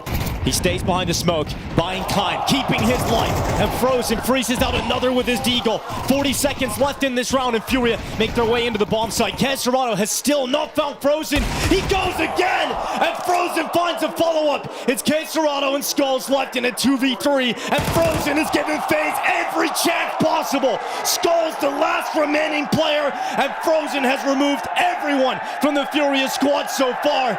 And Skulls coming up through Banana has 20 seconds to undo the hard work of Frozen. The bomb waits inside of the pool, and Skulls does not see anybody from FaZe as they stay disciplined. The time will evade them, and Frozen will kick this match off with all 5 kills. An incredible play inside of the B-bomb site. Yeah, brilliant stuff from Frozen. You gotta love that. One of the 2 players that have really stayed and showed up for FaZe in this run. But this is God tier. Furia could never find him. Beautiful shots with the Deagle, working himself out of a tough situation. And Frozen gets FaZe on the board in round 2. That's what you need if you're FaZe, an individual heroic moment to fire up the squad for the rest of this. No slow starts today for FaZe. And it comes from their latest edition. This is a team that has provided so much entertainment over the years in Counter-Strike. And a player that Carrigan essentially wanted to bring over from his time earlier playing with him in Mouse, saying, I've already had experience with this guy. I know the qualities that he brings. Back in 2019, they went on a string of championships back then to close out the year. And when they lost Twist, Carrigan knew exactly who he wanted to turn to. Drops to go down on default. Cello to commit forward here for Furia. They move into the sights. A couple of kills back here for Furia. And although the hard work from Frozen was impactful in the previous round, FaZe can't turn it into consistent success. Furia get into the site, and it's the death song played by the Cello that gets them through. Oh, we're getting scrappy already. We're getting scrappy real early in this match. A rebuttal from Furia to take round 3. Back and forth we go. Saved AK-47 on Frozen. MAC-10 on Carrigan. Brokey will be able to buy a rifle in the next round. You imagine FaZe is buying right back up into this. A simple up-the-middle trade game from Furia. And a passive setup from FaZe gave them room to work with to be unharassed on their march into the bomb site. It's 2-1. Furia are marching towards CT spawn, closer and closer to where they're saving their weapons. Karrigan only has a MAC-10 inside of the ruins. And the push will stop at the doorway. Furia do not apply the pressure, not wanting to lose anything they currently possess. And so they weather the storm of Frozen's impact. Furia bounce back into the lead. Tough scenario now for FaZe to consider economically, because you can fall into this trap. You have to buy here, so they decide that. But if they lose this, money's going to be rough for the next 2 rounds, and Furia can start to pull away on this T side.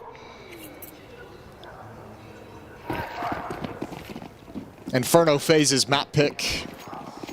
Furia elected to start on the T side. Want to be able to dictate the action in this first half and warm up into the series. Deagle shot down mid from Rain doesn't land. Banana control is going to be fought for, and Karrigan has to smoke off the Molotov, but he's got tons of utility coming his way. Tons of Furia players attacking up into this, and around the smoke, Karrigan gets picked out of the sky. Ill-advised jump. Yuri's going to make the most of it. And now what do you do with this banana control so early for Furia? Just not the resources to fight for him or to hold him at bay. Frozen, oh, somehow still alive. 3 HP, but it's Brokey now who has to step up. With his teammate low in behind the coffins, Brokey, with a slightly advanced angle out of second oranges, gets a kill back here for FaZe. A minute left on the clock, and the rotation coming over. This flashbang on Rain is everything.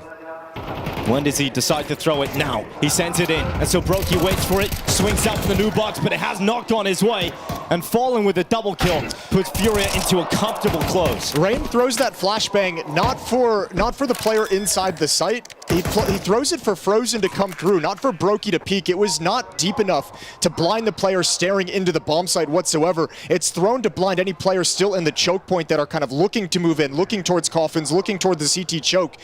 I think Brokey thought that was going to be a different one, and he kind of gets sold down the river unintentionally. That's a 3-1 lead, and Furia have grabbed control of the economy and the momentum moving forward. It'll be FaZe back to pistols. These two did recently play each other at IEM Rio. It was a best-of-1 victory for Furia over on Dust 2, which is Furia's pick in the series, 13-7, the best event Furia's had all year, making the semifinals at that event. Other than that, it has been an atrocious year for Furia. Starting off with a string of last places, early eliminations, group stage exits before they made the switch away from Art, solidifying Fallen as the in-game leader of the Furia team. And only recently, only at that IEM event back in October, have it started to look like the results are going to match up with the eye test of improvements in terms of how they play the game.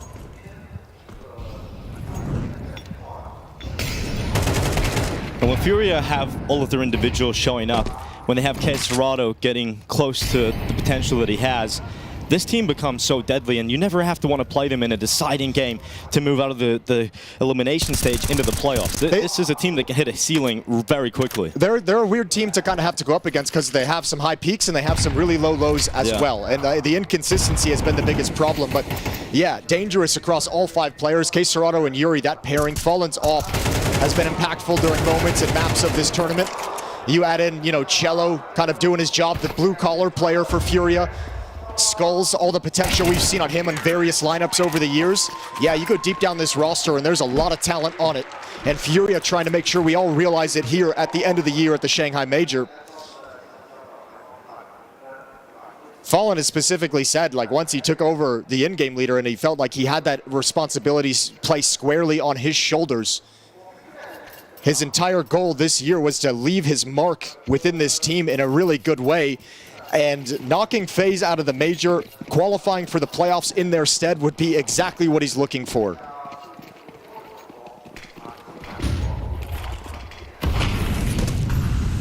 And the great thing about the 2 leaders today is we don't really know how many majors does Fallen have left. How many majors does Karrigan have left?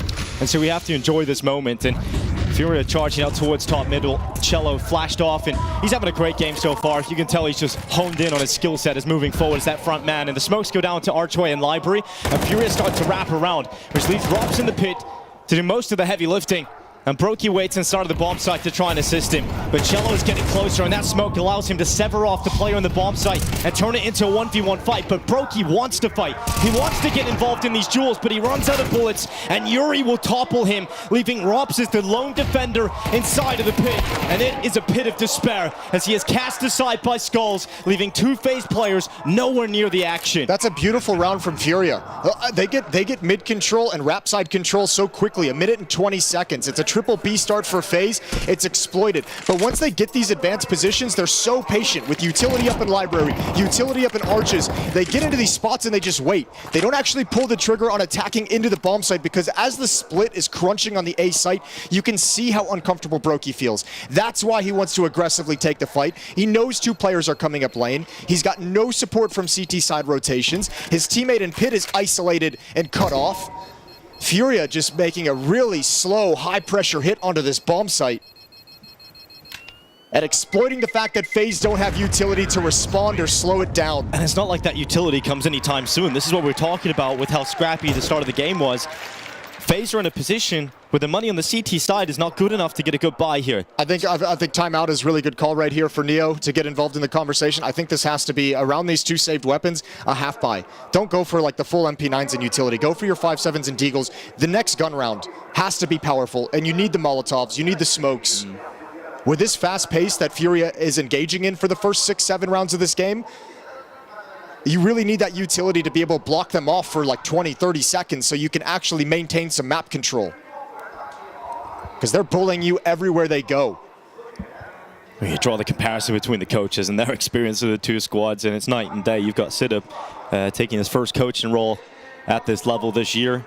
Neo, not necessarily years of experience as the coach, but just as a player, one of the most experienced and veterans that we've got. Yeah, I mean, all the way back to 1.6, all the way back to the early days, some considered the greatest 1.6 player of all time. Forrest in that conversation as well, but yeah, I think also you consider some of the Polish teams that Neo's been in. He's had plenty of experience of juggling the emotional states of his teammates and his players. It's been no secret that we've seen a downturn in Rops' individual performance.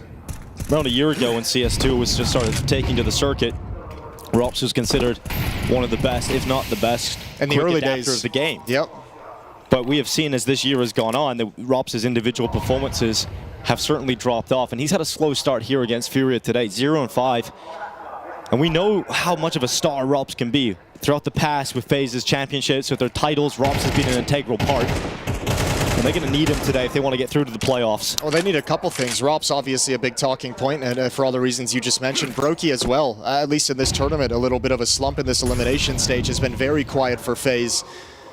Statistically, pretty close, but just above Kerrigan, which is not what you want to see out of your AWPer and someone as dynamic and impactful as Brokey. Rops goes down with this push through the smoke. Brokey gonna get away somehow.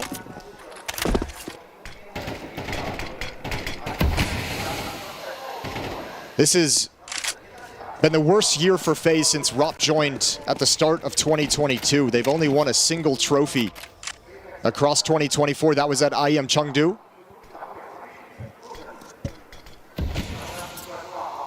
Most of this year has been a struggle, a labored year for FaZe as they try and find the form that made them so exciting and so dominant and so dangerous. The ability to stay in games, the ability to win clutch, tense, close situations, all of it seems to have betrayed them in 2024. And one of the conversation points around FaZe has always been their ability to come back from when they're behind. We've seen that earlier in Cologne in the year against Team Liquid, but we've had better examples as the years have gone on. We've seen FaZe come back into games that you think look impossible, but they haven't necessarily had that same attitude or ability about the squad. And to go down so early here to Furia is going to be a real test for FaZe in their map pick, because now it's 6-1, and we're really only getting into what feels like the first proper gun run where FaZe will have everything they require. And I think that's really the talking point so far of this game, is because of that early back and forth of winning the second round, losing the third round. This is the dream start for Fury, not just in terms of the scoreboard, but you were now going into round 8, and this is the best buy that FaZe have had. They've gone through most of this half without enough resources to battle the way they would like, not without able to slow things down the way they would like to get comfortable into the late round. And Fury has taken complete advantage of that. Credit to Fallen and his calling for keeping the high pressure, faster paced tactics, just continuing to lay him on FaZe. But now you have the op on Brokey. Now you've got Molotovs and smokes to block off choke points, and it needs to all have an impact right now. Triple B start, but just to drop a little bit of utility, I think Rain's already hustled back because they've been abused a couple of times. Oh, that is a rough grenade to go through the bedroom and to the feet of Rops, who loses over half of his health without even seeing his first opponent.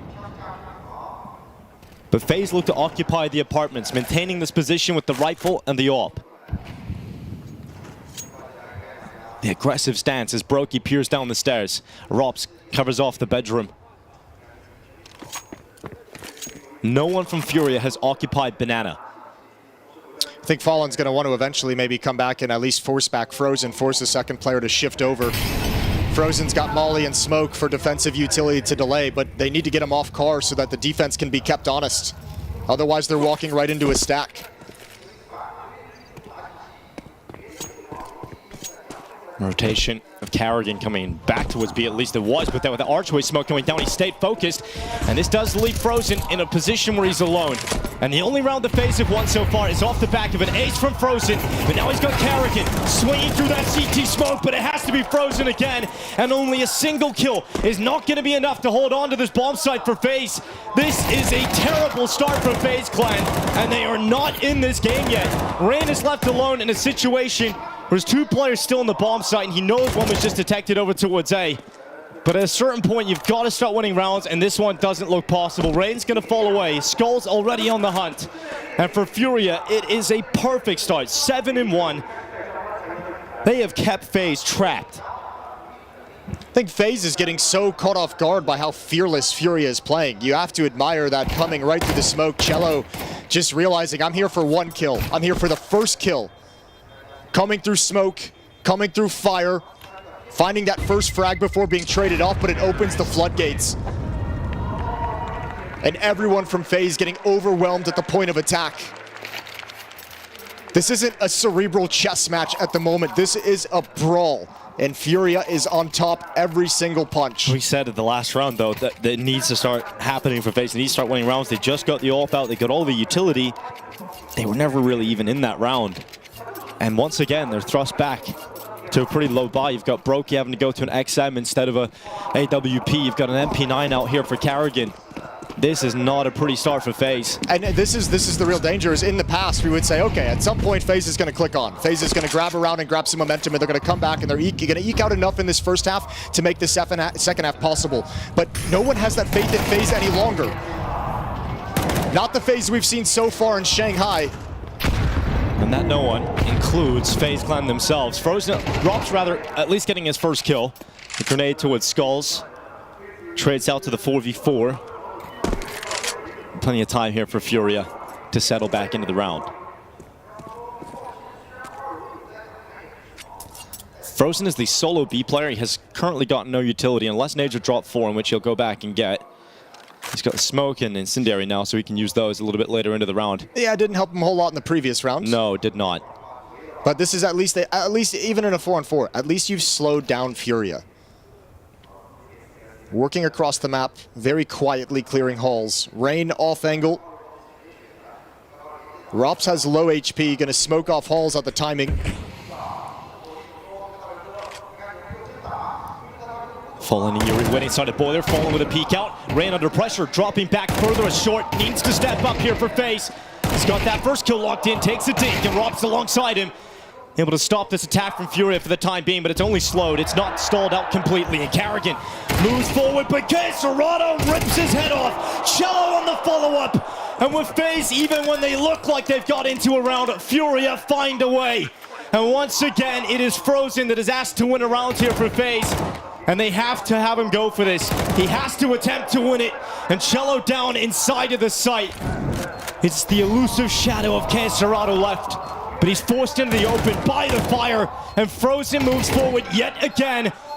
A tense duel inside of the site. Chaos Serrato's head just ducked beneath the boxes, and Frozen moves close with limited bullets left. Needs to be perfect, needs to be precise, and Chaos Serrato just plays with his prey.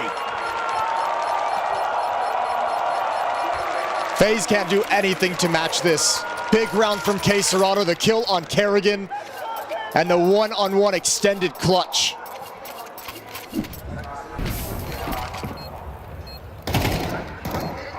And this time they did have things to play with, and it all goes south.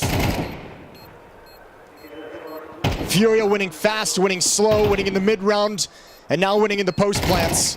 A valiant effort from Frozen, but could never land the shots. And K. Serrato so calm and composed. The confidence and comfort in Furia right now is palpable. You can feel it inside the server. They never once have felt disorganized. They never once have felt like they've gotten away from themselves on this T side. And look at the money. They have no economic issues. Every single round FaZe goes up against is a full buy. You've had one round with the AWP, and now you don't have the luxury of saving to get it out again. Disaster at the moment for FaZe, and a quick play for Furia. They sense weakness, and they charge towards Frozen. The one A1S over here on the B-bomb site. He's managed to peel away with at least a kill. And now they send the pistols in instead, so Kerrigan swings into the open. Marches forward. Frozen's got another kill. This M4 is doing everything possible for FaZe. Frozen is doing everything he can to keep his team in the early goings of this fight, but he can't do everything. And so he has to rely on the closer from his three teammates. 2v3 for Furia to recover. And they've got time. So they take a breather, they take a pause, and they'll place those Molotovs towards the back of the site. That M4 once again recovered, this time by Rain, who fights against Yuri. And with Skulls gone, Brokey comes in to close with the 5-7. And it is once again Frozen who does the heavy lifting for FaZe and sent home by Brokey. He's given you 2 rounds, and off the back of this second one, you have to build on it. You have to get these last 2. You need 4 going into the second half. And if you can't convert, if again it's just a wipeout for Furia, I think Frozen looks down the line and is like, come on, let's go. Someone else help me out a little bit. I need something. And this is the last chance for Furia to stay in this opening map. If they're to lose this, I mean, they have money in the bank, but still. Fallen with a charge up with the AWP, the confidence. As Fallen goes to the front. Looks to peel away with Frozen, and the flash will connect, but Fallen still hits the shot. Great opener here for Furia.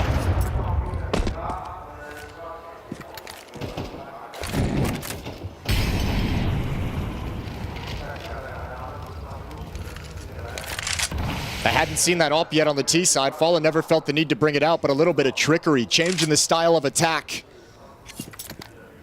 Risking everything inside the flames.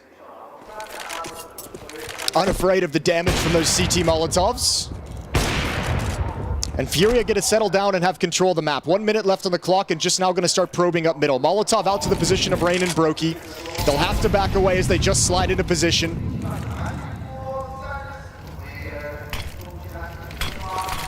Rain grenade is a little too late, and so Cello's already moved forward. He's going to go through the smoke.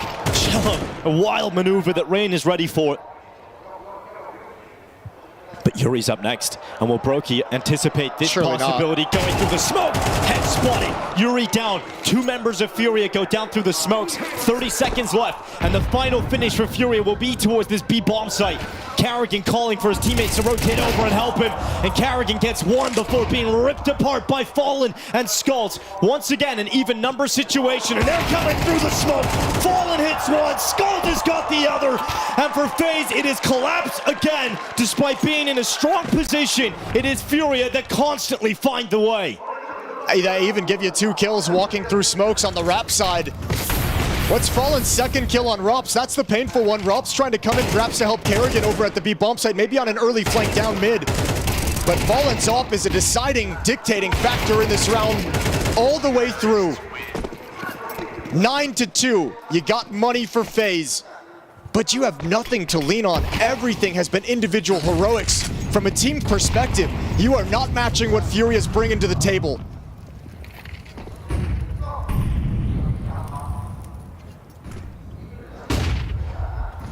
Once again, an aggressive stance in the apartments. Robs has tried this a few times. And once again, forced away by utility. Robs has never been allowed to be comfortable in the apartments.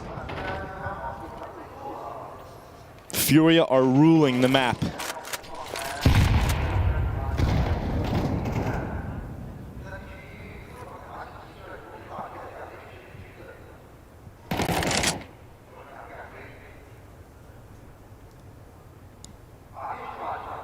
It goes quiet for a moment, but 1 minute left on this clock. And Furia look to ferociously finish this first half.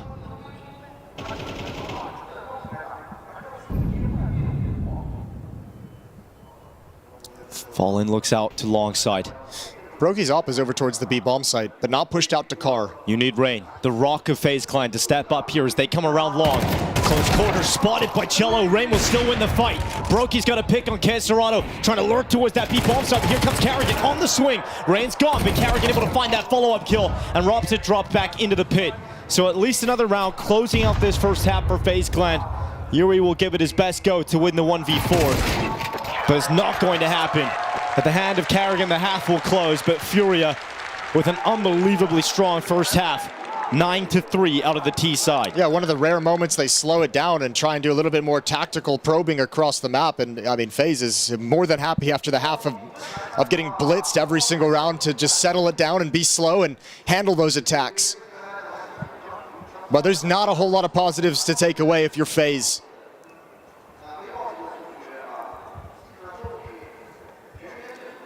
And now we get to see their quality in the second half to start mounting a comeback. A T side for themselves. They get to dictate the action.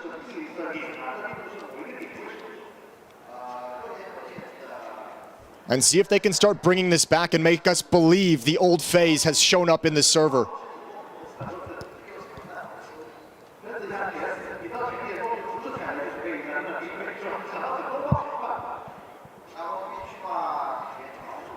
It's been a sad state of affairs watching FaZe Clan recently, and just because you know of the heights and the entertainment that they've provided us over the last few years of Counter-Strike and some of the classic matches, grand finals. Yeah, the most dominant team of the last 3 years, and it'd be a shame. We've kind of seen this timeline kind of building up as this year's gone on, and I think everyone's kind of held their breath and given passes and waited a little bit longer. Nobody's wanted to say it, but obviously with this major, a lot on the line in terms of implications of what the FaZe Clan roster would look like moving forward if there is to be a disaster at the major. And especially if you get eliminated here without any kind of a fight.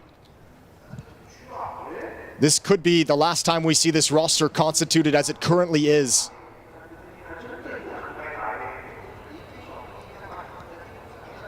Four defenders for Furia at the A bomb site.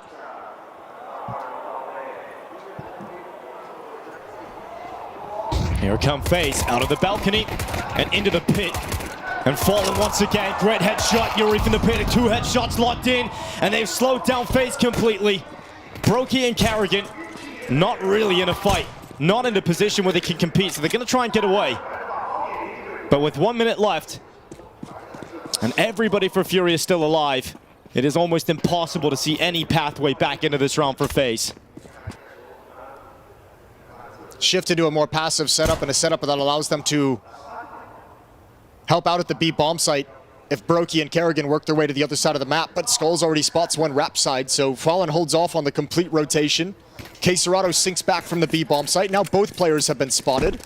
And with 30 seconds left, Brokey and Carrigan aren't being given any mistakes, and now it's time to move forward. That's a nasty shot from Fallen.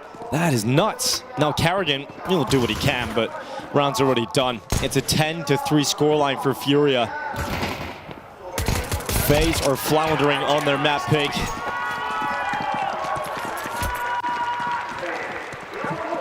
It's a lifeless squad right now. Dust 2 up next. And it feels like we're gonna be there pretty soon. And that's the map Furia beat FaZe on back at IEM Rio in their best of 1. So you know Furia is gonna coming in with that knowledge, and obviously the momentum from stomping this opening map. And it's going to be much of the same. It's going to be a very confident, aggressive, no-fear Furia. And we know how much firepower FaZe have, but they're not hitting back.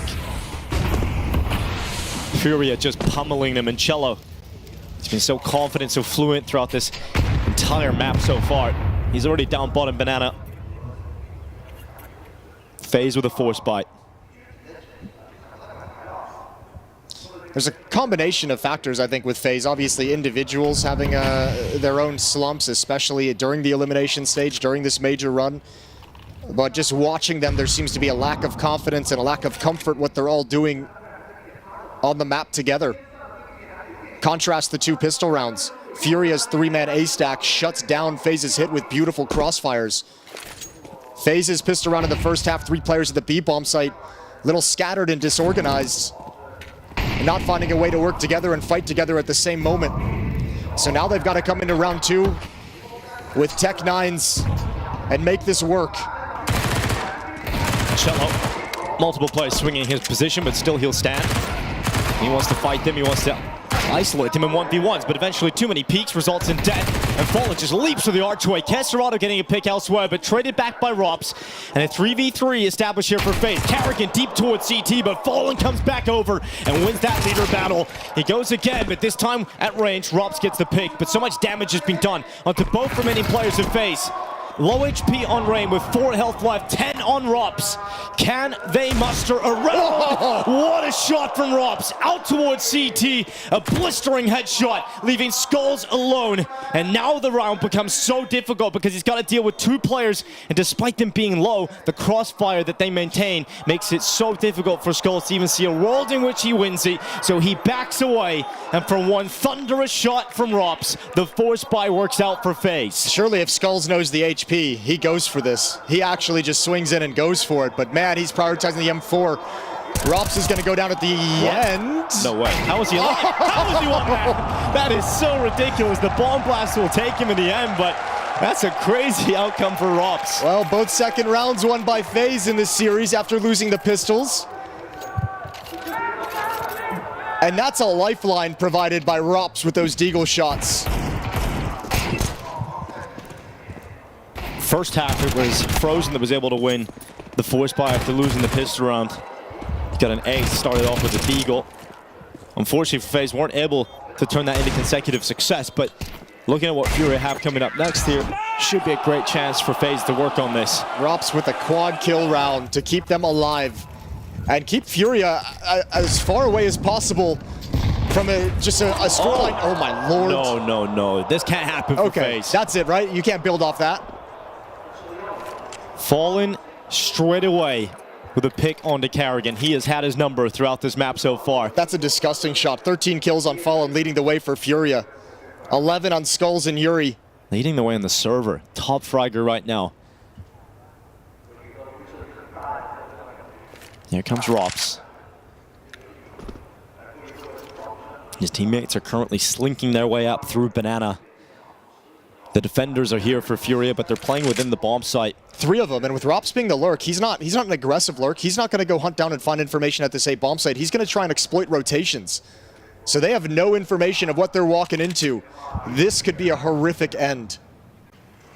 For Furia, there is no reason to break apart this triple setup within the site.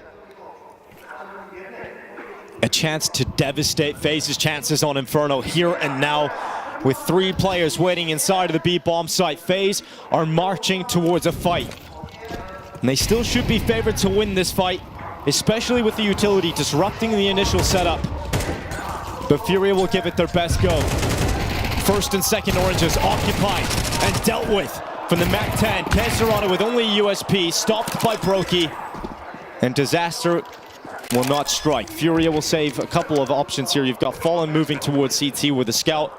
But for FaZe, it goes up to 5. Can't be upset about that one if you're Furia. You got everything you wanted. You got the opening pick. You got them walking into your stack and just couldn't get any of the kills. Those MAC-10s so deadly as they come up. And also, money is saved for Furia. So they didn't invest in armor as well, which was going to make that way more difficult.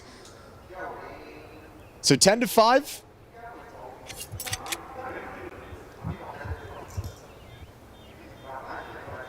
And FaZe putting some rounds on the board, but still not convincing quite yet they can bring this all the way back. Not yet, but halfway there. In this upcoming round, maybe get a couple of upgraded pistols for Furia, but the most likely outcome is FaZe do increase their scoreline to 6, and starting to shrink that gap. Hopefully with Rops' 4K earlier on, he's played himself back into this opening map. Really slow, frustrating start for him.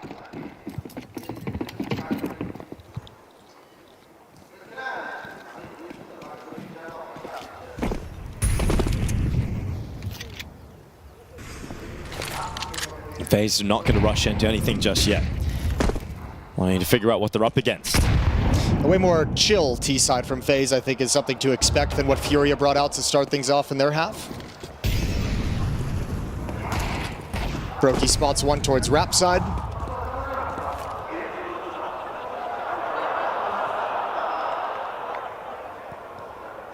Control of top banana. Now smoking off to take mid control in brackets. Working a good default here for FaZe. And seeing if there's any counter utility they can force out of the defenders. Now Kerrigan goes for the investigation, the hunt. Stack at the back of the bomb site is deleted. Queserado comes through for one. And that's it. That should be the round. FaZe now, bomb going to be picked up. And then you get to pick and choose whichever bomb site you want to go to. Brokey's not going to miss the clear over in Cubby. And it's 10-6. And Kerrigan's going to take that burst of kills. Puts him up to 6 from the 3 he was standing on with an AK-47.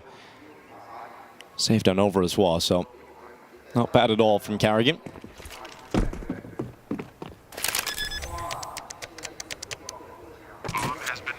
FaZe have had to play a lot of matches to get to this point as well. It has not been smooth sailing for them at any point, really. Even the RMRs were a bit touch and go at times.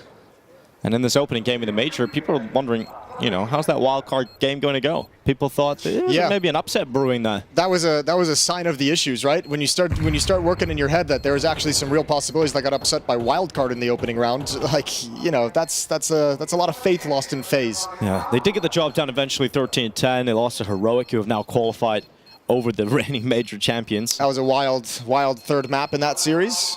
Heroic continuing to impress is very cool. Honestly, during this stage of the major, when I seen that Maus were playing FaZe early on in the best of one, I was very worried about FaZe. That was a situation where I thought they were just going to lose to Maus in the kind of form that they're in, but they got the job done versus... Again, you can almost see like any other team that you... The difference is FaZe had like an established dominance, you know, through a period of time, but like you're seeing the inconsistencies of it, like a young team trying to find itself. The inconsistencies that we see out of Furia right now, which is the scary thing. Yeah, you go and beat Maus in a best of one, which is great, one of the best teams in the world, but you get destroyed.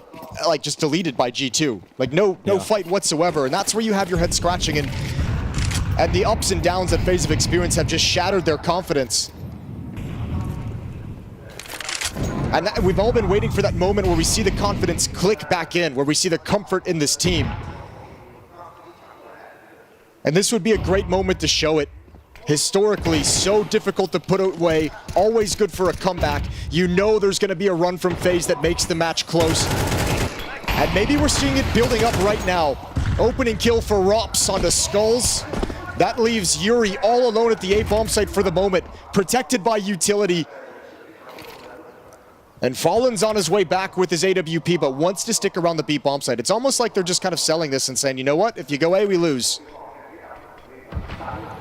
58 seconds left to figure it out.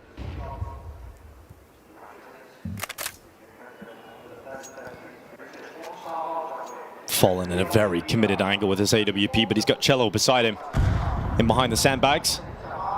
And FaZe are coming to fight. Fallen peels away with Kerrigan, and Fallen is not falling back. Finally forced into more passive position. Cello leaped up on top of the sandbags, and Frozen is very quick to drop him. Yeah, but you're going to think there's an AWP here, and there's still a player in the back of the bomb site. Queserado been lurking this whole time. Queserado looking to combine with Fallen as the attack from FaZe starts to move forward. Queserado, the shadow, hides at the new box, and here he is to fight. Peeks out, Brain goes down first, and Queserado, elusive on the second. He's not stopping. This is a cold killer at the back of the site, and finally, Rops fights on. 5 seconds though, not enough time to win this round, and Queserado waits in the shadows and pounces upon the FaZe clan. That's so much confidence in your call, in your read of the situation from Fallen. You put this out, the Kerrigan versus Fallen, great in-game leaders. Fallen's got his number right now. Never shifting away from the B bomb site. So confident that FaZe was going to come back. And just had K Serrano lying in wait, not showing. Firing into the smoke to be a distraction. And FaZe never thought there'd be another player in the site.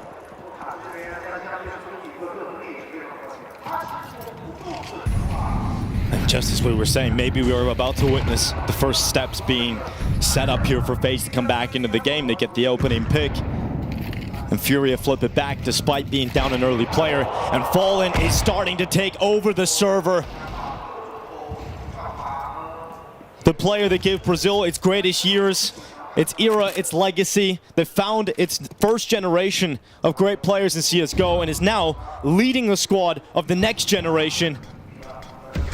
16 majors, 10 playoffs, 2 championships. And leading the charge, his op at this event has been a beautiful resurgence. Yuri and Pitt, FaZe have no other option. They must fight into this A side, and they come through, but Skull's still on the site, pinned up on top of the box. Important trade from Brokey, but they're still in the 2v4. Robs will fight on. And we know how deadly the 3 players of FaZe can be in Brokey, Robs, and Frozen, but it's all down to Brokey alone, and in the side of the site, there's no stopping K Serrano in that rotation in. And it will be map point for Furia. What a good round from Yuri. Staying alive in the pit, just the 1 kill, making it awkward, peeking out to find Rops, being a nuisance, a distraction. And obviously in that position, Brokey's got nowhere to go when he gets out of the bomb plant. There's no different position he can take, and just teed up for K Serrano. Great shot from Fallen.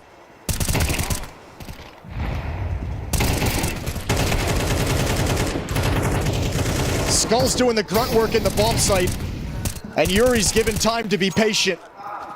And Furia have 6 rounds, 6 chances to close out Inferno. Last time out for FaZe.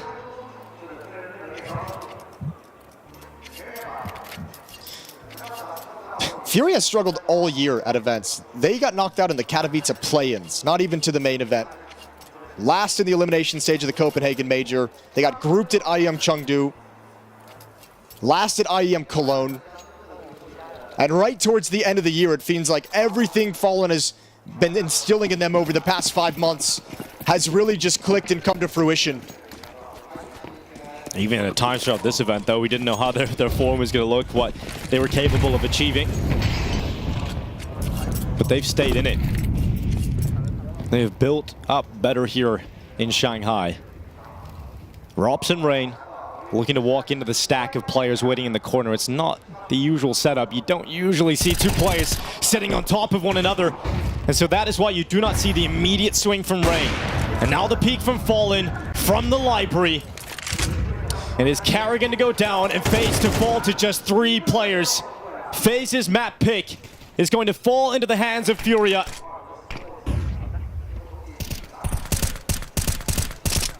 Unless the 3 remaining forces of FaZe can combine for a way back into this 3v5. Kerrigan can't get any good reads. He's pushing the envelope on Rap side because he's hoping it's going to be a triple B start, but Fallen is here again. Here he is, once again. Fallen with a mighty performance. Big shot again. A lot of damage, and Brokey left on low HP.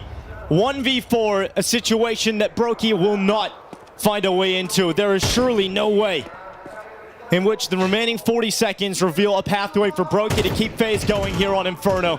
It has been ferocious from Furia on the opening map, and FaZe have no answers. If they want to stay alive and their playoffs dream to exist, they must bounce back heading into map 2.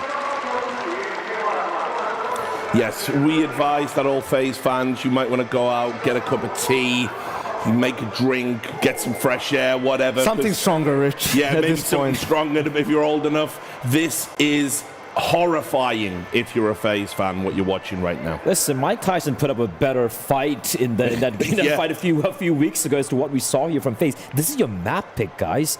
I mean, what was that first half? I mean, forget individually, of course, we were talking about Robson, Broken, everyone not really showing up, but overall, the teamwork, the chemistry, there was nothing to be seen. Flashes being missed, and you're the defending champions coming in, and you're going to go out without even a whimper? It's embarrassing. Yeah, this is the most dysfunctional I think I've seen FaZe in a good while, many years.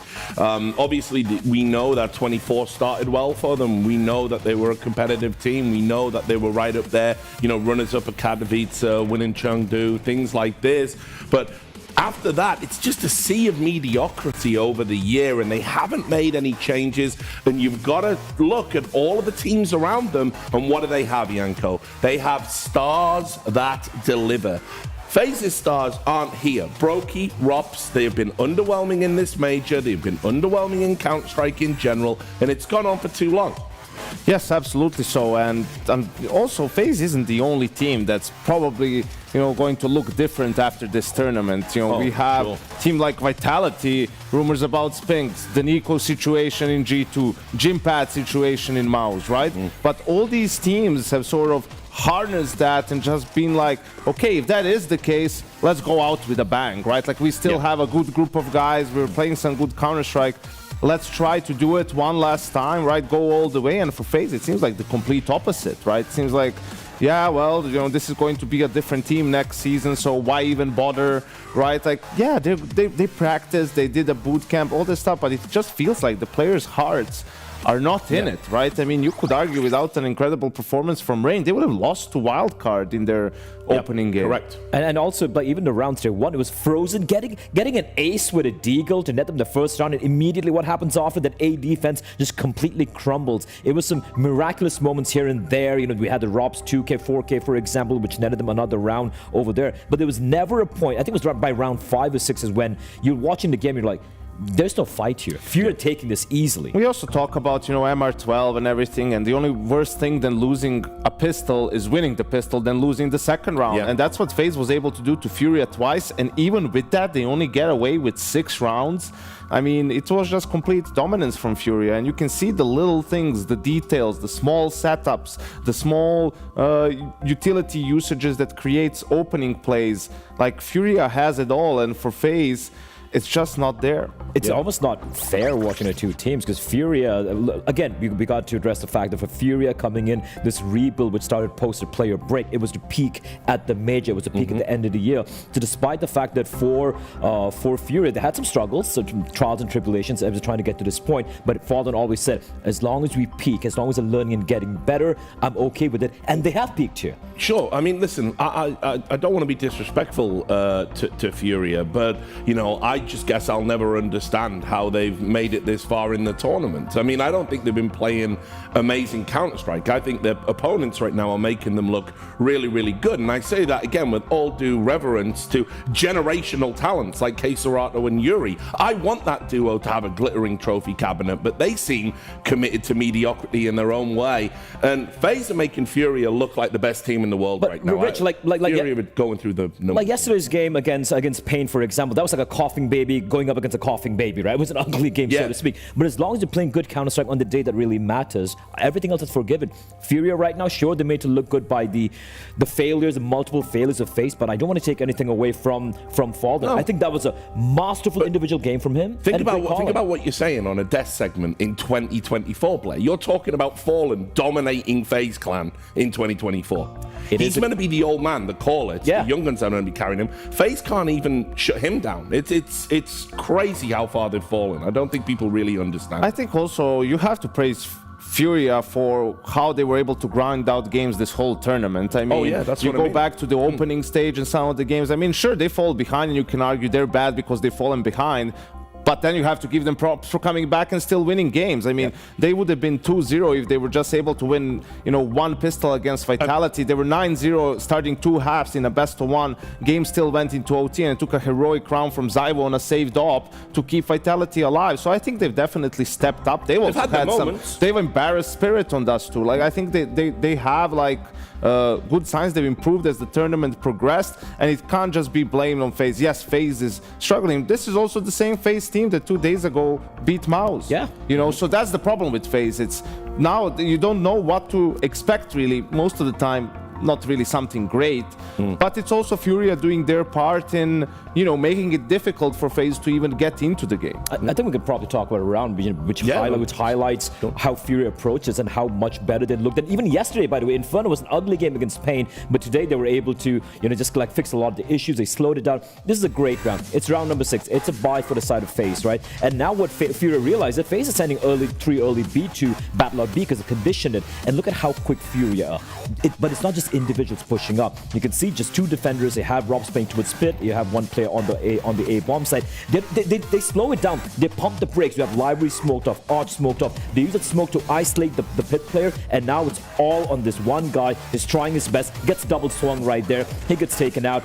I don't know what that play was from Rain, just walking into the smoke. That's what I'm talking about. And Robs is isolated. There's no way. There was not a single fair frag given to the side of FaZe. And that is just beautiful text of Counter-Strike. I mean, absolutely. I mean, look, Furia are doing everything right in those situations. But again, it's like, I don't know. It's like FaZe... it's like the stakes of the game haven't got through to them. It's just lazy CS. That's why I'm saying. Their heart just isn't really in it in some of those...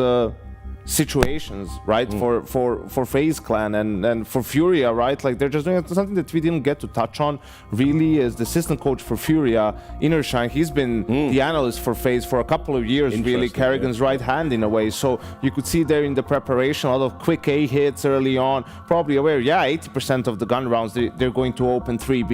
So let's just first at the start of the half, let's throw a couple of these faster A executes, keep them honest in the second half of the first half when we play a little bit more default, and that way we can establish banana control easier. Yeah, and look, I mean, to talk just as well about the matchup in terms of what's been going on tactically, I think again, what Fallen's been able to do, I think he's called a fantastic game. Yes. And obviously when you're going up against Carrigan, I'm always expecting Carrigan to be help FaZe be a bit more cerebral, have those better reads, particularly on a map like Inferno, which they've gone to time and time again. But Fallen did call circles around FaZe in this game.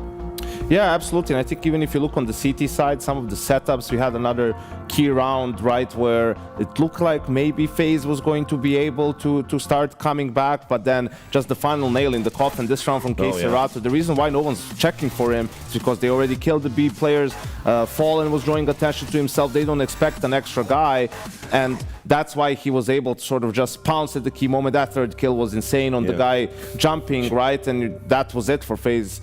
Just the game ended right then and there. And it's also just watching that round was a 5 versus 4 in favor of FaZe, and I love the call from Fallen where he's like, it's fine, they're going to be coming B, we're just going to be gambling on his B stack. And even if you lose the round, even if they head towards A, it's okay, we have the rounds to play. But he wasn't just going for random gambles, so to speak. It was just out calling. It was in their heads throughout. But more worryingly for me, it's not just about a calling, man. Individually, every single player on the Furia side was better than anyone in FaZe. Correct. Apart from Young Frozen. That's it. That's all they had. Yeah, and I feel real sorry for Frozen right now because, when a team's dysfunctional and you're doing your job and you're getting your kills and you're performing well, it's like you can only do so much, and as good as Frozen is, he isn't a Donk or a Ziwu. He's not going to be able to single-handedly carry you through a game like this. Reminds me of another young FaZe star in a different time, right? But yeah, I also think though on Dust 2, when it comes to that, again, the map does not matter. Yes, Fury is very good on the map, but FaZe,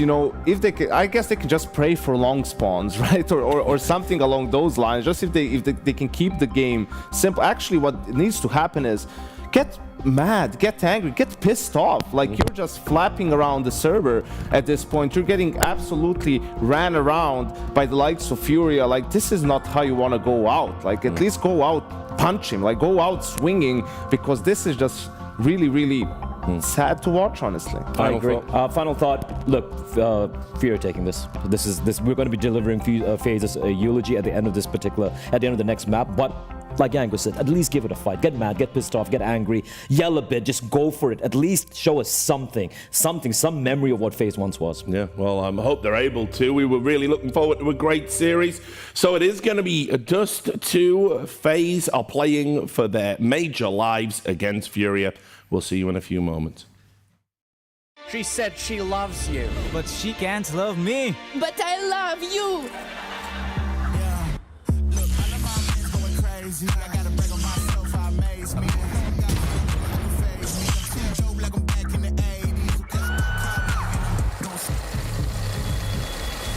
I won't play window anymore.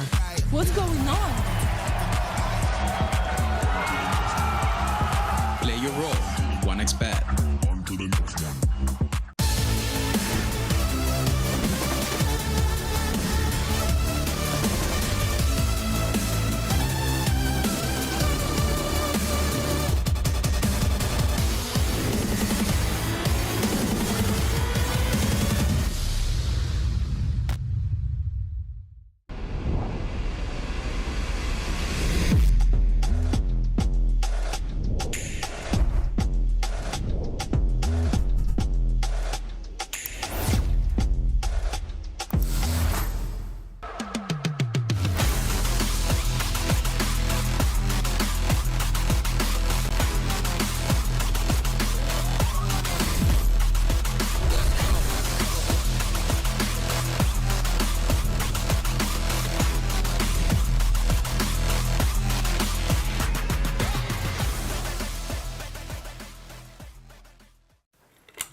Hey guys, it's Frozen from FaZe here. I'm here to read my letter that I wrote to myself a year ago, I think.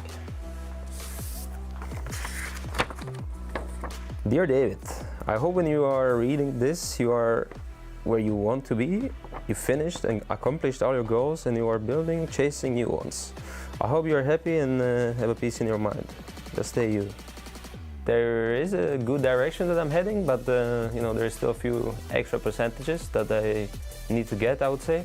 But yeah, I would say definitely on the right path. I think just not achieving the things I wanted to achieve, you know. But I think that's just sometimes, that's how life is sometimes. And yeah, either you bounce back or you go down, right? So yeah, just gotta keep working hard. What's up guys, this is Rain from FaZe Clan. Today I'm gonna read a letter that I wrote to myself about a year ago.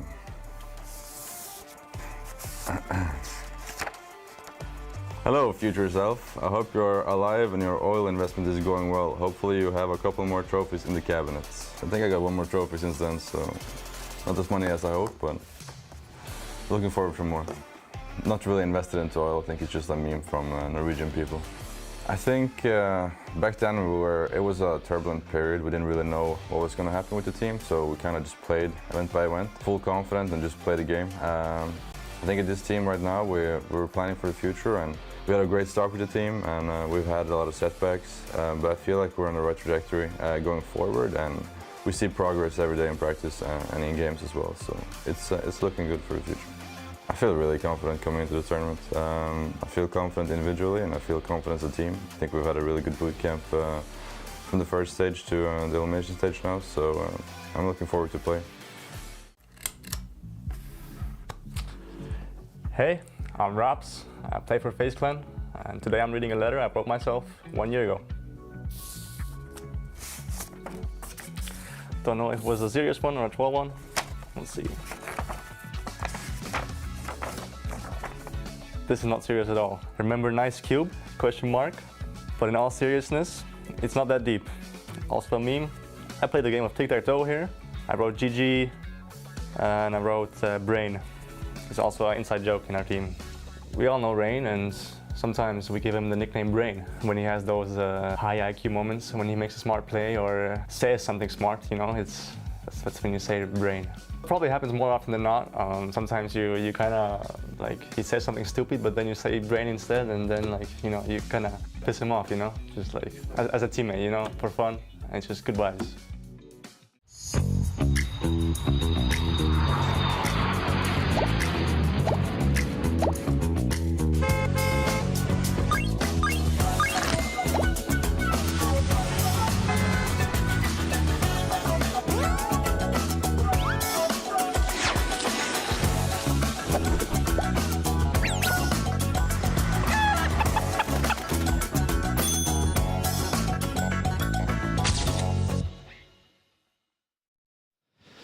1 year ago in Shanghai, it was FaZe Clan to lift the CAC trophy. But this year, 1 year on, they are not looking like they're even going to make the playoffs. This is a disastrous look for FaZe. They really didn't show anything on Inferno. And for Furia, they're looking to make the playoffs for the first time in a major since Rio in 2022. Yo, I'm with the desk on this one. I want to see some fight. I want to see some life in this FaZe team. If this is going to be the way you go out of the Shanghai Major, make this just an explosive battle on Dust 2. Inferno was flat. Nobody but Frozen really got involved in the game, and it just spun out of control way too fast. Here on Dust 2, they got to show us some of that quality. They have such a championship pedigree within this team, and it cannot fall flat 2 maps in this series to be eliminated. I can't believe that's even a possibility. Yeah, FaZe Clan, they always find a way. No matter how bad they're looking coming into a tournament, no matter how shaky they are, throughout their history, we have always found a way to believe in FaZe, and they find a way to believe in themselves. You remember the moments back in the Paris qualification, Carrigan's down in the last chance qualifier, and he finds a piece of confetti from a previous tournament, and he reminds the squad, this is from our last trophy, and you gets the team back into it. But for various different reasons, it doesn't feel like we're going to get that rallying cry here for FaZe today. I think the thing missing is usually they find ways to inspire us to believe in them, to have some faith in them, and that has not happened yet here in Shanghai. That's the scary part for me, is we have not really seen glimpses of what they're possible of. Frozen's gonna block this smoke. Up catwalk, Furia heads into a stack. 2 players to defend here, and they back away. Brokey and Rain fall back. Frozen's been gushed, and the attack is on. Rain, a couple of steps back, blinded. His teammate Brokey, unaffected, but the flash swings out. He removes Cello from short. Furia stay focused on trying to get through, but with that smoke going down, Fallen goes and backtracks. Frozen being quiet underneath the Xbox. Fallen still checks him. Fallen has a look, and Frozen's gone out of there. Rops now holding the mid gap. 4v4 off the back of that kill. And Utility goes over the top, but it's just terrible smoke, not going to work out at all. And so Rops to drop Fallen. And the response is swift from FaZe. They keep it at 4v3, and for Furia, their initial plan has fallen flat. Their plan B is no longer there, and now it's about adapting on the fly in this 3v4. Yeah, maybe if that smoke had landed, they could have worked their way out, but that actually helps the CTs. It helps the FaZe side of things. So here we go. Back to an A execute. All they have left is to run out catwalk with a single flashbang. It won't bother Rain. Doesn't land the first shot, but now over at railing, he's got the help of Carrigan, and this is a nice pistol round from FaZe. Controlling and corralling Furia. And a good start for FaZe, winning the pistol. There have been moments in FaZe's history where, I was mentioning earlier, that they have been on the brink of utter collapse. It didn't even look like they were going to make the last CSGO major, if you remember. They fell down to the last chance qualifier. They had to play against Cloud9. They were able to get through, but one of the biggest talking points that was always there for FaZe was bringing the energy to every play. You know, finding... If there's a piss around victory, you get fired up off the back of that. And that's something they've always talked about in the communication of the team, how important it is to celebrate the small moments that starts to spiral and build them back into the game. And Rain with a double kill at short, certainly dealing with this Tech 9 buy from Furia. It is melted away. All right, here we go, FaZe. Rain gonna find his 3rd kill of the round and shut things down. Always known for performances in the major. He started this one off with a bang back in the opening stage. Or excuse me, back in the RMRs, I should say. Yes.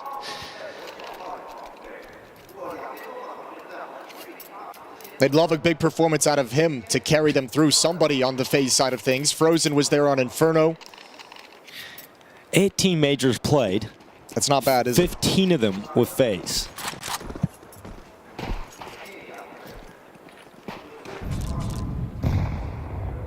He's been there since FaZe Clan's entry into Counter-Strike. Fallen, peering over the top of the boxes, sees an aggressive play from FaZe. Up cat, it is not working out, it is not clean, and Glocks have erupted to a double kill opener.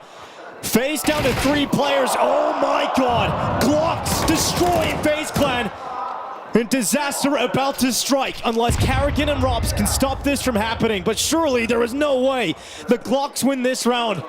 Fallen holding towards the top mid push. Rob's trying to recover this, but he's been tagged and so softened up. And Casterado drops him on the MP9. And Carrigan has to save the day with a minute left on this clock. Oh, it falls apart. That's unreal. The mid-aggression. Kerrigan gonna try and recover the situation. Needed to land that shot, thin them out early. Now they progress way too far. No. And the FAMAS ain't gonna get it done. Oh, that is devastating for FaZe. It's devastating, but it cannot be backbreaking. It cannot stop the progress that FaZe made in the first 2 rounds. They have to respond. The aggressive play short. I mean, it looked like they should have cleaned up. They just weren't able to land the shots with so many targets. They were softening up multiple opponents, but enough chaos created towards top mid for those Glocks to thrive. And you have to get your team past it. This round is all important. You could just get buried. You lose this round and you're like, oh, I cannot believe we've stubbed our toe like this. Lost to unarmored pistol, lost to Glocks. We've seen a few of those rounds from Furia against Paying in the game to get here. And they stood strong after the fact. FaZe now have to do a very similar thing. Smoke down to the mid doors, Furia occupy mid. A chance of all the damage done and around victory in the previous for Furia to eliminate the supply of cash and weapons here for FaZe. This early into the round, there's only 2 flashes and 1 HE grenade left for the defense. Rob smoked out at doors. Rain is going to use his HE grenade to disrupt that mid smoke and give temporary vision to Robs. Oh, he takes damage. He wasn't too far off connecting onto Kesserado. Hasn't been able to land the op shots. Meanwhile, the opera of FaZe, Brokey, is on the M4. Rops is going to slide into that. Well, look, we saw that as well from the secondary opera from Nertz on Heroic the other day. That secondary opera loving to take that angle and just dispatched by Fallen on the other side. Here comes Carrigan, realizing the risk is needed as his teammates fall. Furia have gone through middle, 35 seconds. Frozen trying to hold on to the B bomb site. He's not alone. He's got Rain with him. And at the car, he peeks up with a quick kill and some damage sprinkled onto Fallen. But if Rain peeks up again, the AWP is ready to punish. But Rain moves out to the side and annihilates Fallen with the rifle. 19 seconds left, and good luck breaking through this B bomb site. Eventually Frozen to fall, but it's Rain, their mightiest hero, stepping up again. He's got to do everything, and that is too much to ask. His Skulls eventually comes through and stops the might of Rain. God, Rain is just a beast at that B bomb site. He does everything he possibly can to slow it down. The drop-off catwalk, though, the swing out from Rops as well. FaZe just get picked apart. And Furia continue marching forward, and now once again, just like Inferno, early in the half, they've got control of the game. Economy is in their favor.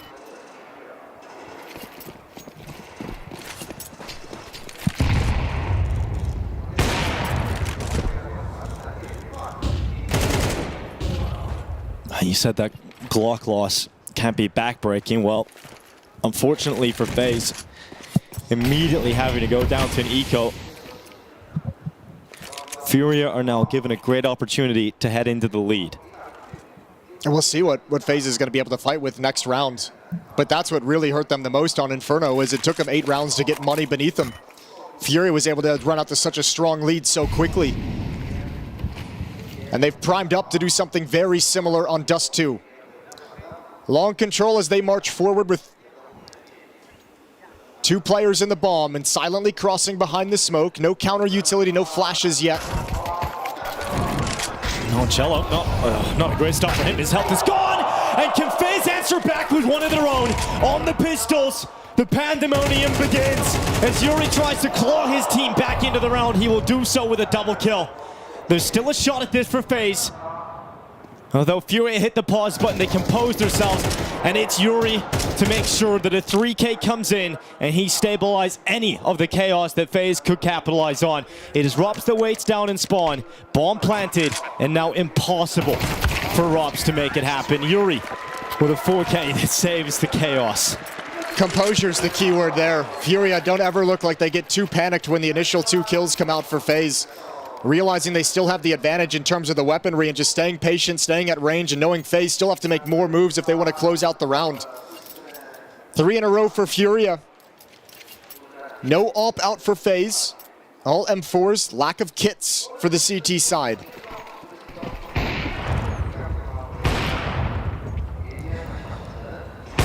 Smoke goes down, and Fallen unable to capitalize on 8 shots through the mid doors.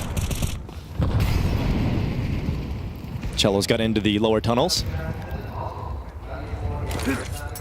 FaZe with a more passive setup. We've seen a lot of early cat aggression from FaZe, but once the guns have come back out, they've settled into a more standard setup.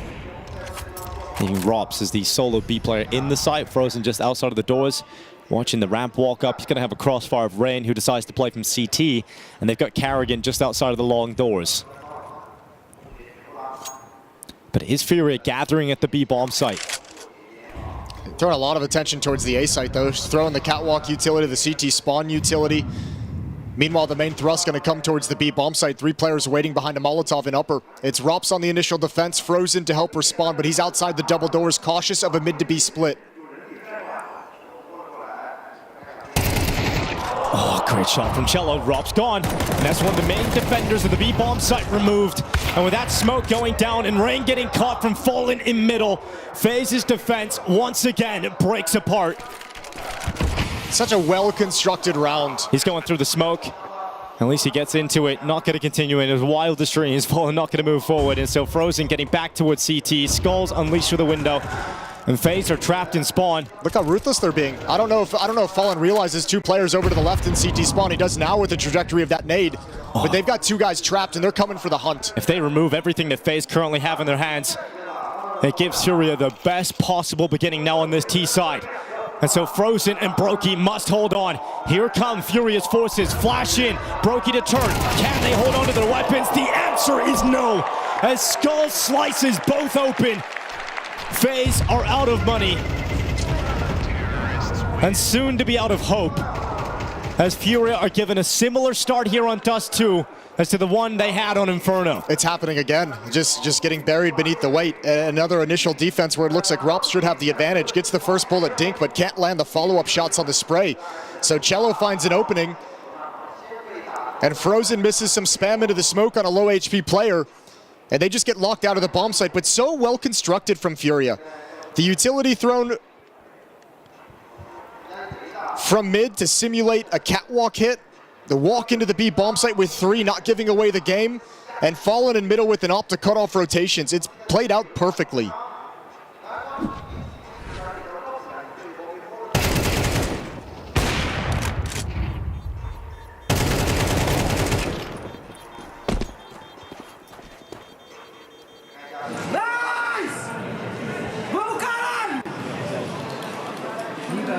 Just calm determination, except for Cello.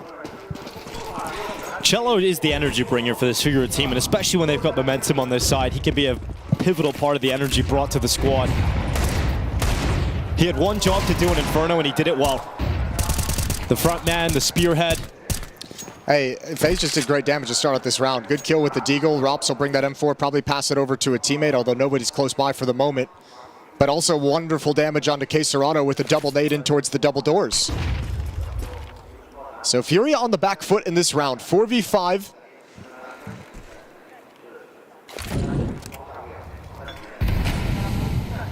And showing mid to B split.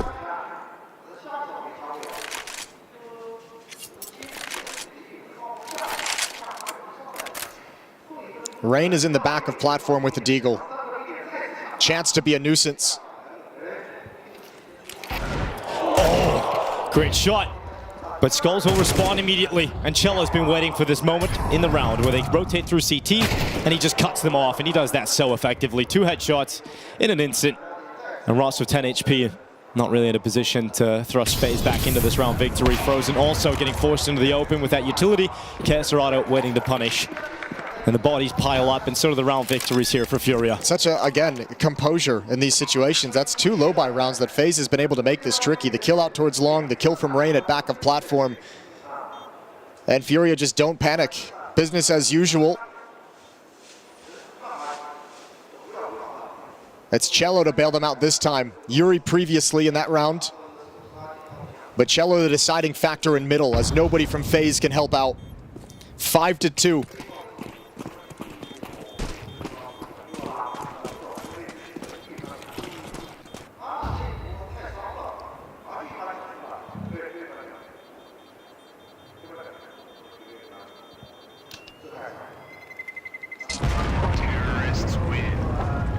We haven't seen that immediate fighting stance from FaZe Clan coming into this map. But I mean, they had a great start on the pistol, able to convert the second. They teed themselves up perfectly against the eco, but losing to the Glocks has just thrown this entire system, this entire CT side into disarray. Yeah, the recovery from that round is so difficult. And Rops is going back to his AWP. This time it's paired up with Brokey, so a double op setup here on the CT side, Dust 2. Let's see what they can deliver with it. Deep Molotov, only one player crosses to the B bomb site. FaZe want to control long. And Furia's at least not going to attack it aggressively. They'll come on a timing, delayed.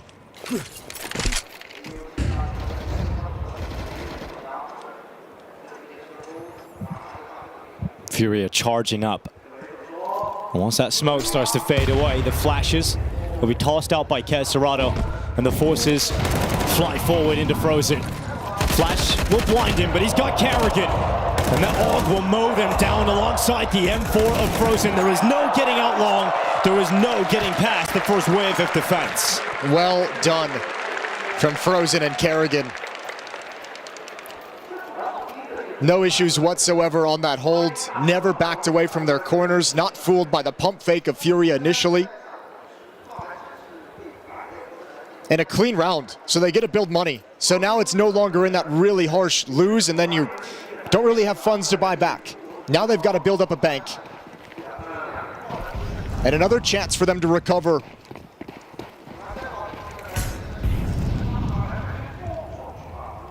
Brokey boosted atop his teammate's head, and Cello is the first victim of round 9. He's been taking a lot of liberties getting into lower dark pretty quickly.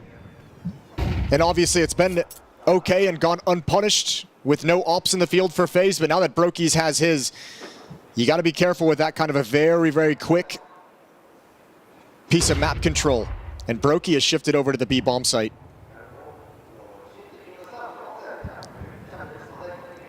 Gonna use a boost of their own with the sniper. Fallen's hoping he can get a deeper angle, but will Brokey be able to react fast enough? Yes, he will.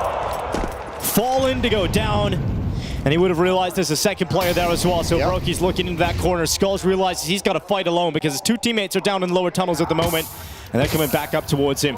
Brokey desperately hanging around, looking for another one.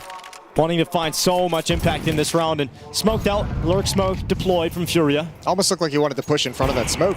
Called it off. Skull's going to take a blind shot with the AWP. Kesserado and Yuri joining up with him, but this is just a save. 36 seconds left on the clock. And with their own funds dwindling low and probably needing a drop over to Fallen, Furia decide to back off and concede the round. So FaZe string 2 gun rounds together, 4-5.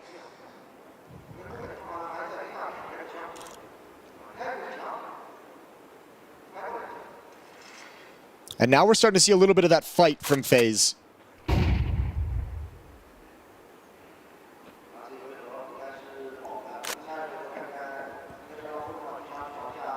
It'd be fantastic to see Brokey step up. And I mean, that's another cliche for this FaZe team, is Brokey is a big game player. He thrives in the chaos when the game gets messy. He throws the rulebook out the window, and he's redefined how to play a lot of situations that really only he can perform in. Yeah, he's got some very, very interesting qualities as an offer. Yeah. Thrives in chaos. Yeah, he's very active, willing to take the next fight, move forward, make the unpredictable play. FaZe will continue to use this double op setup, and so Fallen is looking down into middle. And Cello a lot more conservative with his passage in the B halls. Utility to prevent catwalk aggression. Smoke won't open. Fallen is so ready. Second time with the double op with a secondary offer. Rops has wanted to get aggressive and get a little tricky. And second time he's been punished doing it. And well, Fallen has the most op kills in major history, so good luck dealing with him as Rops for the second time falls at his hands. Yeah, just still building upon that record. 5-on-4 in the favor of Furia. Previous round, it was Brokey that was able to get the opening kill for FaZe off of a short boost. Obviously can't use that again, and short is now being taken by Furia. And Carrigan's up next as the defender of short. He'll play on the ledge. But the common util filters into place from Furia. And Carrigan forced to reevaluate his positioning. Kerrigan's alone. Yeah, this A bomb site looks very weak right now. Which is crazy considering they don't have long control. Oh, this is very weak. The closest player to them is Broken. He's down looking at middle. If this ends up being just a catwalk hit off this map control, it's just going to be a save for FaZe, unless Kerrigan does something absolutely crazy. Well, that's exactly what he's going to have to do, because here comes the play from Furia. 25 seconds left. And all attention's now on Kerrigan. There's no one coming from long, at least.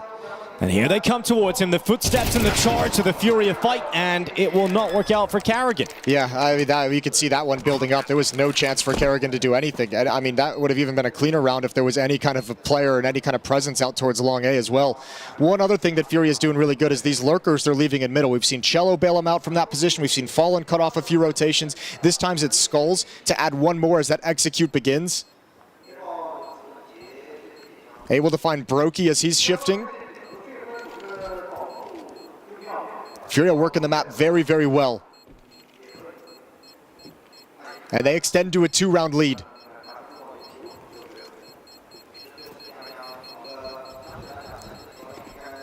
Rain, I think, wants the AWP. I'm assuming Furia have taken it away and prevented it from being recovered. Regardless, he hears the footsteps on the other side of the door and doesn't want to lose his own rifle. Money in the bank for FaZe, so they can buy right back up into it. And Rops is going back to this AWP. Hasn't worked, but... Hasn't worked at all. You know, third time lucky. Third time's the charm, Jason. Problem is, it's not that it hasn't worked, it's that it's actually, I think, punished them. His two plays of trying to slide into an angle in the mid-round, now he tries to break the smoke, both times picked off by Fallen. It's almost been a detriment. And now it's a B rush into the AWP. Well, this time, Rops will connect. Cello to fall in the tunnels. But if Furia keep it going, the answer to that is no. So they stall out on the initial play. So Rops has done enough to make Furia consider other options. Or at least take a breather.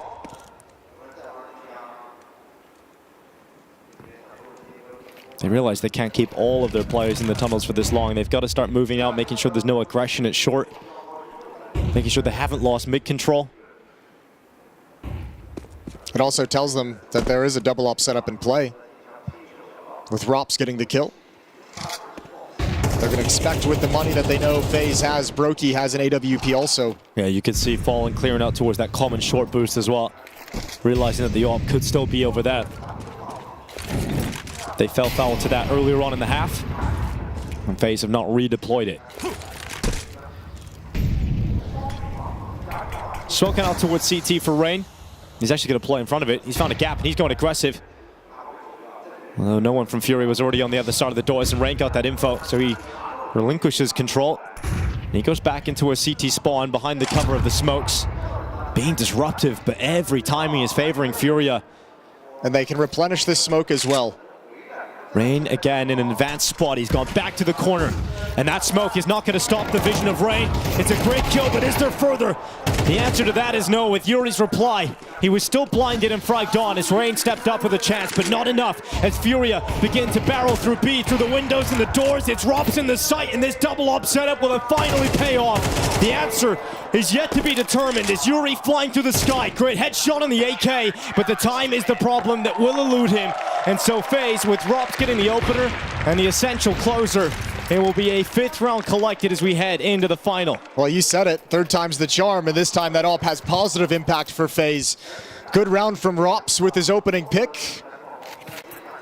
And the late defense of that B bomb site as time dwindles, and FaZe bringing this back to an almost tied scoreline. 1 round remaining in the half. 1 round remaining for them to tie it up before switching sides. And Furia call a timeout to discuss how they want to approach round 12.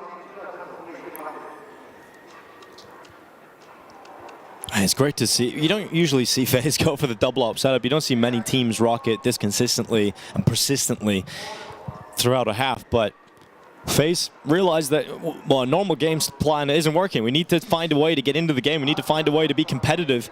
And I mean, part of the reasons why they're getting back into this is they've done a really good job in the early round of shutting down the aggressive plays, like the kind of timing long hit that Kerrigan and Frozen shut down earlier, the boost up from Brokey that took down Cello. Now you get an early pick from Rops as Cello tries to make another aggressive play in the upper tunnels with an AWP.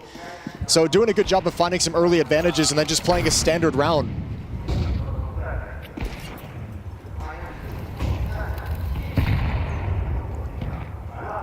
Rops making his move into the tunnels.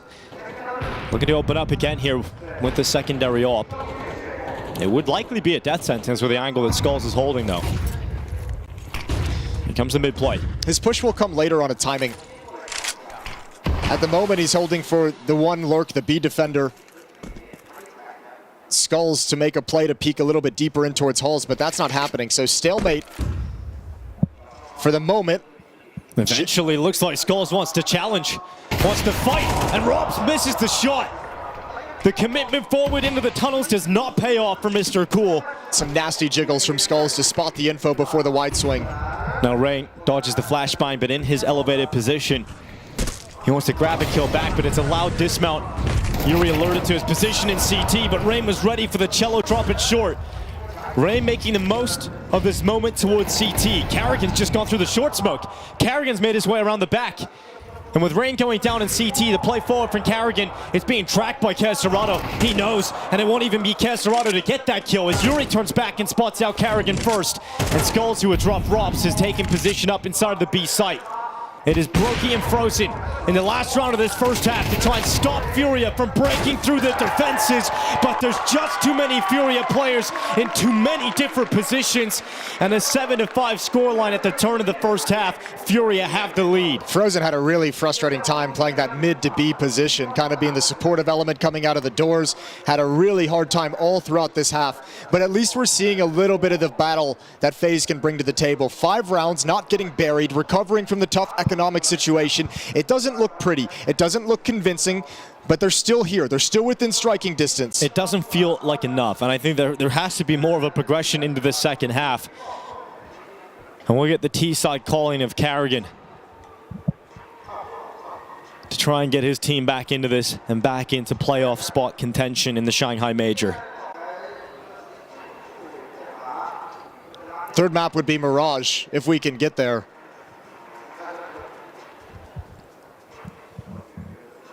If FaZe can get there. Yeah, it is on them. They switch over to the T side. Had a little bit more success on offense on Inferno. So we'll see what Carrigan can manufacture. A second pistol on this map would go a long way for FaZe. They won the first. Smoke flash for Carrigan to get his team in the right position.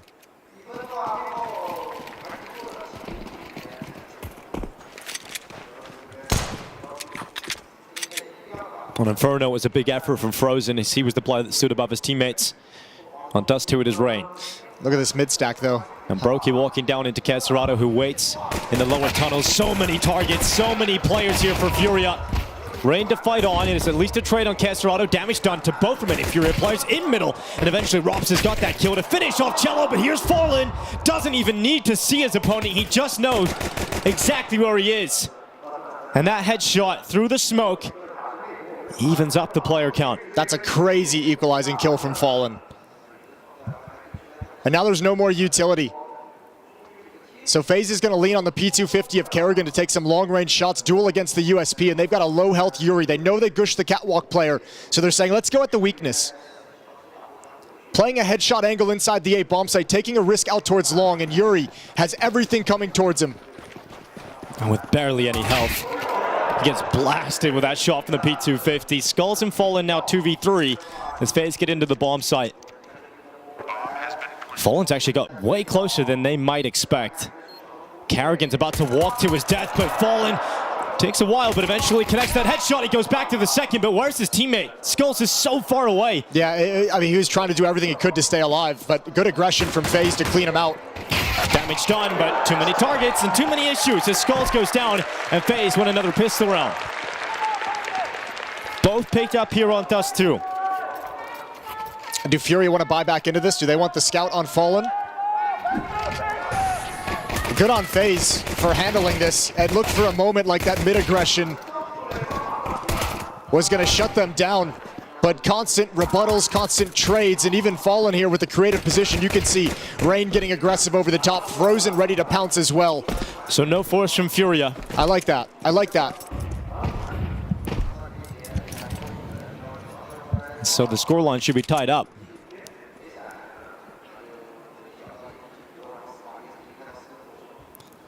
FaZe are Going to be going out long with the majority of their players, leaving Rops to solo lurk in the tunnels.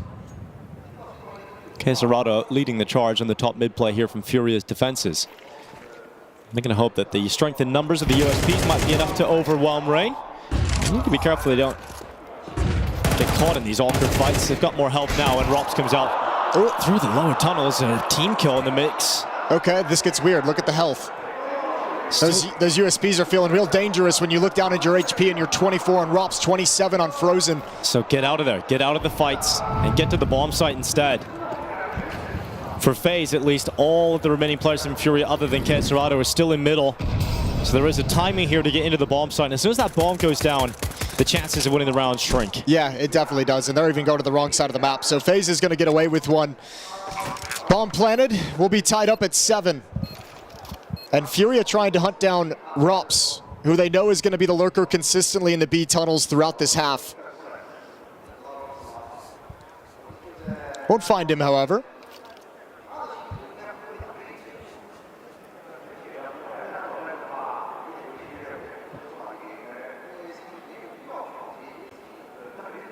Oh, a little bit. Coming ever closer in behind Rops. He's so low that a USP would mean instant death, and a headshot taking Rops out. So an AK to be saved over for Furia. Considering 0 investment, getting 2 kills and a saved AK, that's pretty massive from Furia. Yeah, it's beautiful because they're going to buy in the next round.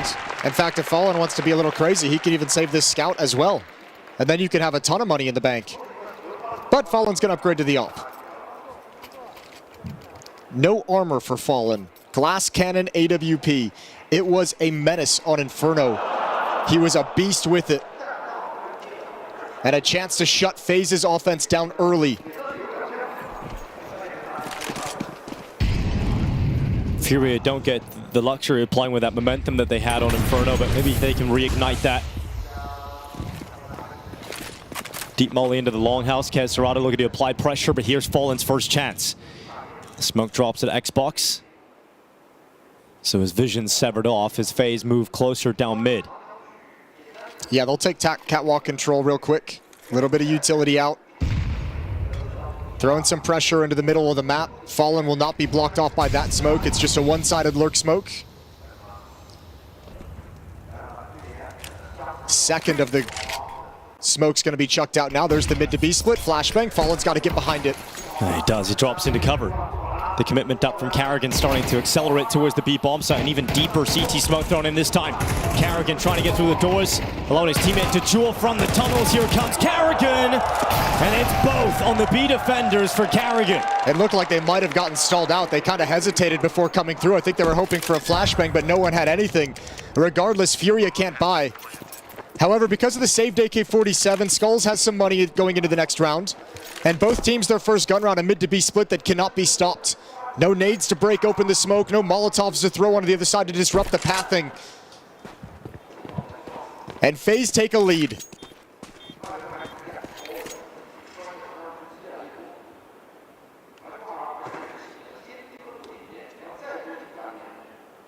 You're mentioning coming into the second half, FaZe did find a way to play themselves into the first. They recovered the economic woes. They got a few rounds extra at the end. Didn't look pretty, but it's the effectiveness of getting those rounds to work with that has kept them in this.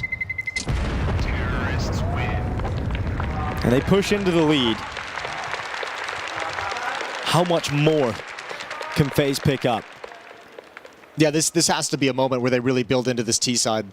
However, this is one last round of stopping power they've got to get through. 4 M4s in the AWP come back out for Furia's defense.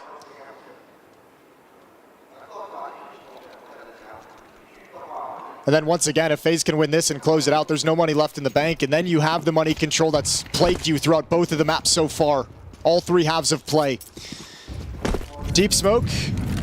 On top of Xbox, Fallen jumping around for information, trying to spot any kind of a fast catwalk play, which is nothing.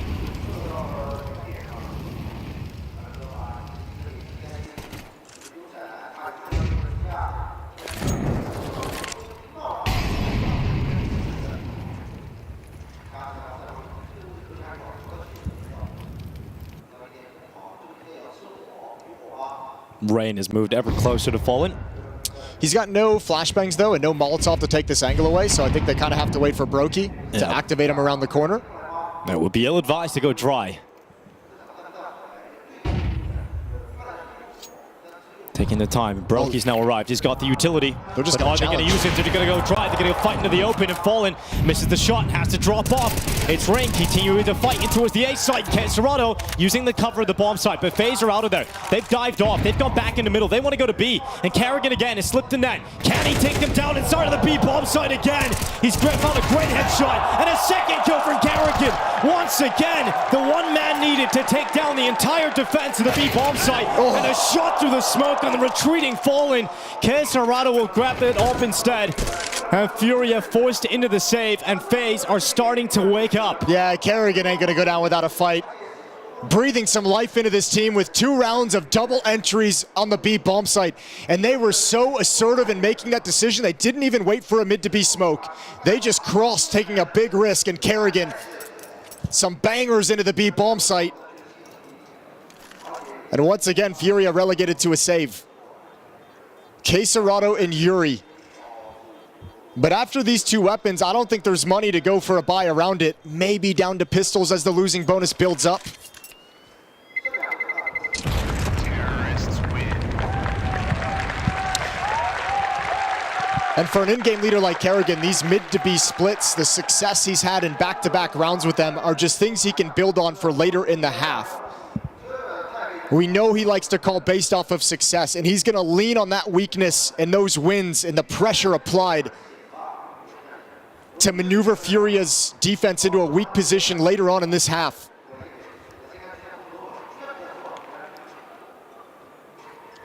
You know what? Furia might just be crazy enough to go for a buy here. Serato 4,800. Yuri can drop an M4 over.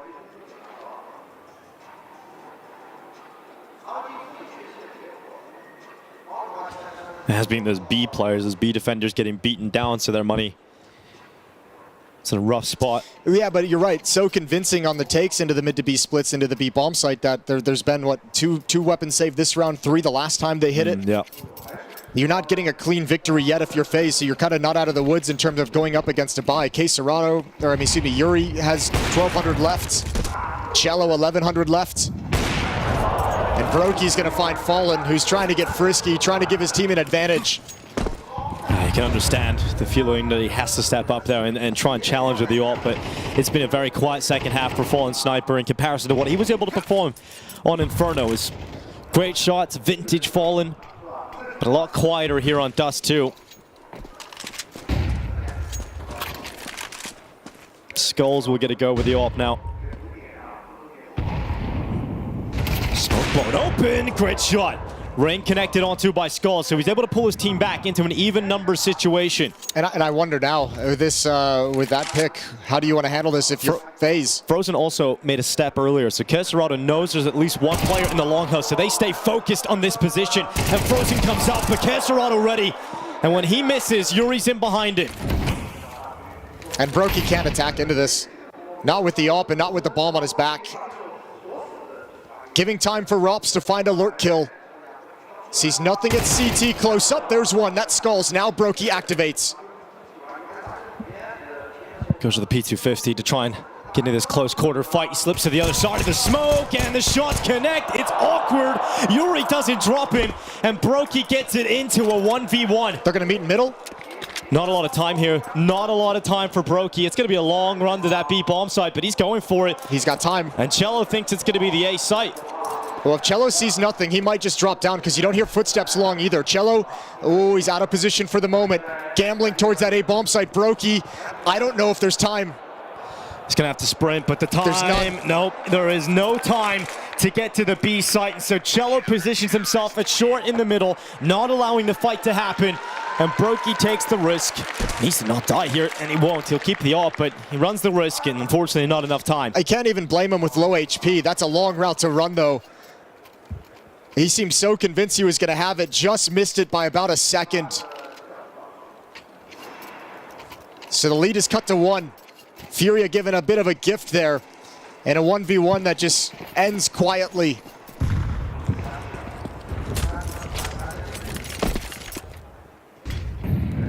Cello Into the lower tunnels, combined with a peek up short here from Fallen. Some CT aggression thrown into the mix. They don't want to allow FaZe to have such easy mid-control. Cello stands and fights. Blinded and put in an uncomfortable spot. He moved out to the left side. Fortunately for Furia, Fallen's around, so he gets the trade back on Rain. But look at Carrigan. He's moved through mid again. He's found the gap again. Can he outmatch Caserado? Yes, he will. Gets himself into the cutout in mid, and Rops is already playing on this lurk smoke. He's moved out, but Skulls is playing close. And when that smoke fades away, will Skulls get his chance? Rops has gone by his vision, and Skulls decides to turn, but Rops looks back. There's no way you can catch him sleeping, and Carrigan has become the big impact player for FaZe. Another round picked up off his playmaking ability. He makes his way out the mid doors as Fallen falls back. And Brokey to close on Yuri. It is double figures for FaZe, and we are getting that performance we wanted to see from FaZe on map 2. I am loving everything I'm seeing from Carrigan. While his plays on Inferno, his reads were off and not having impact here on Dust 2, he is such a menace. The entries towards the B bomb site, and now finding gaps and taking aggressive plays and playing with some balls, which is what we've wanted to see out of FaZe all event long. A 2-round lead and back to pistols for Furia.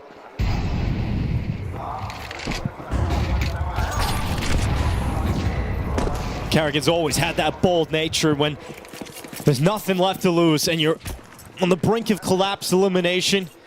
He's made calls in the past that no one would dare make. And when they need someone to start making plays, taking space and being confident, Carrigan is the one to lead by example. 11 rounds are teed up. And that's got to ignite you if you're FaZe. Watching your leader do this, watching Carrigan have this kind of a performance for you and backs against the wall. FaZe could get dangerous going into map 3 if they close this out. And he's also the one that needs to fire them up emotionally. So if Carrigan's having a great game, he starts to feel his calls, he starts to feel it individually. A lot of energy can start to be provided from Carrigan. We've seen him celebrate with the crowd in the previous round. Furia have stalled out.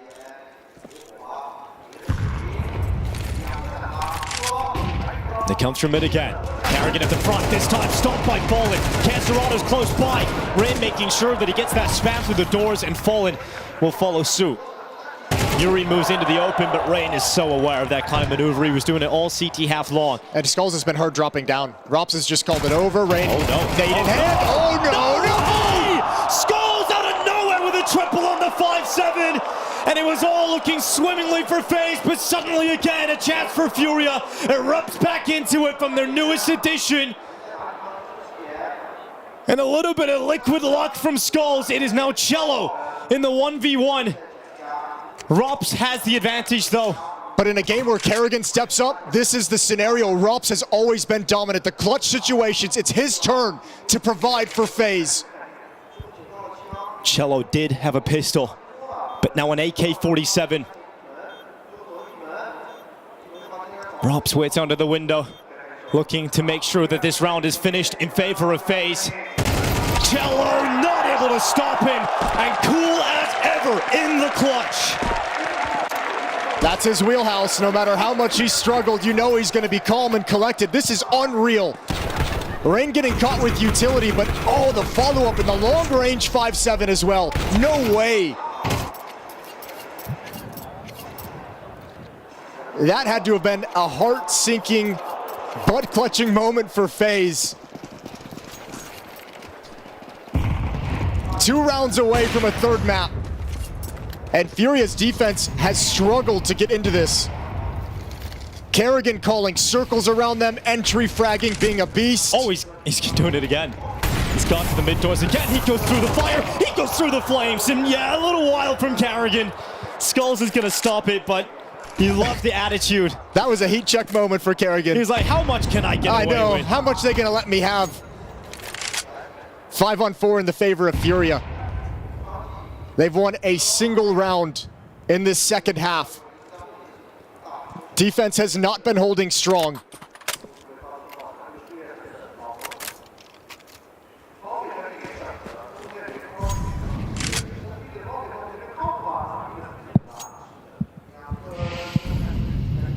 Rops is going to have to give up his lurk position and come join up with the team because he's got the bomb on his back.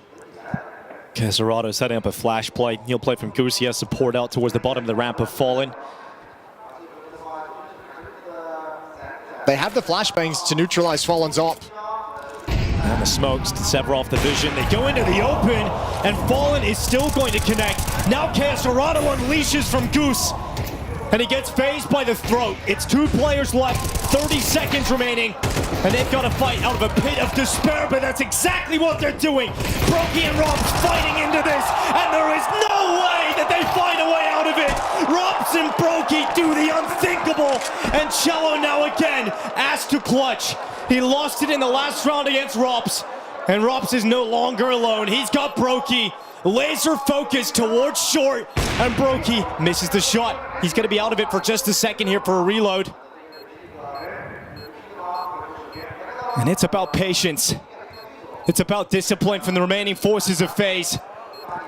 They're so comfortable in this. They're not allowing Cello a single opportunity. The Peaks committee knows exactly where both remaining players are, but there is no time. And it is unbelievable from FaZe that they find their way back into that round. Fallen and Casarado have done everything required, but FaZe find a way.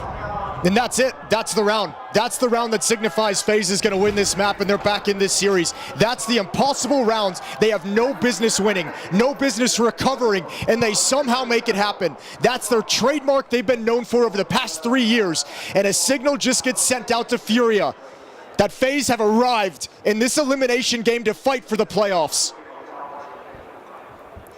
And there's nothing you can say if you're Furia. There's nothing you can say to alleviate the pain and the sting of that round.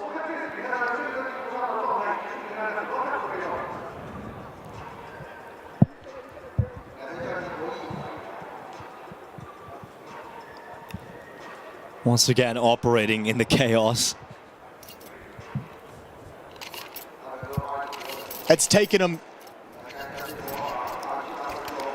3 halves of Counter-Strike to hit that level, to hit that point where you start seeing Kerrigan take over on openings, aggressively finding gaps in the defense. Rops gets a clutch.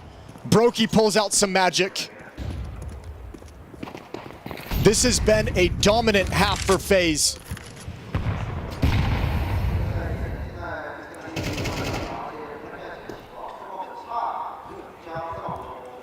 And Mirage looms right around the corner.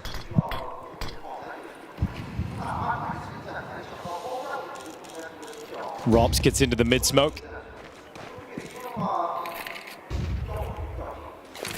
It's going to be flashed, unleashed by Rain. The flash actually connected with the back of Robs, so he moves out mid regardless, gets himself into the cubby that we've seen Carrigan use earlier in the half.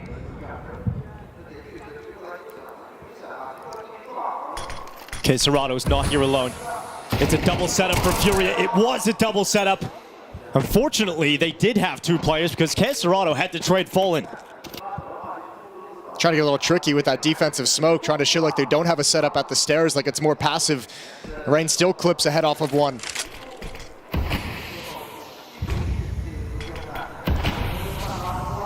Rops lurking through. Oh, it's a risk, and it's not going to work out for Rops.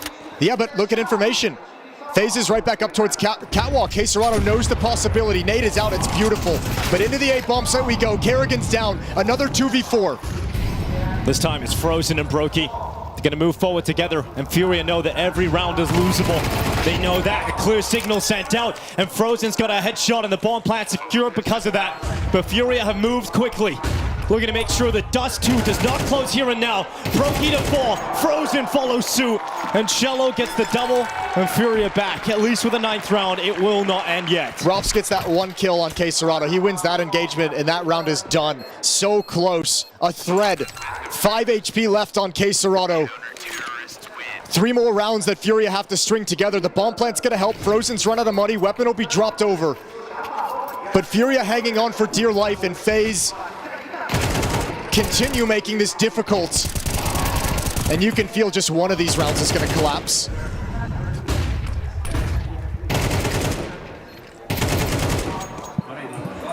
It's not easy being a FaZe Clan fan, I'm sure, for everyone at home. You know, they probably have aged a lot more than any other fan base. Certainly make it exciting, nerve-wracking, and they commit out long. Fallen to hit the light shot, but it's not going to slow Brokey down.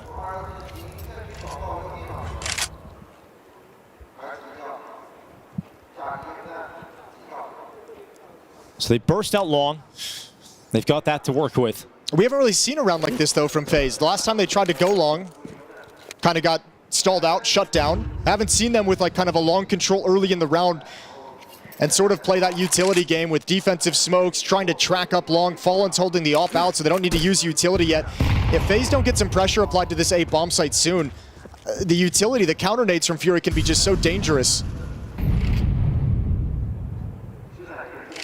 Likewise, though, Furia's defense controls neither long nor catwalk, so they're playing a dangerous game at the moment. Yeah, great flash has fallen forced away. Oh, but he goes through the smoke. He attempts a wild no-scope.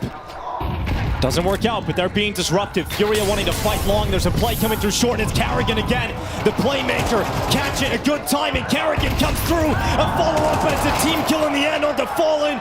And with some classic Karrigan calls and playmaking ability, unthinkable rounds being flipped back. The clutches from Robs and a bit of Brokey brilliance. FaZe Clan are back in this. Welcome back, FaZe Clan. They finally arrived to the major. And Skulls is going to do everything he can as he moves out, but Brokey will break him at the end. FaZe are here to play, and we have got a series after all. There we go, baby.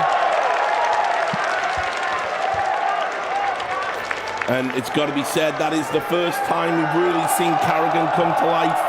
Play with the crowd as he's known for doing it, and play on the server as well.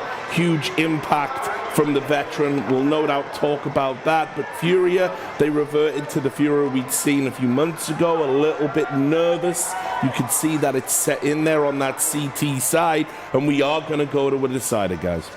I guess it took just hanging on the precipice for FaZe to say we're not done yet, rather for Karrigan to say we're not done yet. That second half was some ballsy counter coming out from FaZe, and that's what we wanted. We wanted to fight, we wanted to start punching, started throwing Hail Marys, and that's exactly what we saw, and I think you hit the nail on the head there with Furia. At the end, they choked, they crumbled. They could see this comeback happening, and Yuri had one kill in the second half. That was a capitulation from the Brazilians.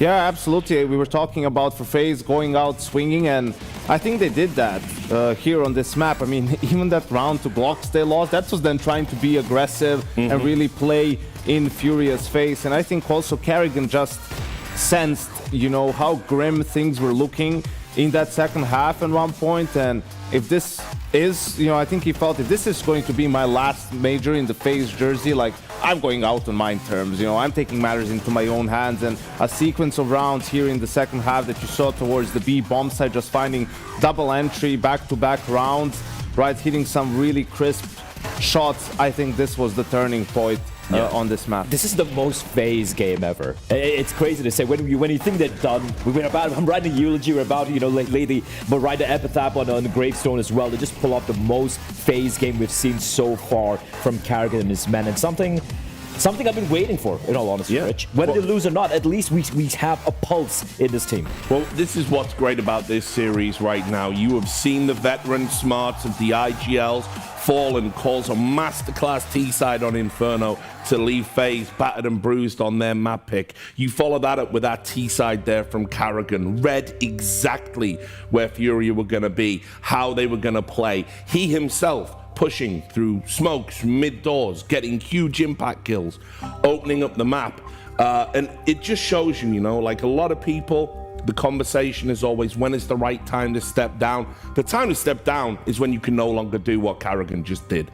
Yeah, absolutely. And I think also you're looking at a team like Furia. They feel like the better team in this series, but you have to play like one. And we've talked many times about when it comes down to games like these, you know, strategy and tactics are not what decides the game. It comes down to some clutches, right? And a couple of close rounds and tight rounds. And FaZe was just more clutch on Dust 2, especially in that second half. So Furia's going to have to figure out a way to turn it around going into Mirage. You could almost see the shakes in the hands of some of these players right there. Like Yuri getting just a one kill, losing 1v1 duels, full HP against a P250 with the M4, just absolutely whiffing everything. And I'm looking at someone like a Cello or Skulls probably to kind of shit the bed, not someone like Yuri. So it looked like they could see it slipping out of the hands. Well, you could argue that B defense was pretty... that was pretty weak. I think a lot of things went wrong there, but very surprising because Furia, I think that's past 7-8 games we played in Dust 2, apart from maybe 1 or 2, no one's been able to hit up double digits even against them. It really felt like the nerves really got to them. Also, just the brazen calling coming up from Carrigan. I mean, it's got to be said as well, they were put into these positions where they had to make so many clutches, you know, on that CT side especially, and there were like great little individual moments like that Skulls 3K, etc., where it was just, you know, they popped off. And you picked out this round here, Janko, for us. Yeah, it's a couple of them in a row. It's the B splits, right, where Carrigan is, you know, leading the way. One round double kill. Right after, reset round, he's creeping up. That's a crazy shot to hit on Skulls. Right, gets the one on Cello as well, and this one forces them to sort of eco, right, and then towards the very end, just one more time, cutting off the rotation in a 4v4, getting the best out of K Serato, now pushing through the smoke, really just Furia losing track of him and just finding incredible impact in, you know, what's kind of 3 back-to-back gun rounds for Carrigan. And it's also kind of crazy for Furia considering it's their map pick. They like playing this map. I mean, guys, when you have 2 players on the B bomb side and you're getting swarmed from both mid to B and your rotation's getting cut off right there, you need to decide, do you go for a tunnels push maybe, or maybe play outside of B, maybe go for a retake, just get window control. No, they just total up on the B bomb side, and Carrigan's like, if you're going to do the same thing, I'm going to just keep abusing you. So a bit shocking from Furia on the CD side. It felt like they mentally and individually kind of fell apart. I think it was very hard for them to make an adjustment as well, because, you know, when you play in that Smash Mouth Counter-Strike, you know, and Rain's popping off, we saw a 2v5 as well with Robson Brokey, who we highlighted on the previous Can map. we take a look at that? Because this is just absolute FaZe bullshit. Like, it's just like, sure. There's no way you should be losing this round. I don't even comprehend what really went wrong, except Furia, they were shooting everything apart from the FaZe players. Yeah, I think it's at this point in time, you know, you have Yuri there from long with Yogg. I mean, just look at the amount of whiffing that's happening. K Serato is the other guy in the bomb side. I'm not sure if he maybe ran out of bullets in his M4 and had to switch to the pistol, but that's just a situation where, you know, you're either playing to buy time for the rotation, which, to be fair, Brokey cut off by jumping down CT with the AWT to kill the guy on middle. But listen, you're going to have chaotic rounds like this happen, and that's where you can always say, oh yeah, the communication and people. At that point, a player just needs to be on point and get the kill when, you know, the opponent isn't looking at him, right, or he has the advantage in HP and whatnot. Like, you just need to get it done, really, and Furia couldn't get it done. Even that round when K Serato was tucked inside the default box, the flash was coming in from long. He peeks out, sees the player blinded. If he took like half a second just to readjust his crosshair, get the kill, just aim and shoot, he would have got the kill. Instead, just like blind sprays, just like trying to pre-fire angles. So it's like, guys, just play your game. You're going to get the win. The panic was setting in. You could see even veterans like the Fangs of Furia struggling right there. Yeah, so we do go to Mirage. We didn't think we were going to go to Mirage. Yeah. We were being honest about it. We thought this would be 2-0 based on what we saw at the start. Now, I guess it's a coin toss because it's who's going to make the adaptations. I told you, Richard, it doesn't matter the map, right? It's all, in a way, in FaZe's hands, actually, for both teams, right? It's coming down to these high pressure situations. Like, sure, Furia lost both pistols in this game, right? So things were a little bit more difficult. That's always going to come into play somewhat, but you just need to be better in the clutch and mid-round situations, right? And you need to be calm and be able to close it out. Like, on a surface level, they have the better sort of openings, the better approach to the map, right? But that's all not going to matter if you're going to lose a 2v5 in the late round. Yeah, it's basically, you know, Carrigan said, all right, you might be a better team right now. We're going to fight at the mud. I'm going to slow you down. We're going to grind you down. It's going to be dirty Counter-Strike, and we're going to be better there because you don't know how to approach us. You're going to be choking. That's what we saw in the second half. And I agree, actually, when it comes to Mirage, forgetting what the map is, he is absolutely in the heads of Furia right now. You can see the players themselves just in the game, in the server, how they were looking so rough right there. So I can't believe I'm going to say this, but I feel like FaZe might actually have the edge here, at least mentally right now. It's crazy. We're about to find out. We're back and forth on this desk, but we ain't sitting on the fence. Anyway, we are going to go to a break. When we come back, this is it. It's going to be the last map of the day. FaZe versus Furia, Fallen versus Carrigan. Legacy on the line. You don't want to miss it. We'll see you soon. She said she loves you, but she can't love me. But I love you.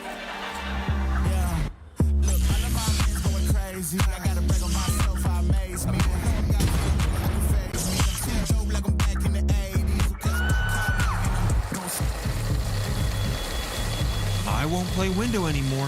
What's going on? Play your role. 1xBet. the next one.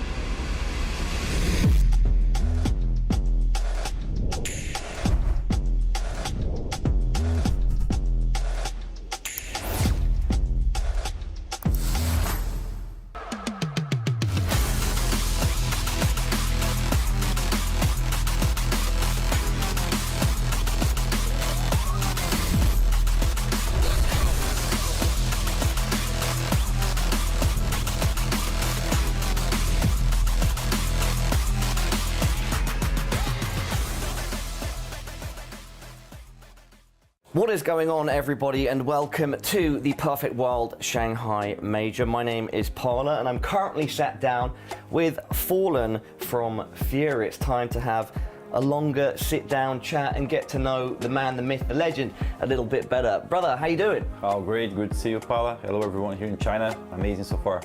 You've made it through to the Major itself. You're in the opening stage, but for those of you that maybe at home aren't aware of how the pathway was to get there, Gabriel, maybe you can talk a bit about your time in the group stage. Yeah, for us the group stage was very difficult because we had the best seeding of the tournament. We came as a favorites and we dropped the first match in overtime, and after that the team that we lost for Legacy, they didn't catch any wins, so we kept with the worst score because of the way the format seeding works.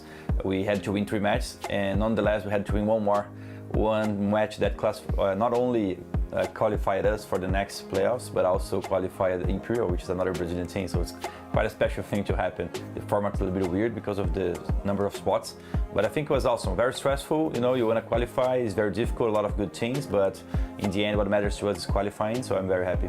Did you see the footage of Imperial watching your game against Nanzi? I saw that, yeah. They celebrated it like it was their own victory because, yeah, it guaranteed them a spot in the opening stage as well. Is it funny to see that? Like, what are the vibes when you see footage like that? Yeah, it was very funny. I think it's one of the first times that I see on a major a team relying on other team to go through so they could skip a match. It doesn't happen very often, but that's because of the number of spots we have for the America region at the moment. So yeah, it was quite special. I like the Imperial guys a lot. I played there with them a couple years ago. So it's amazing. Yeah. Happy that another Brazilian team made it. Can you talk to us a bit about that? Like, do you know how many times you've been to China? How many times exactly you've been to Shanghai? So I have been to China 3 or 4 times. And one curiosity is that in 2009, I had the chance to go to Chengdu. It was my first international tournament, playing 1.6 with 5 gamers.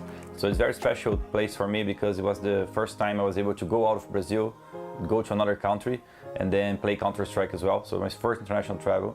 And then later on, I think last year, we had a tournament here or something like that. And now I'm here in Shanghai to actually have time to explore the city. Maybe I had some connections here, but it's the first time I actually get to spend some time here. And it's great. I think China is always, what's the word?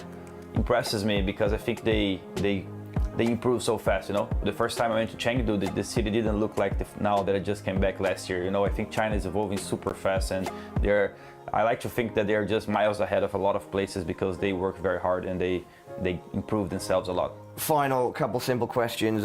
What do you think of you and the team's chances in the opening stage? How far do you think you can go here at the Perfect World Shanghai Major? I think that's the question. That's a good question. I don't really know how far we can go. I'm hoping that we can reach playoffs, and from that point on, I do think that this group needs a little bit of presence on stages for us to grow as a team and get where we want to be. Recently, we had a semifinals to be played in Brazil. We didn't do well, but before that match, through playing the top teams, we beat 3 top teams in a row.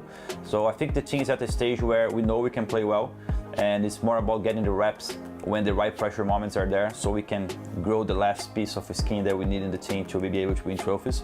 So let's hope that we are going to be able to enjoy the stadium and then get more of this knowledge as a team, and these pressure moments we can go easily through them because the quality is right there. I know that we can go very far. All right, thank you so much for your time, brother. Is there anything else that you'd like to say to the fans watching at home? I will try some Mandarin words, maybe. Oh, okay. I can. 我高兴在这里. Looking at production, okay. Double thumb. What did you say? Vou arrancar o Shanghai de ali. Eu estou feliz de estar aqui. Wicked. All right, bro. Best of luck. Thank you. Moving forward, always a pleasure to chat. You're an absolute legend, and yeah, I mean it. Best of luck. Thank you.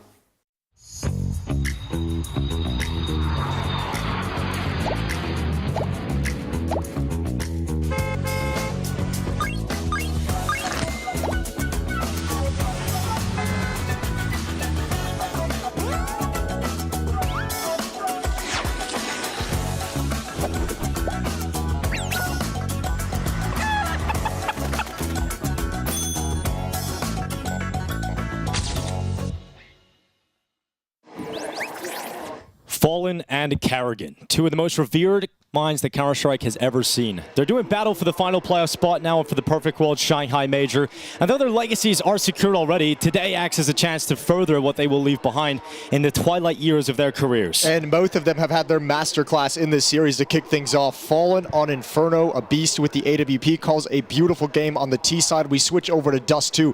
Kerrigan leads from the front. It has a wonderful, incredible T side on Dust 2 that demolishes Furia. And now we find ourselves on Mirage, the third and deciding map in the series. We knew we were going to need all three, right? There was never any doubt. Yeah, we were never nervous. Doubt, Jason. After Inferno especially, man, I was getting ready for Mirage. It felt great. FaZe looked fantastic. Man, FaZe arriving on Dust 2 in such a fashion that, I said it at the start. The problem that we have right now is FaZe in the past have always made you believe there's still some left in the tank that they can bounce back. And at this major, they haven't inspired anyone to have faith that they can actually pull it back. That Dust 2 half, you saw a little bit of everything out of FaZe. And yeah, now you get that hint of a feeling where it's like, do I want to buy in? Do I want to believe? Do I want to devote myself? Yeah, you might as well. Early. I'm in. From Dust 2, oh, don't sell me a dream. Don't come into Mirage and just give it flat. I think FaZe now looks like they're a team that poised to take this final playoff spot. Now, two relatively one-sided scorelines on back-to-back maps. FaZe, Furia, even on map score now as we go into Mirage. Mirage has the potential to deliver a beautiful storyline here. And for FaZe Clan, we remember some of their Mirage performances. Most recently comes to mind is the Cologne comeback versus Liquid. When we think of Furia's performances at this very major, Keserado's had one of the best highlights in the B apartments with that ace that he's able to pick up.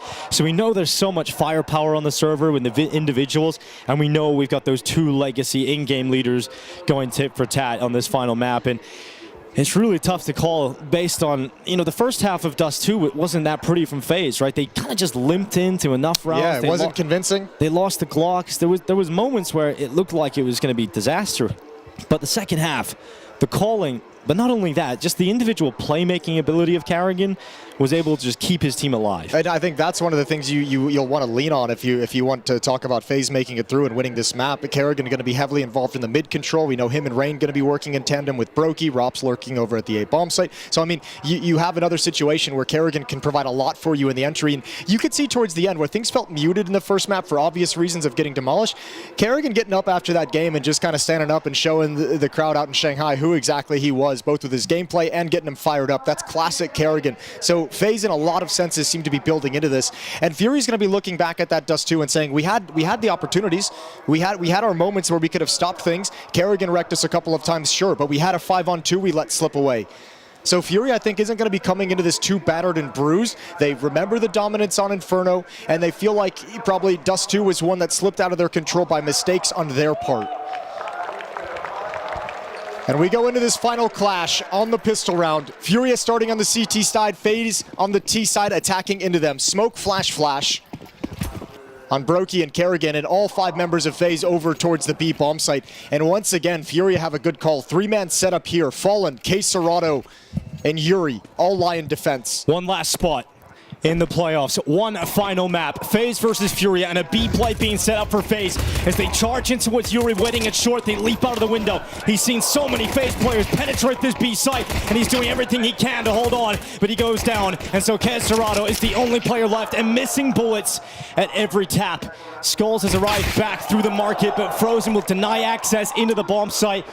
And for FaZe, they will be happy that they get to continue on the T side. They close out Dust 2 with a thunderous T-side performance, and they open up Mirage with a pistol victory here. Cello should not be given any opportunity back into this. And the bullets will break him as FaZe take the opening round. Yeah, picking up right where they left off with a strong offense. And I mean, this is obviously nothing too complicated. Basically just a B hit. Very, very fast as you like. Furia, not a lot of stopping power, missing the initial salvos of all 3 of the USPs. So those Glocks get to swing wide and invade the entire B bomb site. Nobody from Furia could work together. First player goes down. Yuri's on his own. Even with 1, it's not enough as follow-up Glocks come through. Second round buy from Furia. No scout. They've got 5.7s and 2 MP9s on Fallen and Yuri. And Yuri's going to get aggressive.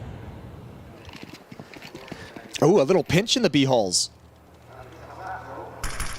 Flash going to go down. Yuri looks away. It's enough time for Carrigan to go into that fight and come out on top of it. And now Carrigan comes up to defend his teammate, and enough utility and damage with bullets to drop Fallen as he burns away. Carrot again, starting to get that look in his eye, starting to get that aggressive nature. Another pair of opening kills for him.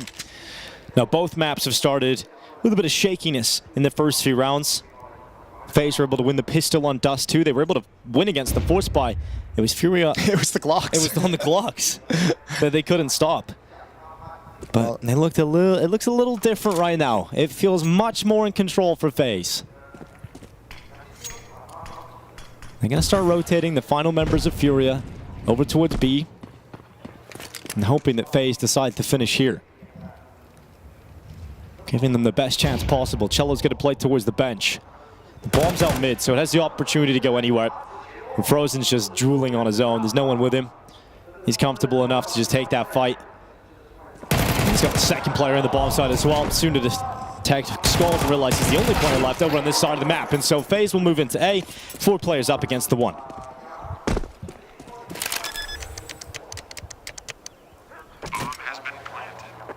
And these were the rounds you mentioned, the Glock round, back on Inferno as well, the opening map. It was FaZe getting buried earlier, and even having on Dust 2, as you mentioned, of just getting buried beneath their own economy. Now, obviously, that's got more potential to happen in the second half when they switch over to the CT side. But good to see them win a pretty clean, convincing second round after the pistol without any real issues. And Furia now can't buy anything. P250's picked up for a little bit of danger. Flashbang on K. Serrato set up some kind of a mid-crunch, you'd imagine.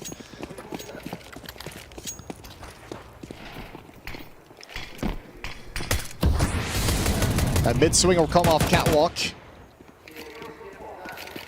And through Khan. K. Serrato going to wait for the sound cues, any kind of timing to activate his teammates.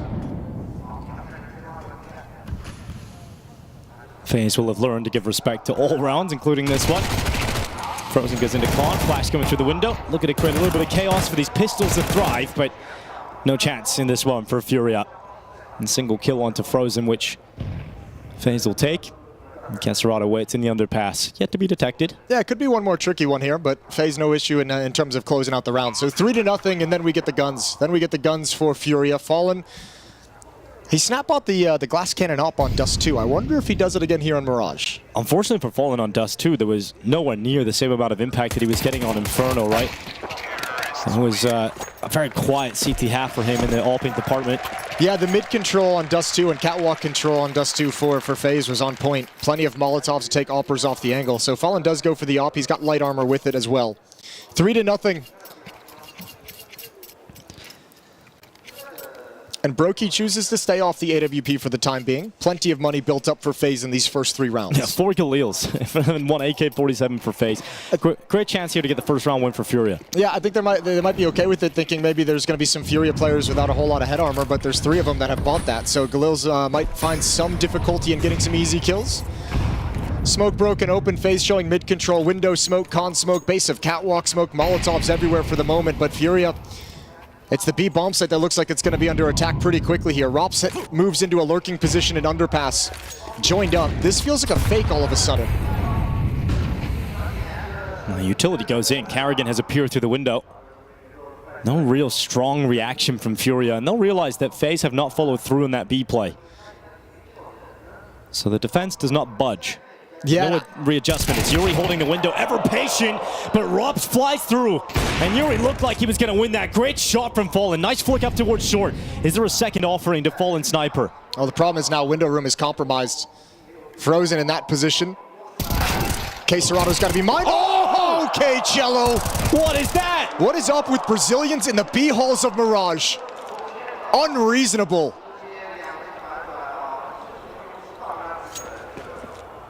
Jumping up, grabbing the headshot. And round done. Furia with 4 alive. Robs will fall.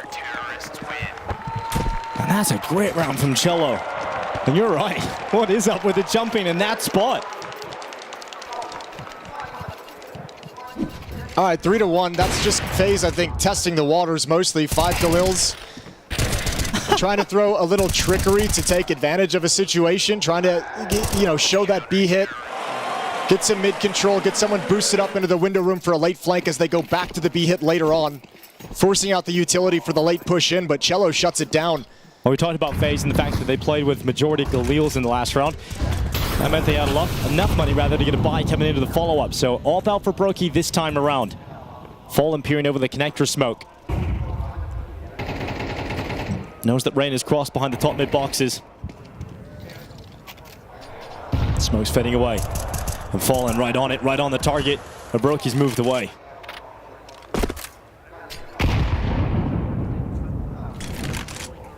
Kerrigan with his mid presence creeps down. Delayed by a Molotov. There's a con smoke thrown. Might be a little gap on one side. Yeah, there is. On that left side.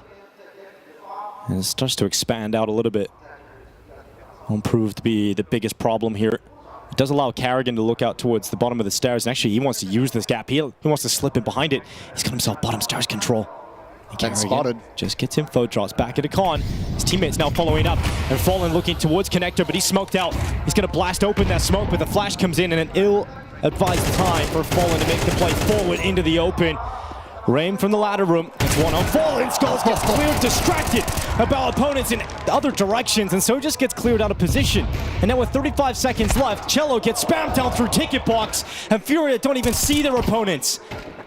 They're just getting destroyed by FaZe in unfortunate fights. And with Yuri's turn back on Rain, the stream might not be dead yet, but he's starting to take steps away. With K-Serrano already at B, yeah, he's out of there. Okay, so FaZe has shown a little bit of the idea of what they want to do on this T side so far, right? Both rounds have kind of been set up to allow a player to get a good lurk position. We saw, the jump up in towards window from Frozen the previous round that didn't pan out. This time a player up in ladder room. Rain, who's able to take down Fallen with the op that really cracks open the defense.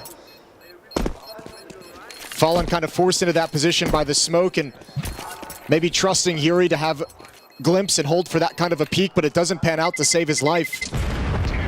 So Fury will have to have that conversation, that mid control leading to a player in window room and ladder room, how they want to handle those lurks.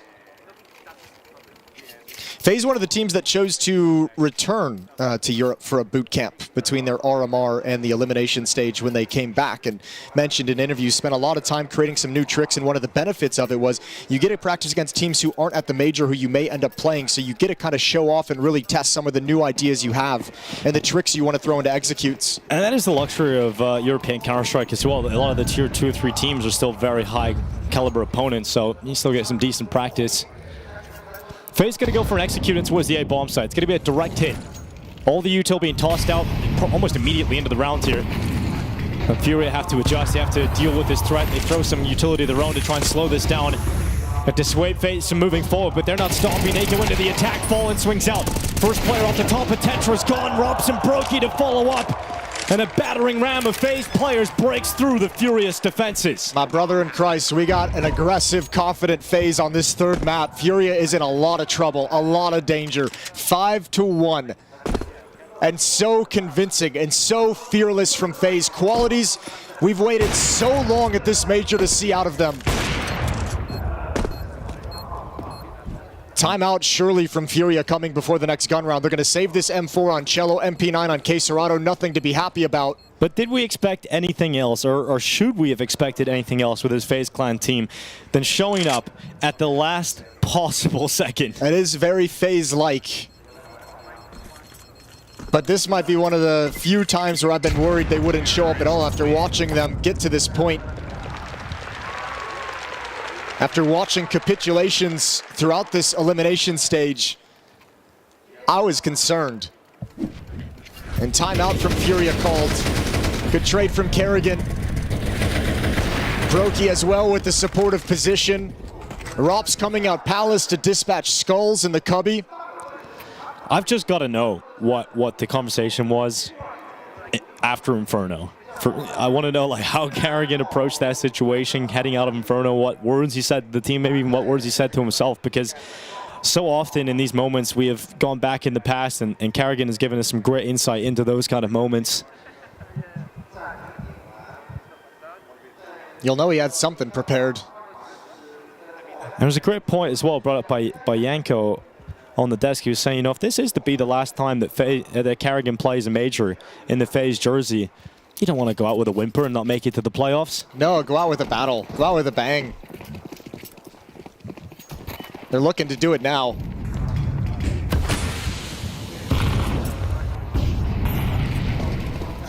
And it'll be a whole different conversation if they do make it to the playoffs of whether they can have impact against the next teams waiting for them. The other 7 teams already filling up the bracket.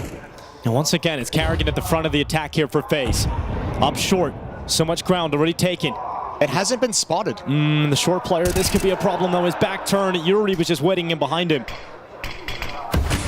So Carrigan down and FaZe have to play a 4v5.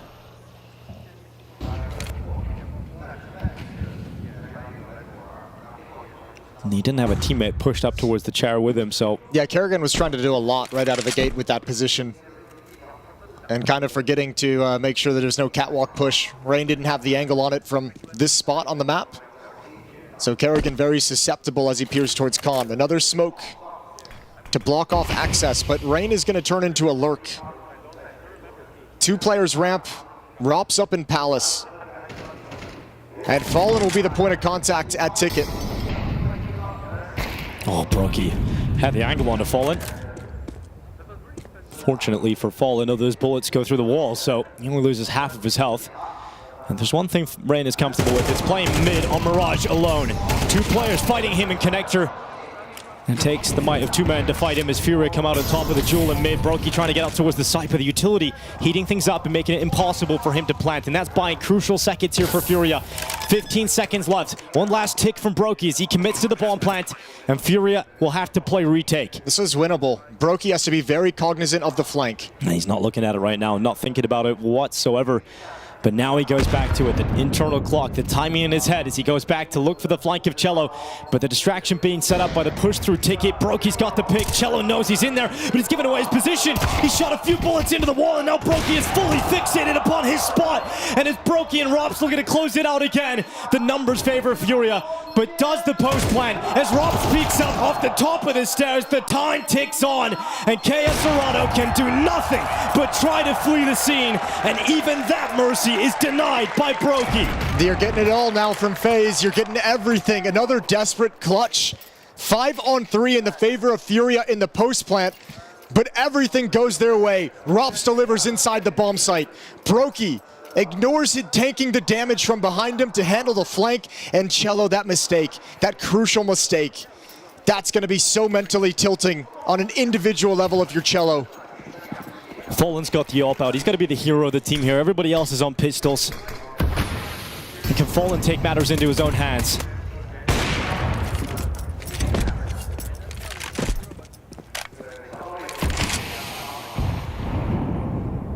FaZe don't give him the immediate chance in mid.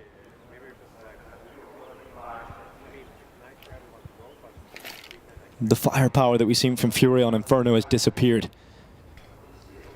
We're not getting that same Kerserado, we're not getting that Fallen impact. But he'll chime in now. Didn't expect the AWP. So that's one free kill Fallen gets out of it. The next ones are going to be more difficult as FaZe is now aware of the danger. The element of surprise no longer exists. And so Fallen repositions the sniper away from Khan, back over towards short. FaZe is just doing the same thing as the last round. You have Rain in this lurk position underneath the window. AWP and Rifle come up ramp. And you got Rops lurking up in Palace again. Has just run it back, and Fallen's AWP has rotated elsewhere. So all you have to defend is Skulls with his Deagle, and Cello with the P250 over in jungle. Not a great smoke. Now Fallen watching short. The follow-up smoke is into Khan. The head shows, and Fallen's got another one in him. The pistols now need to do some work. The pistols need to combine. Robs cuts through Skulls. Cello's got an AK. And Yuri ever closer towards CT, but no one from FaZe dare venture into spawn. But Yuri strikes, there's the 5-7 gap, and a missed shot from Fallen. But the turn back from Robs unravels all of the hard work of Fallen's AWP. And the numbers will crumble here for Furia. KS Dorado goes down through the triple box. And we are getting the kind of performance out of Robs we've been waiting to see all major long. And you're getting a little bit of plot armor for FaZe. That's a shot Fallen. With the performances he's had in this major, you expect him to hit 10 out of 10 times. And that missed shot cost Furia everything. That was their chance to shock FaZe and come back into this half. A wonderful opportunity in back-to-back rounds where the rounds slip away. A 5-on-3 post plant. And a very basic missed shot from Fallen. After being so good up to that point. Gets the first 2 picks. He's all over the place, making it impossible for FaZe to get a read on what the off is, and misses this one. Costs not only his life, but Cello's. And then the follow-up final kill onto Caserado. And Rob stoic as ever, as the scoreline continues to increase here for FaZe. That playoff performance no longer seems like a dream.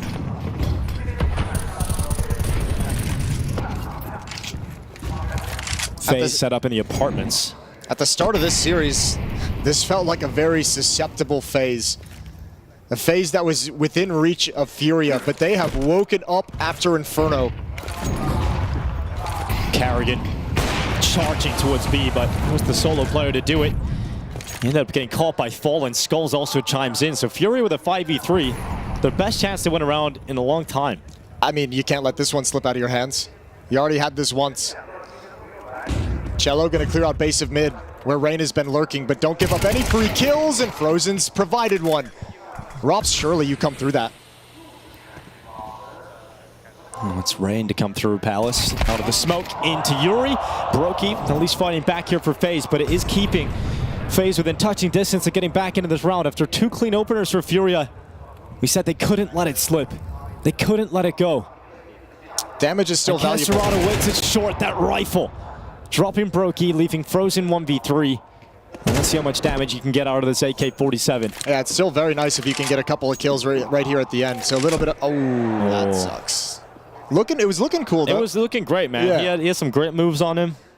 Just unfortunately fumbled it at the end. Yeah, I think now you just saved the AK-47. Everyone from Furious backed off. They recognize the same thing. They can't afford to just go down in this 1v3 for no reason. The round's already won. So don't give Frozen any of these late trash kills that take economy out of your hands. Well, there certainly was a risk in terms of how they approached the start of this round, and you have Carrigan just sort of charging out of the apartments, going into the open, sent in with Util on his own, and if it works out, fantastic. You've created so much space, and B probably created panic. Not needed. Yeah, that's unfortunate. Another rifle gone. Yeah, not necessary whatsoever. So Furia is still going to be playing at the point where their economy can be broken, very fragile. And these like little B fakes that FaZe are throwing in aren't being too impactful. I mean, Furia's done a really good job of neutralizing like the 1 or 2 man pushes into the B halls that are designed to apply the pressure, that are designed to get you 1 kill, cause some chaos, throw chaos in your comms. Furia's handling it so well.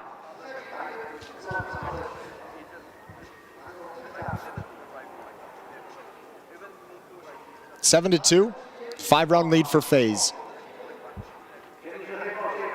Furia's best chance to get back into the half is right now is winning this round. The money on FaZe is not looking good. So many close moments and clutch rounds that have cost them their economy. If you manage to break them on this T side, you can start clawing yourself back and try and get things up at 5 to 7 when you switch sides.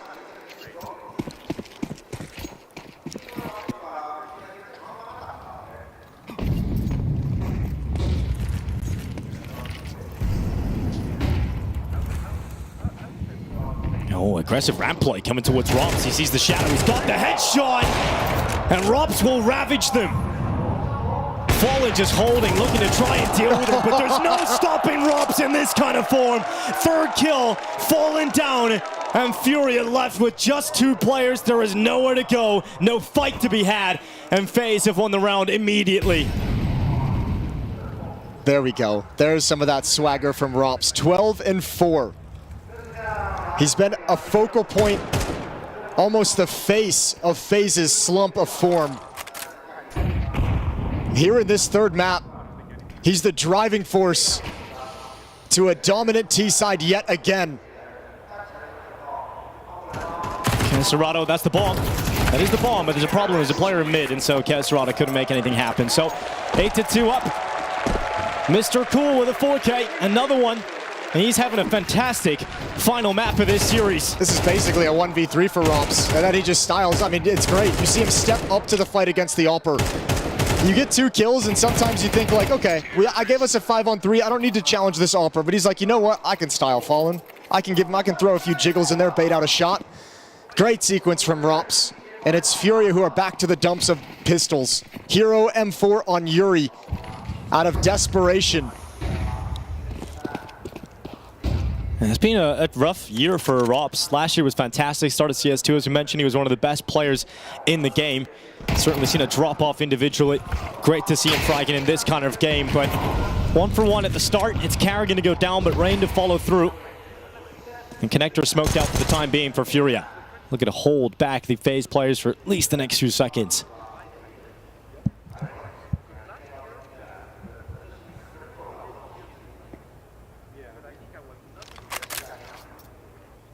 It's got to be a little bit awkward for Frozen and Rain with all the smokes and con. Don't know what's around them, but they stay silent the whole time, and Furia has started to drift away. Rops is just going to wreck you at the A bomb site as he walks in. Very confident. Good P250 work from Cello. M4 in the hands of Caserado, but over at the P bomb site, he really hasn't been involved in a lot of this half. Your star player has been not able to have impact whatsoever. Fallen pokes himself up, swings into the open. Rops and Rain combine. And Caserado's going to do everything he can. That utility's going to be good. That's Brokey blasted away, but look at the position of Rops. But Caserado had that as well. No kit. And yeah, the lack of kit is a problem. He's got to move very quickly, and he's got to stick it. He's just got to hold it. And is Rain going to think he's going to stick it? Here he comes over the top. Caserado with a full 10 seconds. Rain to run him down, and Caserado comes off it. He will get every single kill, but not the time enough to get the defuse. And that is why they call him Brain at the end of the day in his team. Brain is comfortable in those moments. He plays it perfectly. That round you encounter 1 M4 and mostly pistols, and you're thinking, okay, they're taking an econ round. They're likely not to have a kit whatsoever. So Rain plays it to a timing to where no matter, he's always going to kill him if he runs full on at that point, and it forces Caserado off the bomb regardless. Desperation for Furia now, so double up setup coming out. Caserado, Fallen, bringing out the snipers, hoping that this is the key to finding a third round in the half. But the best case scenario is 3 rounds on the defensive Mirage. Missed shot from Caserado. Luckily, we'll get away. And he's just so desperate to be involved in this game. Rops against Fallen again. We gonna get any jiggles? Fallen. Oh, no, we're not. We're just going to get the swing. And the instant headshot from Rops. Fallen has been played out of the game as Rops is dominating him in back-to-back rounds.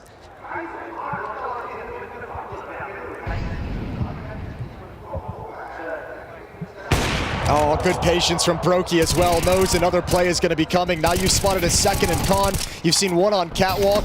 FaZe still spread around the map, so they can't take immediate advantage of the information. Cello taking Brokey out as he runs back through the T apartments. Numbers even. Furia doing a decent job at keeping themselves in this round. And Cello's seemingly aware. They know Frozen is still alive up in those B halls. The normal player for the T side of FaZe who's waiting there. Oh, sound cue though.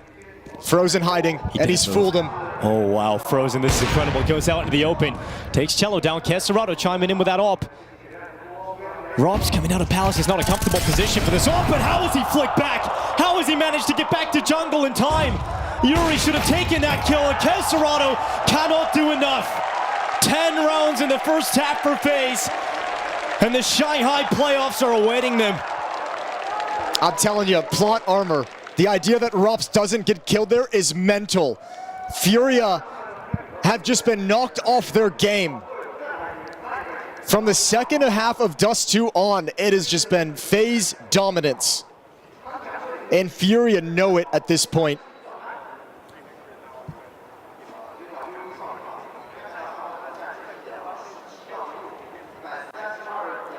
unfathomable to think that that was just a waltz in. The reaction from Rops, pinpoint as well. And a devastating half of Counter-Strike for Furia. How does Rops get away with that from Palace, man? How does he get the flick off? How does Yuri not take it? And now all the one of the monitors have gone out here. Yuri, tech issue. Yeah. Get the admin down there, try and figure it out. You know what? I'd say the same thing. I feel like, give me a moment. Kick the PC Yeah, cable just, out. I need a moment to chill after that. Oh, no, there we go. We're back. Yeah. We're back in the game. There's no restart needed. The pistol round awaits for Furia. And so does a miraculous run if they can pull it off, but it seems so unbelievably unlikely right now. It's got to be devastating. I think back to some of the interviews we heard from Kei Serrato earlier this year, back in July. You know, expressing how much he wants to bring a major to Brazil. He wants his first major to be Brazilian within a Brazilian team. How much he's fighting and dedicating himself to accomplishing that goal, and it seems like it's still going to be at least another major away. Not even a chance to fight in the playoffs. Well, his best chance at winning it was actually in Brazil back in 2022 in Rio. That is the last time Furia were in the playoffs of a major. It looks like that will remain a fact after today. Ready to go in towards A. Rain plays out towards Ticket. Rops waiting at Sandwich. They cross on by him. He's got info of the player on default. He'll allow Rain to deal with that. And have you seen a piss around as clean as that one? Rops and Rain shutting down the entire Furia force. It's over. There's no chance. This is filthy. All headshots, all 5 kills for Rain and Rops. And Furia, if they weren't stunned before, they're stunned now. And we know this Furia team have struggled when it comes to the high-pressure games. We've seen it at IEM Rio when they made it into the playoffs, when they made it into the semifinals. They got blanked by Mouse. And Fallen said, you know, I maybe underestimated how little stage experience my team has. Yeah, talking to him after that game, he was very surprised and a little bit devastated, I think, that it went in that direction. Anytime you lose in that fashion in front of the home crowd, you're always going to be devastated. But this is going to be another heartbreak for a really tough year for Furia and for Fallen, as he kind of gained the leadership, control completely the reins of this team. And we've seen moments of improvement and steps in the right direction, but the results never quite matching up to it. Furia anticipating some FaZe aggression or holding for the flanks, but FaZe are not going to give them any of those opportunities. They want to close this out as one-sidedly as possible. Get into the Shanghai playoffs.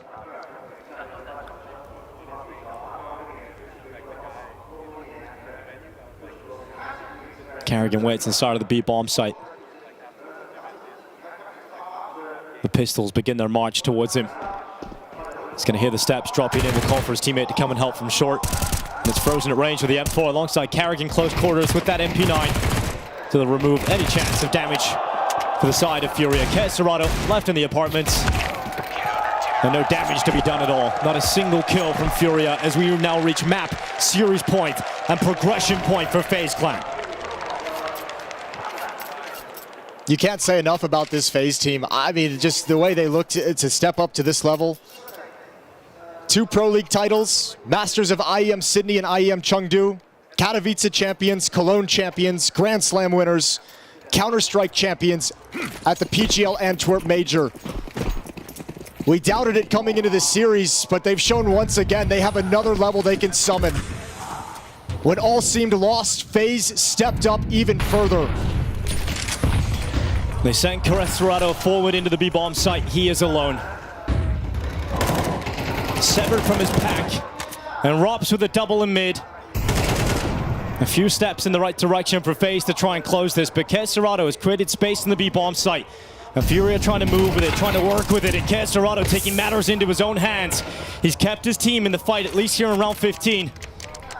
But now it's on Skulls and Kei Serrato to close it out in a 2v2. Brokey's going to reposition. Good movement to get up to Cat. Gonna try and come in with Rain, who's sneaking through the apartments, but with the position of Caserado boosted in the bomb site, you imagine that's gonna be too much to handle, but they take Skulls down, and now if Brokey and Rain play this together, they can stop Caserado. This is the star of Furia, their sharpest weapon. The first headshot is in, and he needs to bite down on Brokey, who moves into the site, and Caserado will make sure that Furia live on for at least another round. At least another. It took a quad kill, and again, I mentioned it a number of times at the end of the first half, like he really hasn't had chances to have an impact on this third map, just by the way he was playing, by the way FaZe called that T-side. Caserado could have such little impact, so finally, he gets involved in a critical round, and a 1v2 clutch. But you're still 9 rounds back.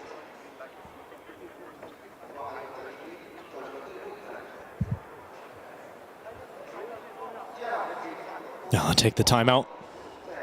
I'm reminded of a story that Taco once told us about the old Brazilian lineups. How did that go, Jason?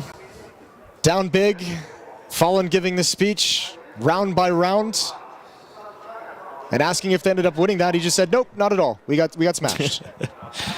And it seems like the same thing here. You put out those words, but at the moment, even after a 1v2 clutch from Caserado, the energy is still going to be flat. Yeah, it'll take more than that moment to start believing. And for FaZe, it didn't seem like they were believing after that opening map. They looked deflated, but T-side of Dust 2 reignited something in them. And it is about to prolong their tournament life here in Shanghai.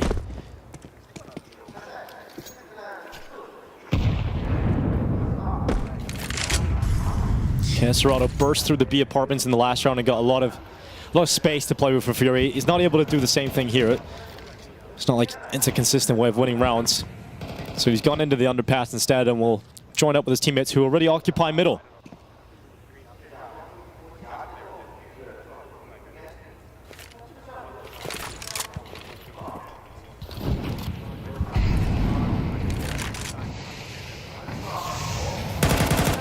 There's Cello.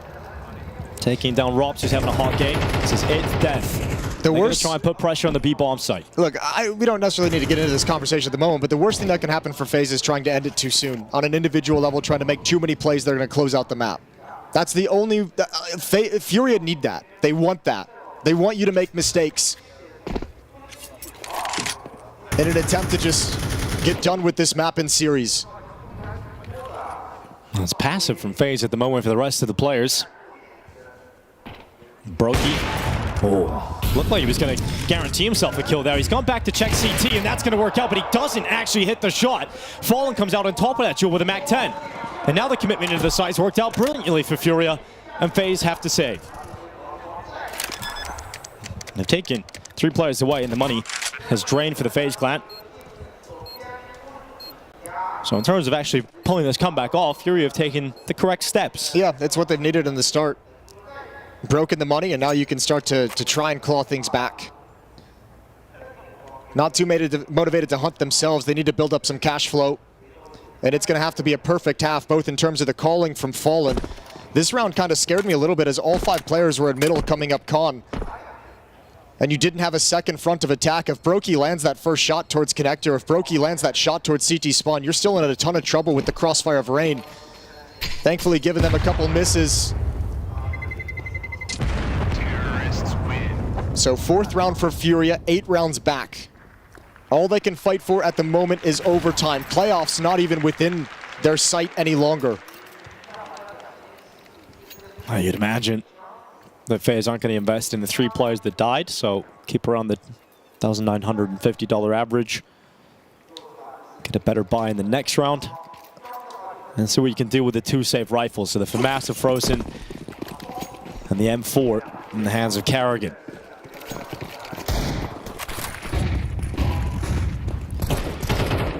Cello charging into mid. The crazy thing about this is, with the way FaZe has played, I mean, I think there's a lot of people who lost faith they'd even be qualifying for the playoffs. So now, as I mentioned, the conversation is going to shift that, you know, now that they're in the playoffs, or not yet, I shouldn't really throw that one out there, but if they make the playoffs. Yeah, you've had some criticisms of your passing curse abilities, Jason. Yeah, I have a strong jinx, I won't lie. But you can't really have faith that they'll be able to contend with the best teams of the world waiting in that bracket, but I guarantee you, that's the thing we talk about on the outside. I guarantee you, the teams and the players on the other side are just like, Please no. Please don't have the FaZe show up. And it's the whole thing of, you know, prepare for the worst and hope for the best. You're gonna have to prepare for this FaZe team like you are gonna get the god tier FaZe escalation, and just hope and pray that it doesn't happen. Because we've had shades of both in this series. Like, we've had the weak phase in this series, and we've had the strong phase in this series, and that's just across 3 maps. And I think if you talk to them, they probably are not sure, you know, which one's going to show up on any given day either. Another situation where there's not enough money here, so FaZe are going to have just some pistol upgrades. The really good buys coming in the next round, and that's when they get the AWP back for Brokey. That's when they get the rifles out on everybody else, and all the util you could ever want. So Furia are going to ride this wave and take a 6th round victory. And they're just going to save as much as they can here, while also sprinkle a little bit of Kevlar, upgraded pistols in on Carrigan and Rops. And this is stacked towards the A bomb side, Jason, and this is where Furia are heading directly into this attack. Rain got one in the USP, but Furia with 2 opening headshots. There's no risk of this run ending to the pistols. And Fallen making sure that Brokey goes down after that 1 kill in the P250. Now Carrigan steps up with a 5-7, but eyes are watching him towards CT. No, he's got another kill. Carrigan's always good for a crazy nonsense clutch that should never happen. I feel like every event he's got one wild clutch in his back pocket. Well, the Molotov comes into the jungle, he actually moves through it, Fallen not looking the right way, but eventually the fire will get rid of Carrigan, but it looked like he was about to catch Fallen with the AWP looking the wrong direction, then it sounded a 1v1. And if you're Furia, you do not want to fall in that fashion. All right, 3 straight for Furia bringing this back. Excuse me, 4 straight for Furia bringing this back, now within 6.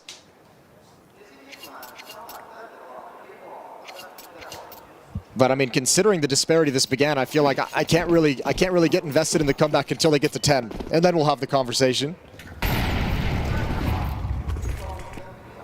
FaZe gonna take mid control, but utility forces them back away from Khan. Tons of Molotovs and nades rang in, and they still disrespect the smoke to walk behind it. Yeah, of course they do. They've got the bottom mid control to play with. They've cooled Rops down. A number of rounds where he hasn't been able to find impact. He would love to get back on the board now. And he's there with Frozen.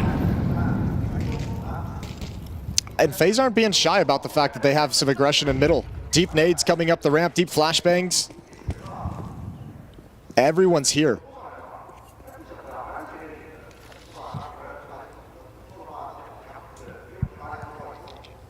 They've used a lot of utility to get this position in middle, and if it doesn't pan out and they have to retake a bomb site, they're in trouble. They might actually just choose to save based off that, depending on the kills.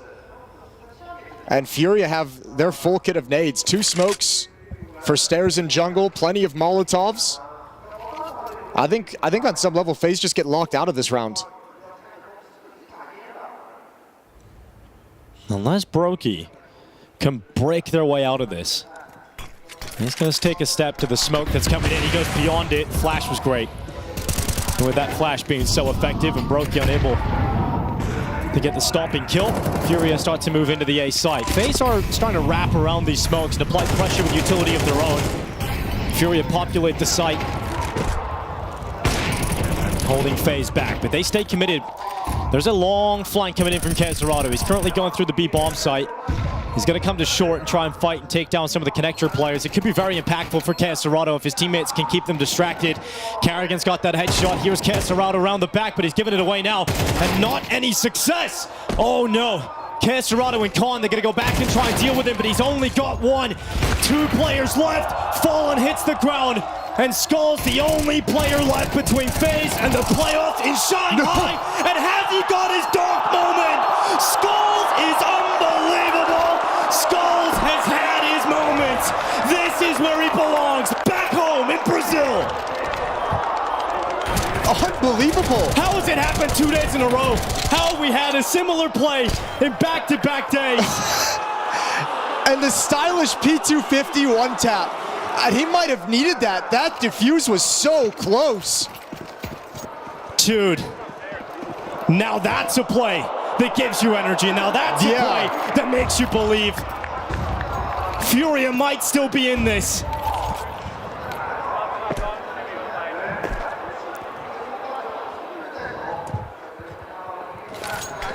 Carrigan gonna smoke things off. Caserato coming right at him. Molotov at his feet. 1 kill, traded off. And Furia starting to build some momentum.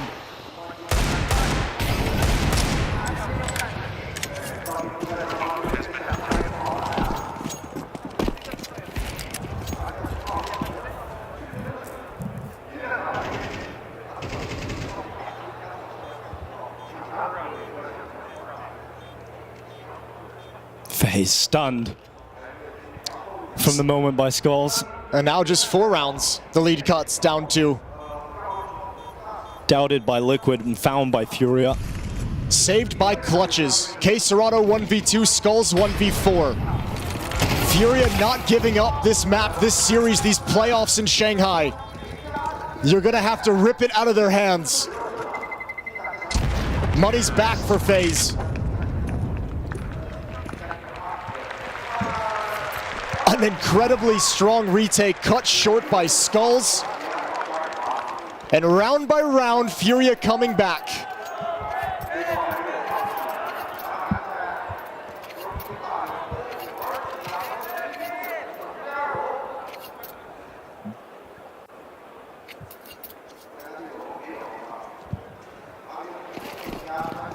Double up setup for Brokey and Kerrigan. Kerrigan will have his at the B bomb site, wants to get a deep angle. Allow his team to play 4 riflers on the other side of the map. Actually takes a very shallow angle, but Fury not headed in that direction for the moment.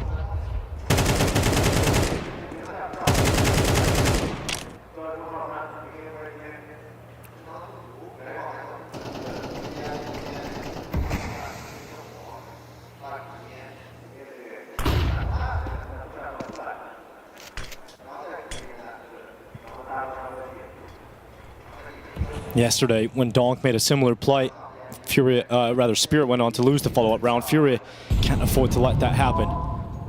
It needs to be the catalyst that sparks the comeback. They're coming at Kerrigan, and again with that shallow angle, there's not a whole lot of warning. Serato, ever patient in the window. Frozen sliding over now. The lone predator will come into play later on, but it's Kerrigan sitting back in the site. It's one pick, but he's under pressure, and he's got Frozen to try and help him. They stall out Furia. It takes the gaze of Kerrigan away from Buchholz, though. He's got to be concerned about the market flank. And he's going back to look at short because Serato can quickly reposition back to that position. Yuri now making his way. Robs is going to hear those steps at bottom connector. Rob swings but loses the fight. Kerrigan looking to chime in, but it's a tough shot. And Yuri applying the pressure that opens up the chance to move into the bomb site. Frozen's left it, and they're still worried about Serato, but he is not moving. He is not leaving, and finally jumps out of the window. 10 seconds, though, for Furia. 10 seconds. Frozen moves into the side. He could deny it right now. That could be the bomb. That could be it. And Skulls again. He's keeping them in it. Skulls is keeping his team in this game. He is keeping them in Shanghai. I don't even think Furia knew what was going on in that round. No, it was all over the place. 2 players coming back to mid, attacking Khan while the bomb is just waiting at bench. So risky. But Furia coming out, the miracles have shifted to the Brazilian side. And Neo wants to calm things down, takes a second timeout. FaZe can simply not close this map.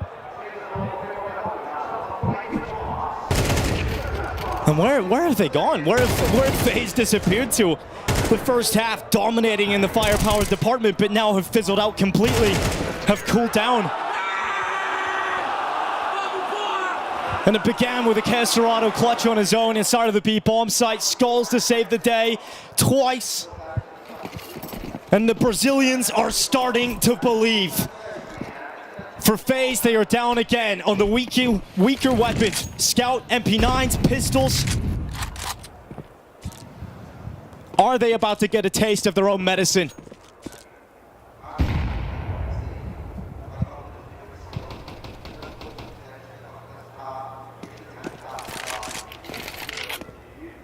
Window smoke to allow the progression of K Serato from the underpass now up towards Khan. Every round gets tense now. Doesn't matter if you have 5-7 MP9. The stakes are too high for that to matter.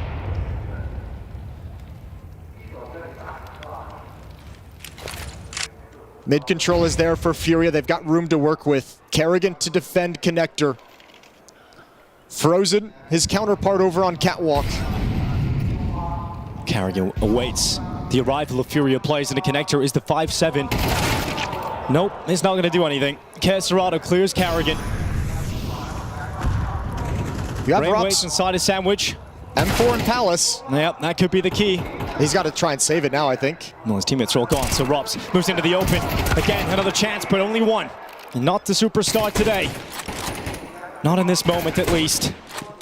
And Furia now on the brink of 10 rounds. You said we wait till 10, Jason. Yeah, we're there. I mean, even Skulls beat my expectations. Oh, this is so sketchy. 2 on 3. They're buying next round no matter what, so they can go for it if they choose to, but Frozen looks like he wants to check the flank, maybe prioritize the AK-47, because no kits means this defuse is already gone. Furia have already gotten to double digits.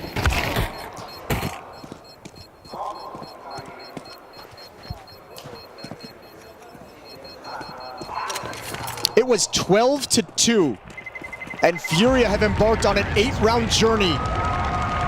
And finally, within striking distance of phases 12, within overtime.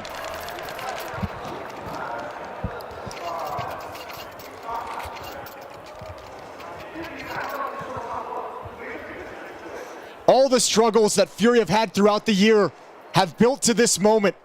All of them have strengthened them to survive and outlast this kind of a phase lead. And at the head of it all is Fallen, calling round by round.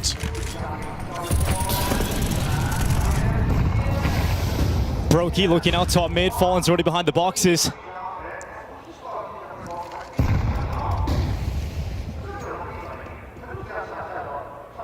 And a game with 2 legacy callers, it has been a game of the T sides.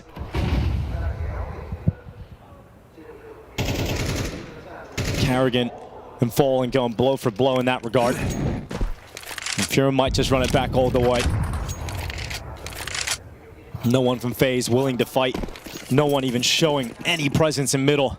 They had that kind of aggressive gun round previously where they pushed 3-4 players up middle, used tons of utility early on, but they're so content and happy to sit back, not give away any free kills. Have nades for retake, have nades to disrupt executions. One of them is coming to the A-bomb site right now. Frozen and Rain to defend against it. Rops is sliding over with his 25 kills. Brokey coming over with his AWP. Big peek from Frozen, traded out by Yuri. And Furia need to step into this A site. FaZe's rotations are now arriving.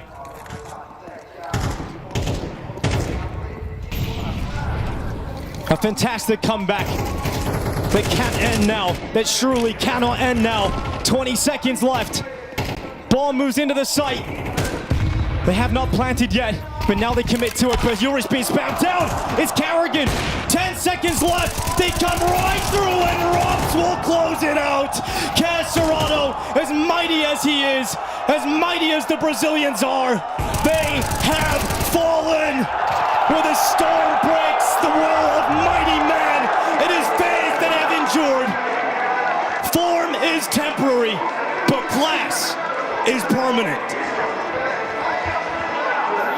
Furia falter in the end. FaZe fantastic. A Kerrigan calling masterclass. The exhaustion etched on his face. A personal tragedy just weeks ago. He's put it behind him to lead his men to the final 8.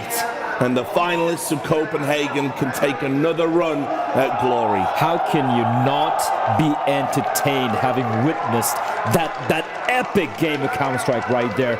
Rich, I thought FaZe had done it. I thought they'd closed it out, and then a miraculous comeback from the Brazilians. But in the end, as Dinko very beautifully put it, class is permanent. It's crazy. You just can't take anything for granted in MR12. I mean, FaZe were on the other side of one of the craziest Mirage comebacks back in Cologne against Team Liquid. Now almost had it happen to them. An incredible fight being put by Furia, but in the end was just too much to overcome. King Carrigan, man. I mean, what more can you say? When everyone counted them out, I think even they themselves felt like they were counted out of that first map. But whatever he spoke after map number 1 and the way whatever he spoke during the halftime of map number 2, in fact, and the way they're able to bring it back, incredible. But man, Spirit thought for skulls, dude. Yeah, that 1v4 is up there with the Donkeys. I put it this way: if the comeback had been real and they went all the way, graffiti, 100%. Valve, I implore you, still consider it the clutch of the major. Think about Skulls and everything he gave in this series.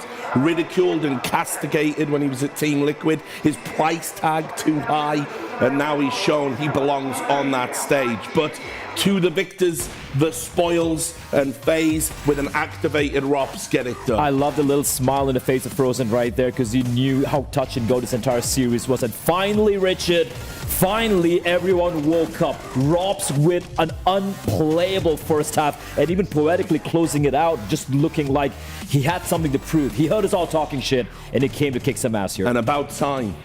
About damn time, yeah. I'm sure the FaZe fans feel the same way, right? Nice of Rops to finally decide to try in this major, right? Just a little reminder of why we are critical in the first place, because this is what he can do. He's a bona fide star player on his day. And probably the most telling round was the one we saw in the highlight package where he's Ramp. They're trying to push Ramp to punish him, and he just gets 2 clean kills and then a third on to Fallen.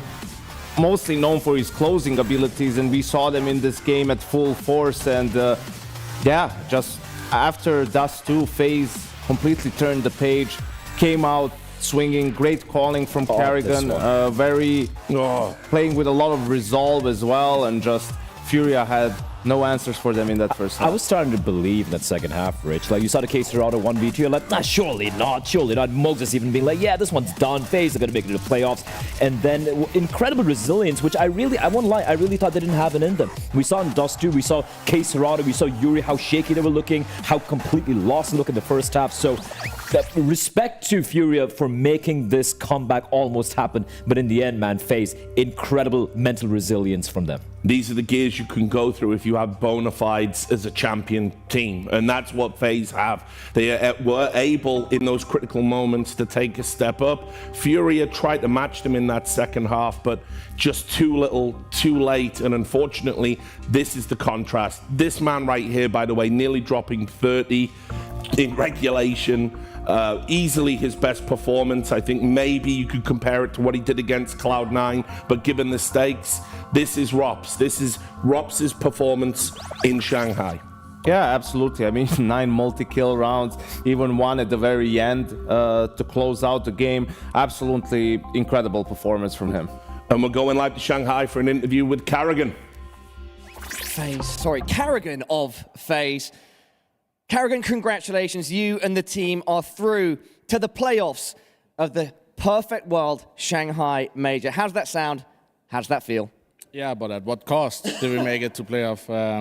I mean, I think this major is kind of resembling on the Copenhagen, where we went 1-2 in some straight matches, right, and managed to win against Complexity. But today, I don't know, I saw some FaZe magic, but I also saw some FaZe stuff that I don't want to see. Some Glock Eco, a 1-on-4 where somebody shouts nice because round is won. So I said what when I died while defusing. Overall, I think we played great T-side on Dust 2, great T-side on Mirage. I kind of was in the zone there leading the team. Inferno was our story. I felt like we were not even getting started, and still a lot of mistakes though. You sort of jumped ahead there and given us some great details on the maps. Can we just go back then quickly to that Skulls 1v4? Talk through like what was happening in that round from your perspective.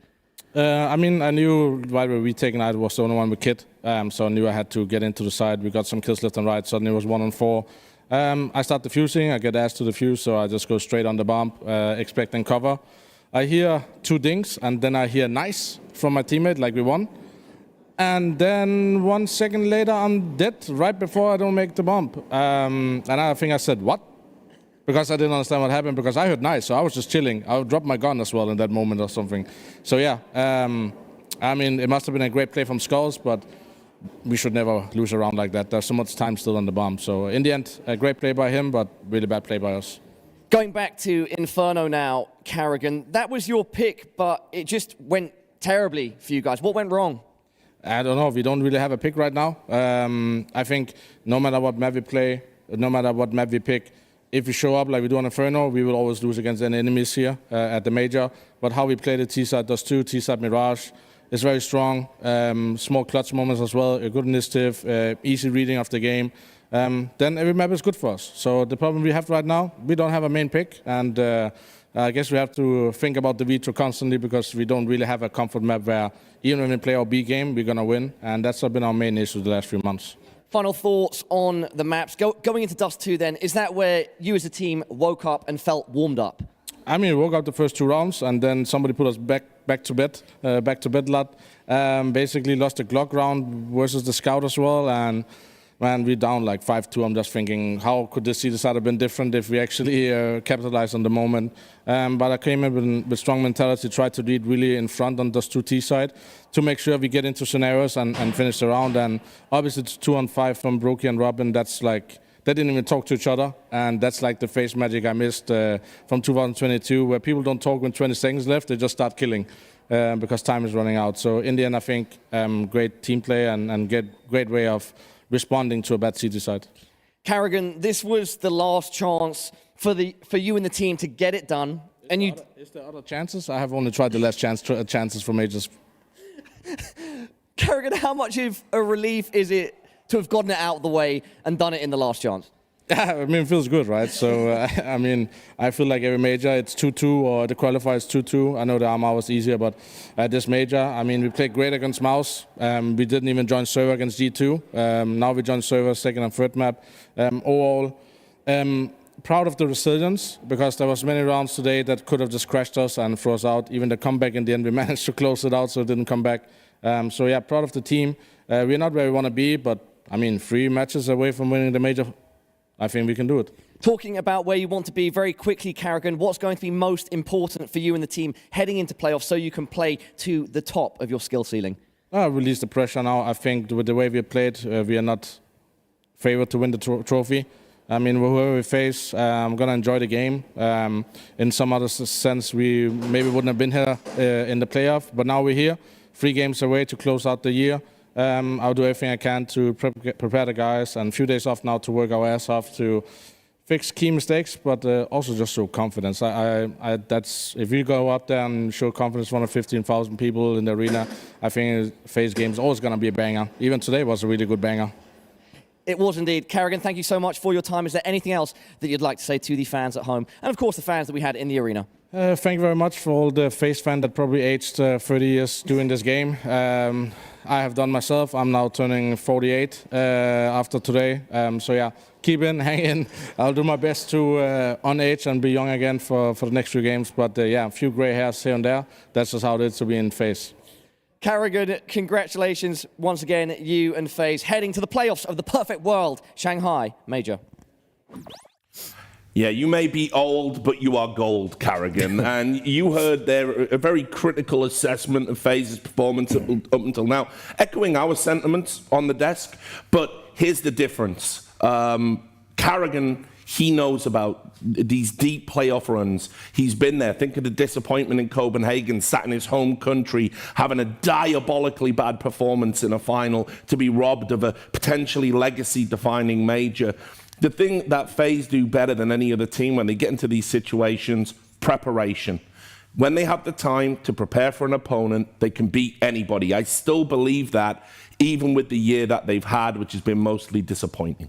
Yeah, absolutely. And the problem is, if in the playoffs you get the FaZe from Dust 2 and even more so Mirage, then that's another team you'd really like to avoid, right? Sure. Like, if they've really gotten over that hump, I always thought as a coach of FaZe, my job is to get the team to the playoffs, get them in the arena. When you get them to the arena, those guys just become a completely different beast, especially relative to the opponents, right? Like the less experienced, younger teams out there, younger players and all of that stuff. So, you know, we'll see if this extra days of preparation, what can Carrigan cook up, right? It hasn't looked great over the last month, but it's a different arena now in the playoffs. 100% agree. And it's good to see Carrigan being very real about the fact that we're absolutely not favorites now to make it, to win the entire bloody thing, but the fact that they're able to make to the next stage, that's a big sigh of relief, right? And FaZe are a team, just have to take it one game at a time. Sure, I don't think they're going to be favorites against the majority of the teams in that particular bracket, but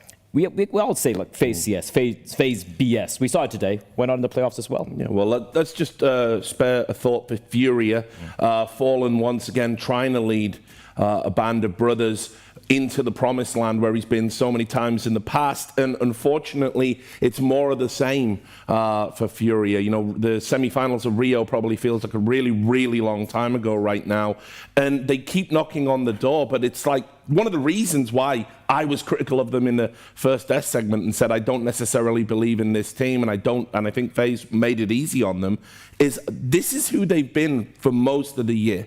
You know, it's only recently they've started improving to this degree, and they've got a great roster. I hope they stick together and work on it. There's so much talent there, but unfortunately, just when it gets to these like tense situations, these little elementary mistakes kind of creep in. Yeah, and players, you know, sometimes fail to deliver. Sometimes it's Fallen himself. I mean, even in this game, the 4v2 with him in the op in jungle, missing on ROPS, right? That round slipping away. You saw in the end how close they were. I think Furia's going to look back with a lot of regret and heartbreak to this major. 5 teams they played, 4 out of them are in the playoffs now, right? And the 2 Mirages, it's incredibly devastating. If they were able to beat Vitality in the 1-0 game, they would have played MIBR in the 2-0 game. Furia might have been in the playoffs 2 days ago, right? But that's all what-ifs, could-haves, should-haves, and, you know, that's not how the cookie crumbles. But I do believe that for Furia fans, especially after what was a very long time, you can be hopeful. I mean, look at this T side that they've, you know, managed to put together, not just on Mirage, on these other maps. Like, they're finally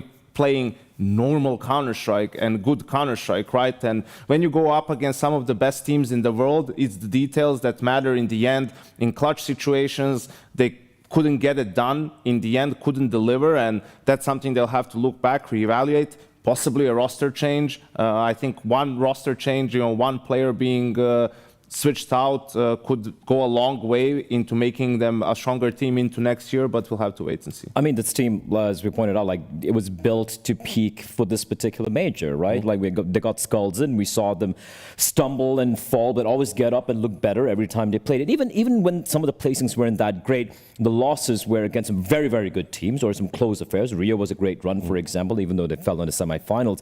And I feel like it was peaking. This was absolutely Furia's game until, of course, great callings, a very ballsy play from FaZe, but at the same time, I feel like they lost it themselves. You could see the nerves. You could see, like Cello, for example, when he had the ram flag from Mirage, when he knew where broke he was, just walk out and get a free kill instead of just go for pre-fire. They were so nervous, and I feel like the moment got to them. They knew they had this game. They knew they had a mental lead coming in, and the moment they started to see FaZe getting around after the other, their mentality crumbled. Everyone's, K-Seratos, Yuri's, Cellos, and I feel like this is a very harsh learning experience, but I doubt they're going to crumble like that. Hopefully next time. Yeah, well, I hope to see them as well. These were the other results from today.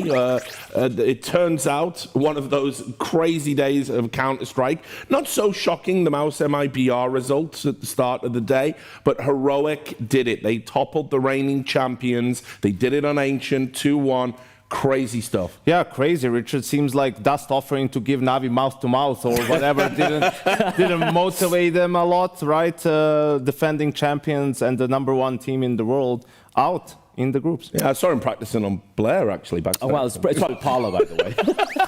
But the funny is, I think the story of Heroic for me has been the fact that, you know, they've always stumbled when they should have been winning. You're talking about Elisa, talking about I Am Rio, which had got the win over Na'Vi, even in Berlin, for that matter, losing to the Mongols.